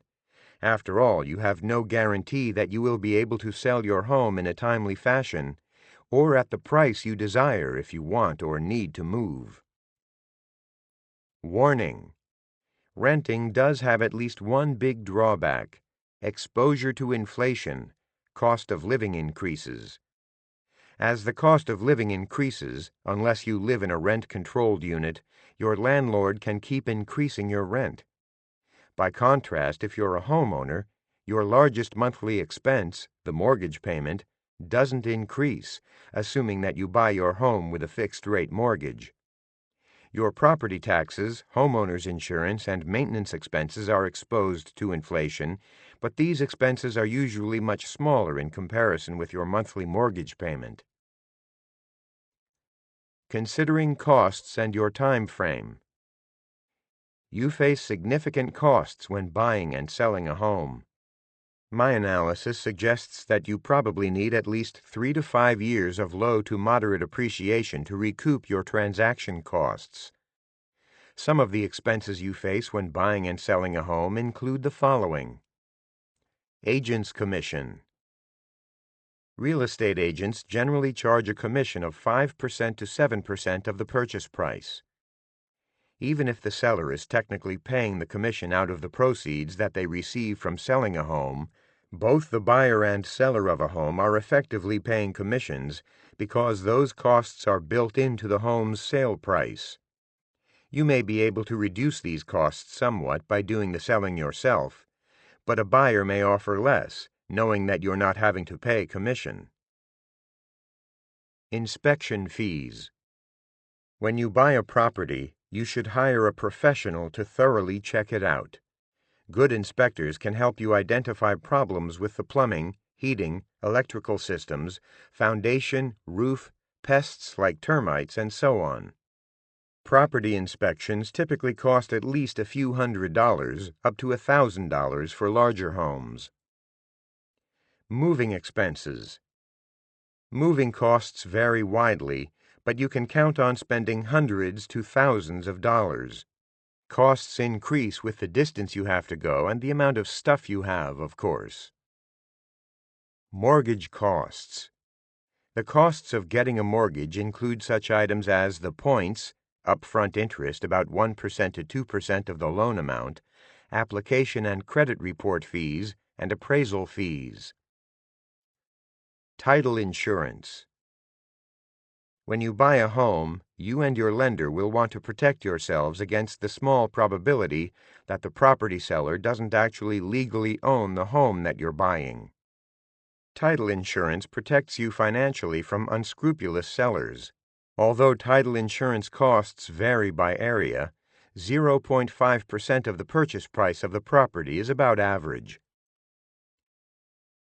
On top of all these transaction costs of buying and then selling a home, you face maintenance expenses, repairs, cosmetic work, and so on during your years of home ownership.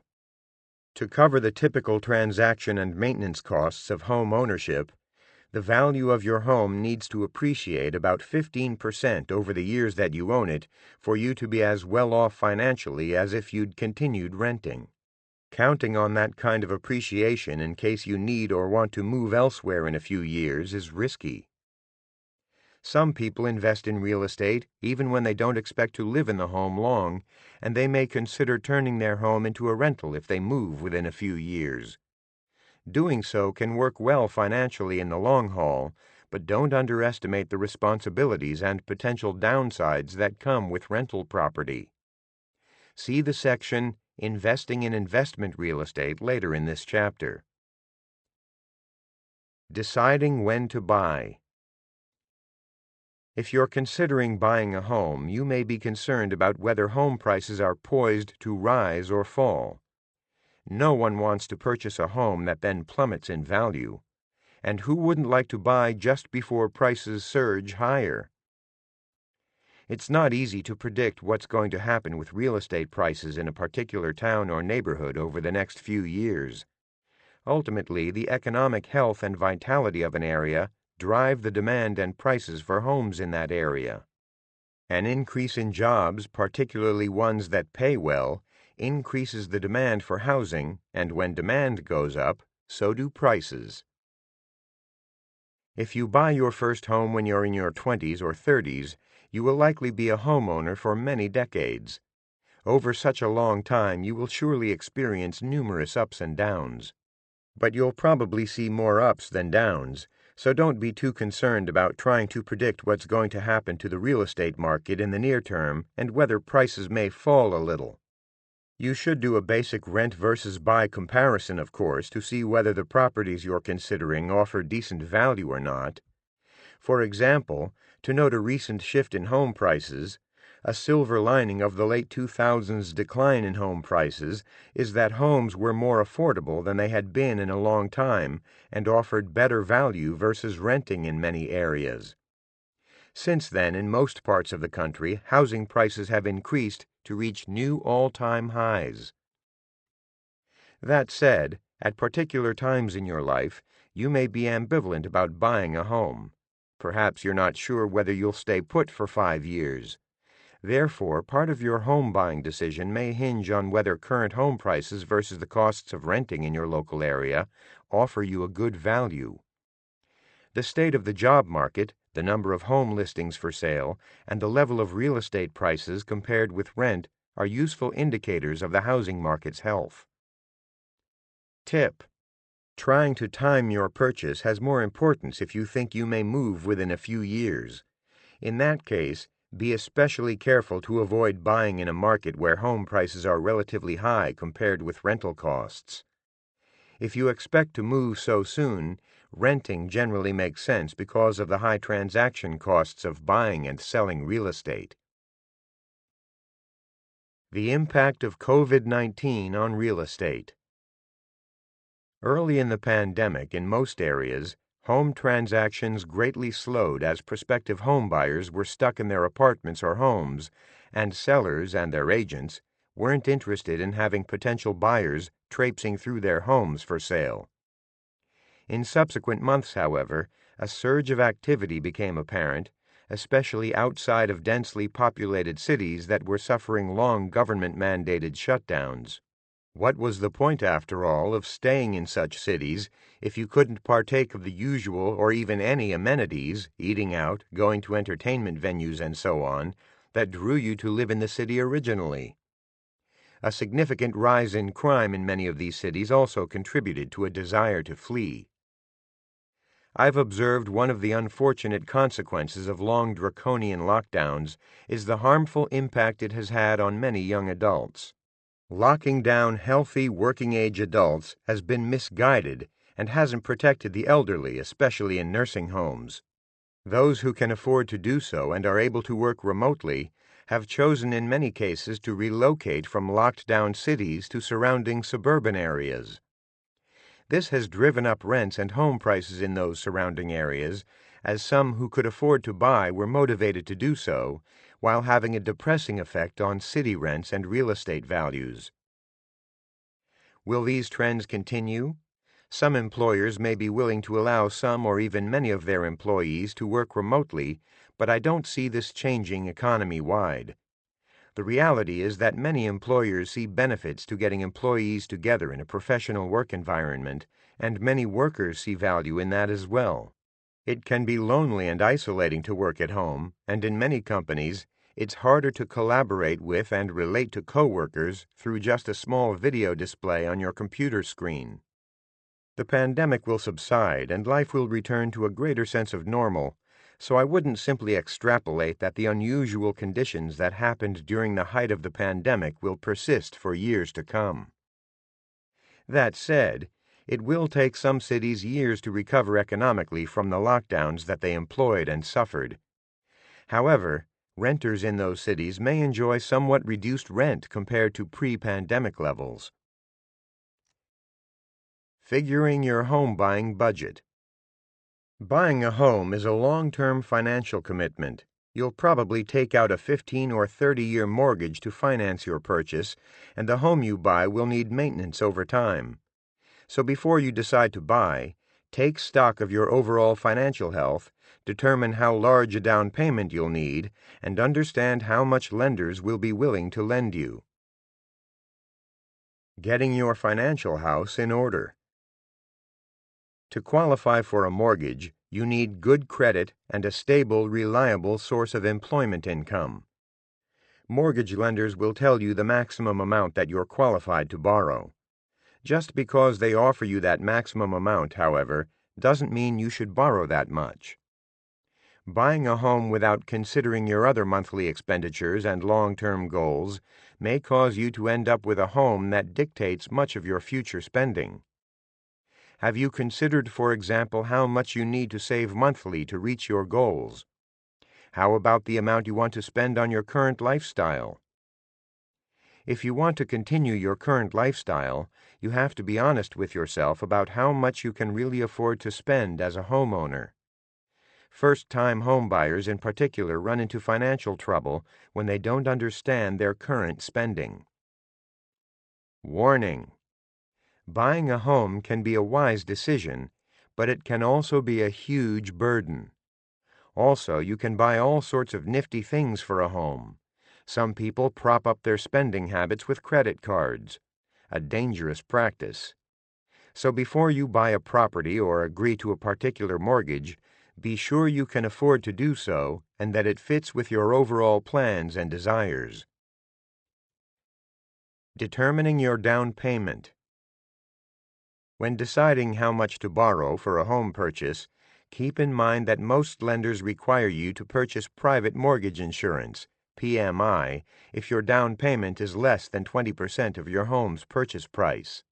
PMI protects the lender from getting stuck with a property that may be worth less than the mortgage you owe in the event that you default on your loan.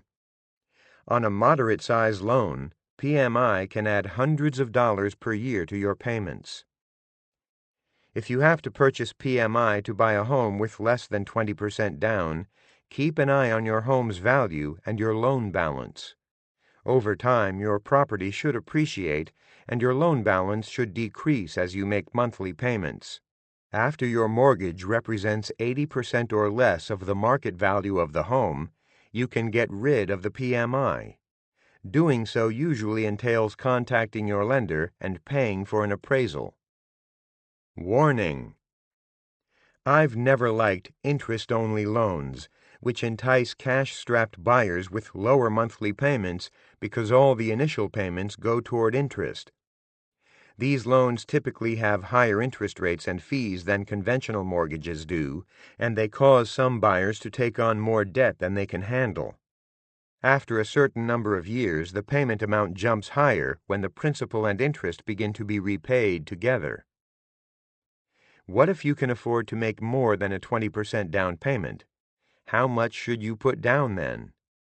This problem is rare. Most buyers, especially first-time buyers, struggle to get a 20% down payment together. The answer depends on what else you can or want to do with the money.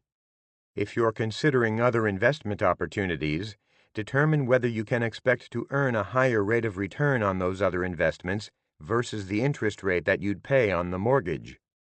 Forget about the tax deduction for your mortgage interest for now. The interest is generally/mostly tax deductible, but remember that the earnings from your investments are ultimately taxable. Remember, all investments come with risk. If you prefer to put down just 20% and invest more money elsewhere, that's fine. Just don't keep the extra money beyond an emergency reserve under the mattress, in a savings account, or in bonds with a lower yield than your mortgage's interest rate. Invest in stocks, real estate, or other growth investments. Otherwise, you don't have a chance of earning a higher return than the cost of your mortgage. Therefore, you'd be better off paying down your mortgage. Doing lenders' calculations. Mortgage lenders calculate the maximum amount that you can borrow to buy a home. All lenders want to gauge your ability to repay the money that you borrow, so you have to pass a few tests. For a home in which you will live, lenders total your monthly housing expenses. They define your housing costs as mortgage payment plus property taxes plus insurance. Note: lenders don't consider maintenance and upkeep expenses, including utilities, in owning a home, but of course you will incur these expenses as a homeowner. Assessing consumer debt. Although lenders may not care where you spend money outside your home, they do care about your other debt. A lot of other debt, such as consumer debt on credit cards or auto loans and student loans, diminishes the funds that are available to pay your housing expenses. Lenders know that having other debt increases the possibility that you may fall behind or actually default on your mortgage payments. If you have consumer debt and student loans that require monthly payments, lenders calculate another ratio to determine the maximum that you can borrow for a home. Lenders add the amount you need to pay monthly on your other debt to your monthly housing expense. Warning: consumer debt is bad news, even without considering the fact that it hurts your qualification for a mortgage. Consumer debt is costly and encourages you to live beyond your means. Unlike interest on mortgage debt, consumer debt interest isn't tax-deductible. Student loans are also generally better to carry than consumer debt because up to $2,500 in student loan interest is tax-deductible. Get rid of your consumer debt as soon as possible. Curtail your spending and adjust to living within your means. If you can't live within your means as a renter, you likely won't be able to do it as a homeowner either. Determining homeownership tax savings.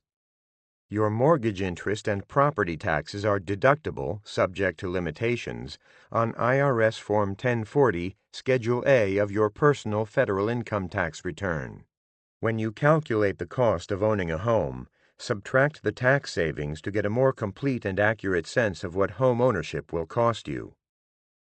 Effective 2018, due to the Tax Cuts and Jobs Act, the tax benefits of home ownership were somewhat reduced, especially for those buying more expensive properties subject to higher property tax bills.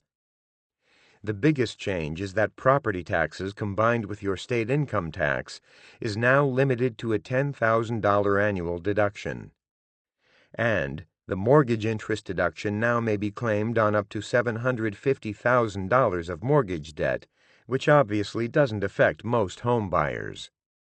Down the road, also know that eligible homeowners can exclude a large portion of their gain on the sale of a principal residence from taxable income, up to $250,000 for single taxpayers and up to $500,000 for married couples filing jointly.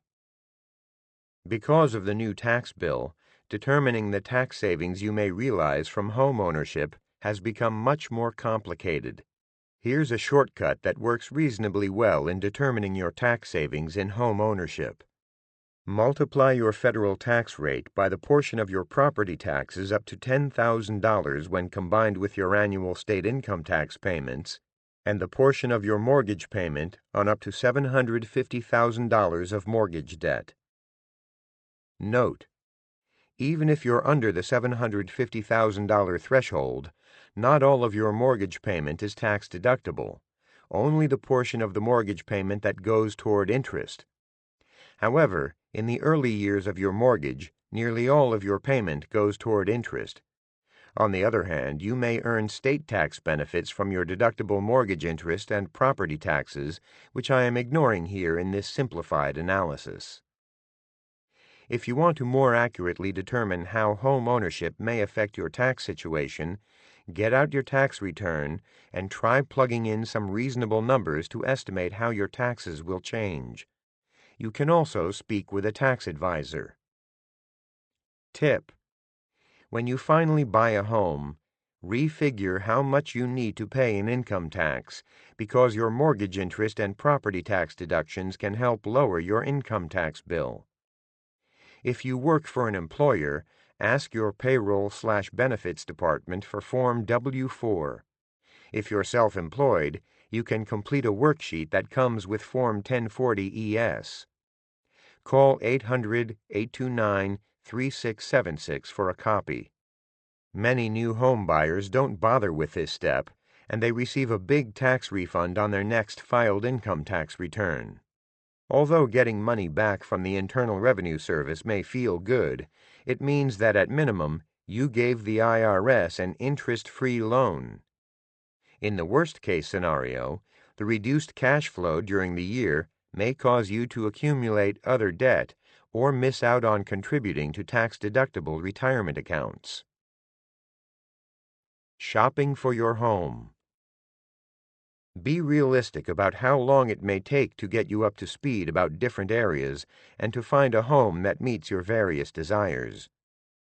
If you're like most people with a full-time job that allows only occasional evenings and weekends free to look for a house, 3 to 6 months is a short period to research and see possible areas in which to live, settle on an area, and actually find and successfully negotiate for a property. 6 months to a year isn't unusual or slow. Remember that you're talking about an enormous purchase that you'll come home to daily. Buying a home can also involve a lot of compromise when you buy with other family members, particularly spouses. Warning: real estate agents can be a big barrier to taking your time with this monumental decision. Some agents are pushy. They just want to make a sale and get their commission. Don't work with such agents as a buyer, because they can make you stressed and broke. If necessary, begin your search without an agent to avoid this outside pressure. In this section, I discuss your housing choices, how to research communities, and finally, how to check out homes and value them. Understanding your housing options. If you're ready to begin shopping for a home, to help focus your search, you should make some decisions about what and where to buy. Here are the most common types of housing you will encounter. Single-family homes. If you grew up in the suburbs, you probably saw plenty of single-family homes, even if you didn't live in one. This type of home is a detached house on a piece of land.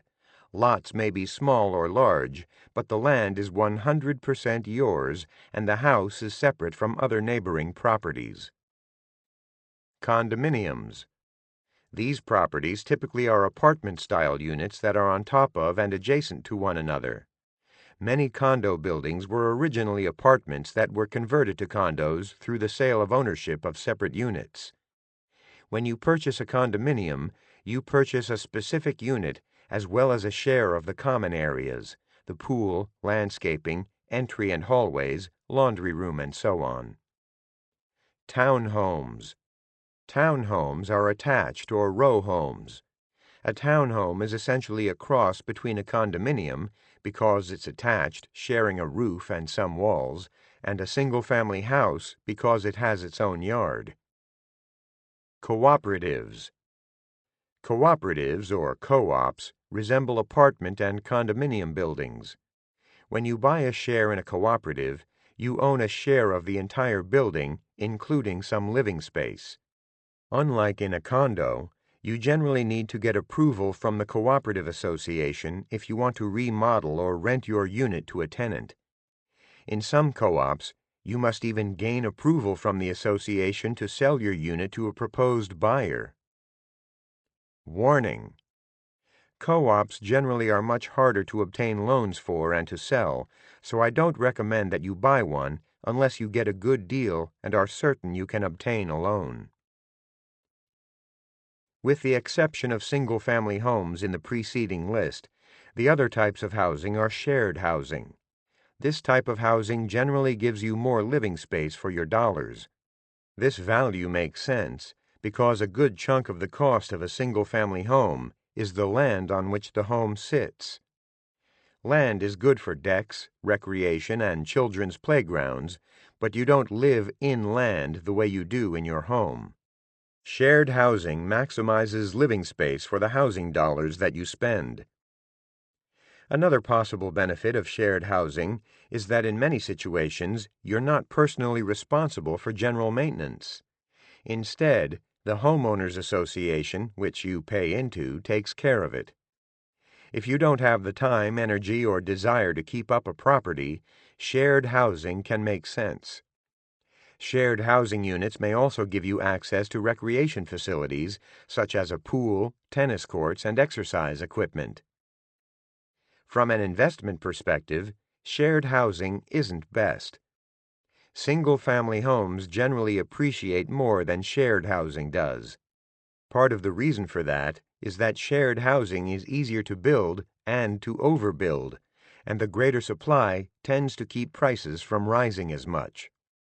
On the demand side, single-family homes tend to attract more potential buyers. Most folks, when they can afford it, prefer a standalone home, especially for the increased privacy. Tip: if you can afford a smaller single-family home instead of a larger shared housing unit and don't balk at maintaining a home, buy a single-family home.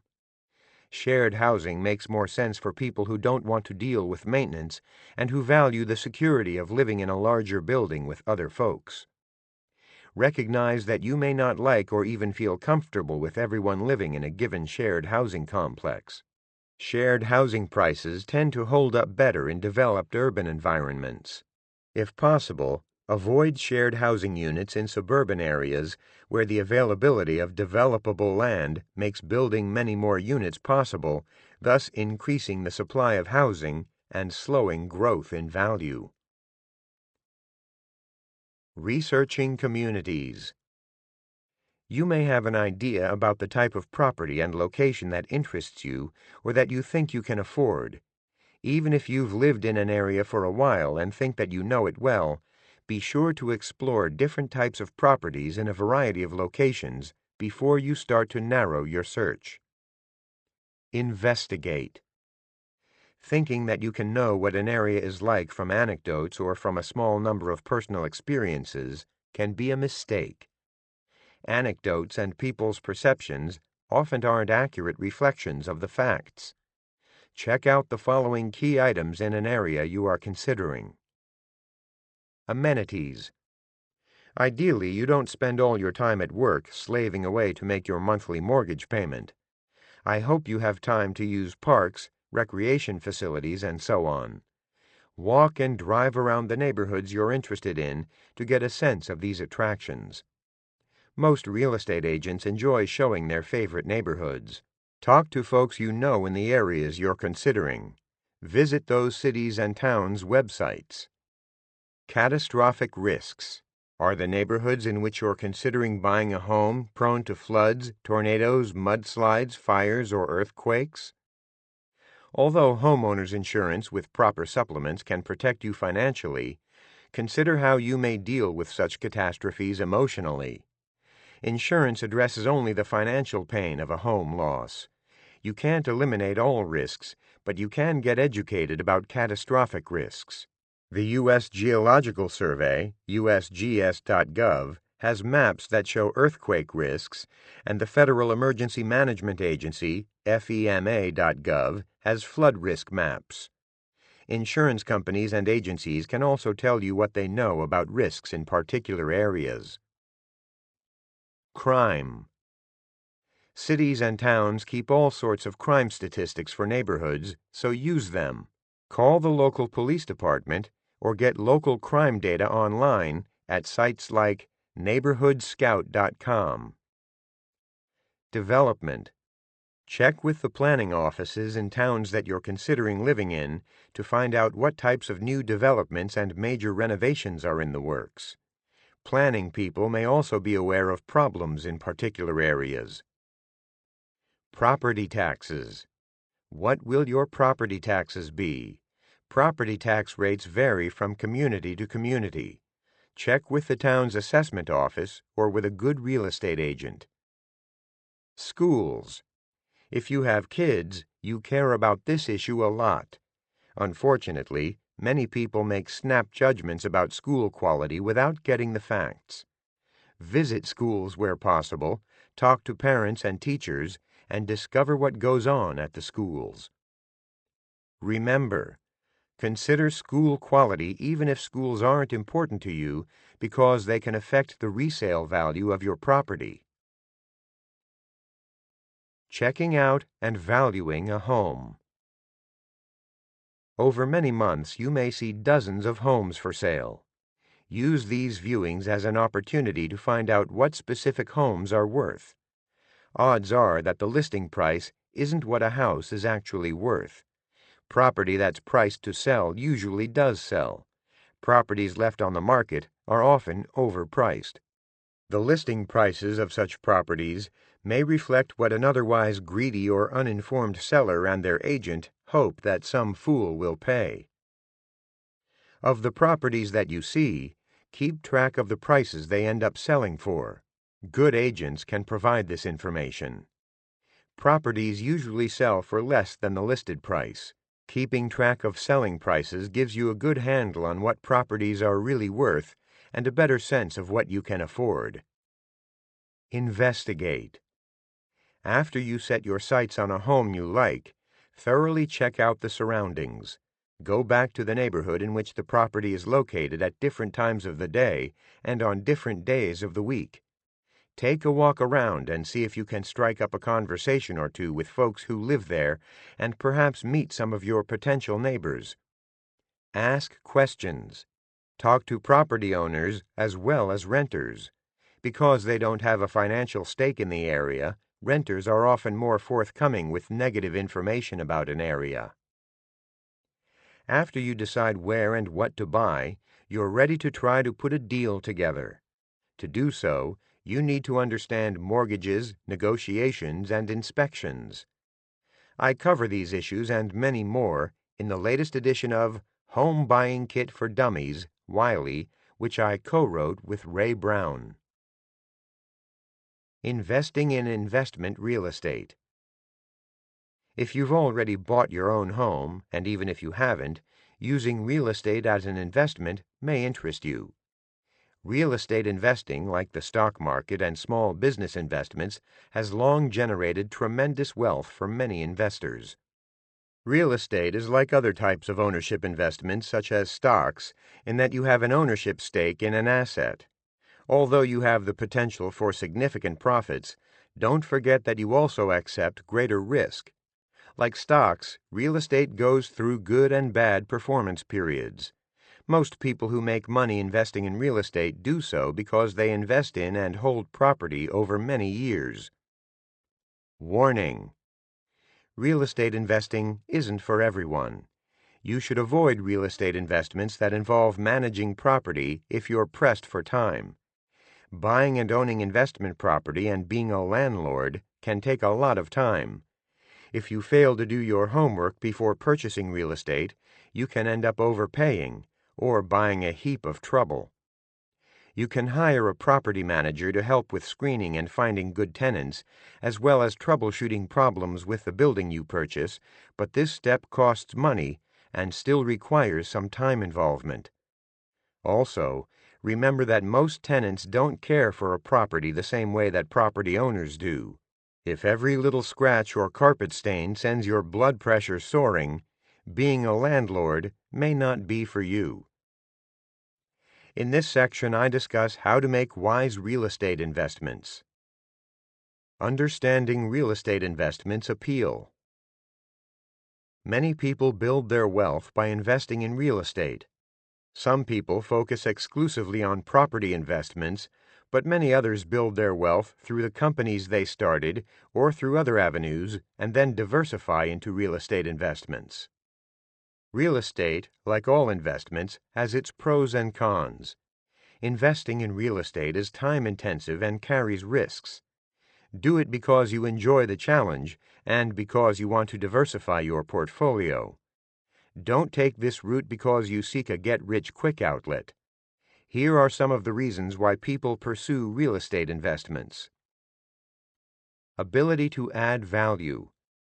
Perhaps you can fix up a property or develop it further and raise the rental income and resale value. Through legwork, persistence, and good negotiating skills, you may also be able to make money by purchasing a property below its fair market value. Appreciation and income. You can make money from investment real estate through appreciation and from rental income in excess of your expenses. The appreciation of your properties compounds without taxation during your ownership. You don't pay tax on this profit until you sell your property, and even then, you can roll over your gain into another investment property to avoid paying tax. The federal tax rate on gains from property held more than 1 year, known as long-term capital gains, are taxed at a reduced rate, currently a maximum of 20%, and possibly an additional 3.8% if you're a high-income earner subject to the Obamacare investment income surtax. You also seek to rent out your investment property at a profit based on the property's rental income in excess of its expenses, mortgage, property taxes, insurance, maintenance, and so on. Over time, your operating profit, which is subject to ordinary income tax, should rise as you increase your rental prices faster than your expenses. Leverage. Real estate is different from most other investments because you can generally borrow up to 75% of the value of the property to buy it. Thus, you can use your down payment of 25% of the purchase price to buy, own, and control a much larger investment. This concept is called leverage. You hope, of course, that the value of your real estate goes up. If it does, you make money on your original dollars invested as well as on the money that you borrowed. Leverage can also work against you when prices decline. Limited land. There's a limited supply of buildable, desirable land, and as the population grows, demand for land and housing continues to grow. Land and what you can do with it are what make real estate valuable. Longer-term focus. One problem with investing in the stock market is that prices are constantly changing.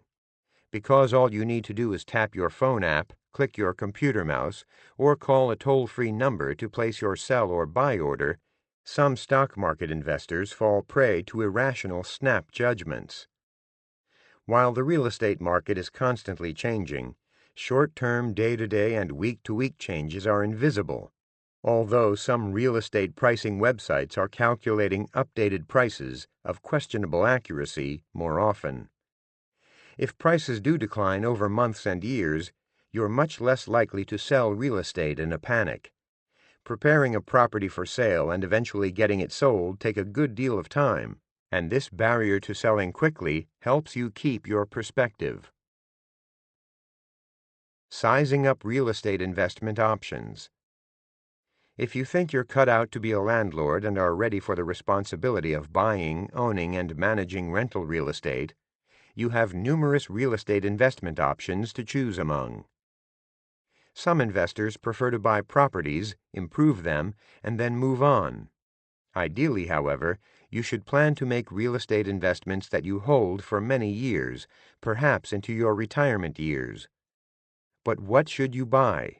Following is my take on various real estate investments. Real estate investment trusts. Real estate investment trusts, REITs, are entities that generally invest in different types of property, such as shopping centers, apartments, and other rental buildings. For a fee, REIT managers identify and negotiate the purchase of properties that they believe are good investments. Then they manage these properties, including handling all tenant relations. REITs are a good way to invest in real estate if you don't want the hassles and headaches that come with directly owning and managing rental property.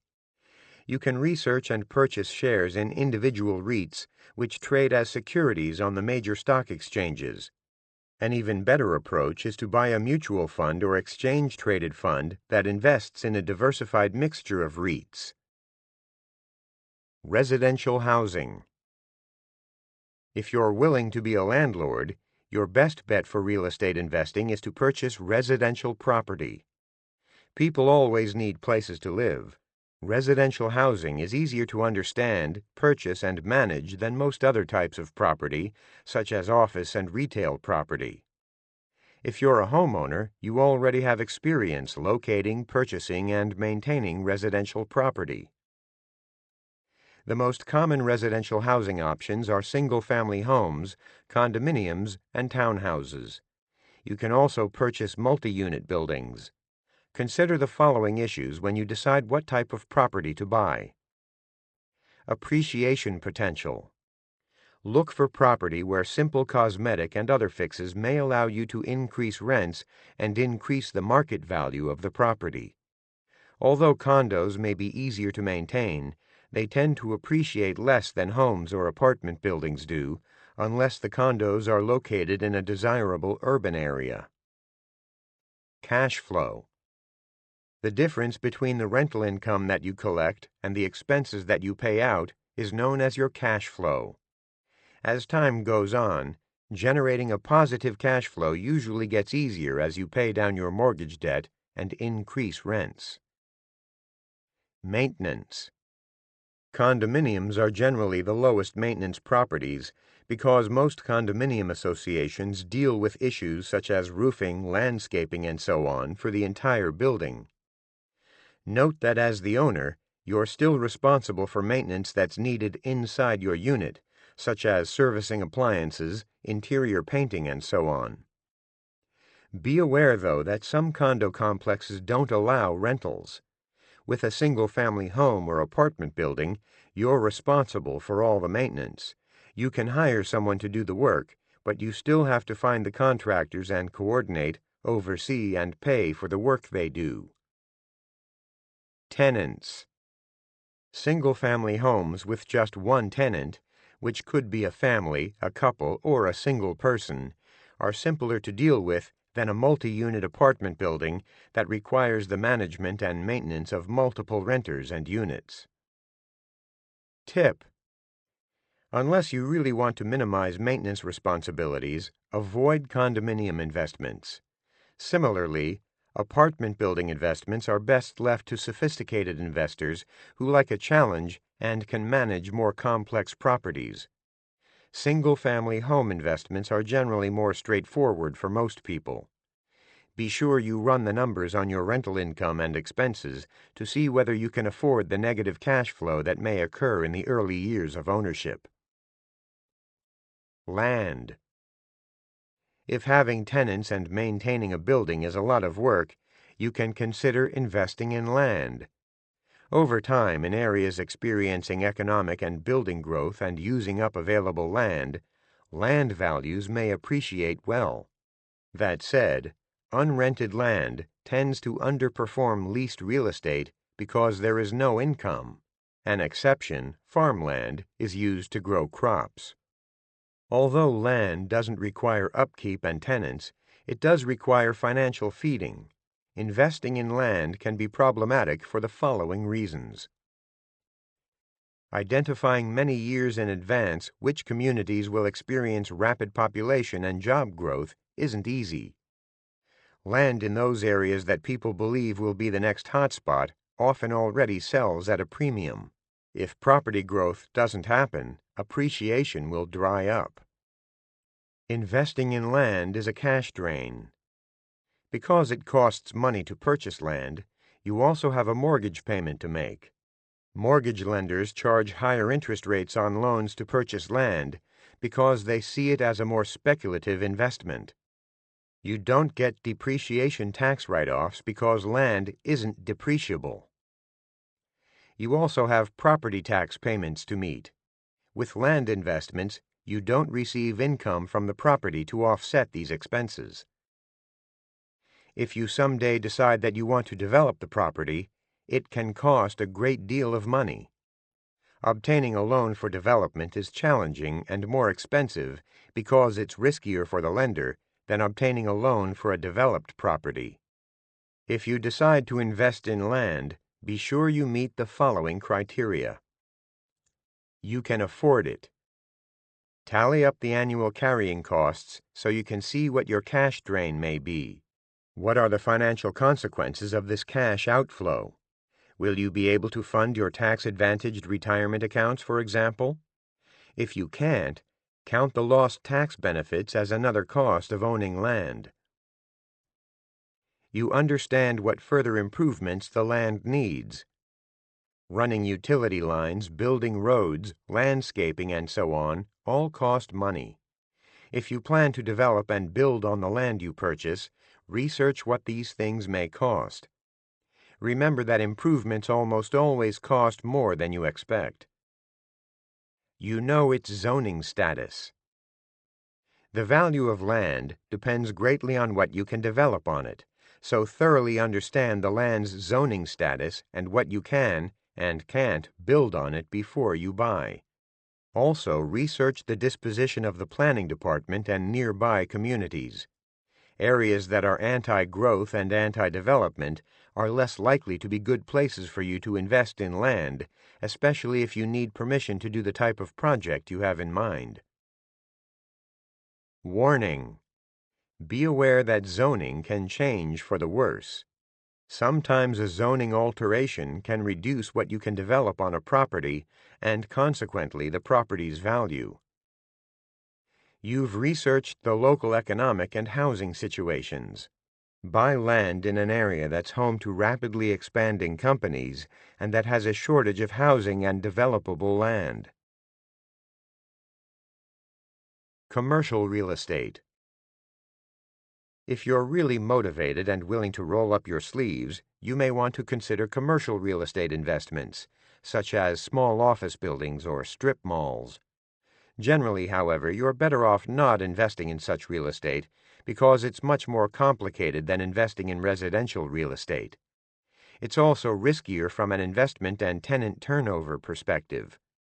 When tenants move out, new tenants sometimes require extensive and costly improvements to the space they want to rent. In addition to considering investing in commercial real estate when your analysis of the local market suggests that it's a good time to buy, consider it when you can use some of the space to run your own small business. Just as owning your home can be more cost-effective than renting over the years, so is owning commercial real estate if you buy at a reasonably good time and hold the property for many years. Investigate. So how do you evaluate the state of your local commercial real estate market? Examine the supply and demand statistics over recent years. Determine how much space is available for rent and how that number has changed over time. Also, discover the vacancy rate and find out how it has changed in recent years. Finally, investigate the rental rates, usually quoted as a price per square foot. Ask your local commercial property real estate agent for this data or for the local sources where you can find it. Tip: here's one way to tell that purchasing a commercial property in a certain area is a bad idea. The supply of available space has increased faster than demand, leading to falling rental rates and higher vacancies. A slowing local economy and an increasing unemployment rate also spell trouble for commercial real estate prices. Each market is different, so make sure you check out the details of your area. Conducting real estate investing research. In the following sections, I explain what to look for in a community and area where you seek to invest in real estate. Investing in real estate closer to home is best because you're probably more familiar with the local area, allowing you to have an easier time researching and managing the properties. Assessing employment vitality. Invest in real estate in communities that maintain diverse job bases. If the local economy relies heavily on jobs in a small number of industries, that dependence increases the risk of your real estate investments. The Bureau of Labor Statistics, BLS.gov, compiles this type of data for metropolitan areas and counties. Also determine which industries are most heavily represented in the local economy. Areas that have a greater concentration of high growth and higher paying industries stand a greater chance of faster price appreciation. Finally, check out the unemployment situation and examine how the jobless rate has changed in recent years. Good signs to look for are declining unemployment and increasing job growth. The Bureau of Labor Statistics also tracks this data. Evaluating the realty market's health. The price of real estate, like the price of anything else, is driven by supply and demand. The smaller the supply and the greater the demand, the higher the prices climb. An abundance of land and available credit, however, inevitably leads to overbuilding. When the supply of anything expands at a much faster rate than demand, prices usually fall. Upward pressure on real estate prices tends to be the greatest in areas with little buildable land. In addition to buildable land, consider these important real estate market indicators to gauge the health of a particular market. Building permits. The trend in the number of building permits tells you how the supply of real estate properties may soon change. A long and sustained rise in permits over several years can indicate that the supply of new property may dampen future price appreciation. Vacancy rates. If few rentals are vacant, you can assume that the area has more competition and demand for existing units, which bodes well for future real estate price appreciation. Conversely, high vacancy rates indicate an excess supply of real estate, which may put downward pressure on rental rates as many landlords compete to attract tenants. Listings of property for sale and number of sales. Just as the construction of many new buildings is bad for future real estate price appreciation, increasing numbers of property listings are an indication of potential trouble. A sign of a healthy real estate market is a decreasing and relatively low level of property listings, indicating that the demand from buyers meets or exceeds the supply of property for sale from sellers. When the cost of buying is relatively low compared with the cost of renting, more renters can afford and choose to purchase, thus increasing the number of sales. Rental rates. The trend in rental rates that renters are willing and able to pay over the years is a good indication of the demand for housing. When the demand for housing keeps up with the supply of housing and the local economy continues to grow, rents generally increase. This increase is a positive sign for continued real estate price appreciation. Beware of buying rental property that's subject to rent control. The property's expenses may rise faster than you can raise the rents. Valuing property and financial projections. Investigate. Crunching some numbers to figure what revenue and expenses a rental property may have is one of the most important exercises that you can go through when determining a property's worth and making an offer. Here are some key things to do. Estimate cash flow. Cash flow is the difference between the money that a property brings in and what goes out for its expenses. Value property. Estimating a property's cash flow is an important first step in figuring a property's value, but a building's cash flow doesn't provide enough information for you to decide intelligently whether to buy a particular real estate investment. Property valuations are most often done by appraisers who value property for a living, or real estate agents who can do an analysis of comparable property sales.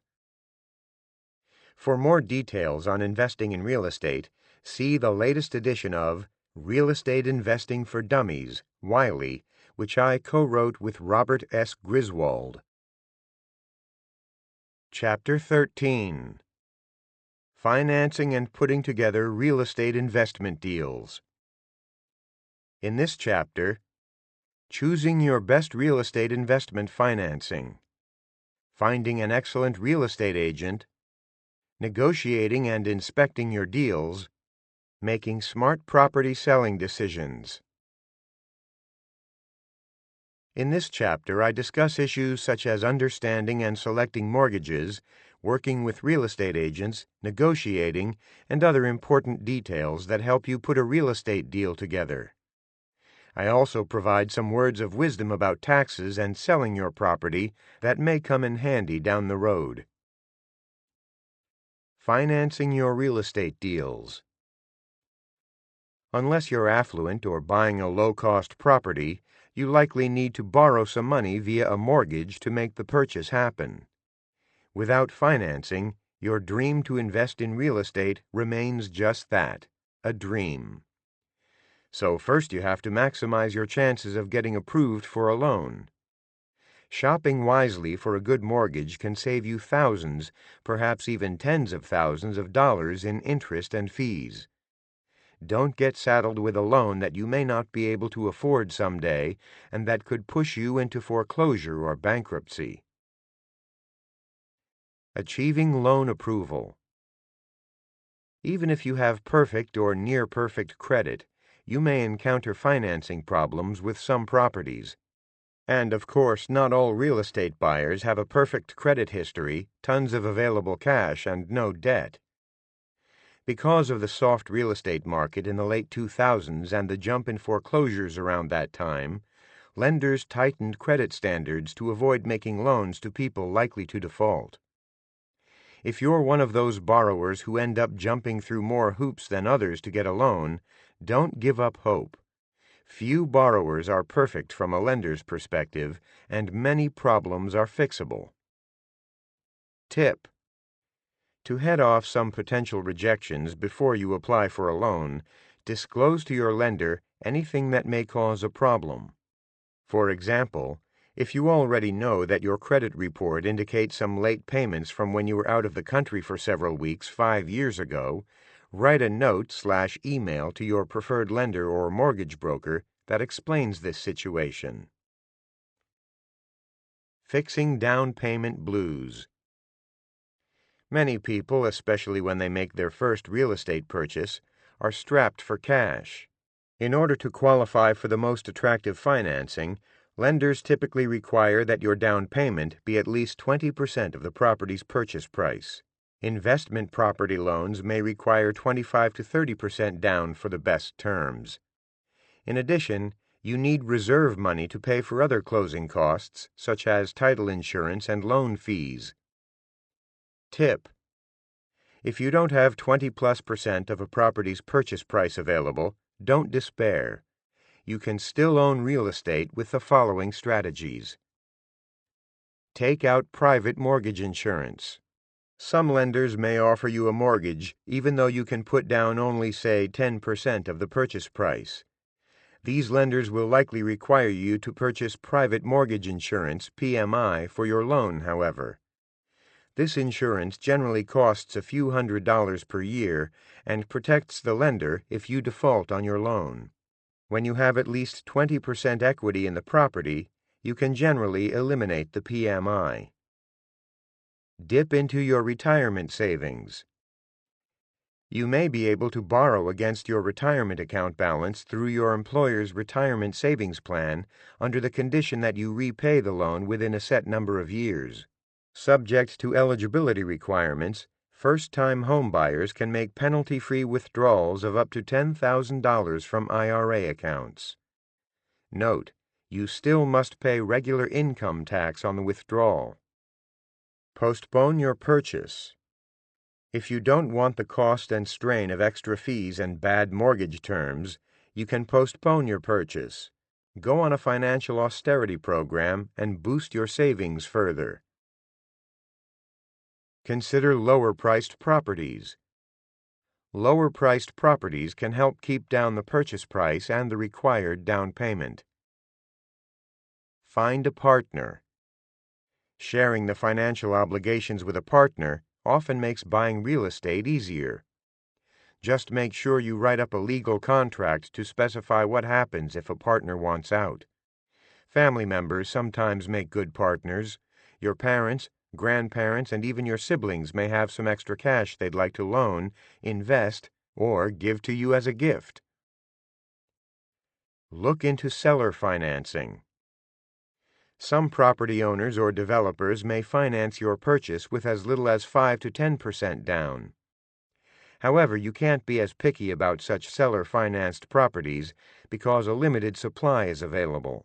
Many that are available need work or haven't yet sold for other reasons. Boosting your credit score. Late payments, missed payments, or debts that you never bothered to pay can tarnish your credit report and squelch a lender's desire to offer you a mortgage. If you're turned down for a loan because of your less than stellar credit history, find out the details of why by requesting, at no charge to you, a copy of your credit report from the lender that turned down your loan. Tip: if you think your credit history may be a problem as you're looking for a loan, the first thing to do is get the facts. By law, you're entitled to one free credit report per year from each of the 3 consumer credit reporting companies, Equifax, Experian, and TransUnion. You can get all 3 reports at once or space them out throughout the year, checking in on one each at 4-month intervals, for example. The companies have set up one central website where you can access these reports, annualcreditreport.com, or you can call toll-free at 877-322-8228. Just be careful not to buy the ongoing credit monitoring services these companies will pitch you. If you do find credit report problems, explain them to your lender. If the lender is unsympathetic, try calling other lenders. Tell them your credit problems up front and see whether you can find one willing to offer you a competitive rate loan. Mortgage brokers may also be able to help you shop for lenders in these cases. I discuss working with mortgage brokers later in this chapter. Sometimes you may feel that you're not in control when you apply for a loan. In reality, however, You can fix a number of credit problems yourself, and you reap great rewards, access to better loan terms, including lower interest rates, for doing so. And you can often explain away those that you can't fix. Remember that some lenders are more lenient and flexible than others. Just because one mortgage lender rejects your loan application doesn't mean all the others will as well. Tip: if you discover erroneous information on your credit report, you can request that it be fixed by disputing the incorrect information on the credit bureau's websites. If specific creditors are the culprits, contact them too. Keep notes from your conversations and make sure you follow up and put your case in writing. Emails leave an excellent documentation trail, and add your comments as necessary to your credit report if a lender isn't cooperative in fixing what you believe is a problem/mistake. If the customer service representatives you talk with are no help, send a letter to the president of each company. Let the head honcho know that their organization caused you problems in obtaining credit. For more information on examining and disputing items on your credit report and managing credit in general, check out the Federal Trade Commission's website at ftc.gov/credit. Besides late or missed payments, another common credit problem is having too much consumer debt at the time you apply for a mortgage. The more consumer debt you rack up, including credit card and auto loan debt, the less mortgage credit you qualify for. If you're turned down for a mortgage, consider it a wake-up call to get rid of your high-cost debt. Hang on to the dream of buying real estate and plug away at paying off your debts before you attempt another foray into real estate. To find out more about how credit scores work and techniques to improve yours, see the latest edition of my book, Personal Finance for Dummies, Wiley. Addressing a low appraisal. Even if you have sufficient income, a clean credit report, and an adequate down payment, a lender may deny your loan if the appraisal of the property that you want to buy comes in lower than what you agreed to pay for the property. Tip: if you still like the property, renegotiate a lower price with the seller by using the low appraisal to strengthen your case. You need to follow a different path should you encounter a low appraisal on a property that you already own and are refinancing. If you have the cash available, you can simply put more money down to get the loan balance to a level for which you qualify. If you don't have the cash, you may need to try another lender or forego the refinance until you save more money or until the property value rises. I discuss refinancing in more detail later in this chapter. Handling insufficient income. If you're self-employed or have changed jobs, your current income may not resemble your past income, or more importantly, your income may be below what a mortgage lender likes to see given the amount that you want to borrow. A way around this problem, although challenging, is to make a larger down payment.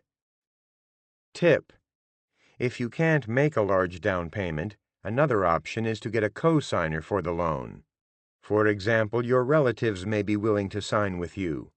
As long as they aren't overextended themselves, they may be able to help you qualify for a larger loan than you can get on your own. As with partnerships, put your agreement in writing so no misunderstandings occur. Debating fixed-rate versus adjustable-rate mortgages. Two major types of mortgages exist, those with a fixed interest rate and those with an adjustable rate. Your choice depends on your financial situation, how much risk you're willing to accept, and the type of property you want to purchase. For example, obtaining a fixed-rate loan on a property that lenders perceive as a riskier investment is more difficult than getting an adjustable-rate mortgage for the same property. Understanding fixed-rate mortgages. Fixed-rate mortgages, which are typically for a 15 or 30-year term, have interest rates that stay fixed or level. You lock in an interest rate that doesn't change over the life of your loan. Because the interest rate stays the same, your monthly mortgage payment stays the same. You have nothing complicated to track and no uncertainty. Fixed-rate loans give people peace of mind and payment stability. Warning: fixed-rate mortgages do, however, carry risks. If interest rates fall significantly after you obtain your mortgage and you're unable to refinance, you face being stuck with a higher-cost mortgage, which could be problematic if you lose your job or the value of your property decreases. This scenario, declining interest rates and falling real estate values, happened to plenty of people in the late 2000s. Even if you're able to refinance, you'll probably have to spend significant time and money to complete the applications and forms. Analyzing adjustable rate mortgages, ARMs. In contrast to a fixed-rate mortgage, an adjustable-rate mortgage, ARM, carries an interest rate that varies over time based on a formula the lender establishes and is set and clearly disclosed at the time you take out the mortgage. Such a mortgage begins with one interest rate, and you may pay different rates for every year, possibly even every 6 months or month that you hold the loan. Thus, the size of your monthly payment fluctuates. Because a mortgage payment makes a large dent in most property owners' bank accounts, signing up for an ARM without fully understanding how the rate can change is risky and can be fiscally foolish. The advantage of an ARM is that if you purchase your property during a period of higher interest rates, you can start paying your mortgage with a relatively low initial interest rate compared with fixed-rate loans. With a fixed-rate mortgage, a mortgage lender takes extra risk in committing to a fixed interest rate for 15 to 30 years. To be compensated for accepting this additional risk, lenders charge a premium with fixed-rate mortgages in case interest rates, which they have to pay on their source of funds in the form of deposits, move much higher in future years. If interest rates decline, an ARM allows you to capture many of the benefits of lower rates without the cost and hassle of refinancing. Beware of balloon loans. Balloon loans generally start the way traditional fixed-rate mortgages start. You make level payments based on a long-term payment schedule, over 15 or 30 years, for example, but at a predetermined time, usually within 10 years of the loan's inception, the remaining loan balance becomes fully due. Balloon loans may save you money because they have a lower interest rate than a longer-term fixed-rate mortgage, and you pay that interest over a shorter period of time. However, balloon loans are dangerous. Your financial situation can change, and you may not be able to refinance when your balloon loan is due. What if you lose your job or your income drops? What if the value of your property drops and the appraisal comes in too low to qualify you for a new loan?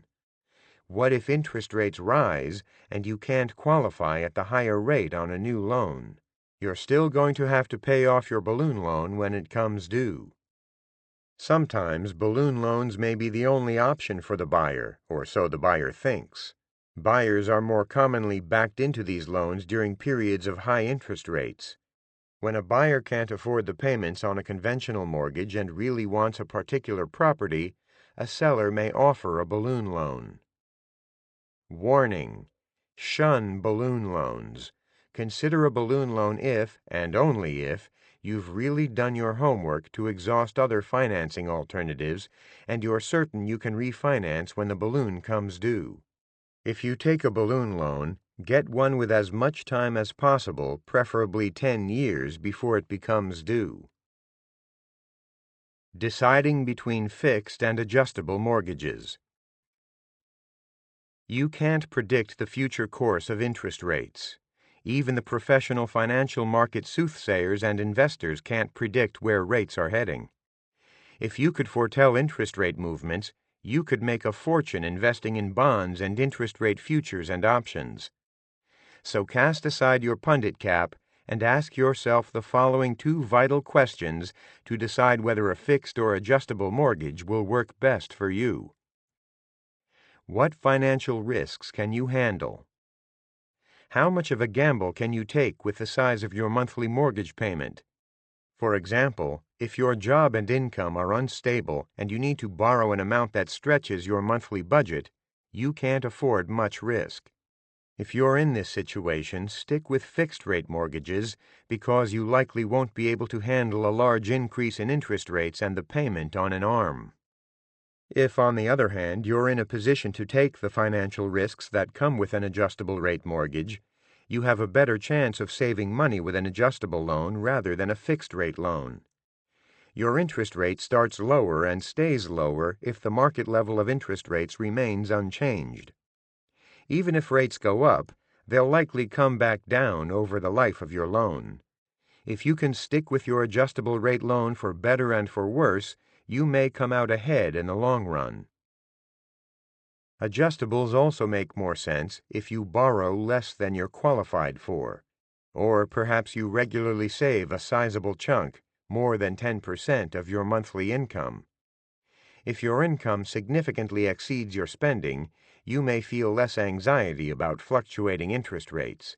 If you do choose an adjustable loan, you may be more financially secure if you have a hefty financial cushion, at least 6 months to as much as a year's worth of expenses reserved, that you can access if rates go up.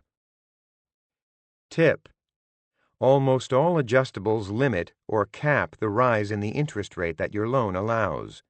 Typical caps are 2% per year and 6% over the life of the loan. Ask your lender to calculate the highest possible monthly payment that your loan allows. The number that the lender comes up with is the lifetime cap, the payment you face if the interest rate on your loan goes to the highest level allowed. If you can't afford the highest allowed payment on an adjustable-rate mortgage, don't take one. You shouldn't take the chance that the rate won't rise that high. It can, and you could lose the property.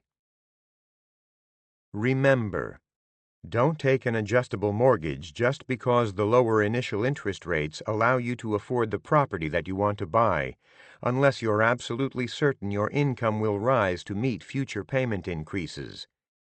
Instead, set your sights on a property that you can afford to buy with a fixed-rate mortgage. How long do you anticipate keeping the mortgage? Saving interest on most adjustables is usually a certainty in the first 2 or 3 years. By nature, an adjustable-rate mortgage starts at a lower interest rate than a fixed-rate mortgage. However, if rates rise while you hold an ARM, you can end up giving back the savings that you achieve in the early years of the mortgage. Tip: if you aren't going to keep your mortgage for more than 5 to 7 years, you'll probably end up paying more interest to carry a fixed-rate mortgage. Also consider a hybrid loan, which combines features of fixed and adjustable-rate mortgages. For example, the initial rate may hold constant for several years and then adjust once a year or every 6 months thereafter. Such loans may make sense for you if you foresee a high probability of keeping your loan for 7 years or less, but want some stability in your monthly payments. The longer the initial rate stays locked in, the higher the interest rate. Finding your best fixed-rate mortgage. You may think that comparing one fixed-rate loan to another is simple because the interest rate on a fixed-rate loan is the rate you pay every month over the entire life of the loan. And as with your number of car accidents and the number of times that your boss catches you showing up late for work, a lower number, or interest rate, is better, right? Unfortunately, banks generally charge an upfront interest fee known as points, in addition to the ongoing interest over the life of the loan. Points are actually percentages. 1 point is equal to 1% of the loan amount. So when a lender tells you a quoted loan is 1.5 points, you pay 1.5% of the amount you borrow as points. On a $100,000 loan, for example, 1.5 points cost you $1,500. The interest rate on a fixed-rate loan must always be quoted with the points on the loan if the loan has points. Tip: you may want to take a higher interest rate on your mortgage if you don't have enough cash to pay for a lot of points, which you pay up front when you close the loan. On the other hand, if you're willing and able to pay more points, you can lower your interest rate. You may want to pay more points because the interest rate on your loan determines your payments over a long period of time, 15 to 30 years. Suppose one lender quotes you a rate of 5.75% on a 30-year fixed-rate loan and charges 1.1%. Another lender, which quotes 6% for 30 years, doesn't charge any points. Which is better? The answer depends on how long you plan to keep the loan. The 5.75% loan is 0.25% less than the 6% loan. However, it takes you about 4 years to earn back the savings to cover the cost of that point because you have to pay 1%, 1 point, up front on the 5.75% loan. So if you expect to keep the loan for more than 4 years, go with the 5.75% option. If you plan to keep the loan less than 4 years, go with the 6% option. Tip: to make it easier to perform an apples-to-apples comparison of mortgages from different lenders, get interest rate quotes at the same point level. For example, ask each lender for the interest rate on a loan for which you pay 1 point. And remember that if a loan has no points, it's sure to have a higher interest rate. I'm not saying that no-point loans are better or worse than comparable loans from other lenders. Just don't get sucked into a loan because of a no-points sales pitch. Lenders who spend big bucks on advertising these types of loans rarely have the best mortgage terms. All things being equal, no-point loans make more sense for refinances because points aren't immediately tax-deductible as they are on purchases. You can deduct the points that you pay on a refinance only over the life of the mortgage. On a mortgage for a property that you're purchasing, a no-point loan may help if you're cash poor at closing. Consider a no-point loan if you can't afford more out-of-pocket expenditures now, or if you think you'll keep the loan only a few years. Shop around and compare different lenders' no-point loans. Landing an appropriate adjustable rate mortgage. Selecting an ARM has a lot in common with selecting a home to buy. You need to make trade-offs and comparisons. In the following sections, I explain the numerous features and options, caps, indexes, margins, and adjustment periods that you find with ARMs. These aren't issues with fixed-rate loans. Understanding the start rate. Warning: just as the name implies, your start rate is the rate that your adjustable mortgage begins with. Think of the start rate as a teaser rate.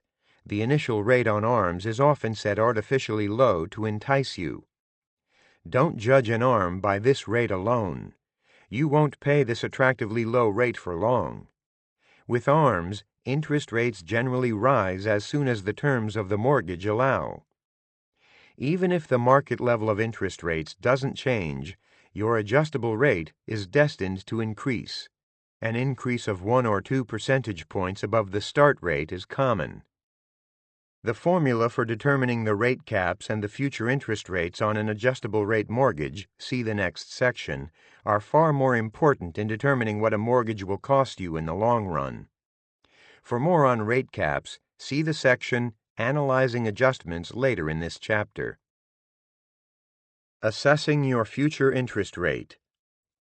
The first thing you need to ask a mortgage lender or broker about an adjustable rate mortgage is the exact formula it uses for determining the future interest rate on your particular loan. You need to know how a lender figures your interest rate changes over the life of your loan. All adjustables are based on the following general formula, which specifies how the interest rate is set on your loan in the future. Index plus margin equals interest rate. The index determines the base level of interest rates that the mortgage contract specifies in order to calculate the specific interest rate for your loan.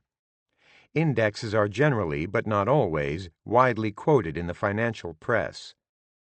For example, suppose that the current index value for a given loan is equal to the 6-month Treasury bill index, which is, say, 2%. The margin is the amount added to the index to determine the interest rate that you pay on your mortgage. Most loans have margins of around 2.5%. Thus, the rate of a mortgage driven by the following formula, 6-month Treasury bill rate plus 2.5%, is set at 2 plus 2.5 equals 4.5%. This figure is known as the fully indexed rate. If the advertised start rate for this loan is just 3%, you know that if the index 6-month Treasuries stays at the same level, your loan will increase to 4.5%. Tip: compare the fully indexed rate to the current rate for fixed-rate loans. During particular time periods, you may be surprised to discover that the fixed-rate loan is at about the same interest rate or even a tad lower. This insight may cause you to reconsider your choice of an adjustable-rate loan, which can, of course, rise to an even higher rate in the future. Making sense of common ARM indexes. The different indexes vary mainly in how rapidly they respond to changes in interest rates. Some common indexes include the following. Treasury bills. Treasury bills, which are often referred to as T-bills, are IOUs, bonds that the U.S. government issues. Most adjustables are tied to the interest rate on 6-month or 12-month T-bills. T-bill interest rates move relatively quickly. Certificates of deposit. Certificates of deposit, or CDs, are interest-bearing bank investments that lock you in for a specific period of time. ARMs are usually tied to the average interest rate that banks are currently paying on 6-month CDs. Compared with Treasury bills, CDs tend to respond moderately quickly to changes in the market's level of interest rates. London Interbank Offered Rate Index, LIBOR.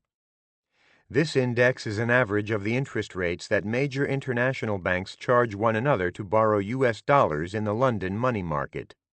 LIBOR tends to move and adjust similarly to CDs with changes in interest rates. If you select an adjustable-rate mortgage that's tied to one of the faster-moving indexes, you take on more of a risk that the next adjustment will reflect interest rate increases. Because you take on this risk, lenders cut you breaks in other ways, such as through lower caps or points.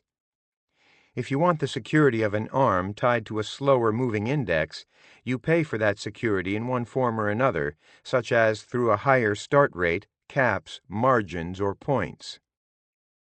Remember, trying to predict interest rates is risky business. When selecting a mortgage, keeping sight of your financial situation is far more important than trying to guess future interest rates. Analyzing adjustments. After the initial interest rate expires, the interest rate on an ARM fluctuates based on the loan formula that I discussed earlier in the chapter. Most ARMs adjust every 6 or 12 months, but some adjust as frequently as monthly. In advance of each adjustment, the lender sends you a notice telling you your new rate. All things being equal, the less frequently your loan adjusts, the less financial uncertainty you have in your life. However, mortgages with less frequent adjustments usually have a higher starting interest rate. Almost all adjustables come with an adjustment cap, which limits the maximum rate change up or down at each adjustment. On most loans that adjust every 6 months, the adjustment cap is 1%. In other words, the interest rate that the loan charges can move up or down no more than 1 percentage point in a given adjustment period. Loans that adjust more than once per year usually limit the maximum rate change that's allowed over the entire year as well. On the vast majority of loans, 2% is the annual rate cap. Likewise, almost all adjustables come with lifetime caps. These caps limit the highest rate allowed over the entire life of the loan. Adjustable loans commonly have lifetime caps of 5 to 6% higher than the initial start rate. Warning: never take an ARM without rate caps. Doing so is worse than giving a credit card with an unlimited line of credit to one of your kids. When you want to take an ARM, you must identify the maximum payment that you can handle. If you can't handle the highest allowed payment, don't look at ARMs. Avoiding negative amortization ARMs. Warning: as you make mortgage payments over time, the loan balance you still owe is gradually reduced or amortized. Negative amortization, increasing your loan balance, is the reverse of this process. Some ARMs allow negative amortization. How can your outstanding loan balance grow when you continue to make mortgage payments? This phenomenon occurs when your mortgage payment is less than it really should be. Some loans cap the increase of your monthly payment, but don't cap the interest rate. Thus, the size of your mortgage payment may not reflect all the interest you owe on your loan. So rather than paying the interest you owe and paying off some of your loan balance or principal every month, you end up paying off some, but not all of the interest you owe. Thus, lenders add the extra unpaid interest you still owe to your outstanding debt. Negative amortization resembles paying only the minimum payment that your credit card bill requires. You continue to rack up finance charges, in this case greater interest on the balance, as long as you make only the artificially low payment. Taking a loan with negative amortization defeats the whole purpose of borrowing an amount that fits your overall financial goals. Remember: avoid adjustables with negative amortization. Most lenders and mortgage brokers aren't forthcoming about telling you when they're pitching a particular loan, so be sure to explicitly ask whether a loan includes negative amortization. You find negative amortization more frequently on loans that lenders consider risky. If you have trouble finding lenders that will deal with your financial situation, make sure you're especially careful. Understanding other mortgage fees. Investigate. In addition to points and the ongoing interest rate, lenders tack on all sorts of other upfront charges when processing your loan.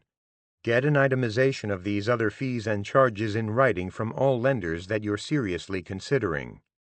I explain how to find the best lenders for your needs in the next section. You need to know the total of all lender fees so you can accurately compare different lenders' loans and determine how much closing on your loan will cost you. These other mortgage fees can pile up in a hurry. Here are the common ones you may see.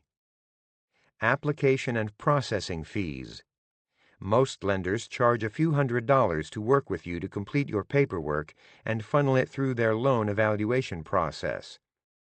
If your loan is rejected or if it's approved and you decide not to take it, the lender needs to cover its costs. Some lenders return this fee to you upon closing with your loan. Credit report charge. Most lenders charge you for the cost of obtaining your credit report, which tells the lender whether you've repaid other loans on time. Credit report fees typically run about $75. Appraisal fee. The property for which you borrow money needs to be valued. If you default on your mortgage, a lender doesn't want to get stuck with a property that's worth less than you owe. The cost for an appraisal typically ranges from several $100s for most residential properties to as much as $1,000 or more for larger investment properties. Some lenders offer loans without points or other lender charges. However, remember that if they don't charge points or other fees, they charge a higher interest rate on your loan to make up the difference. Such loans may make sense for you when you lack the cash to close a loan or when you plan to keep the loan for just a few years. Tip: to minimize your chances of throwing money away applying for a loan that you may not qualify for, ask the lender whether he sees any reason your loan request may be denied. Also, consider getting pre-approved, which any lender you're considering using should be able to do for you. Be sure to disclose any problems on your credit report or any problems with the property that you're aware of. Lenders may not take the time to ask about these sorts of things in their haste to get you to complete their loan applications. Finding the best lenders. You can easily save thousands of dollars in interest charges and other fees if you shop around for a mortgage deal. Whether you do research on your own or hire someone good to help you, you should definitely shop around because a lot of money is at stake. I discuss both options in the next 2 sections. Shopping through a mortgage broker. A competent mortgage broker can be a big help in getting you a good loan and closing the deal, especially if you're too busy or uninterested to dig for a good deal on a mortgage. A good mortgage broker also stays abreast of the many different mortgages in the marketplace. They can shop among lots of lenders to get you the best deal available. The following list presents some additional advantages to working with a mortgage broker. An organized and detail-oriented mortgage broker can help you through the process of completing all those tedious forms that lenders require. Mortgage brokers can help polish your loan package so the information you present is most favorable yet truthful. The best brokers can help educate you about various loan options and the pros and cons of available features. Investigate. A mortgage broker typically gets paid a percentage, usually 0.5 to 1% of the loan amount. This commission is generally negotiable, especially on larger loans that are more lucrative. So be sure to ask what the commission is on loans that a broker pitches. Some brokers may be indignant that you ask, but that's their problem. You have every right to ask. After all, it's your money. Warning. Be careful when you choose a mortgage broker because some brokers are lazy and don't shop the market for the best current rates. Even worse, some brokers direct their business to specific lenders so they can take a bigger cut or commission. Even if you plan to shop on your own, talking to a mortgage broker may be worthwhile. At the very least, you can compare what you find with what brokers say they can get for you. But again, be careful. Some brokers tell you what you want to hear, that they can beat your best find, and then can't deliver when the time comes. If your loan broker quotes you a really good deal, ask who the lender is. However, do be aware that most brokers refuse to reveal this information until you pay the necessary fee to cover the appraisal and credit report. You can then check with the actual lender to verify the interest rate and points that the broker quotes you and make sure you're eligible for the loan. Shopping by yourself. Many mortgage lenders compete for your business. Although having a large number of lenders to choose from is good for keeping interest rates lower, it also makes shopping a chore, especially if you're going it alone, instead of using a broker. But there's no substitute for taking the time to speak with numerous lenders and exploring the range of options. Real estate agents may refer you to lenders with whom they've done business. Just keep in mind that those lenders don't necessarily offer the most competitive rates. The agent simply may have done business with them in the past or received client referrals from them. Investigate. You can get a sense of current rates and start searching for a good deal by visiting internet sites such as HSH Associates, hsh.com, Bankrate, bankrate.com, and Realtor, realtor.com, that provide current rates and lender ads. Use them as a starting point and then call the lenders that list the best rates. Refinancing for a better deal. When you buy a property, you take out a mortgage based on your circumstances and available loan options at that time. But things change. Maybe interest rates have dropped, or you have access to better loan options now than when you first purchased. Or perhaps you want to tap into some of your real estate equity for other investments. If interest rates drop and you're able to refinance, You can lock in interest rate savings, but getting a lower interest rate than the one you got when you took out your original mortgage isn't reason enough to refinance your mortgage. When you refinance a mortgage, you have to spend money and time to save money. So you need to crunch a few numbers to determine whether refinancing makes financial sense for you. Tip: calculate how many months it will take you to recoup the cost of refinancing, such as appraisal costs, loan fees and points, title insurance, and so on. You also have to consider tax issues. For example, if the refinance costs you $2,000 to complete and reduces your monthly payment by $100, it may appear that you can recoup the cost of the refinance in 20 months. However, because you lose some tax write-offs if you reduce your mortgage interest rate and payment, you can't simply look at the reduced amount of your monthly payment. For a better estimate without spending hours crunching numbers, take your tax rate as specified in Chapter 4, for example 28%, and reduce your monthly payment savings on the refinance by this amount. That means, continuing with the preceding example, that if your monthly payment drops by $100, you're actually saving only around $72 a month after you factor in the lost tax benefits. So it takes about 28 months, $2,000 divided by $72, not 20 months, to recoup the refinance costs. Remember, consider refinancing when you can recover the costs of the refinance within a few years or less, and you don't plan to move or sell your investment property in that time frame.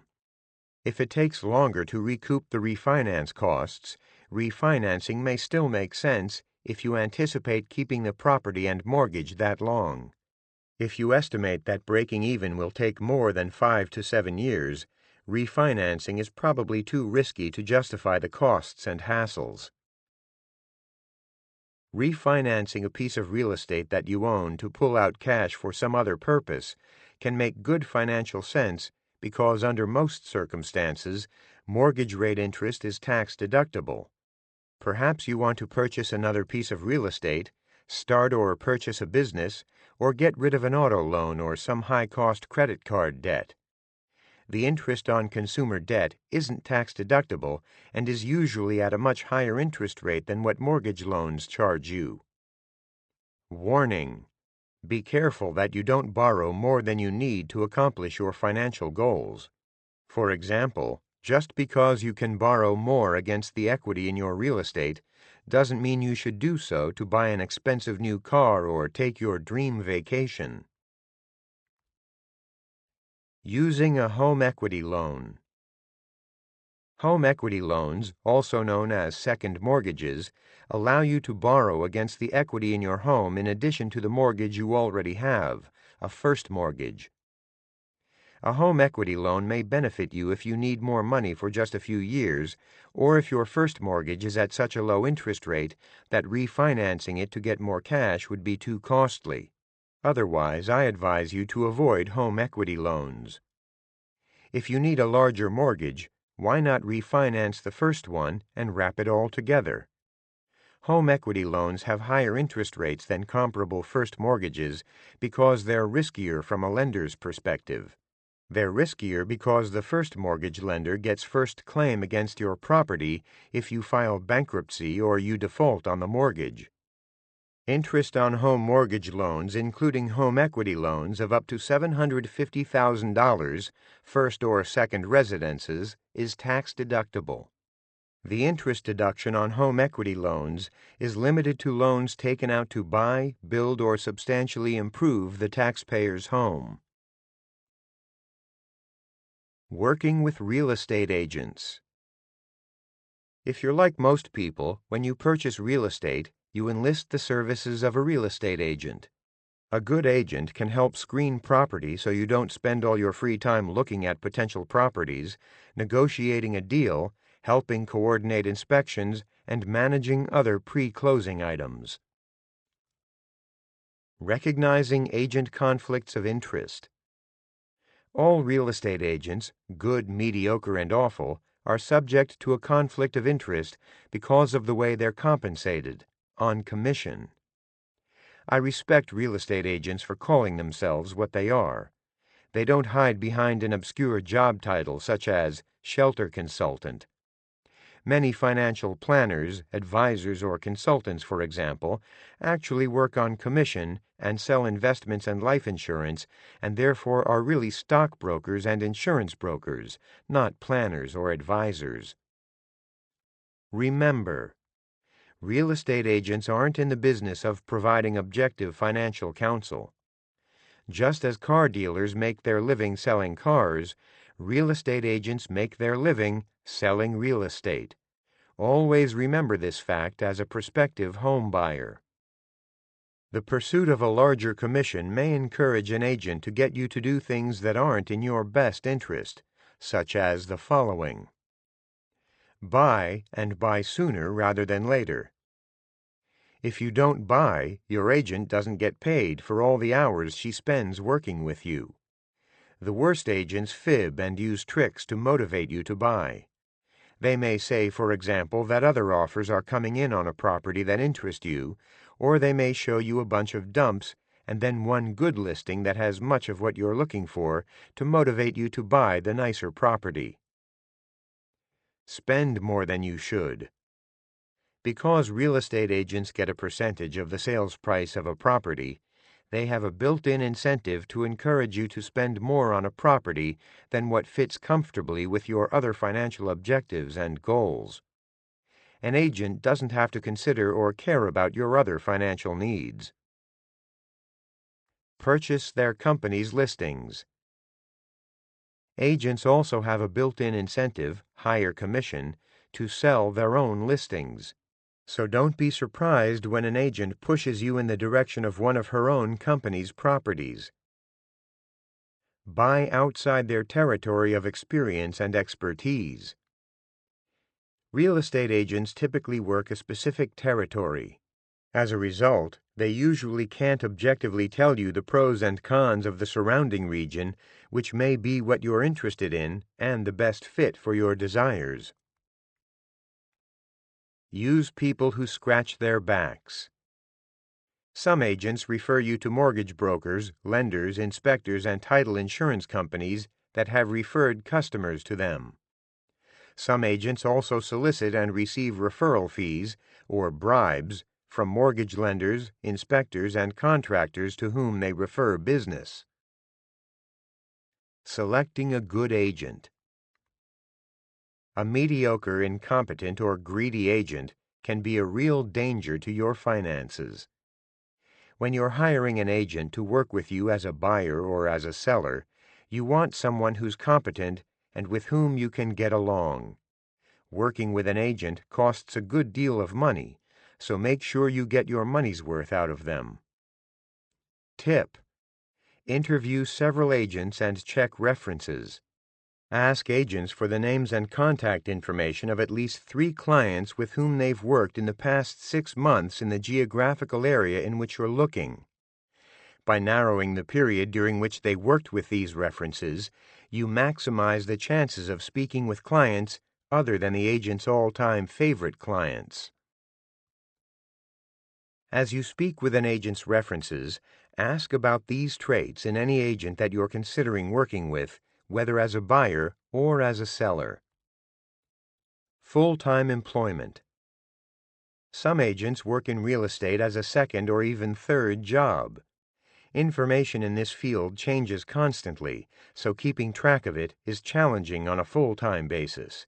It's hard to imagine a good agent being able to stay on top of the market on a part-time basis while working full-time elsewhere. Experience. Hiring someone with experience doesn't necessarily mean looking for an agent who sold real estate for decades. Many of the best agents come into the field from other occupations, such as business and teaching. Agents can acquire some sales, marketing, negotiation, and communication skills in other fields. However, keep in mind that some experience in real estate or a related field does count. Honesty and integrity. You need to trust your agent with a lot of information. If the agent doesn't level with you about what a neighborhood or particular property is really like, you suffer the consequences. Interpersonal skills. An agent must get along not only with you, but also with a whole host of other people who are involved in a typical real estate deal. Other agents, property sellers, inspectors, mortgage lenders, and so on. An agent needs to know how to put your interests first without upsetting others. Negotiation skills. Putting a real estate deal together involves negotiation. Is your agent going to exhaust all avenues to get you the best deal possible? Most people don't like the sometimes aggravating process of negotiation, so they hire someone else to do it for them. Be sure to ask the agent's former client references how the agent negotiated for them. High-quality standards. Sloppy work can lead to big legal or logistical problems down the road. If an agent neglects to recommend an inspection, for example, you may get stuck with undiscovered problems after the deal is done and paid for. Agents who pitch themselves as buyer's brokers claim they work for your interests. However, agents who represent you as a buyer's broker still get paid only when you buy. And agents still get paid a commission that's a percentage of the purchase price. So they still have an incentive to sell you a piece of real estate that's more expensive because their commission increases. Warning. Some agents market themselves as top producers, meaning that they sell a relatively large volume of real estate. This title doesn't matter much to you, the buyer. In fact, you may use this information as a potential red flag for an agent who focuses on completing as many deals as possible. Such an agent may not be able to give you the time and help you need to get the house you want. When you buy a home, you need an agent who is patient and allows you the necessary time to educate yourself and who helps you make the decision that's best for you. The last thing you need is an agent who tries to push you into making a deal. You also need an agent who's knowledgeable about the local market and community. If you want to buy a home or investment property in an area where you don't currently live, an informed agent can have a big impact on your decision.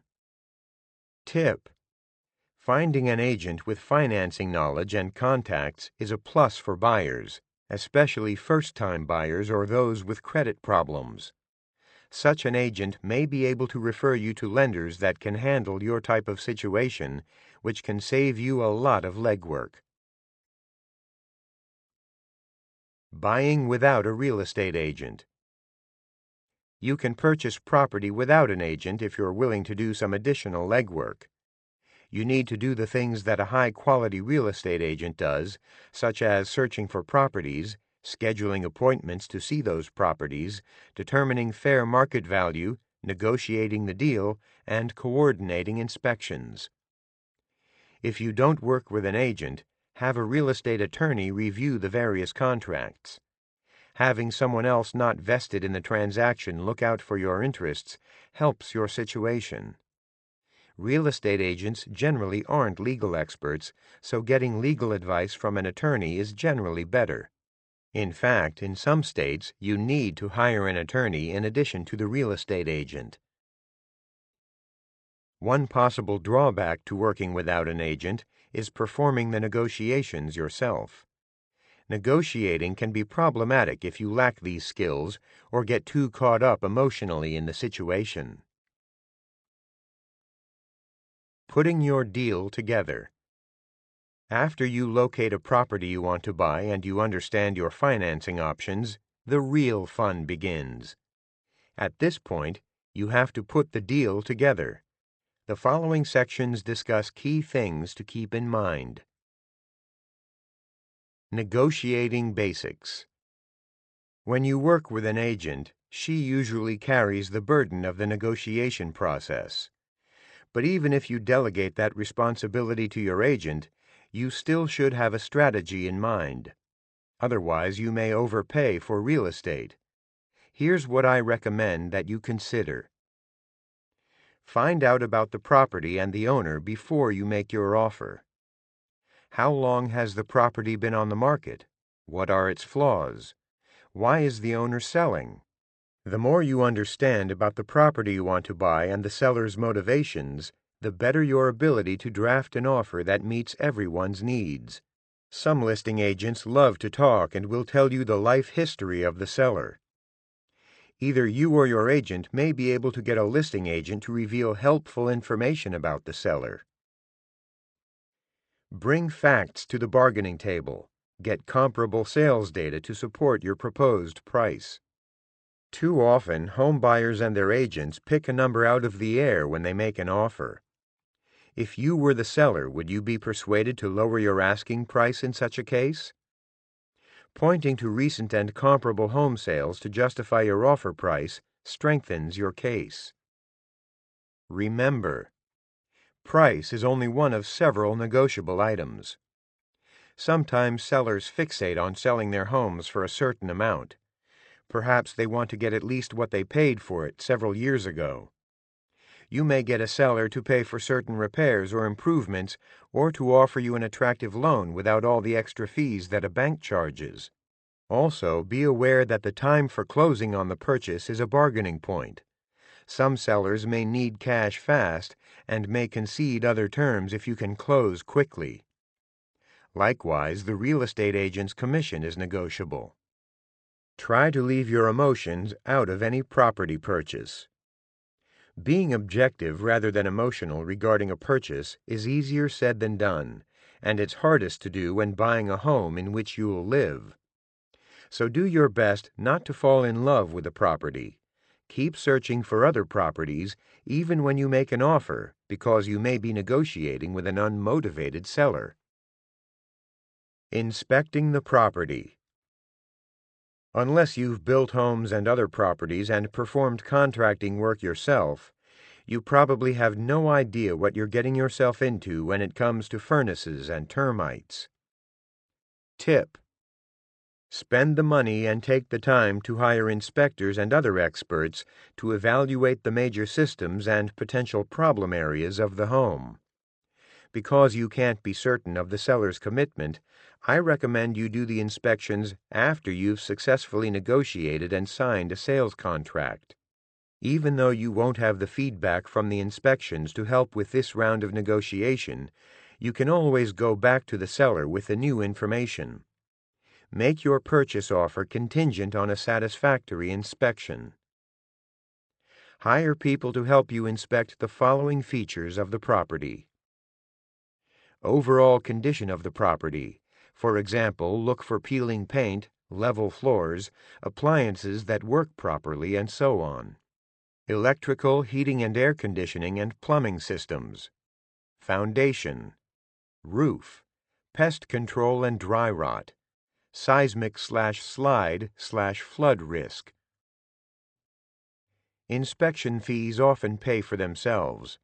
If you uncover problems you weren't aware of when you negotiated the original purchase price, the inspection reports give you the information you need so you can go back and ask the property seller to fix the problems or reduce the property's purchase price. Warning: never accept a seller's inspection report as your only source of information. When a seller hires an inspector, which some sellers do before listing their house for sale, they may hire someone who isn't as diligent and critical of the property. Review the seller's inspection reports if available, but please, please, please also get your own evaluation. And beware of inspectors who are popular with real estate agents. They may be popular because they don't bother to document all the property's problems. As with other professionals whose services you retain, interview a few different inspection companies. Ask which systems they inspect and how detailed of a report they can prepare for you. Consider asking the company that you're thinking of hiring for customer references. Ask for names and phone numbers of 3 people who used the company's services within the past 6 months. Also, request from each inspection company a sample of one of its reports. Tip: The day before you close on the purchase, take a brief walkthrough of the property to make sure everything is still in the condition it was before and that all the fixtures, appliances, curtains, and other items the contract lists are still there. Sometimes sellers ignore or don't recall these things, and consequently, they don't leave what they agreed to leave in the sales contract. Shopping for title insurance and escrow services. Mortgage lenders require title insurance to protect against someone else claiming legal title to your property. For example, when a husband and wife split up, the one who remains in the home may decide to sell and take off with the money. If the title lists both spouses as owners, the spouse who sells the property, possibly by forging the other's signature, has no legal right to do so. The other spouse can come back and reclaim rights to the home even after it has been sold. In this event, both you and the lender can get stuck holding the bag. If you're in the enviable position of paying cash for a property, buying title insurance is still wise to protect your investment, even though a mortgage lender won't prod you to do so. Tip: title insurance and escrow charges vary from company to company. Escrow charges pay for the neutral third-party services to ensure that the instructions of the purchase contract or refinance are fulfilled and that everyone gets paid. Don't simply use the company that your real estate agent or mortgage lender suggests. Shop around. When you call around for title insurance and escrow fee quotes, make sure you understand all the fees. Many companies tack on all sorts of charges for things such as courier fees and express mail. If you find a company with lower prices and want to use it, consider asking for an itemization in writing so you don't receive any unpleasant surprises. An insurance company's ability to pay claims is always important. Most state insurance departments monitor and regulate title insurance companies. Title insurers rarely fail, and most state departments of insurance do a good job of shutting down financially unstable ones. Check with your state's department if you're concerned. You can also ask the title insurer for its ratings from insurance rating agencies. Selling real estate. Buying and holding real estate for the long term really pays off. If you do your homework, buy in a good area, and work hard to find a fairly priced or underpriced property, why sell it quickly and incur all the selling costs, time, and hassle to locate and negotiate another property to purchase? Warning: some real estate investors like to buy properties in need of improvement, fix them up, and then sell them and move on to another. Unless you're a contractor or experienced real estate investor and have a real eye for this type of work, don't expect to make a windfall or even earn back more than the cost of the improvements. The process of buying, fixing, and flipping can be profitable, but it's not as easy as the home improvement television shows and some books would have you believe. In fact, you're more likely to erode your profit through the myriad costs of frequent buying and selling. The vast majority of your profits should come from the long-term appreciation of the overall real estate market in the communities in which you own property. Use the reasons that you bought in an area as a guide for considering selling. Review the criteria that I discuss in Chapter 12 as a guideline.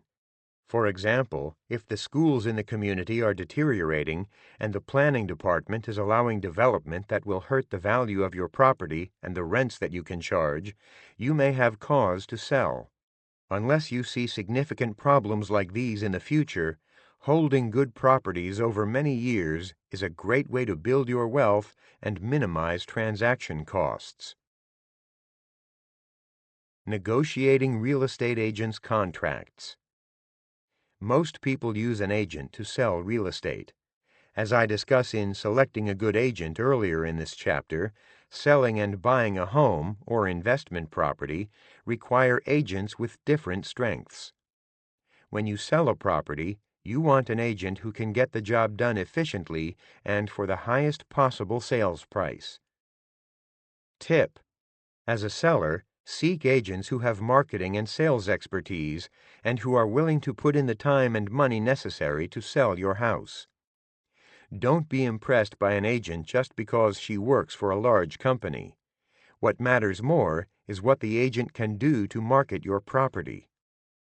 When you list a property for sale, the contract that you sign with the listing agent includes specification of the commission that you pay the agent if she succeeds in selling your property.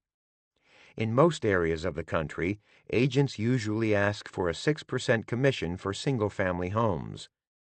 In an area with relatively low-priced housing, agents may ask for 7%. For small multifamily properties and commercial properties, commissions often hover around the 3 to 5% range. Remember, regardless of the commission an agent says is typical, standard, or what my manager requires, always remember you can negotiate commissions. Because the commission is a percentage, you have a much greater ability to get a lower commission on a higher-priced property. If an agent makes 6% selling both a $200,000 and a $100,000 property, the agent makes twice as much on the $200,000 property. Yet selling the higher-priced property doesn't usually take twice as much work. If you live in an area with generally higher-priced properties, you may be able to negotiate a 5% commission. For really expensive properties, a 4% commission is reasonable. You may find, however, that your ability to negotiate a lower commission is greatest when an offer is on the table. Because of the cooperation of agents who work together through the Multiple Listing Service, MLS, if you list your real estate for sale at a lower commission than most other properties, some agents won't show it to prospective buyers. For this reason, you're better off having your listing agent cut their take instead of cutting the commission you pay to a real estate agent who brings a buyer for your property. Tip: in terms of the length of the listing agreement, 3 months is reasonable. If you give an agent too long to list your property, 6 to 12 months, the agent may simply toss your listing into the multiple listings database and not expend much effort to get your property sold. Practically speaking, you can fire your agent whenever you want, regardless of the length of the listing agreement, but a shorter listing may motivate your agent more. A shorter listing period also allows you to more easily part company with your agent if he doesn't do a good job, and to move on to someone who will. Selling without an agent. The temptation to sell real estate without an agent is usually to save the commission that an agent deducts from your property's sale price. If you have the time, energy, and marketing experience, you can sell sans agent and possibly save some money. Warning: the major problem with attempting to sell real estate on your own is that you can't list it in the MLS, which in most areas only real estate agents can access. If you're not listed in the MLS, many potential buyers never know that your home is for sale. Agents who work with buyers don't generally look for or show properties that are for sale by owner or listed with discount brokers. Besides saving you time, a good agent can help ensure you're not sued for failing to disclose known defects of your property. If you decide to sell on your own, contact a local real estate legal advisor who can review the contracts. Take the time to educate yourself about the many facets of selling property for top dollar. Read the latest edition of House Selling for Dummies, which I co-authored with Ray Brown, published by Wiley. Chapter 14: Taking Your Talents to the Small Business Arena. In this chapter, making the most of your jobs and career, testing your entrepreneurial mettle, weighing your small business investment options. Many people's American dream isn't a 9-to-5 job working for someone else, especially a large company, for the duration of their career. A lot of these folks dream of starting and running their own business. Making plenty of money, being their own boss, and having flexibility in setting their hours are often part of the dream. I've known plenty of dreamers over the years, as well as those who achieved their dream. This chapter is designed to help you to invest in yourself by making the most of your working years and figuring out how to pursue entrepreneurial endeavors if that's what you desire. That might include a side gig. I also discuss alternative ways to invest in small business that don't involve starting a business from scratch. Investing in your career. Some people aren't going to enjoy or be successful as entrepreneurs. The simple truth and reality is that some folks are better off working for someone else. Plenty of people are happy or content as employees.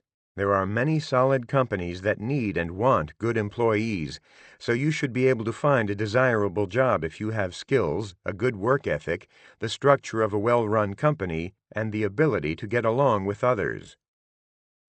The global economy is increasingly competitive, and those whose skills don't measure up will have a harder time finding the best jobs at the best wages. Well-paying, interesting jobs are out there, but applicants must have the right kind of background and training. You can make the most of your income-earning ability and invest in your career in a variety of ways. Get useful experience. You probably have in your mind at least a dream job, such as working for a particular company or organization. The reality, however, is you may not have the requisite training and experience to land the dream job right now. So you have to figure out what jobs will allow you to tap your talents and help you gain needed experience to realize your dream. Read. One of the reasons you don't need an advanced degree or even a costly 4-year liberal arts undergraduate college degree to succeed in business is that you can find out a lot on your own. You can gain insight by doing, but you can also gain expertise by reading. A good bookstore or well-stocked library has no entrance requirements such as a high grade point average or SAT score. A good book costs a heck of a lot less than taking college or graduate courses. Remember, you can read lots of content online. Just be sure you understand the quality and source of what you're consuming. If something is free, investigate how the purveyor ultimately makes money and what its bias and agenda may be. Continue your education. If you haven't completed your college or graduate degree and the industry you're in values those who have, consider investing the time and money to finish your education. Speak with others who have taken that path and see what they have to say.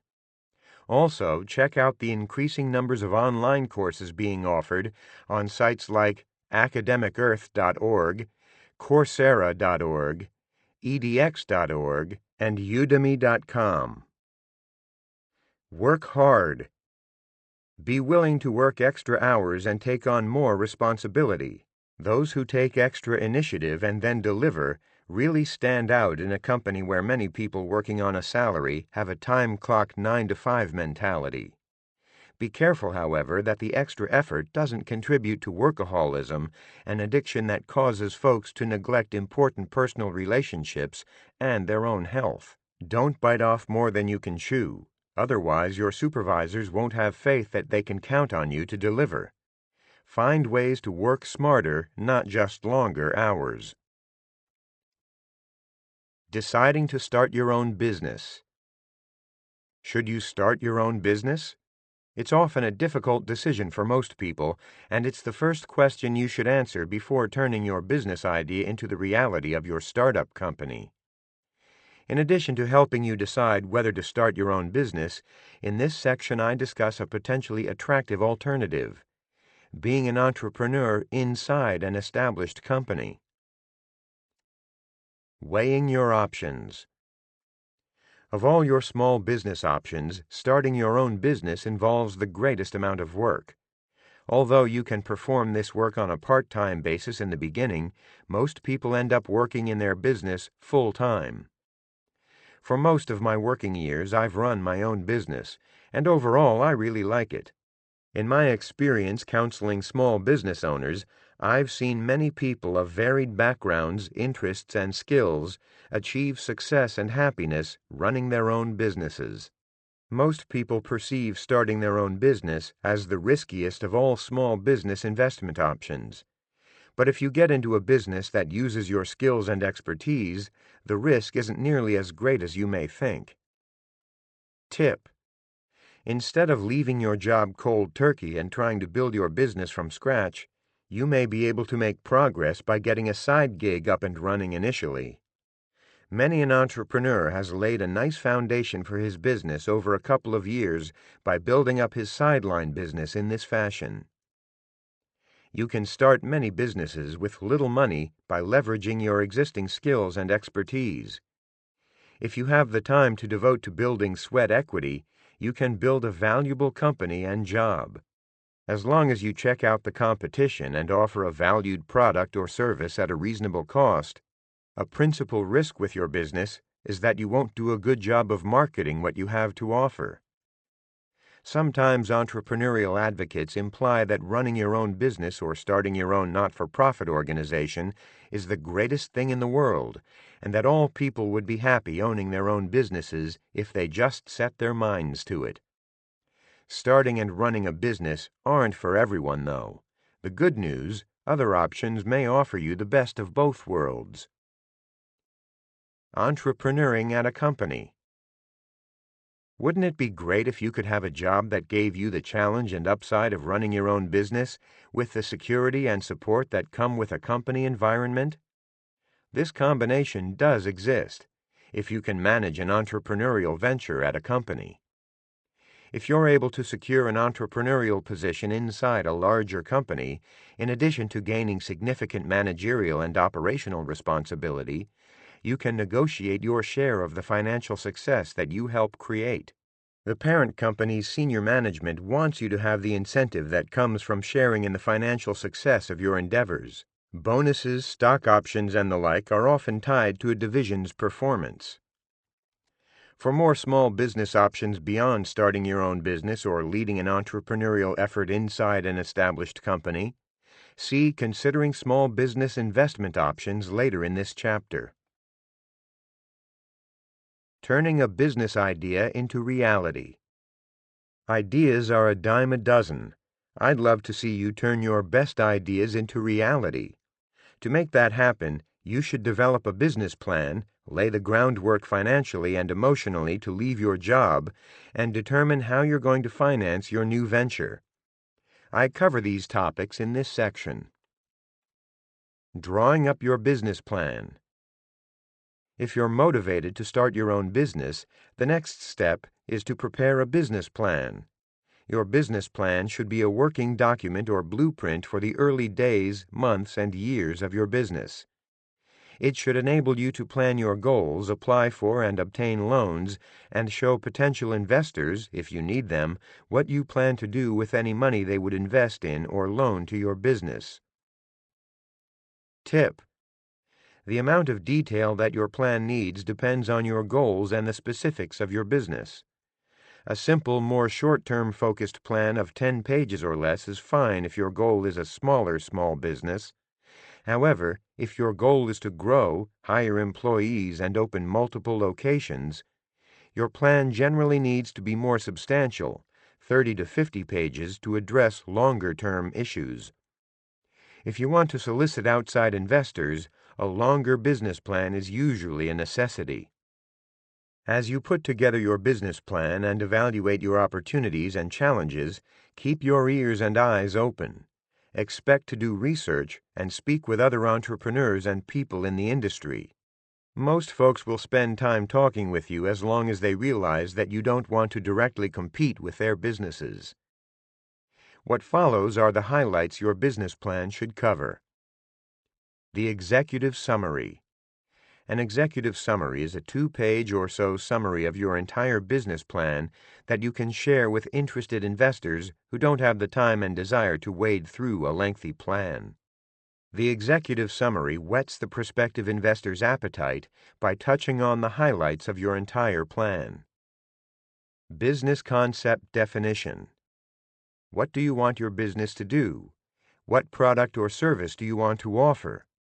Your concept doesn't need to be unique to survive in the business world. The existence of plenty of other businesses doing what you want to do validates the potential for your small business ideas. I'm not suggesting that an innovative idea lacks merit. Indeed, a creative idea gives you the chance to hit it big. And being the first person to successfully develop a new idea can help you achieve big success. Your objectives. Before starting your firm, think about your objectives or what you're seeking to achieve. Your objectives will likely evolve over time. Most for-profit businesses, not surprisingly, seek to maximize profits. Other common objectives can include working with people you like and respect, educating others, and improving an industry or setting a higher standard. You can't accomplish these loftier objectives without profits, of course, and doing these things isn't inconsistent with generating greater profits. Understanding the marketplace. The single most important area to understand is the marketplace in which your business competes. To be successful, your business must not only produce a good product or service, but also reach customers and persuade them to buy your product at a price at which you can make a profit. So you must understand your desired customers and their needs. Discern what the competition has to offer, as well as its strengths and weaknesses. You also need to understand government regulations that affect the type of business that you're considering. Plans to deliver your service or product. How are you going to provide your product or service to your customers? If you want to manufacture a product, you definitely need to scope out the process you're going to use. Otherwise, you have no idea how much time the manufacturing process may take or what the process may cost. As your business grows and you hire employees to provide services or create your products, the more you document what you do, the better your employees can replicate your good work. Plans to market your service or product. How much will you charge for your services and products? How will you position your products and services compared with the competition? Where will you sell your product or service? Finding and retaining customers is vital to any business owner who wants her company to grow and be profitable. One simple, inexpensive way to stay in touch with customers you've dealt with or others who have made inquiries and expressed interest in your company's offerings is via a mailing list.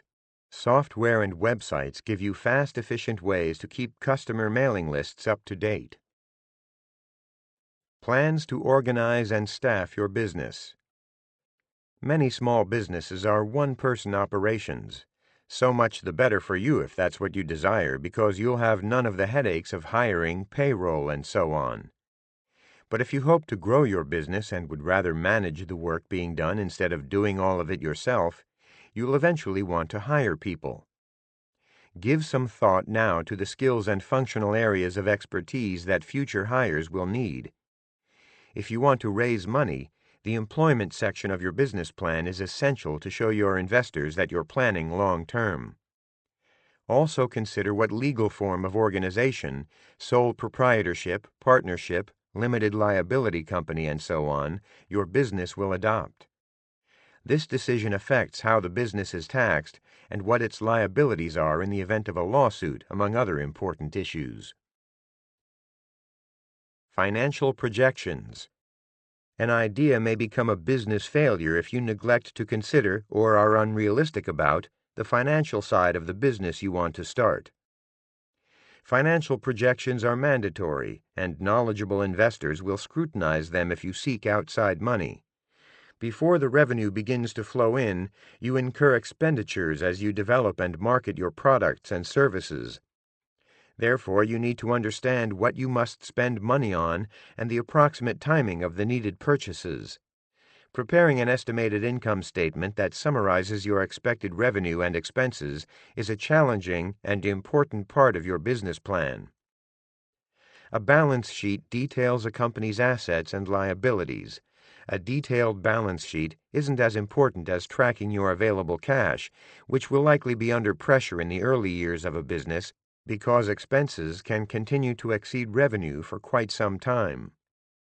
A complete balance sheet is useful for a business that owns significant equipment, furniture, inventory, and so on. After you research and evaluate the needs of your prospective business, at some point you need to decide whether to actually start your business. If you really want to, you can conduct and analyze market research and crunch numbers until the cows come home. Even if you're a linear, logical, analytical, quantitative kind of person, you ultimately need to make a gut-level decision. Do you jump in the water and start swimming, or do you stay on the sidelines and remain a spectator? In my opinion, watching isn't nearly as fun as doing. If you feel ready but have some trepidation, that's normal. Mind you, I'm not trying to present a rosy view of entrepreneurship. Plenty of small businesses fail, and plenty of small business owners end up losing rather than making money. Plotting to leave your job.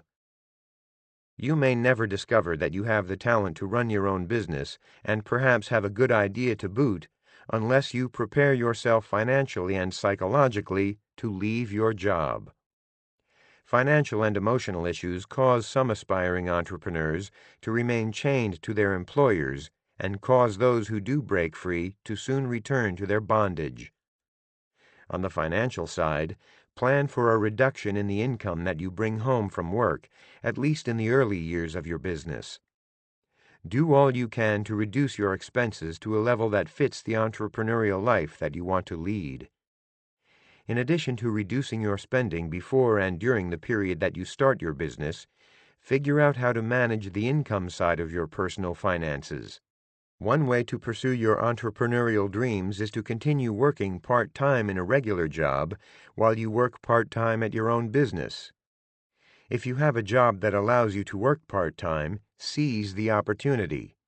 Just be sure that the outside work you're doing doesn't conflict with your regular job. Another option is to completely leave your job but line up work that provides a decent income for a portion of your weekly work hours. Consulting for your old employer is a time-tested first entrepreneurial option with low risk. For many people, walking away from their employer's benefits, including insurance, retirement funds, and paid time off, is both financially and emotionally challenging. Benefits are valuable, but you may be surprised by how efficiently you can replicate them in your own business. Health insurance. The first option to explore is whether your existing coverage through your employer's group plan can be converted to individual coverage through COBRA. Also, get proposals for individual coverage from major health plans in your area. Take a high deductible if available to keep costs down. Having a high-deductible health plan, which is defined for 2021 as an individual plan with a deductible of at least $1,400, or a family plan with a minimum of $2,800 deductible for the tax year, this amount increases over time with inflation, qualifies you to contribute money to a health savings account, HSA. Contributions to an HSA reduce your current year's taxable income, and the money compounds without taxation over time. Withdrawals aren't taxed so long as you use the money for qualified health care expenses, which are broadly defined. Long-term disability insurance. Your greatest asset probably is your ability to earn money. Long-term disability, LTD, insurance protects your work income in the event of a disability. Before you leave your job, secure an individual LTD policy. After you leave your job and are no longer earning steady income, you won't qualify for a policy. Check with any professional associations that you belong to or could join to see whether they offer LTD plans. Association plans are sometimes less expensive because of the group's purchasing power. Life insurance. If you have dependents who count on your income, you need life insurance. You can generally purchase a life insurance policy on your own for less money than additional coverage through your employer would cost. Retirement savings plans. If your employer offers retirement savings programs, such as a 401k plan or a pension plan, Don't despair about not having these in the future. One of the best benefits of self-employment is the availability of SEP IRAs, which allow you to sock away up to 20% of your net income on a tax-deductible basis. With employees, the decision is a bit more complicated, but often still a great idea. Financing your business. While creating your business plan, discussed earlier in this chapter, you should estimate your business's startup and development costs. Luckily, you can start many worthwhile small businesses with little capital, but you will need capital, and for some businesses, significant amounts. Here are proven, time-tested methods of financing your business. Bootstrapping. Bootstrapping simply means that a business lives within its own means and without external support. This funding strategy generally forces a business to be more resourceful and less wasteful. Bootstrapping is also a great training mechanism for producing cost-effective products and services. It offers you the advantage of getting into business with little capital. Misconceptions abound about how much money a company needs to achieve its goals and sources of funding. The vast majority of small businesses obtain their initial capital from personal savings, relatives, and friends, rather than from outside sources such as banks and venture capital firms. Crowdfunding, made possible on numerous websites like Kickstarter, Indiegogo, and Fundable, is another avenue to explore. Eventually, a successful, growing company may want outside financing to expand faster. Raising money from investors or lenders is much easier after you demonstrate that you know what you're doing, that a market exists for your product or service, and you've been a responsible steward of others' money invested in your business thus far. Taking out business loans. If you're starting a new business or have been in business for just a few years, borrowing, particularly from banks, may be difficult. Borrowing money is easier when you don't really need to do so. No one knows this fact better than small business owners. To borrow money from a bank, you generally need a business plan, 3 years of financial statements and tax returns for the business and its owner, and projections for the business. Seek out banks that are committed to and understand the small business marketplace. Tip: the U.S. Small Business Administration, SBA, offers workshops and counseling services for small business owners. Its SCORE, Service Corps of Retired Executives, Consulting Services, score.org, 800-634-0245, provide free advice and critiques of business plans, as well as advice on raising money for your business. For more information on the SBA's services and how to contact a local office, call 800-827-5722 or visit its website at sba.gov. If you don't have luck with banks or the SBA, credit unions can be a source of financial help. They're often more willing to make personal loans to individuals. Borrowing from relatives and friends. Because they know you and ideally like and trust you, your family members and friends may seem like good sources of investment money for your small business. They also likely have the added advantage of offering you better terms than a banker, wealthy investor, or a venture capitalist. Be sure to prepare and sign a letter of agreement that spells out the terms of the investment or loan and that states that you had a candid discussion with all involved as to the risks and downside if things don't work out the way you hope. Tapping investors for an equity investment. Beyond family members and friends, wealthy individuals are your next best source of capital if you want an equity investor. An angel investor is a wealthy individual who invests in small companies and has a track record of success in funding somewhat similar businesses. Angels bring things to the table besides money, such as strategic advice and helpful business contacts. Finding folks who may be interested in investing requires persistence and creativity. Try consulting tax advisors and attorneys you know who may have contacts, and network with successful entrepreneurs in similar fields. Also, consider customers or suppliers who like your business and believe in its potential. Considering small business investment options. Only your imagination limits the ways you can make money with small businesses. Choosing the option that best meets your needs isn't unlike choosing other investments, such as in real estate or in the financial markets. In this section, I discuss the major ways you can invest in small business, including what's attractive and not so attractive about each option. Buying an existing business. If you don't have a specific idea for a business that you want to start, but you have business management skills and an ability to improve existing businesses, another option is to consider buying an established business.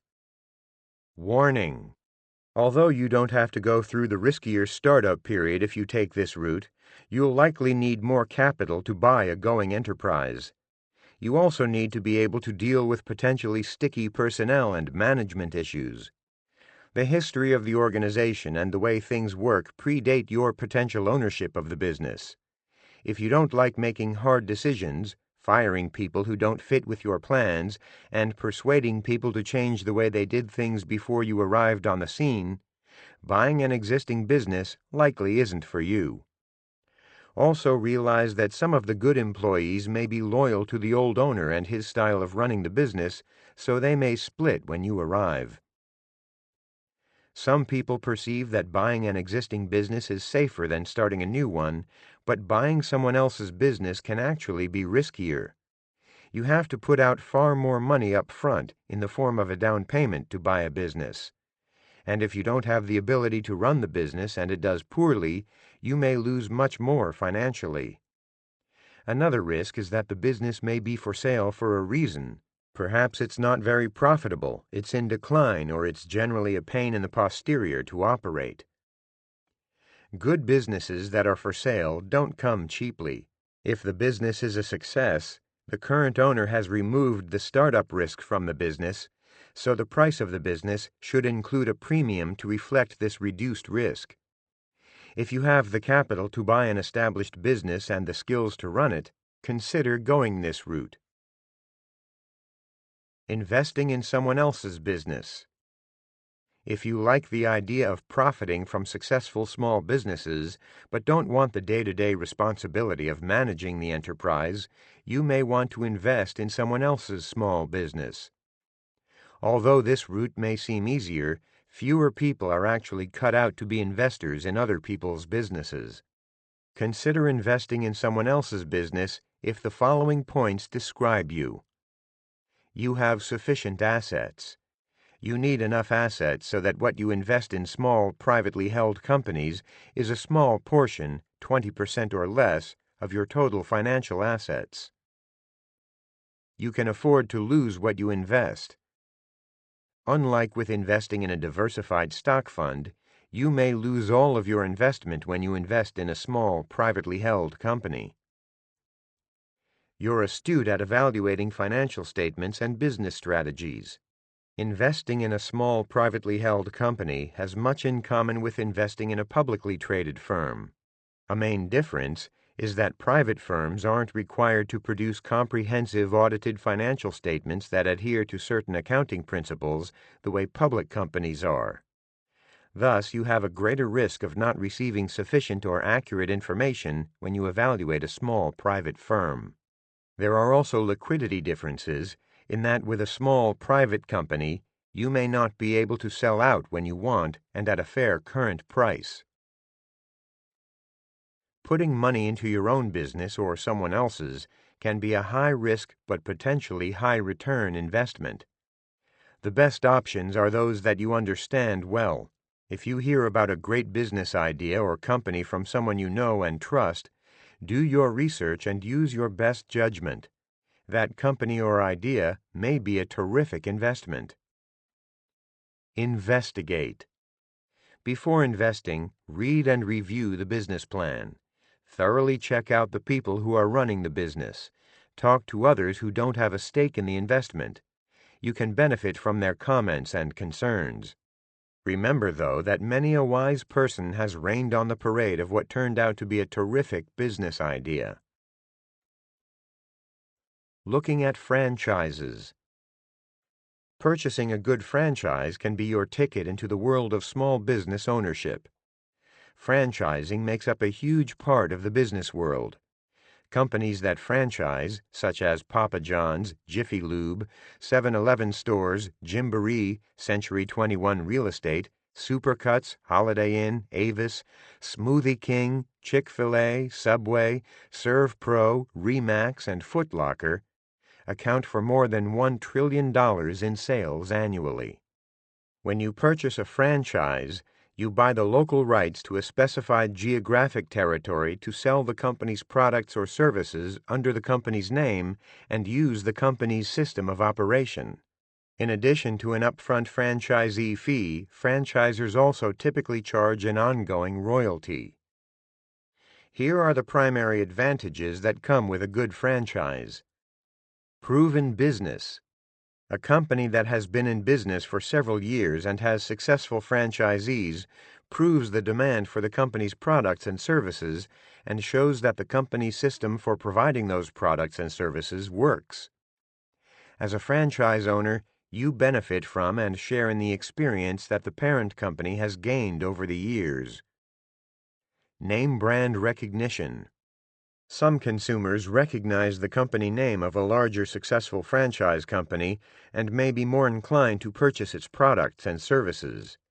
The comfort that comes from dealing with such firms may stem from the influence of advertisements, recommendations of friends, or familiarity with a business's services in another part of the country. Most freestanding small businesses for sale in a community lack this name brand recognition. Centralized purchasing power. You would hope and expect that a corporation made up of hundreds of locations buys supplies at a low price. Volume purchasing generally leads to bigger discounts. In addition to possibly saving franchisees money on supplies, the parent company can take the hassle out of figuring out where and how to purchase supplies. Again, most unattached small businesses that you could buy won't offer this advantage. However, quality business associations can provide some of these benefits. Remember, when you purchase a new franchise, as with starting a business, you must find customers. However, the parent company should have a track record and multiple locations with customers. You can also purchase existing franchises from owners who want to sell, and these businesses come complete with customers. Buying a franchise isn't for everyone.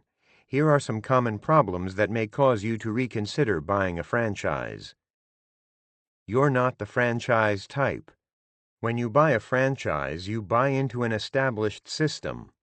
If you're the creative type who likes to experiment and change things, you may be an unhappy franchisee. Unlike starting your own business where you can get into the game without investing lots of your time and money, buying a franchise that you end up not enjoying can make for an expensive learning experience. You may be locked into buying overpriced supplies. Centralized bulk purchasing through the corporate headquarters supposedly saves franchisees time and money on supplies and other expenditures. Some franchisors, however, take advantage of franchisees through large markups on proprietary items that franchisees must buy from the franchisors. The franchise is unproven. If the company's concept hasn't stood the test of time, don't make yourself a guinea pig. Some franchisors show more interest in simply selling franchises to collect the upfront franchise money. Reputable franchisors want to help their franchisee succeed so they can collect an ongoing royalty from the franchisee's sales. In the worst cases, franchisors engage in fraud and sell next to nothing except the hopes of getting rich quick. Tip: do your due diligence before you agree to buy a franchise. You may be tempted to cut corners when reviewing a franchise from a long-established company. Don't. You may not be right for the specific franchise, or perhaps the successful company has mostly been good at keeping problems under wraps. Beware the pitfalls of multi-level marketing companies. Franchises and multi-level marketing companies have some similarities. Both offer a prepackaged and defined system for running a business. Although both types may be worth your exploration, significant obstacles can trip you up, especially with multi-level marketing companies, MLM. MLM companies, sometimes known as network companies, can be thought of as a poor person's franchise.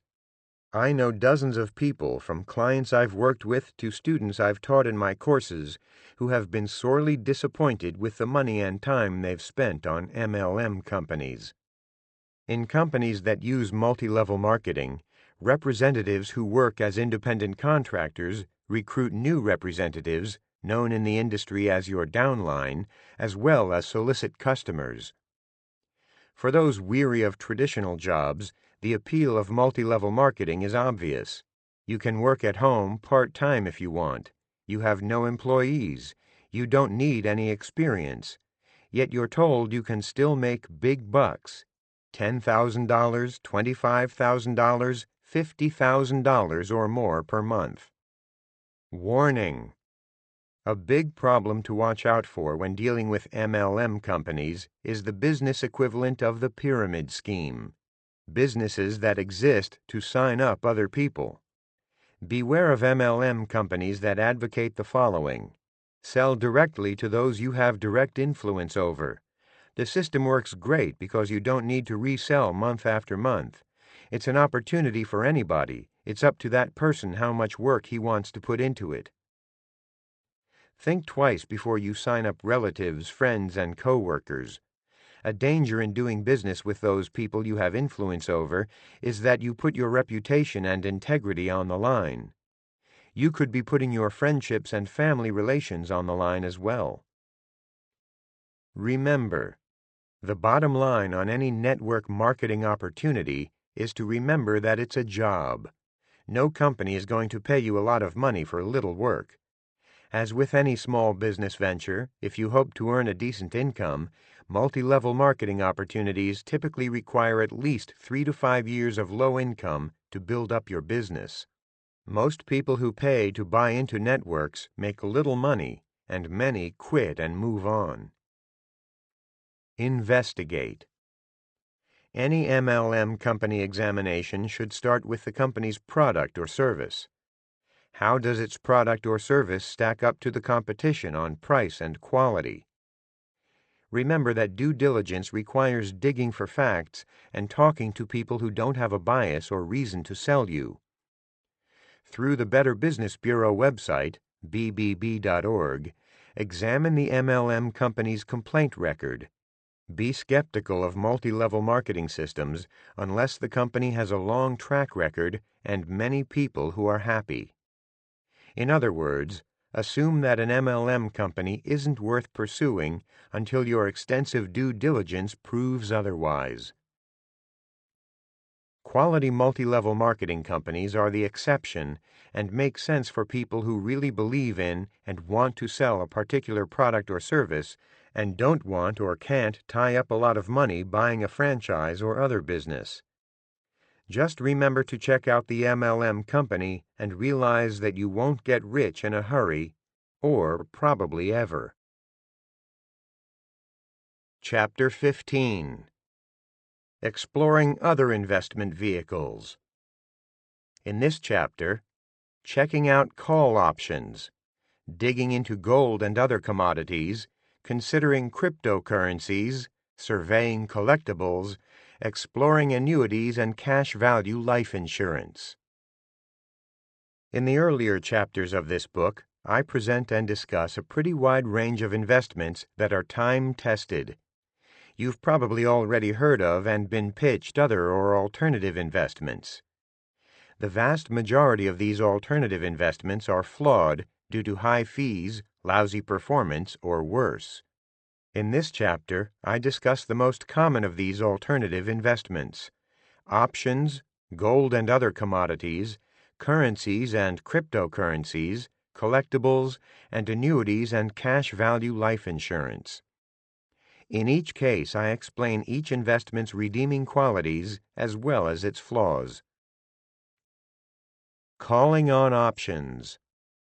In recent years, I'm finding that some young people are using options, like call options, to try and make big money quickly. If you don't understand call options, it would probably be better if I didn't actually explain them to you. I'd rather you stay away from them. But here's a simple example to show you how they work. Suppose you're intrigued by the field of online gaming software development, and you hear about the company Unity Software and its stock. You look and see the stock is trading at $150 per share. Instead of buying the stock, though, you could buy some call options for the stock. Their $180 call options, which expire in about 10 months, are going for $32 per share. Suppose before those options expire, the stock zooms higher and hits $300 per share. Your call options would be worth at least $120 per share now, so you'd have nearly quadrupled your money, a far greater percentage move than you would have enjoyed in the stock. If the stock instead treads water or goes down, your options will end up expiring worthless, and you will have lost all the money you invested in them. Remember, with options, you are making a short-term bet or gamble on the price of a particular stock, rather than making an investment for the years ahead. So you not only have to be right about the specific stock you're choosing, but you also have to be correct about the specific short-term timing of your investment. As you can see, call options can be really exciting because you can make really high returns if you pick the right stock at the right time, and it goes up by a large amount. But that's more like gambling than investing, and more often than not, you will lose money on call options or not make very much. And they will likely make you a nervous wreck, as they entice you to constantly watch the stock market and the stocks and call options that you own. Considering gold and other precious metals. Of all the commodities, gold and silver have gotten the most attention over time, especially in recent decades. Gold and silver are known as precious metals. Gold and silver have served as mediums of exchange or currency over thousands of years because they have tangible value and can't be debased the way that paper currencies can by printing more money. These precious metals are used in jewelry and manufacturing. As investments, gold and silver tend to perform well during bouts of inflation, especially when the inflation is unexpected. During the 1970s, for example, when inflation zoomed into the double-digit range in the United States and stocks and bonds went into the tank, gold and silver prices skyrocketed more than 500%. Precious metals prices have zoomed upward again since 2000. From less than $300 per ounce, gold hit more than $1,900 per ounce in the early 2010s, as some feared the return of inflation due to excessive government debt, government stimulus spending, and expansion of the printed money supply. During this period, silver jumped from just over $4 per ounce to a high of $45 per ounce. After those run-ups, however, gold and silver dropped dramatically in value, and now, a decade later, gold is just getting back near its prior highs, while silver has quite a way to go. Warning: although precious metals may shine for a decade, over the long term, they're lousy investments. They don't pay any dividends, and their price increases may at best just keep up with, but not ahead of, increases in the cost of living. Consider the fact that even when gold breached $1,900 per ounce in 2011, it was still below the inflation-adjusted levels it had reached more than 30 years ago. To reach those levels, gold would have to rise to more than $2,500 an ounce. According to Professor Jeremy Siegel's research on investment returns, which goes back more than 2 centuries to 1802, gold's average annual rate of return has been just 2.1%, which translates into a return of just 0.7% per year ahead of the rate of inflation. So those who have invested in gold over the long term have just barely kept up with and slightly ahead of inflation. Tip: although investing in precious metals is better than keeping cash in a piggy bank or stuffing it in a mattress, the long-term investment returns aren't nearly as good as those of bonds, stocks, and real estate. One way to earn better long-term returns is to invest in a fund containing the stocks of gold and precious metals companies. Two such funds to consider are Fidelity Select Gold and Vanguard Global Capital Cycles. Fidelity Select Gold, trading symbol FSAGX, has been in existence since 1985 and has returned 5.1% per year on average. The Vanguard Global Capital Cycles Fund, trading symbol VGPMX, formerly the Vanguard Precious Metals and Mining Fund, invests partially in companies that benefit from increased demand for physical assets such as gold, other precious metals, and minerals. At least 25% of the fund is invested in precious metals and mining securities. It also focuses on opportunities to invest in companies with scarce, high-quality infrastructure assets, typically in utilities and telecommunications, that are viewed as irreplaceable and therefore have enduring value. Since its inception in 1984, this fund's annualized rate of return is 4.2%, which is less than half the return you'd expect from a stock-focused fund, but is nearly double the annualized rate of return of gold over the long term.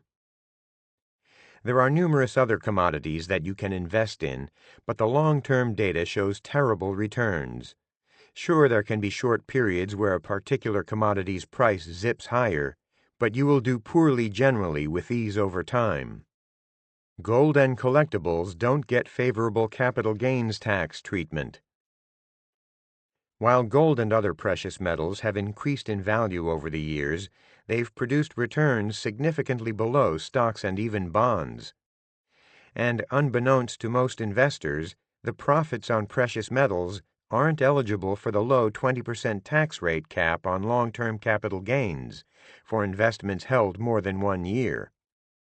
Collectibles, which include precious metals, are taxed at 28%, which further reduces the subpar return on gold and other precious metals. Historically, investors haven't been allowed to own gold and other collectibles in retirement accounts.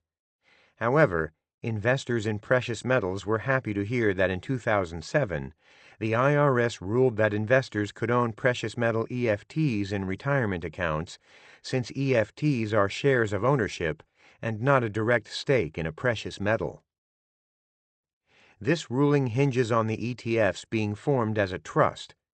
The shareholders of the ETF do not have claims on the bullion owned by the fund and can't ask for distributions of the metal, says Bob Carlson, who publishes the Retirement Watch newsletter. However, a more recent IRS ruling contained bad news for investors holding gold and other precious metal ETFs in taxable, non-retirement accounts. If the investor sells shares in the ETF, the investor is treated as selling his or her share of the metal backing the shares. When the investor owned the shares for more than 1 year, the gains are taxed at the 28% rate, rather than the lower long-term capital gains tax rate, says Carlson.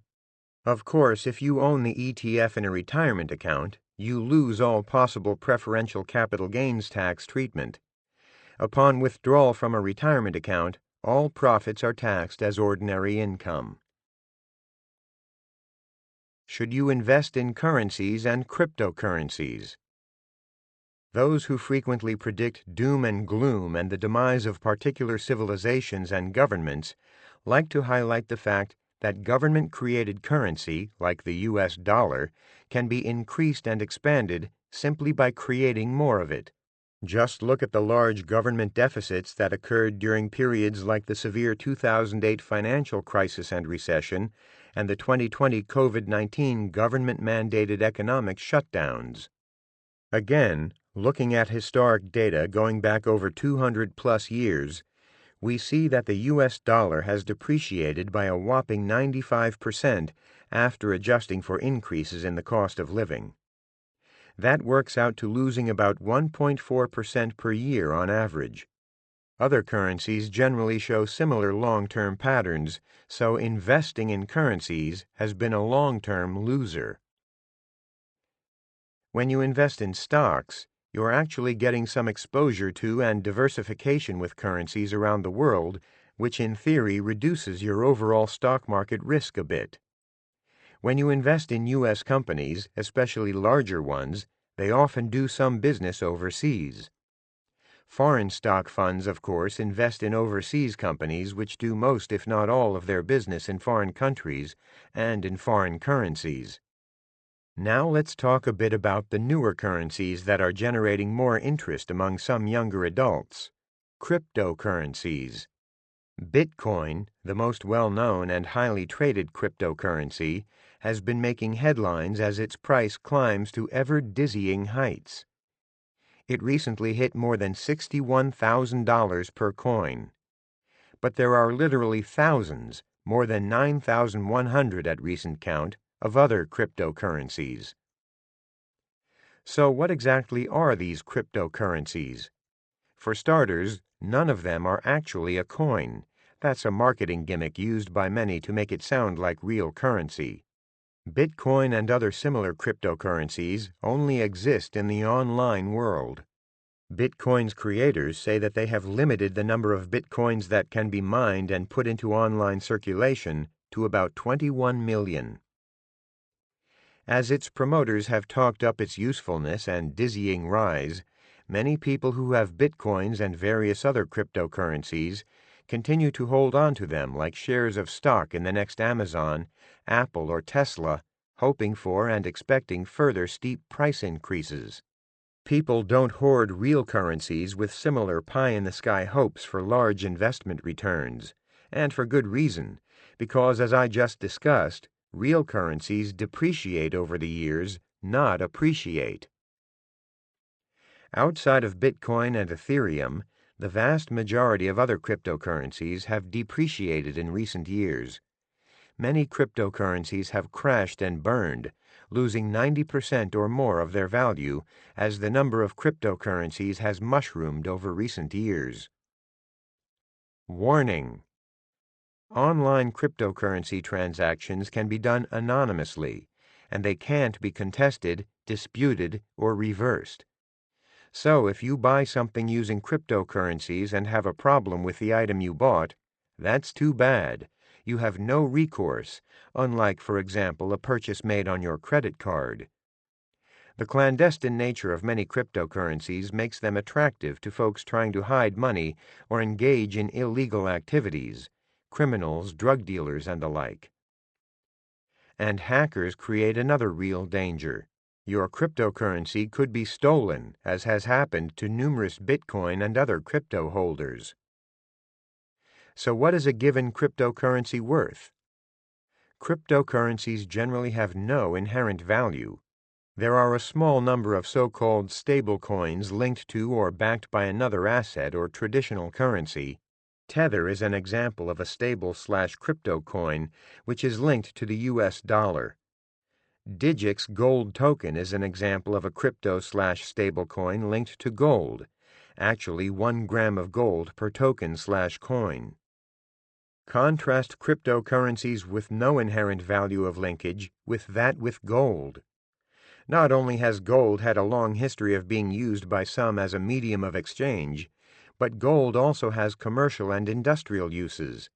Furthermore, gold costs real money to mine out of the ground, which provides a floor of support under the price of gold in the range of $1,200 to $1,300 per ounce, not far below the price of gold at about $1,750 per ounce at the time of this writing. While the supply of Bitcoin is currently artificially limited, Bitcoin is hardly unique. It's one of thousands of cryptocurrencies. So if another cryptocurrency is easier to use online and perceived as attractive, in part because it's far less expensive, Bitcoin will tumble in value. Remember, Even though Bitcoin has been the most popular cryptocurrency in recent years, it accounts for about 50 to 60% of the market value of all cryptocurrencies. Few merchants actually accept it. And, to add insult to injury, Bitcoin users get whacked with unfavorable conversion rates, which add greatly to the effective price of items bought with Bitcoin. I can't tell you what will happen to Bitcoin's or any other cryptocurrency's price next month, next year, or next decade. But I can tell that it has virtually no inherent value as a digital currency, so those paying big bucks for a particular cryptocurrency will likely eventually be extremely disappointed. There are more than 9,100 of these cryptocurrencies, and the field keeps growing as creators hope to get in on the ground floor of the next cryptocurrency that they hope will soar in value. And in that respect, they actually share something in common with collectibles. Contemplating collectibles.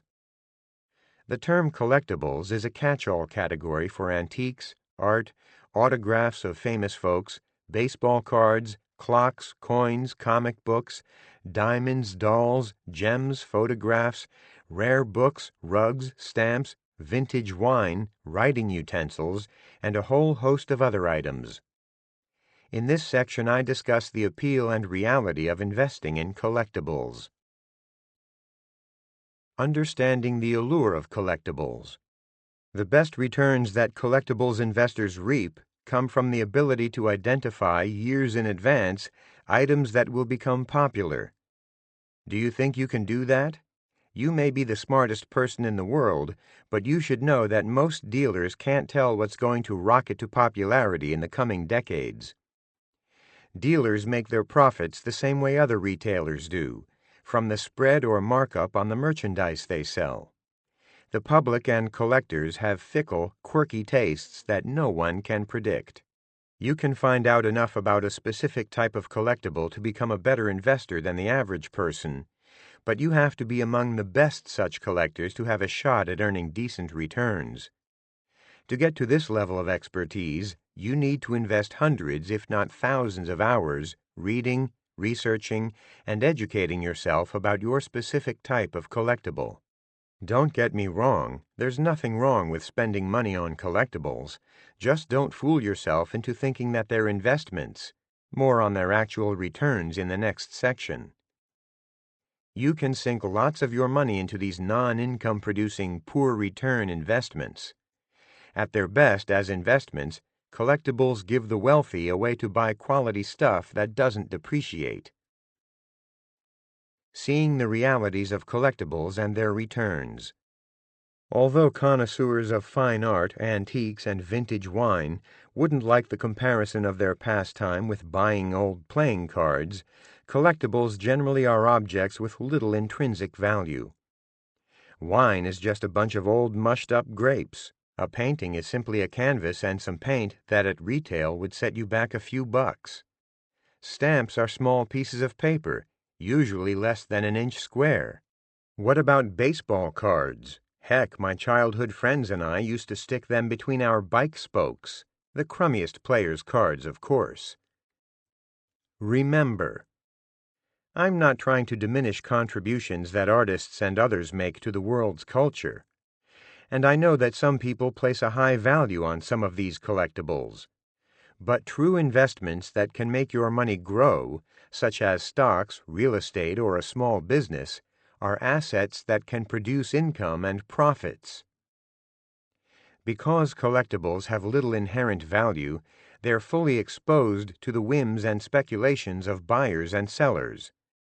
As history has shown, of course, and as I discuss elsewhere in the book, the prices of particular stocks, real estate, and businesses can be subject to the whims and speculations of buyers and sellers too, especially in the short term. Over the long term, however, securities market prices return to reality and sensible valuations. Also, a real investment can provide a return to you even if no one ever buys it from you. Here are some other major problems with collectibles. Large markup costs. The spread between the price that a dealer pays for an object and the price for which he sells the same object is often around 100%. Sometimes the difference is even greater, particularly if a dealer is the second or third middleman in the chain of purchase. So at minimum, your purchase typically must double in value just to get you back to even, and a value may not double for 10 to 20 years or more. Substantial other costs. If the markups aren't bad enough, some collectibles incur all sorts of other costs. If you buy more expensive pieces, for example, you may need to have them appraised. You may have to pay storage and insurance costs as well. And unlike the case with markup, you pay some of these fees year after year of ownership. Costly mistakes of non-expert buyers. Sometimes you may overpay even more for a collectible because you didn't realize some imperfection or inferiority of the item. Worse, you may buy a forgery. Even reputable dealers have been duped by forgeries. Also, you may make storage mistakes that cause your collectible to deteriorate over time.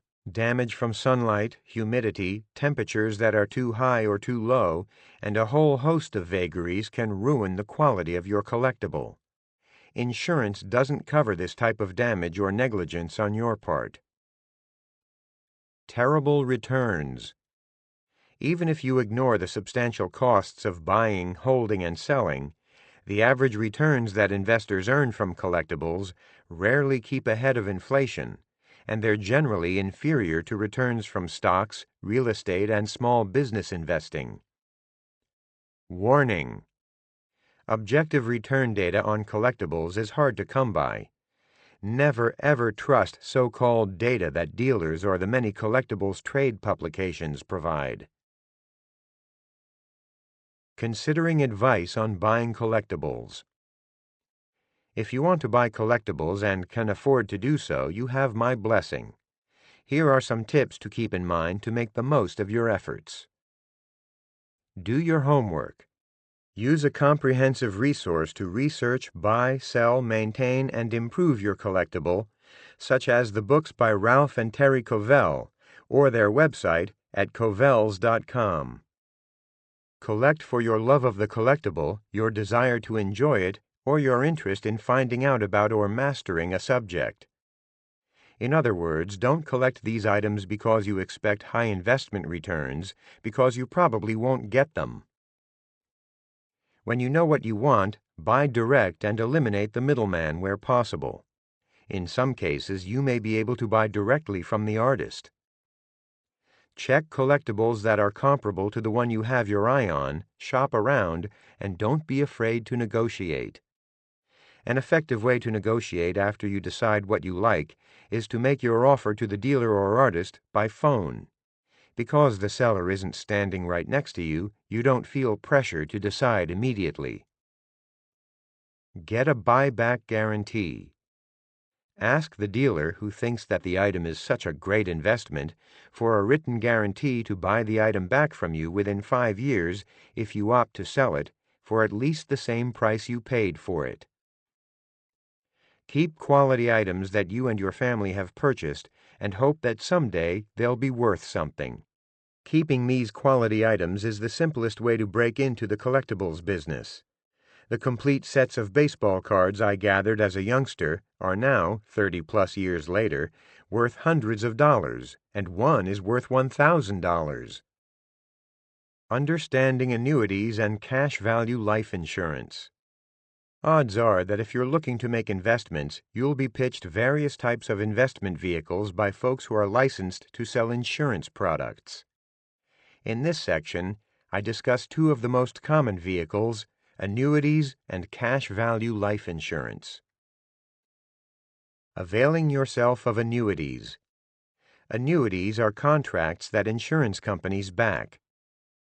If you, the annuity holder, investor, should die during the so-called accumulation phase before receiving payments from the annuity, your designated beneficiary is guaranteed reimbursement of the amount of your original investment. Annuities, like individual retirement accounts, IRAs, allow your capital to grow and compound tax-deferred. You defer taxes until you withdraw the money. Unlike with an IRA, which has an annual contribution limit of $6,000, you can deposit as much as you want into an annuity in any year, even millions of dollars if you've got them. As with a Roth IRA, however, you get no upfront tax deduction for your contributions.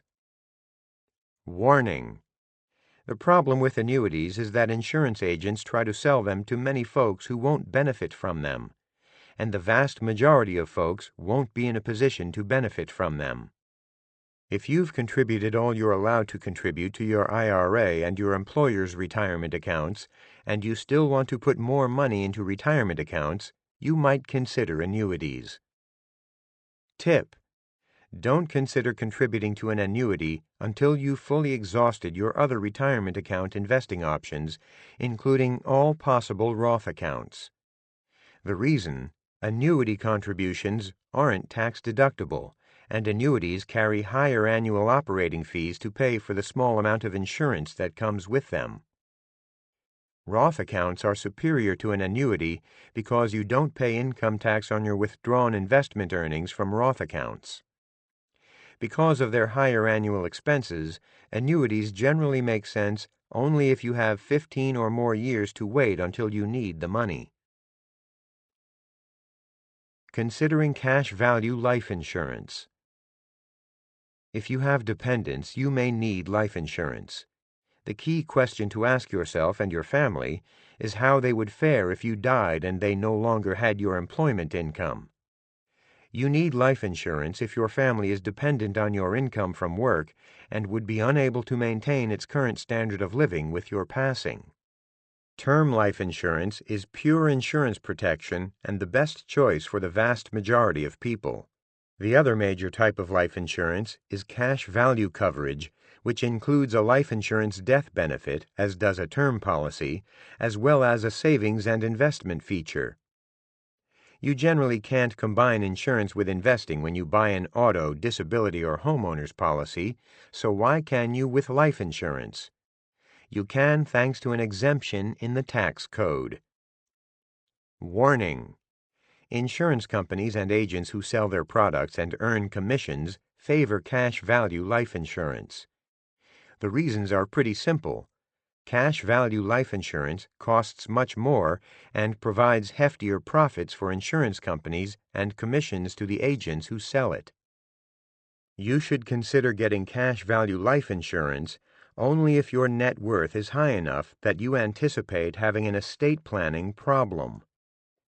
When you buy a cash value policy and place it in an irrevocable life insurance trust, the death benefits can pass to your heirs free of federal estate taxes. Under current tax law, you can leave up to $11.7 million free of federal estate taxes to your heirs.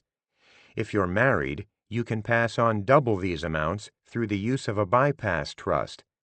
So, most people don't have an estate planning situation that warrants cash value life insurance. Part 5. The Part of Tens. In this part, making use of the best investment information sources, master investment concepts that contribute greatly to investing success, understanding the keys to success when using investing apps. Chapter 16. 10 Things to Know About Investing Resources. In this chapter, checking out investing resources online and in the news, knowing what to beware of and watch out for, turning to recommended resources. Everywhere you look or listen, you'll find plenty, and I mean plenty, of investing opinions and advice. Some of it may be great information, but not a good fit for you. Much of it is mediocre or downright awful, biased, uninformed, and misleading. In this chapter, I highlight 10 important things you should know and do to evaluate investing resources and get the best and right information for you. Get educated to discern the best from the rest. With the tremendous increase in the coverage of investing, More and more journalists and self-anointed experts are writing about increasingly technical issues, often in areas in which they have little or even no expertise. This type of reporting is true in traditional print publications, but especially so online. Some writers provide good information and advice. Unfortunately, many others dish out bad, biased, and/or mediocre advice. How can you know what information is good and who you can trust? Although I suggest my favorite resources later in this chapter, I know you'll encounter many investment resources, and you need to know how to tell the best from the rest. The answer rests in educating yourself. The more knowledgeable you are about sound and flawed investment strategies, the better able you are to tell good from not so good investment resources. Beware free. Too many folks get suckered into supposedly free resources when looking for investing information and advice. The Internet is filled with tons of apparently free investing websites and blogs, and if you turn on your television or radio, you come across mountains of seemingly free stuff. Someone is paying for all this free content, of course, and it's all available for some reason. Most of the free Internet sites are run by investment companies or someone else, such as small-time money managers, with something to sell. What these sites give away is nothing but subtle and not so subtle advertising for whatever products and services they sell. Also, watch out for free sites that make money through referrals. Affiliates are companies that provide referral fees and income for business that websites direct their way, and such payments create major conflicts of interest for the websites. For that reason, a website shouldn't receive affiliate fees when recommending a financial product or service. Many investing books also contain thinly veiled advertisements. Some so-called authors choose to write books that are the equivalent of infomercials for something else, such as high-priced seminars that they really want to sell you. Such writers aren't interested in educating and helping you as much as they're seeking to sell you something else. So, for example, an author may write about how complicated the investing markets are, saying that investing is too complicated to do on your own and that you really need a personal investment manager like the author. Understanding the influence of advertising. Whether on the Internet, on television, in print, or on the radio, advertising often compromises the quality of the investment advice it accompanies. I won't say that you can't find some useful investment resources in media with lots of advertising. These resources, however, are exceptions to the rule that sources with lots of advertising contain little valuable information and advice. Many organizations, such as newspaper and magazine publishing companies and radio and television stations that accept ads, say that their ad departments are separate from their editorial departments. The truth, however, is that in most of these organizations, advertisers wield influence over the content. At minimum, the editorial environments at these organizations must be perceived as being conducive to the sale of the advertiser's products.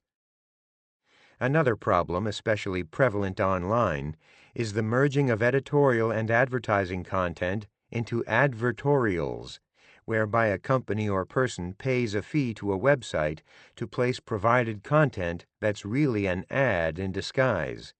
This practice is unethical, especially when it isn't clearly and boldly disclosed.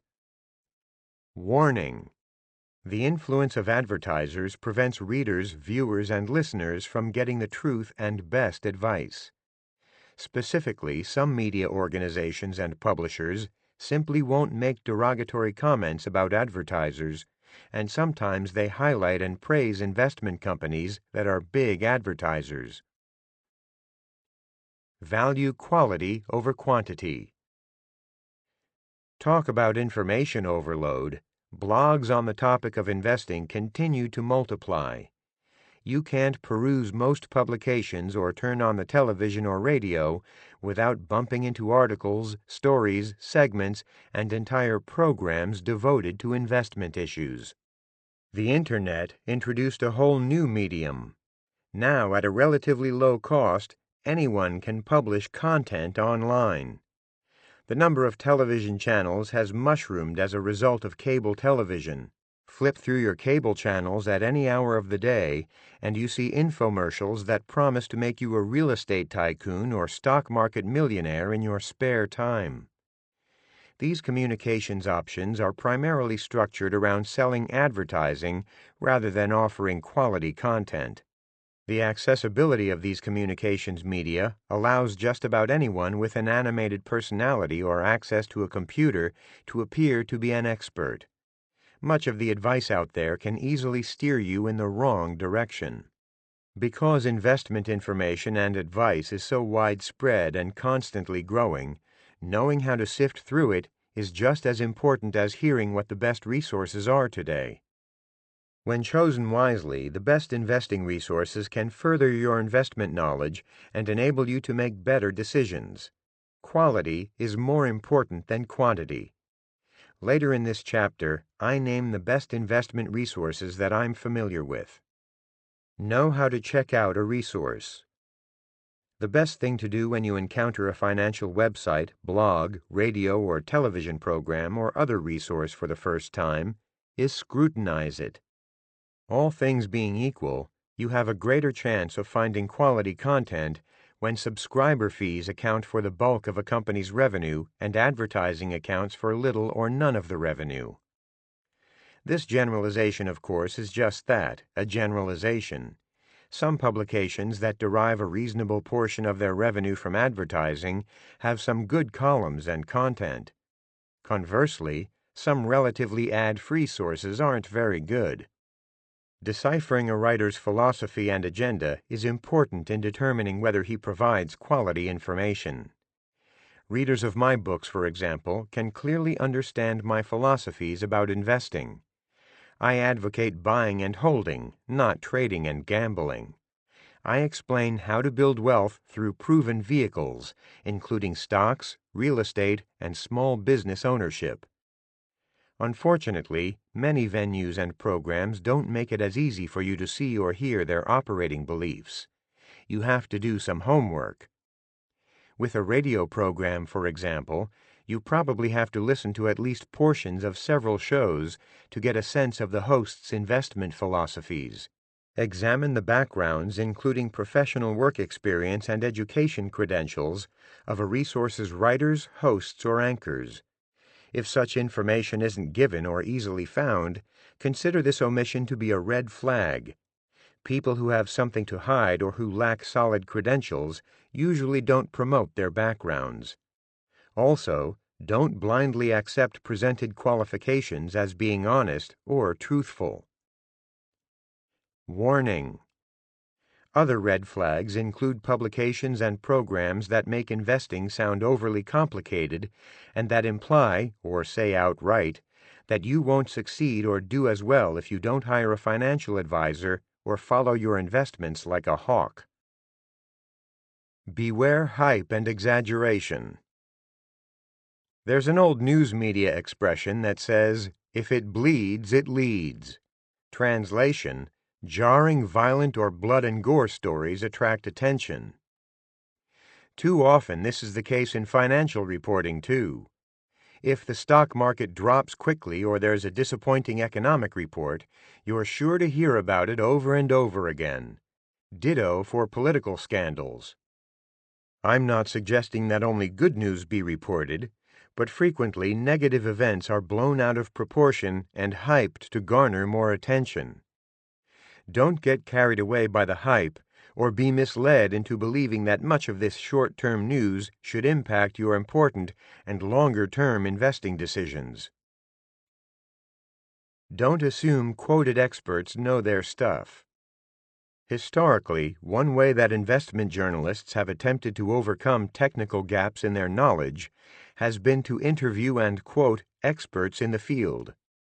Although these quotes may add to the accuracy and quality of a story, journalists who aren't experts themselves often have difficulty discerning qualified experts from posers and charlatans. One common example of this phenomenon is that many investment writers quote unproven advice from investment newsletter writers. As I discuss later in this chapter, the predictive advice of many newsletter writers is often poor, causing investors to earn lower returns and miss investment gains due to frequent trading.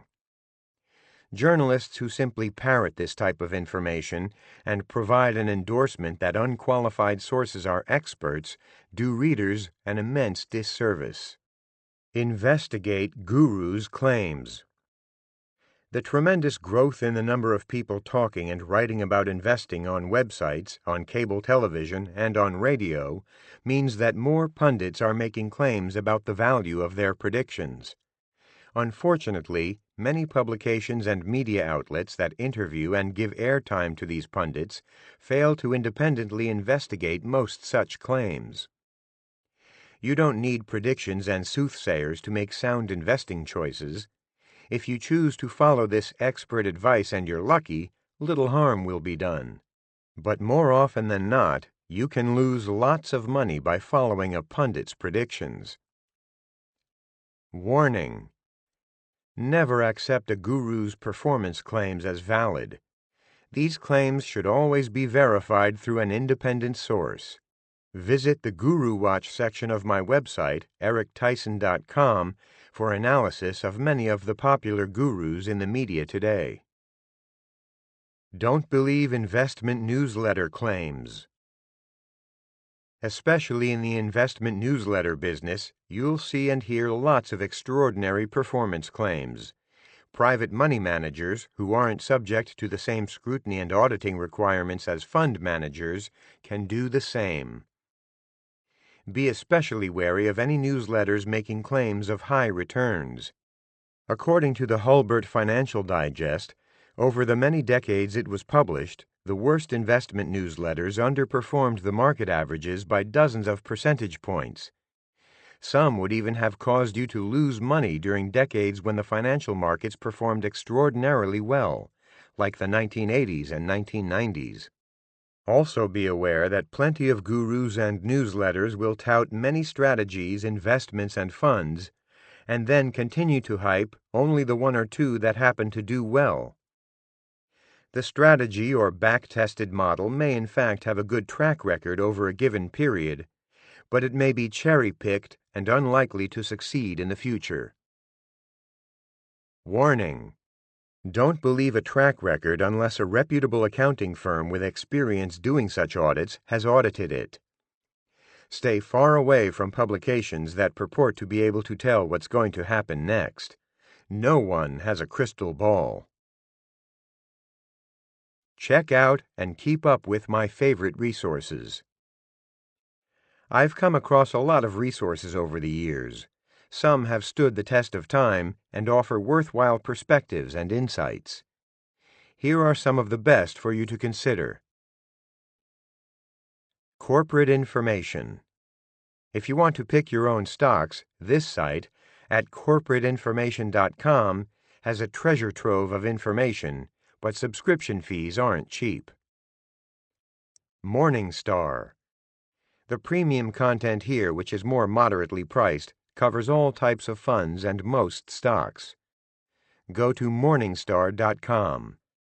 A Random Walk Down Wall Street, The Time-Tested Strategy for Successful Investing, by Burton G. Malkiel, W. W. Norton.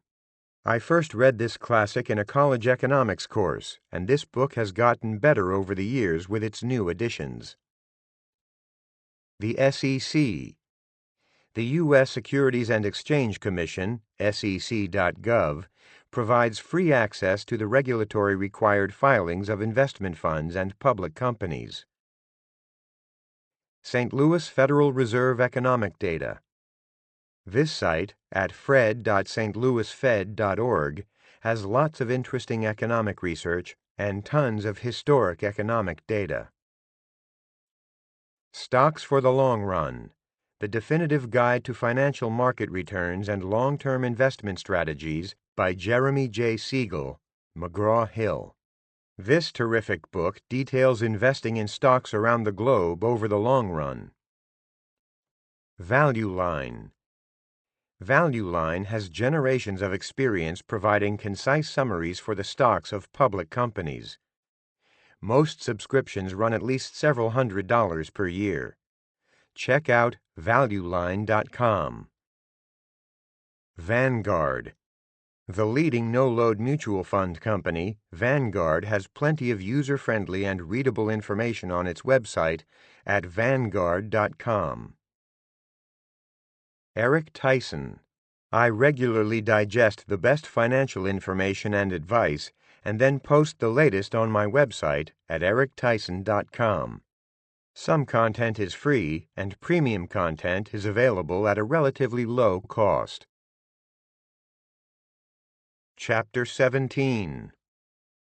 10 Essential Tips for Investing Success. In this chapter, making the best investing decisions, fitting your investments into your overall planning. Investing appears to be complicated and complex, but if you can take some relatively simple concepts to heart and adhere to them, you can greatly increase your success. In this chapter, I present my 10 favorite time-tested principles of investing success. Following these principles will pay you big dividends and capital gains for many years to come. Regularly save and invest 5% to 10% of your income. Unless you enjoy a large inheritance, you should consistently save 5% to 10% of the money you're earning. When should you start doing this? I say, as soon as you begin earning money on a regular basis. Preferably, invest through a retirement savings account to reduce your taxes and ensure your future financial independence.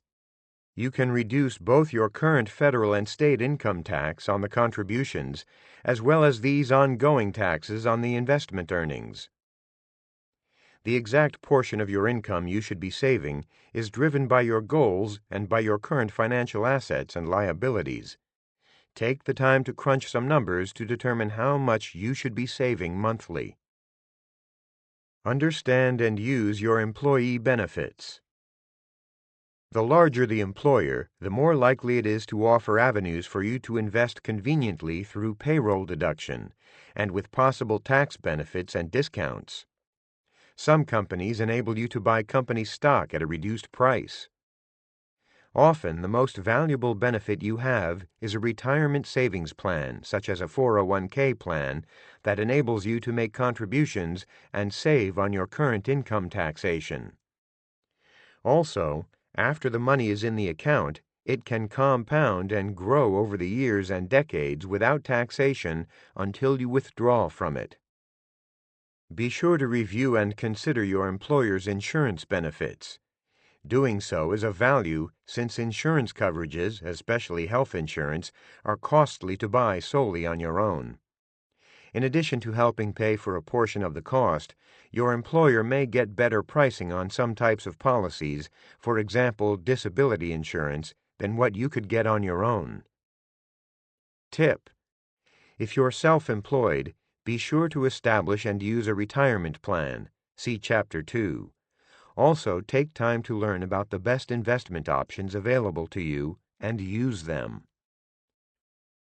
Thoroughly research before you invest. The allure of large expected returns too often is the enticement that gets novices hooked on a particular investment. That's a whole lot more appealing than researching an investment, but research you must if you want to make an informed decision. Be sure you understand what you're investing in. Don't purchase any financial product that you don't understand. Ask questions and compare what you're being offered with the best sources I recommend.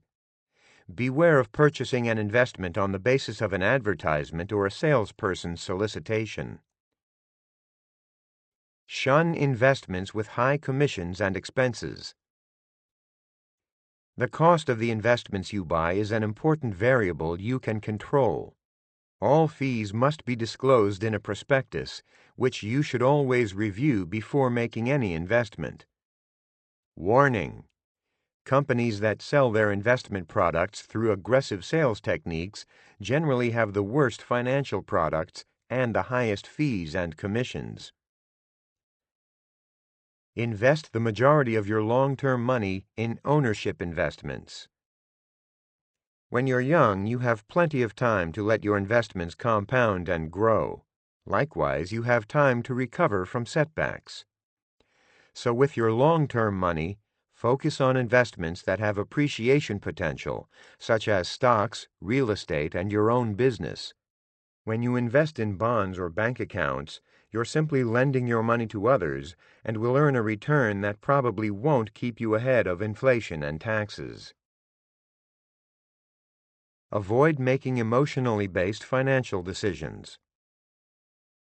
Successful investors keep their composure when the going gets tough. You need the ability and wisdom to look beyond the current environment, understanding that it will change in the months and years ahead. You don't want to panic and sell your stock holdings after a major market correction, for example. In fact, you should consider such an event to be a buying opportunity for stocks. Be especially careful about making important financial decisions after a major life change, such as marriage, the birth of a child, a divorce, job loss, or a death in the family. Making investment decisions based on your plans and needs. Your investment decisions should come out of your planning and your overall needs, goals, and desires. This requires looking at your overall financial situation first and then coming up with a comprehensive plan. Don't be swayed and influenced by the predictive advice offered by various investment pundits or the latest news headlines and concerns. Trust that you know yourself and your financial situation better than anyone else does. Tap information sources with high-quality standards. You need to pare down the sources you use to keep up with investing news and the financial markets. Give priority to those that aren't afraid to take a stand and recommend what's in your best interests. Observe a particular outlet or publication over time and consider if their guests and interviewees seem competent and objective. I don't have a problem with opinion shows that are clearly labeled as such. The public definitely has an appetite for some of them. On the political left, you have programs on CNN and MSNBC. On the political right, Fox has some popular conservative opinion shows. I'm not suggesting that you or anyone else should watch or like such programs. Political partisans tend to distort the news rather than report the news factually, and they may cause you to make more emotionally based decisions.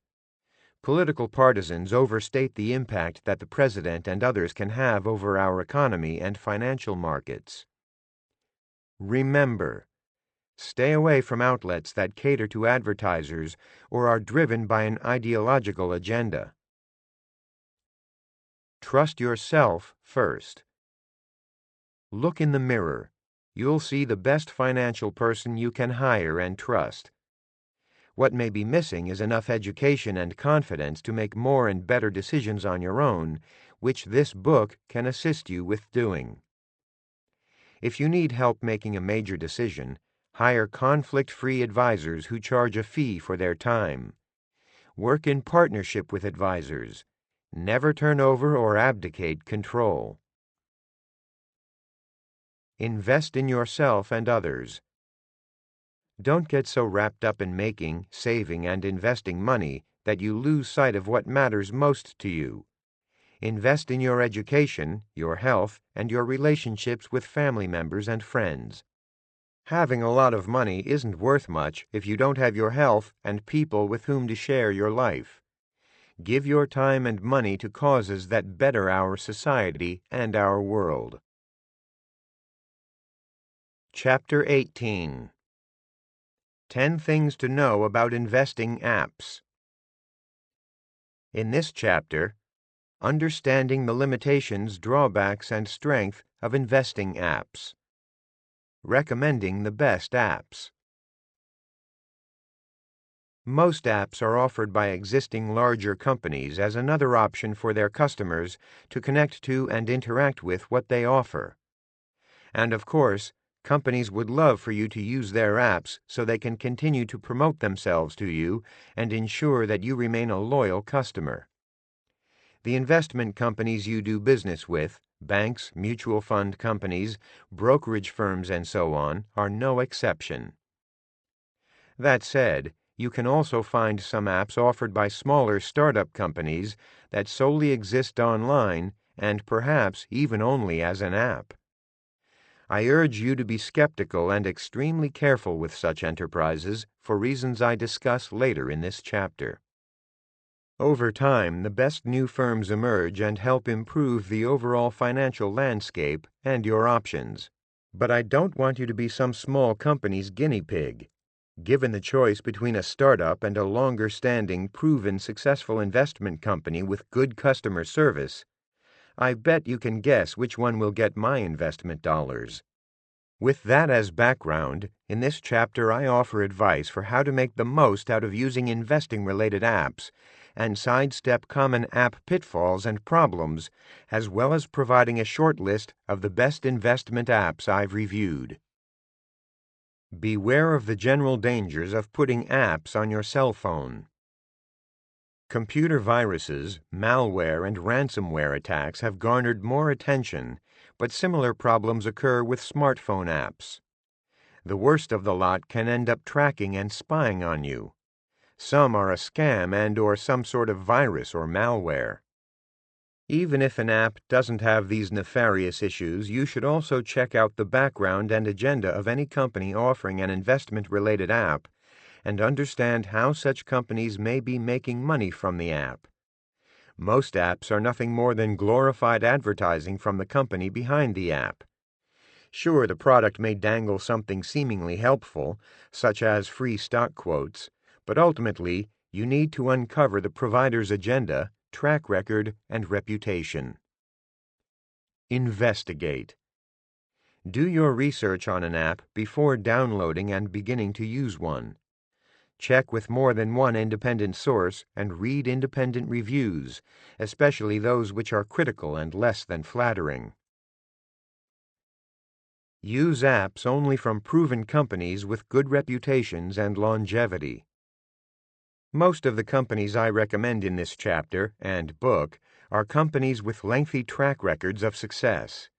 For sure, technology is disrupting and changing many industries and companies, but that doesn't mean you should only do business with firms that exist solely online, in the cloud, and so on. First, such companies are far more likely to be here today but gone tomorrow. Second, if you need actual customer service, such as talking with a real live person by phone, some of these newfangled firms simply don't provide such contact options. They may only offer email, which isn't ideal for resolving nuanced or mildly complicated problems. Finally, startups by definition lack a long-term proven track record. Tip: research the history of companies that you're considering doing business with. Download apps directly from the company's website so you're sure you're getting their actual app rather than a knockoff or a fraudulent one. Consider the alternatives to an app. Before downloading and using an app, you should question the need for it and consider the alternatives. Remember that the company behind the app wants to tie you to its company so you do more business with it. Is that your goal? You likely have your phone with you all the time. Do you really want this app running and in your face all the time? Maybe, maybe not. Think about it and examine the alternatives. Getting constantly changing investment prices on your phone every minute isn't going to make you a better investor. Use the best personal finance apps to have more to invest. Unless you've been fortunate to earn a lot of money in a short period of time, received a large inheritance, or won the lottery, you likely want more money to invest. Some folks need extra help and hand-holding to lick the problem of overspending, and some simply want to feel on top of where their money goes and do something constructive about it. Many websites and related apps purport to address this problem, but in reality, they have massive conflicts of interest through the affiliate relationships, that is, kickbacks, they have with companies that they direct business to. Advertising is also a common problem. Remember, Some apps to date have overcome these problems, but things can change, so don't take my current recommendation in this space as a forever endorsement. That said, here are a few good options right now. I like Good Budget app for its simplicity and practicality. The basic version provides you with up to 1 year of spending tracking history in 10 main categories, envelopes. A paid or premium version, $60 per year, gives you up to 7 years of expense tracking with unlimited categories as well as email support. I suggest starting with the free version and then deciding later whether an upgrade is worth your while. Some apps are simply designed to save you money. Gas Buddy, for example, shows you the price for gasoline at various service stations in a local area. It's free for consumers to use. Especially when you're going on lengthy car trips, car tolls can add up quickly. The TollSmart Toll Calculator app is a low-cost app that enables you to compare toll costs for alternative routes. The Waze app can help with navigating traffic. Shop Savvy enables you to shop across online and in-store retailers for specific products you enter or for which you scan a barcode. Be skeptical of investing apps offering free trading. There are no free lunches in the investment world. The only way that a broker can offer free trades is by making money elsewhere. Brokerage firms that only exist as an app that I have reviewed have many problems, including poor customer service, limited account types, high fees for other basic services including simply closing your account and so on. They simply have too many deficiencies and drawbacks, and they won't actually save you money in the long run compared with the best investment and brokerage firms I recommend in this book. Review current and historic financial and economic data. The St. Louis Fed's signature economic database, FRED, which stands for Federal Reserve Economic Database, is accessible through an app. Here's a rare case where you can have a wealth of data at your fingertips and not be bombarded with ads or plugs to buy things. Are you curious how the latest unemployment rate compares with prior years and decades? Would you like to see how corporate profits stack up now compared with past economic cycles? How about understanding what the financial stress index is and how it has changed in recent months and years? You can see all this data and much more on the St. Louis FRED website. Invest with leading fund providers. Of course, many banks, investment companies, brokers, and so on have apps. So if you have a favorite investment firm or bank, check out what it offers. For its broad array of cost-effective funds with solid long-term performance, I use Vanguard's app. In addition to Vanguard, other major fund companies with quality offerings and apps include T. Rowe Price and Fidelity. Tap into the best investment brokerage firms. Check out the apps offered by leading investment brokerage firms recommended in this book, such as E-Trade, Fidelity, and Charles Schwab. Also remember that the leading fund companies mentioned in the preceding section also have discount brokerage operations. Vanguard, E-Trade, Fidelity, and Schwab all offer no-commission online trading of stocks and ETFs. Examine the best real estate apps. If you're looking for a home or basic types of investment real estate, the real estate app from Realtor.com has the most comprehensive and up-to-date collection of listings. It includes a mapping feature that enables you to specify particular areas in which you want to see the homes for sale. Also, you can detail specific features of a home that interest you. If you're a renter, Realtor.com also has an easy-to-use rentals app. Seek out good small business apps. You can find lots of apps for small business. Among the better ones I've reviewed are the QuickBooks app and the Wave accounting app for small businesses, not to be confused with the Waze app I mentioned earlier in the chapter for trip navigation. I also like Dropbox, a cloud-based service for storing and sharing documents, files, photos, videos, and so on. Bonus Chapter: Taking Care with Health Insurance. In this chapter, getting the basics on health insurance, choosing the best coverage, understanding how government has changed health insurance in recent years, making use of health savings accounts. When you're young and living under your parents' roof, you're unlikely to be concerned with health insurance. School-aged kids generally get their health insurance through a parent's coverage, a practice that's usually continued through college. Welcome to the young adult world of health insurance.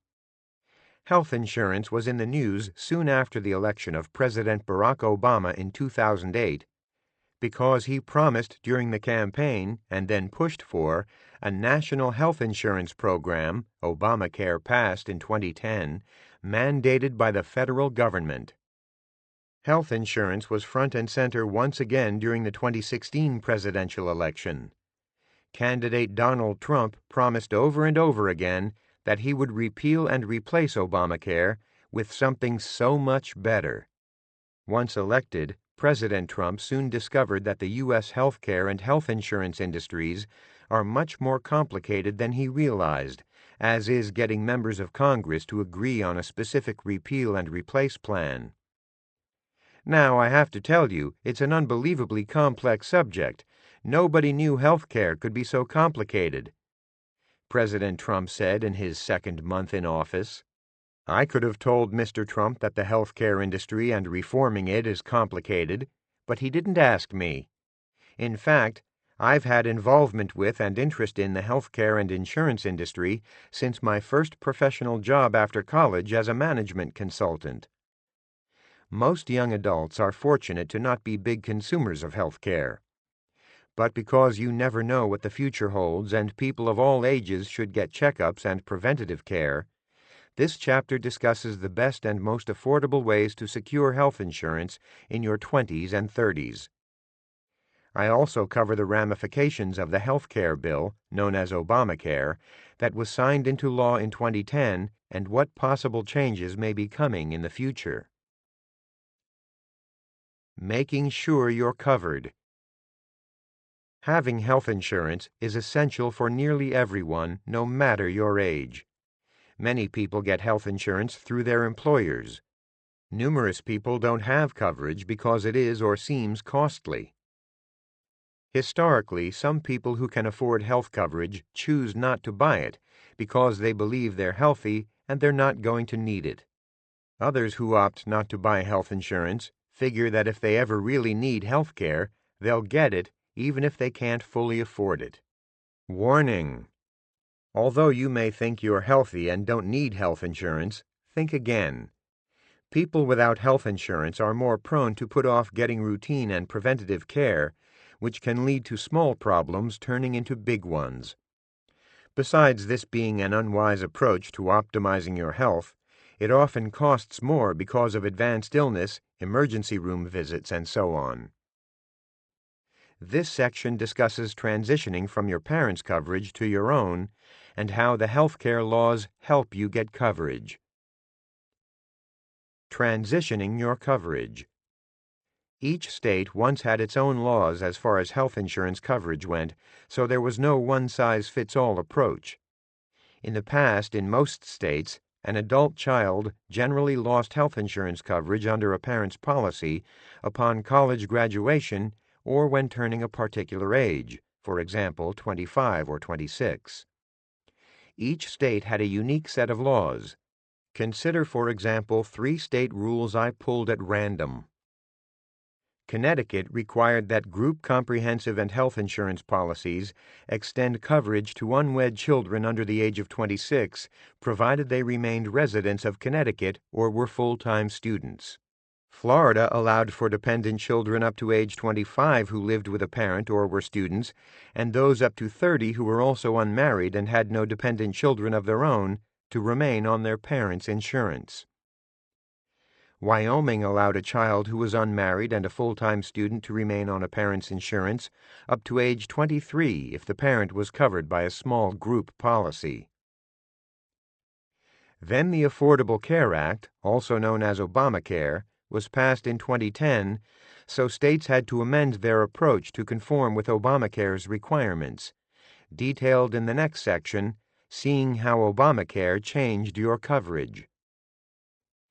So what are the best ways to negotiate keeping health insurance coverage in your 20s without spending a small fortune for coverage? Here's my advice. Consider staying on your parents' policy until you secure full-time employment. As soon as you're eligible for your employer's health plan, sign up for it. You can and should offer to help pay for your share of the coverage if you're financially able to do so. If you don't have access to your own coverage through your employer, look to COBRA. The Consolidated Omnibus Budget Reconciliation Act, COBRA, enables you to stay on your parents' policy for up to 18 months from the time you lose coverage on that policy. Just be aware that you have to pay the full premiums. If you're self-employed or your employer doesn't offer health coverage or the coverage isn't very good, get your own policy with a high deductible. A deductible is the amount of medical claims you must first pay out of your pocket before insurance coverage kicks in. Check out the later section, Finding Your Best Health Plan, for advice. You can then sock money away in a health savings account, HSA, if you desire. See the section on HSAs later in this chapter. Seeing How Obamacare Changed Your Coverage. In 2010, Congress passed and President Obama signed 2 comprehensive health care reform bills that affect how you can get health insurance coverage. Summarizing thousands of pages of legislation in a concise space is challenging, but the reality is that the highlights that apply to young adults aren't that extensive. Obamacare implemented the following changes to group health plans offered through employers. Employers must offer coverage to their employees for their adult children up to age 26 who aren't eligible for coverage under another employer's health plan. So if your mother or father is covered under a group health plan, you may get coverage through that plan through age 26, even if you aren't a dependent for income tax purposes. The coverage isn't taxable to the employee or dependent. Insurers may not impose lifetime limits on claims paid. Annual limits became prohibited as of 2014. Employers must offer minimum coverage to full-time employees or make payments to the government. Group health plans must limit cost-sharing and deductibles to those in a health savings account eligible high-deductible health plan. Group health plans must remove all pre-existing condition exclusions on all participants. Higher income earners are subjected to some higher taxes to help pay for the health bill. Single taxpayers with earned income above $200,000 and married couples filing jointly with earned income above $250,000 pay an extra 0.9% Medicare tax on wages and self-employment income in excess of these thresholds. Taxpayers with modified adjusted gross income, MAGI, from any source, including investments, above these thresholds are subject to a 3.8% additional tax on the lesser of their net investment income, for example, interest, dividends, and capital gains, and the amount by which their modified adjusted gross income exceeds these thresholds. Recent developments and likely future changes. Major changes to Obamacare can only occur when both the House and the Senate can get a majority to agree to those changes, and the President is willing to go along as well. Efforts to repeal and replace Obamacare failed in 2017 in the Senate. There have been a number of incremental changes to Obamacare in recent years, including elimination of mandate, penalties. Previously, if you didn't secure an Obamacare-approved/mandated policy, you were forced to pay a sizable financial penalty on your annual federal income tax return. That has since been eliminated. Short-term scaled-down plans allowed.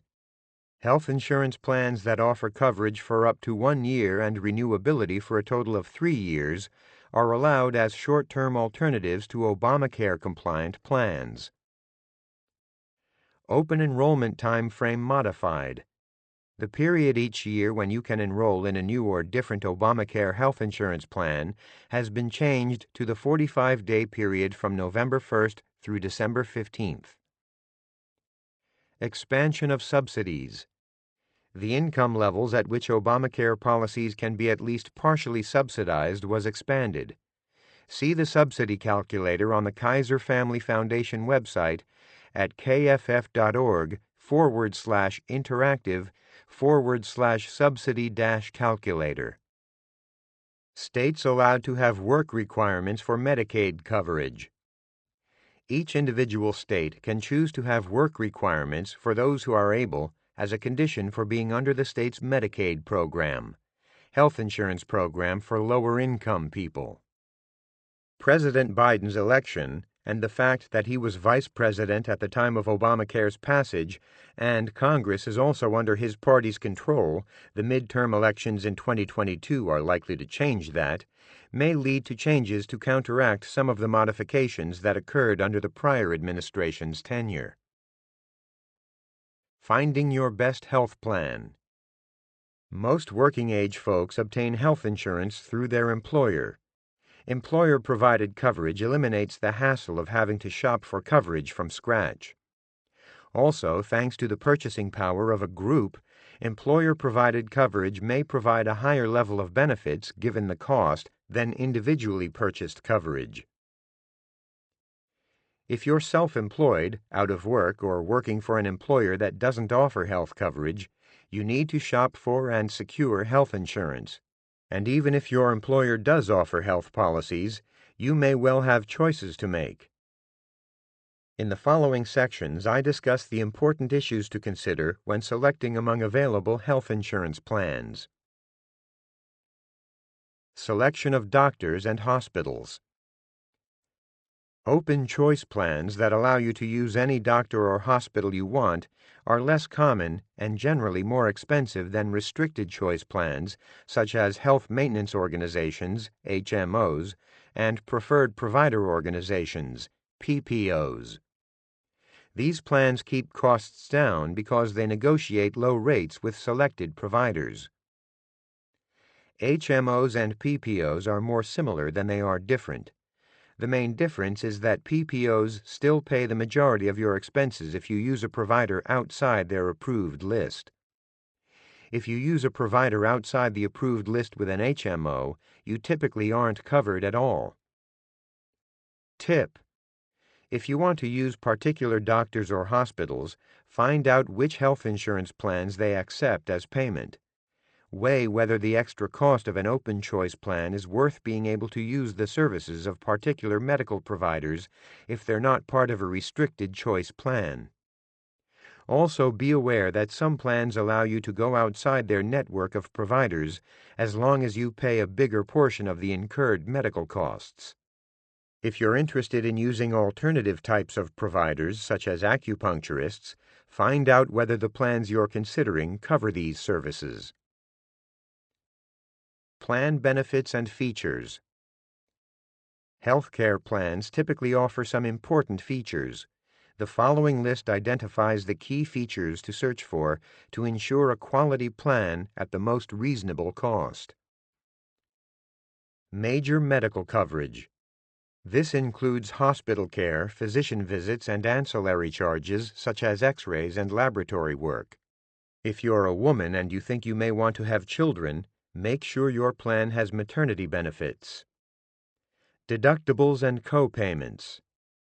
To reduce your health insurance premiums, choose a plan with the highest deductible and co-payment, the amount you pay when service is rendered, such as $10 to $30, you can afford. As with other insurance policies, the more you're willing to share in the cost of your claims, the less you'll have to pay in premiums. Most policies have annual deductible options, usually $250, $500, $1,000 or higher, as well as co-payment options, which are typically 20% or so of the claim amount. With the passage of Obamacare and plans compatible with health savings accounts, many plans have a deductible of several $1,000s. Insurance plans generally set a maximum out-of-pocket limit such as $1,000 or $2,000 on your annual co-payments. The insurer covers 100% of any medical expenses that go over that cap.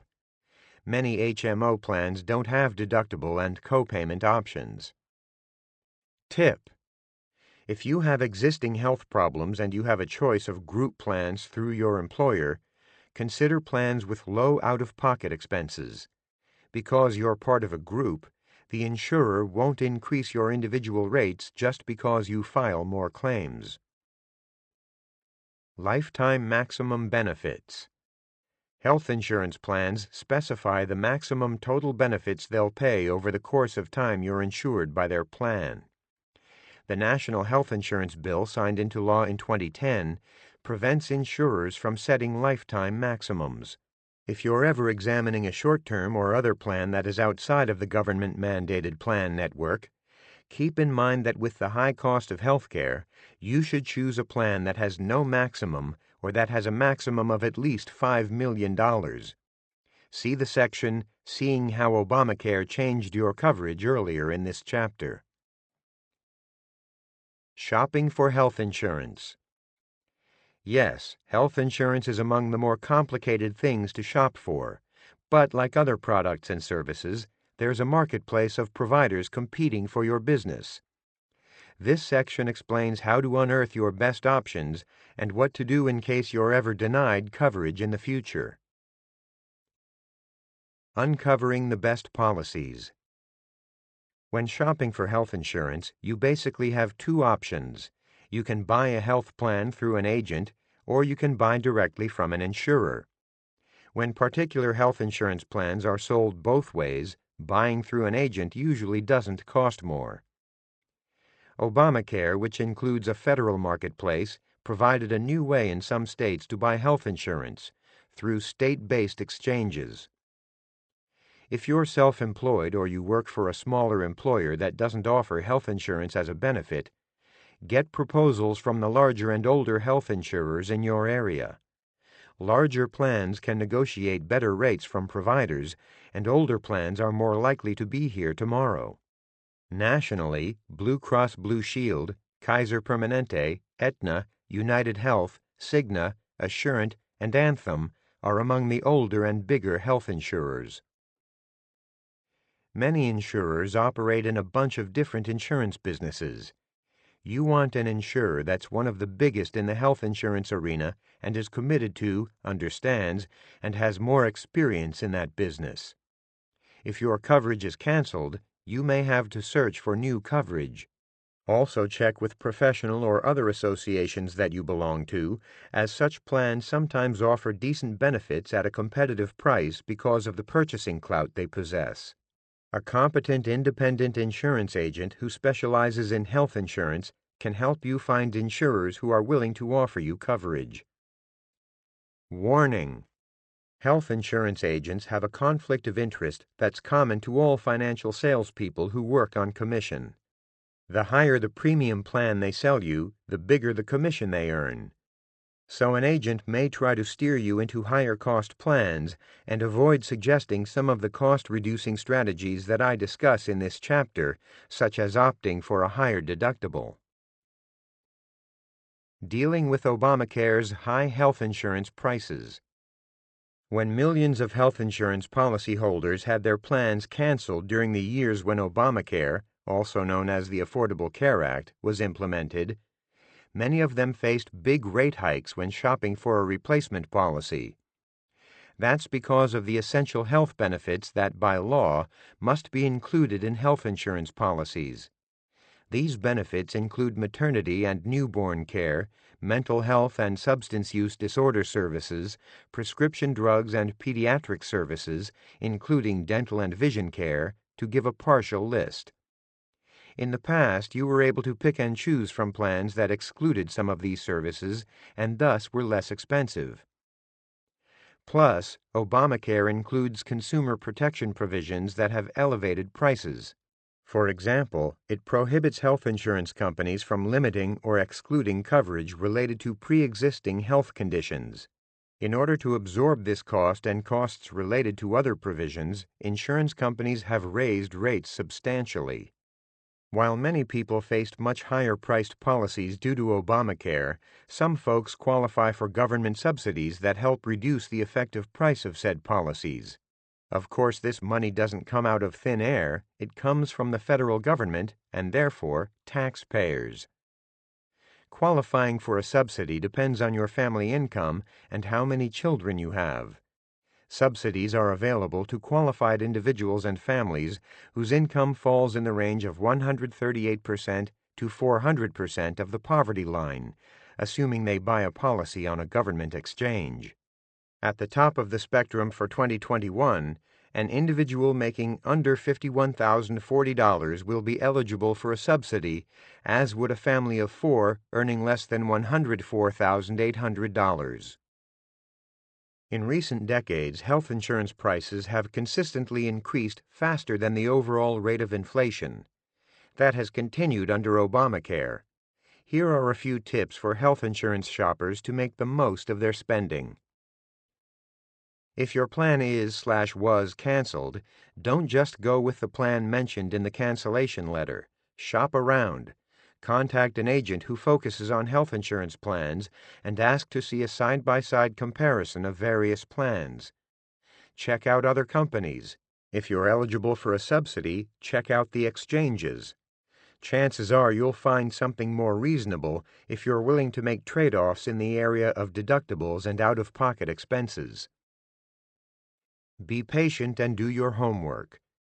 Talk to insurers and agents. Spend some time on the computer. The Affordable Care Act Marketplace website is healthcare.gov. Ask friends and colleagues what they're doing. Although you do need to be mindful of enrollment deadlines, you don't want to rush into what is an important financial decision.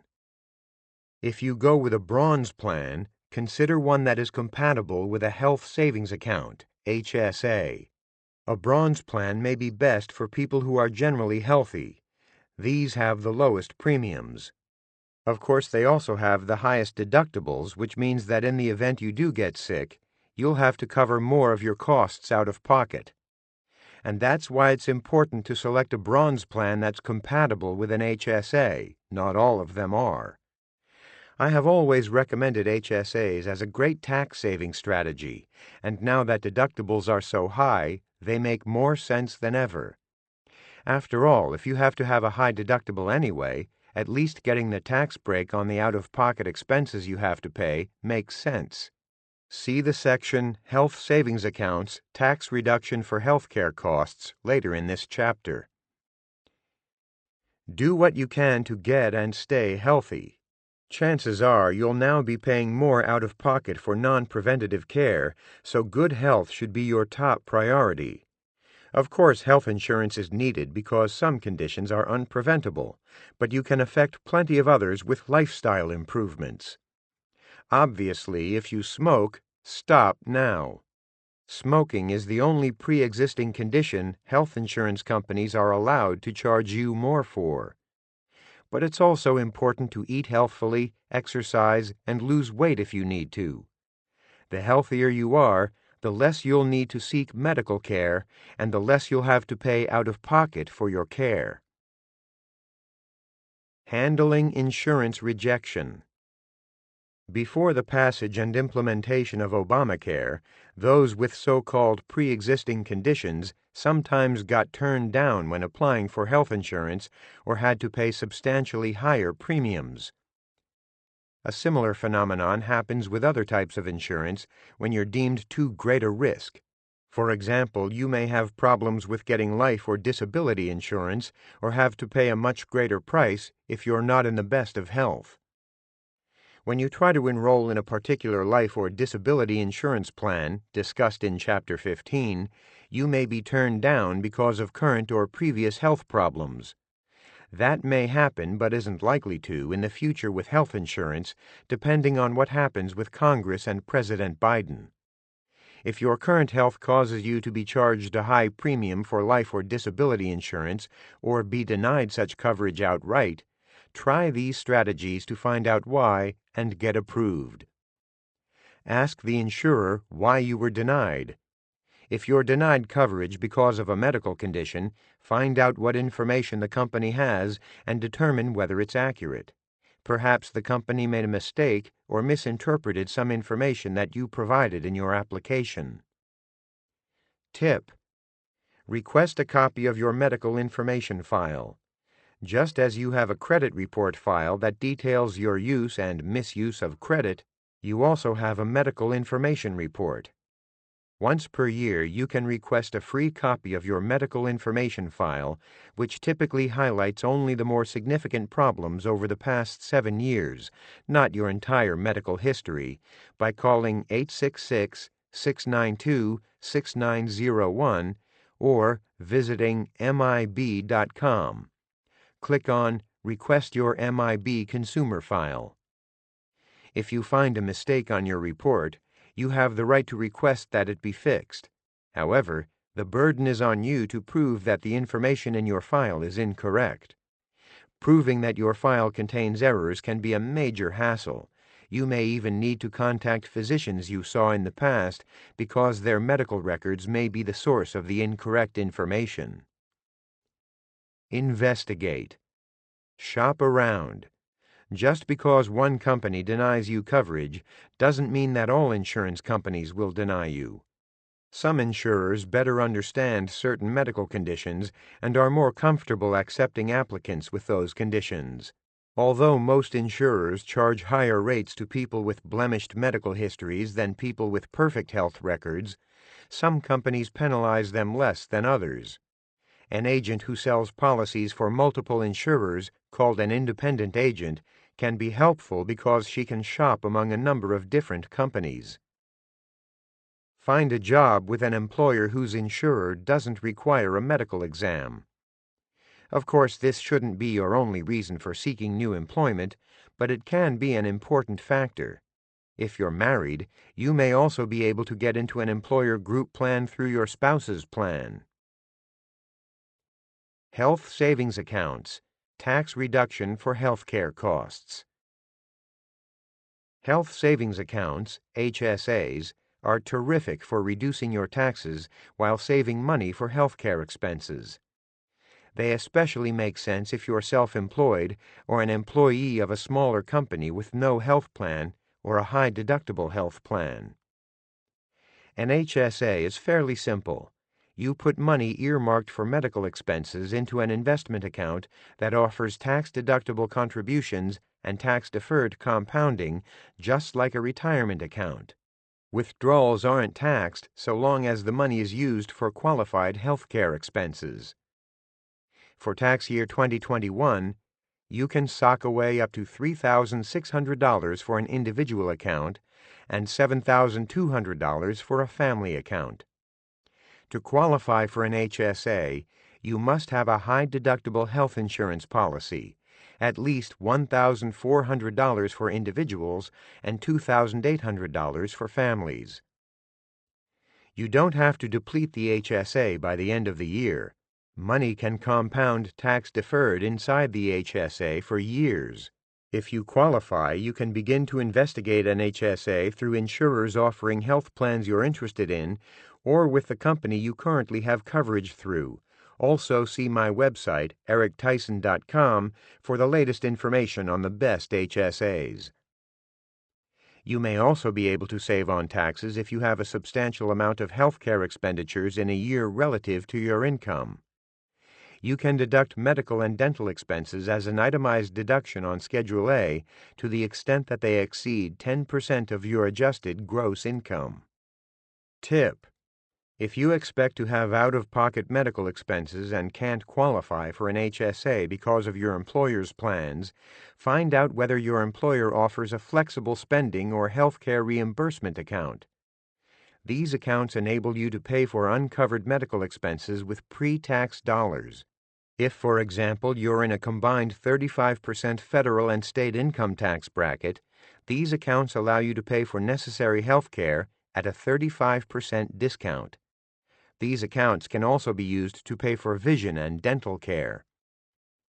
Warning: be forewarned of the major stumbling blocks you face when saving through medical reimbursement accounts. You need to elect to save money from your paycheck prior to the beginning of each plan year. The only exception is at the time of a life change such as marriage, a spouse's job change, divorce, the birth of a child, or a family member's death. You also need to use the money within the year you save it. These accounts contain a use-it-or-lose-it policy. This concludes Investing in Your 20s and 30s for Dummies by Eric Tyson, MBA. Narrated by David Marantz, a member of SAG-AFTRA. Copyright 2021 by Eric Tyson.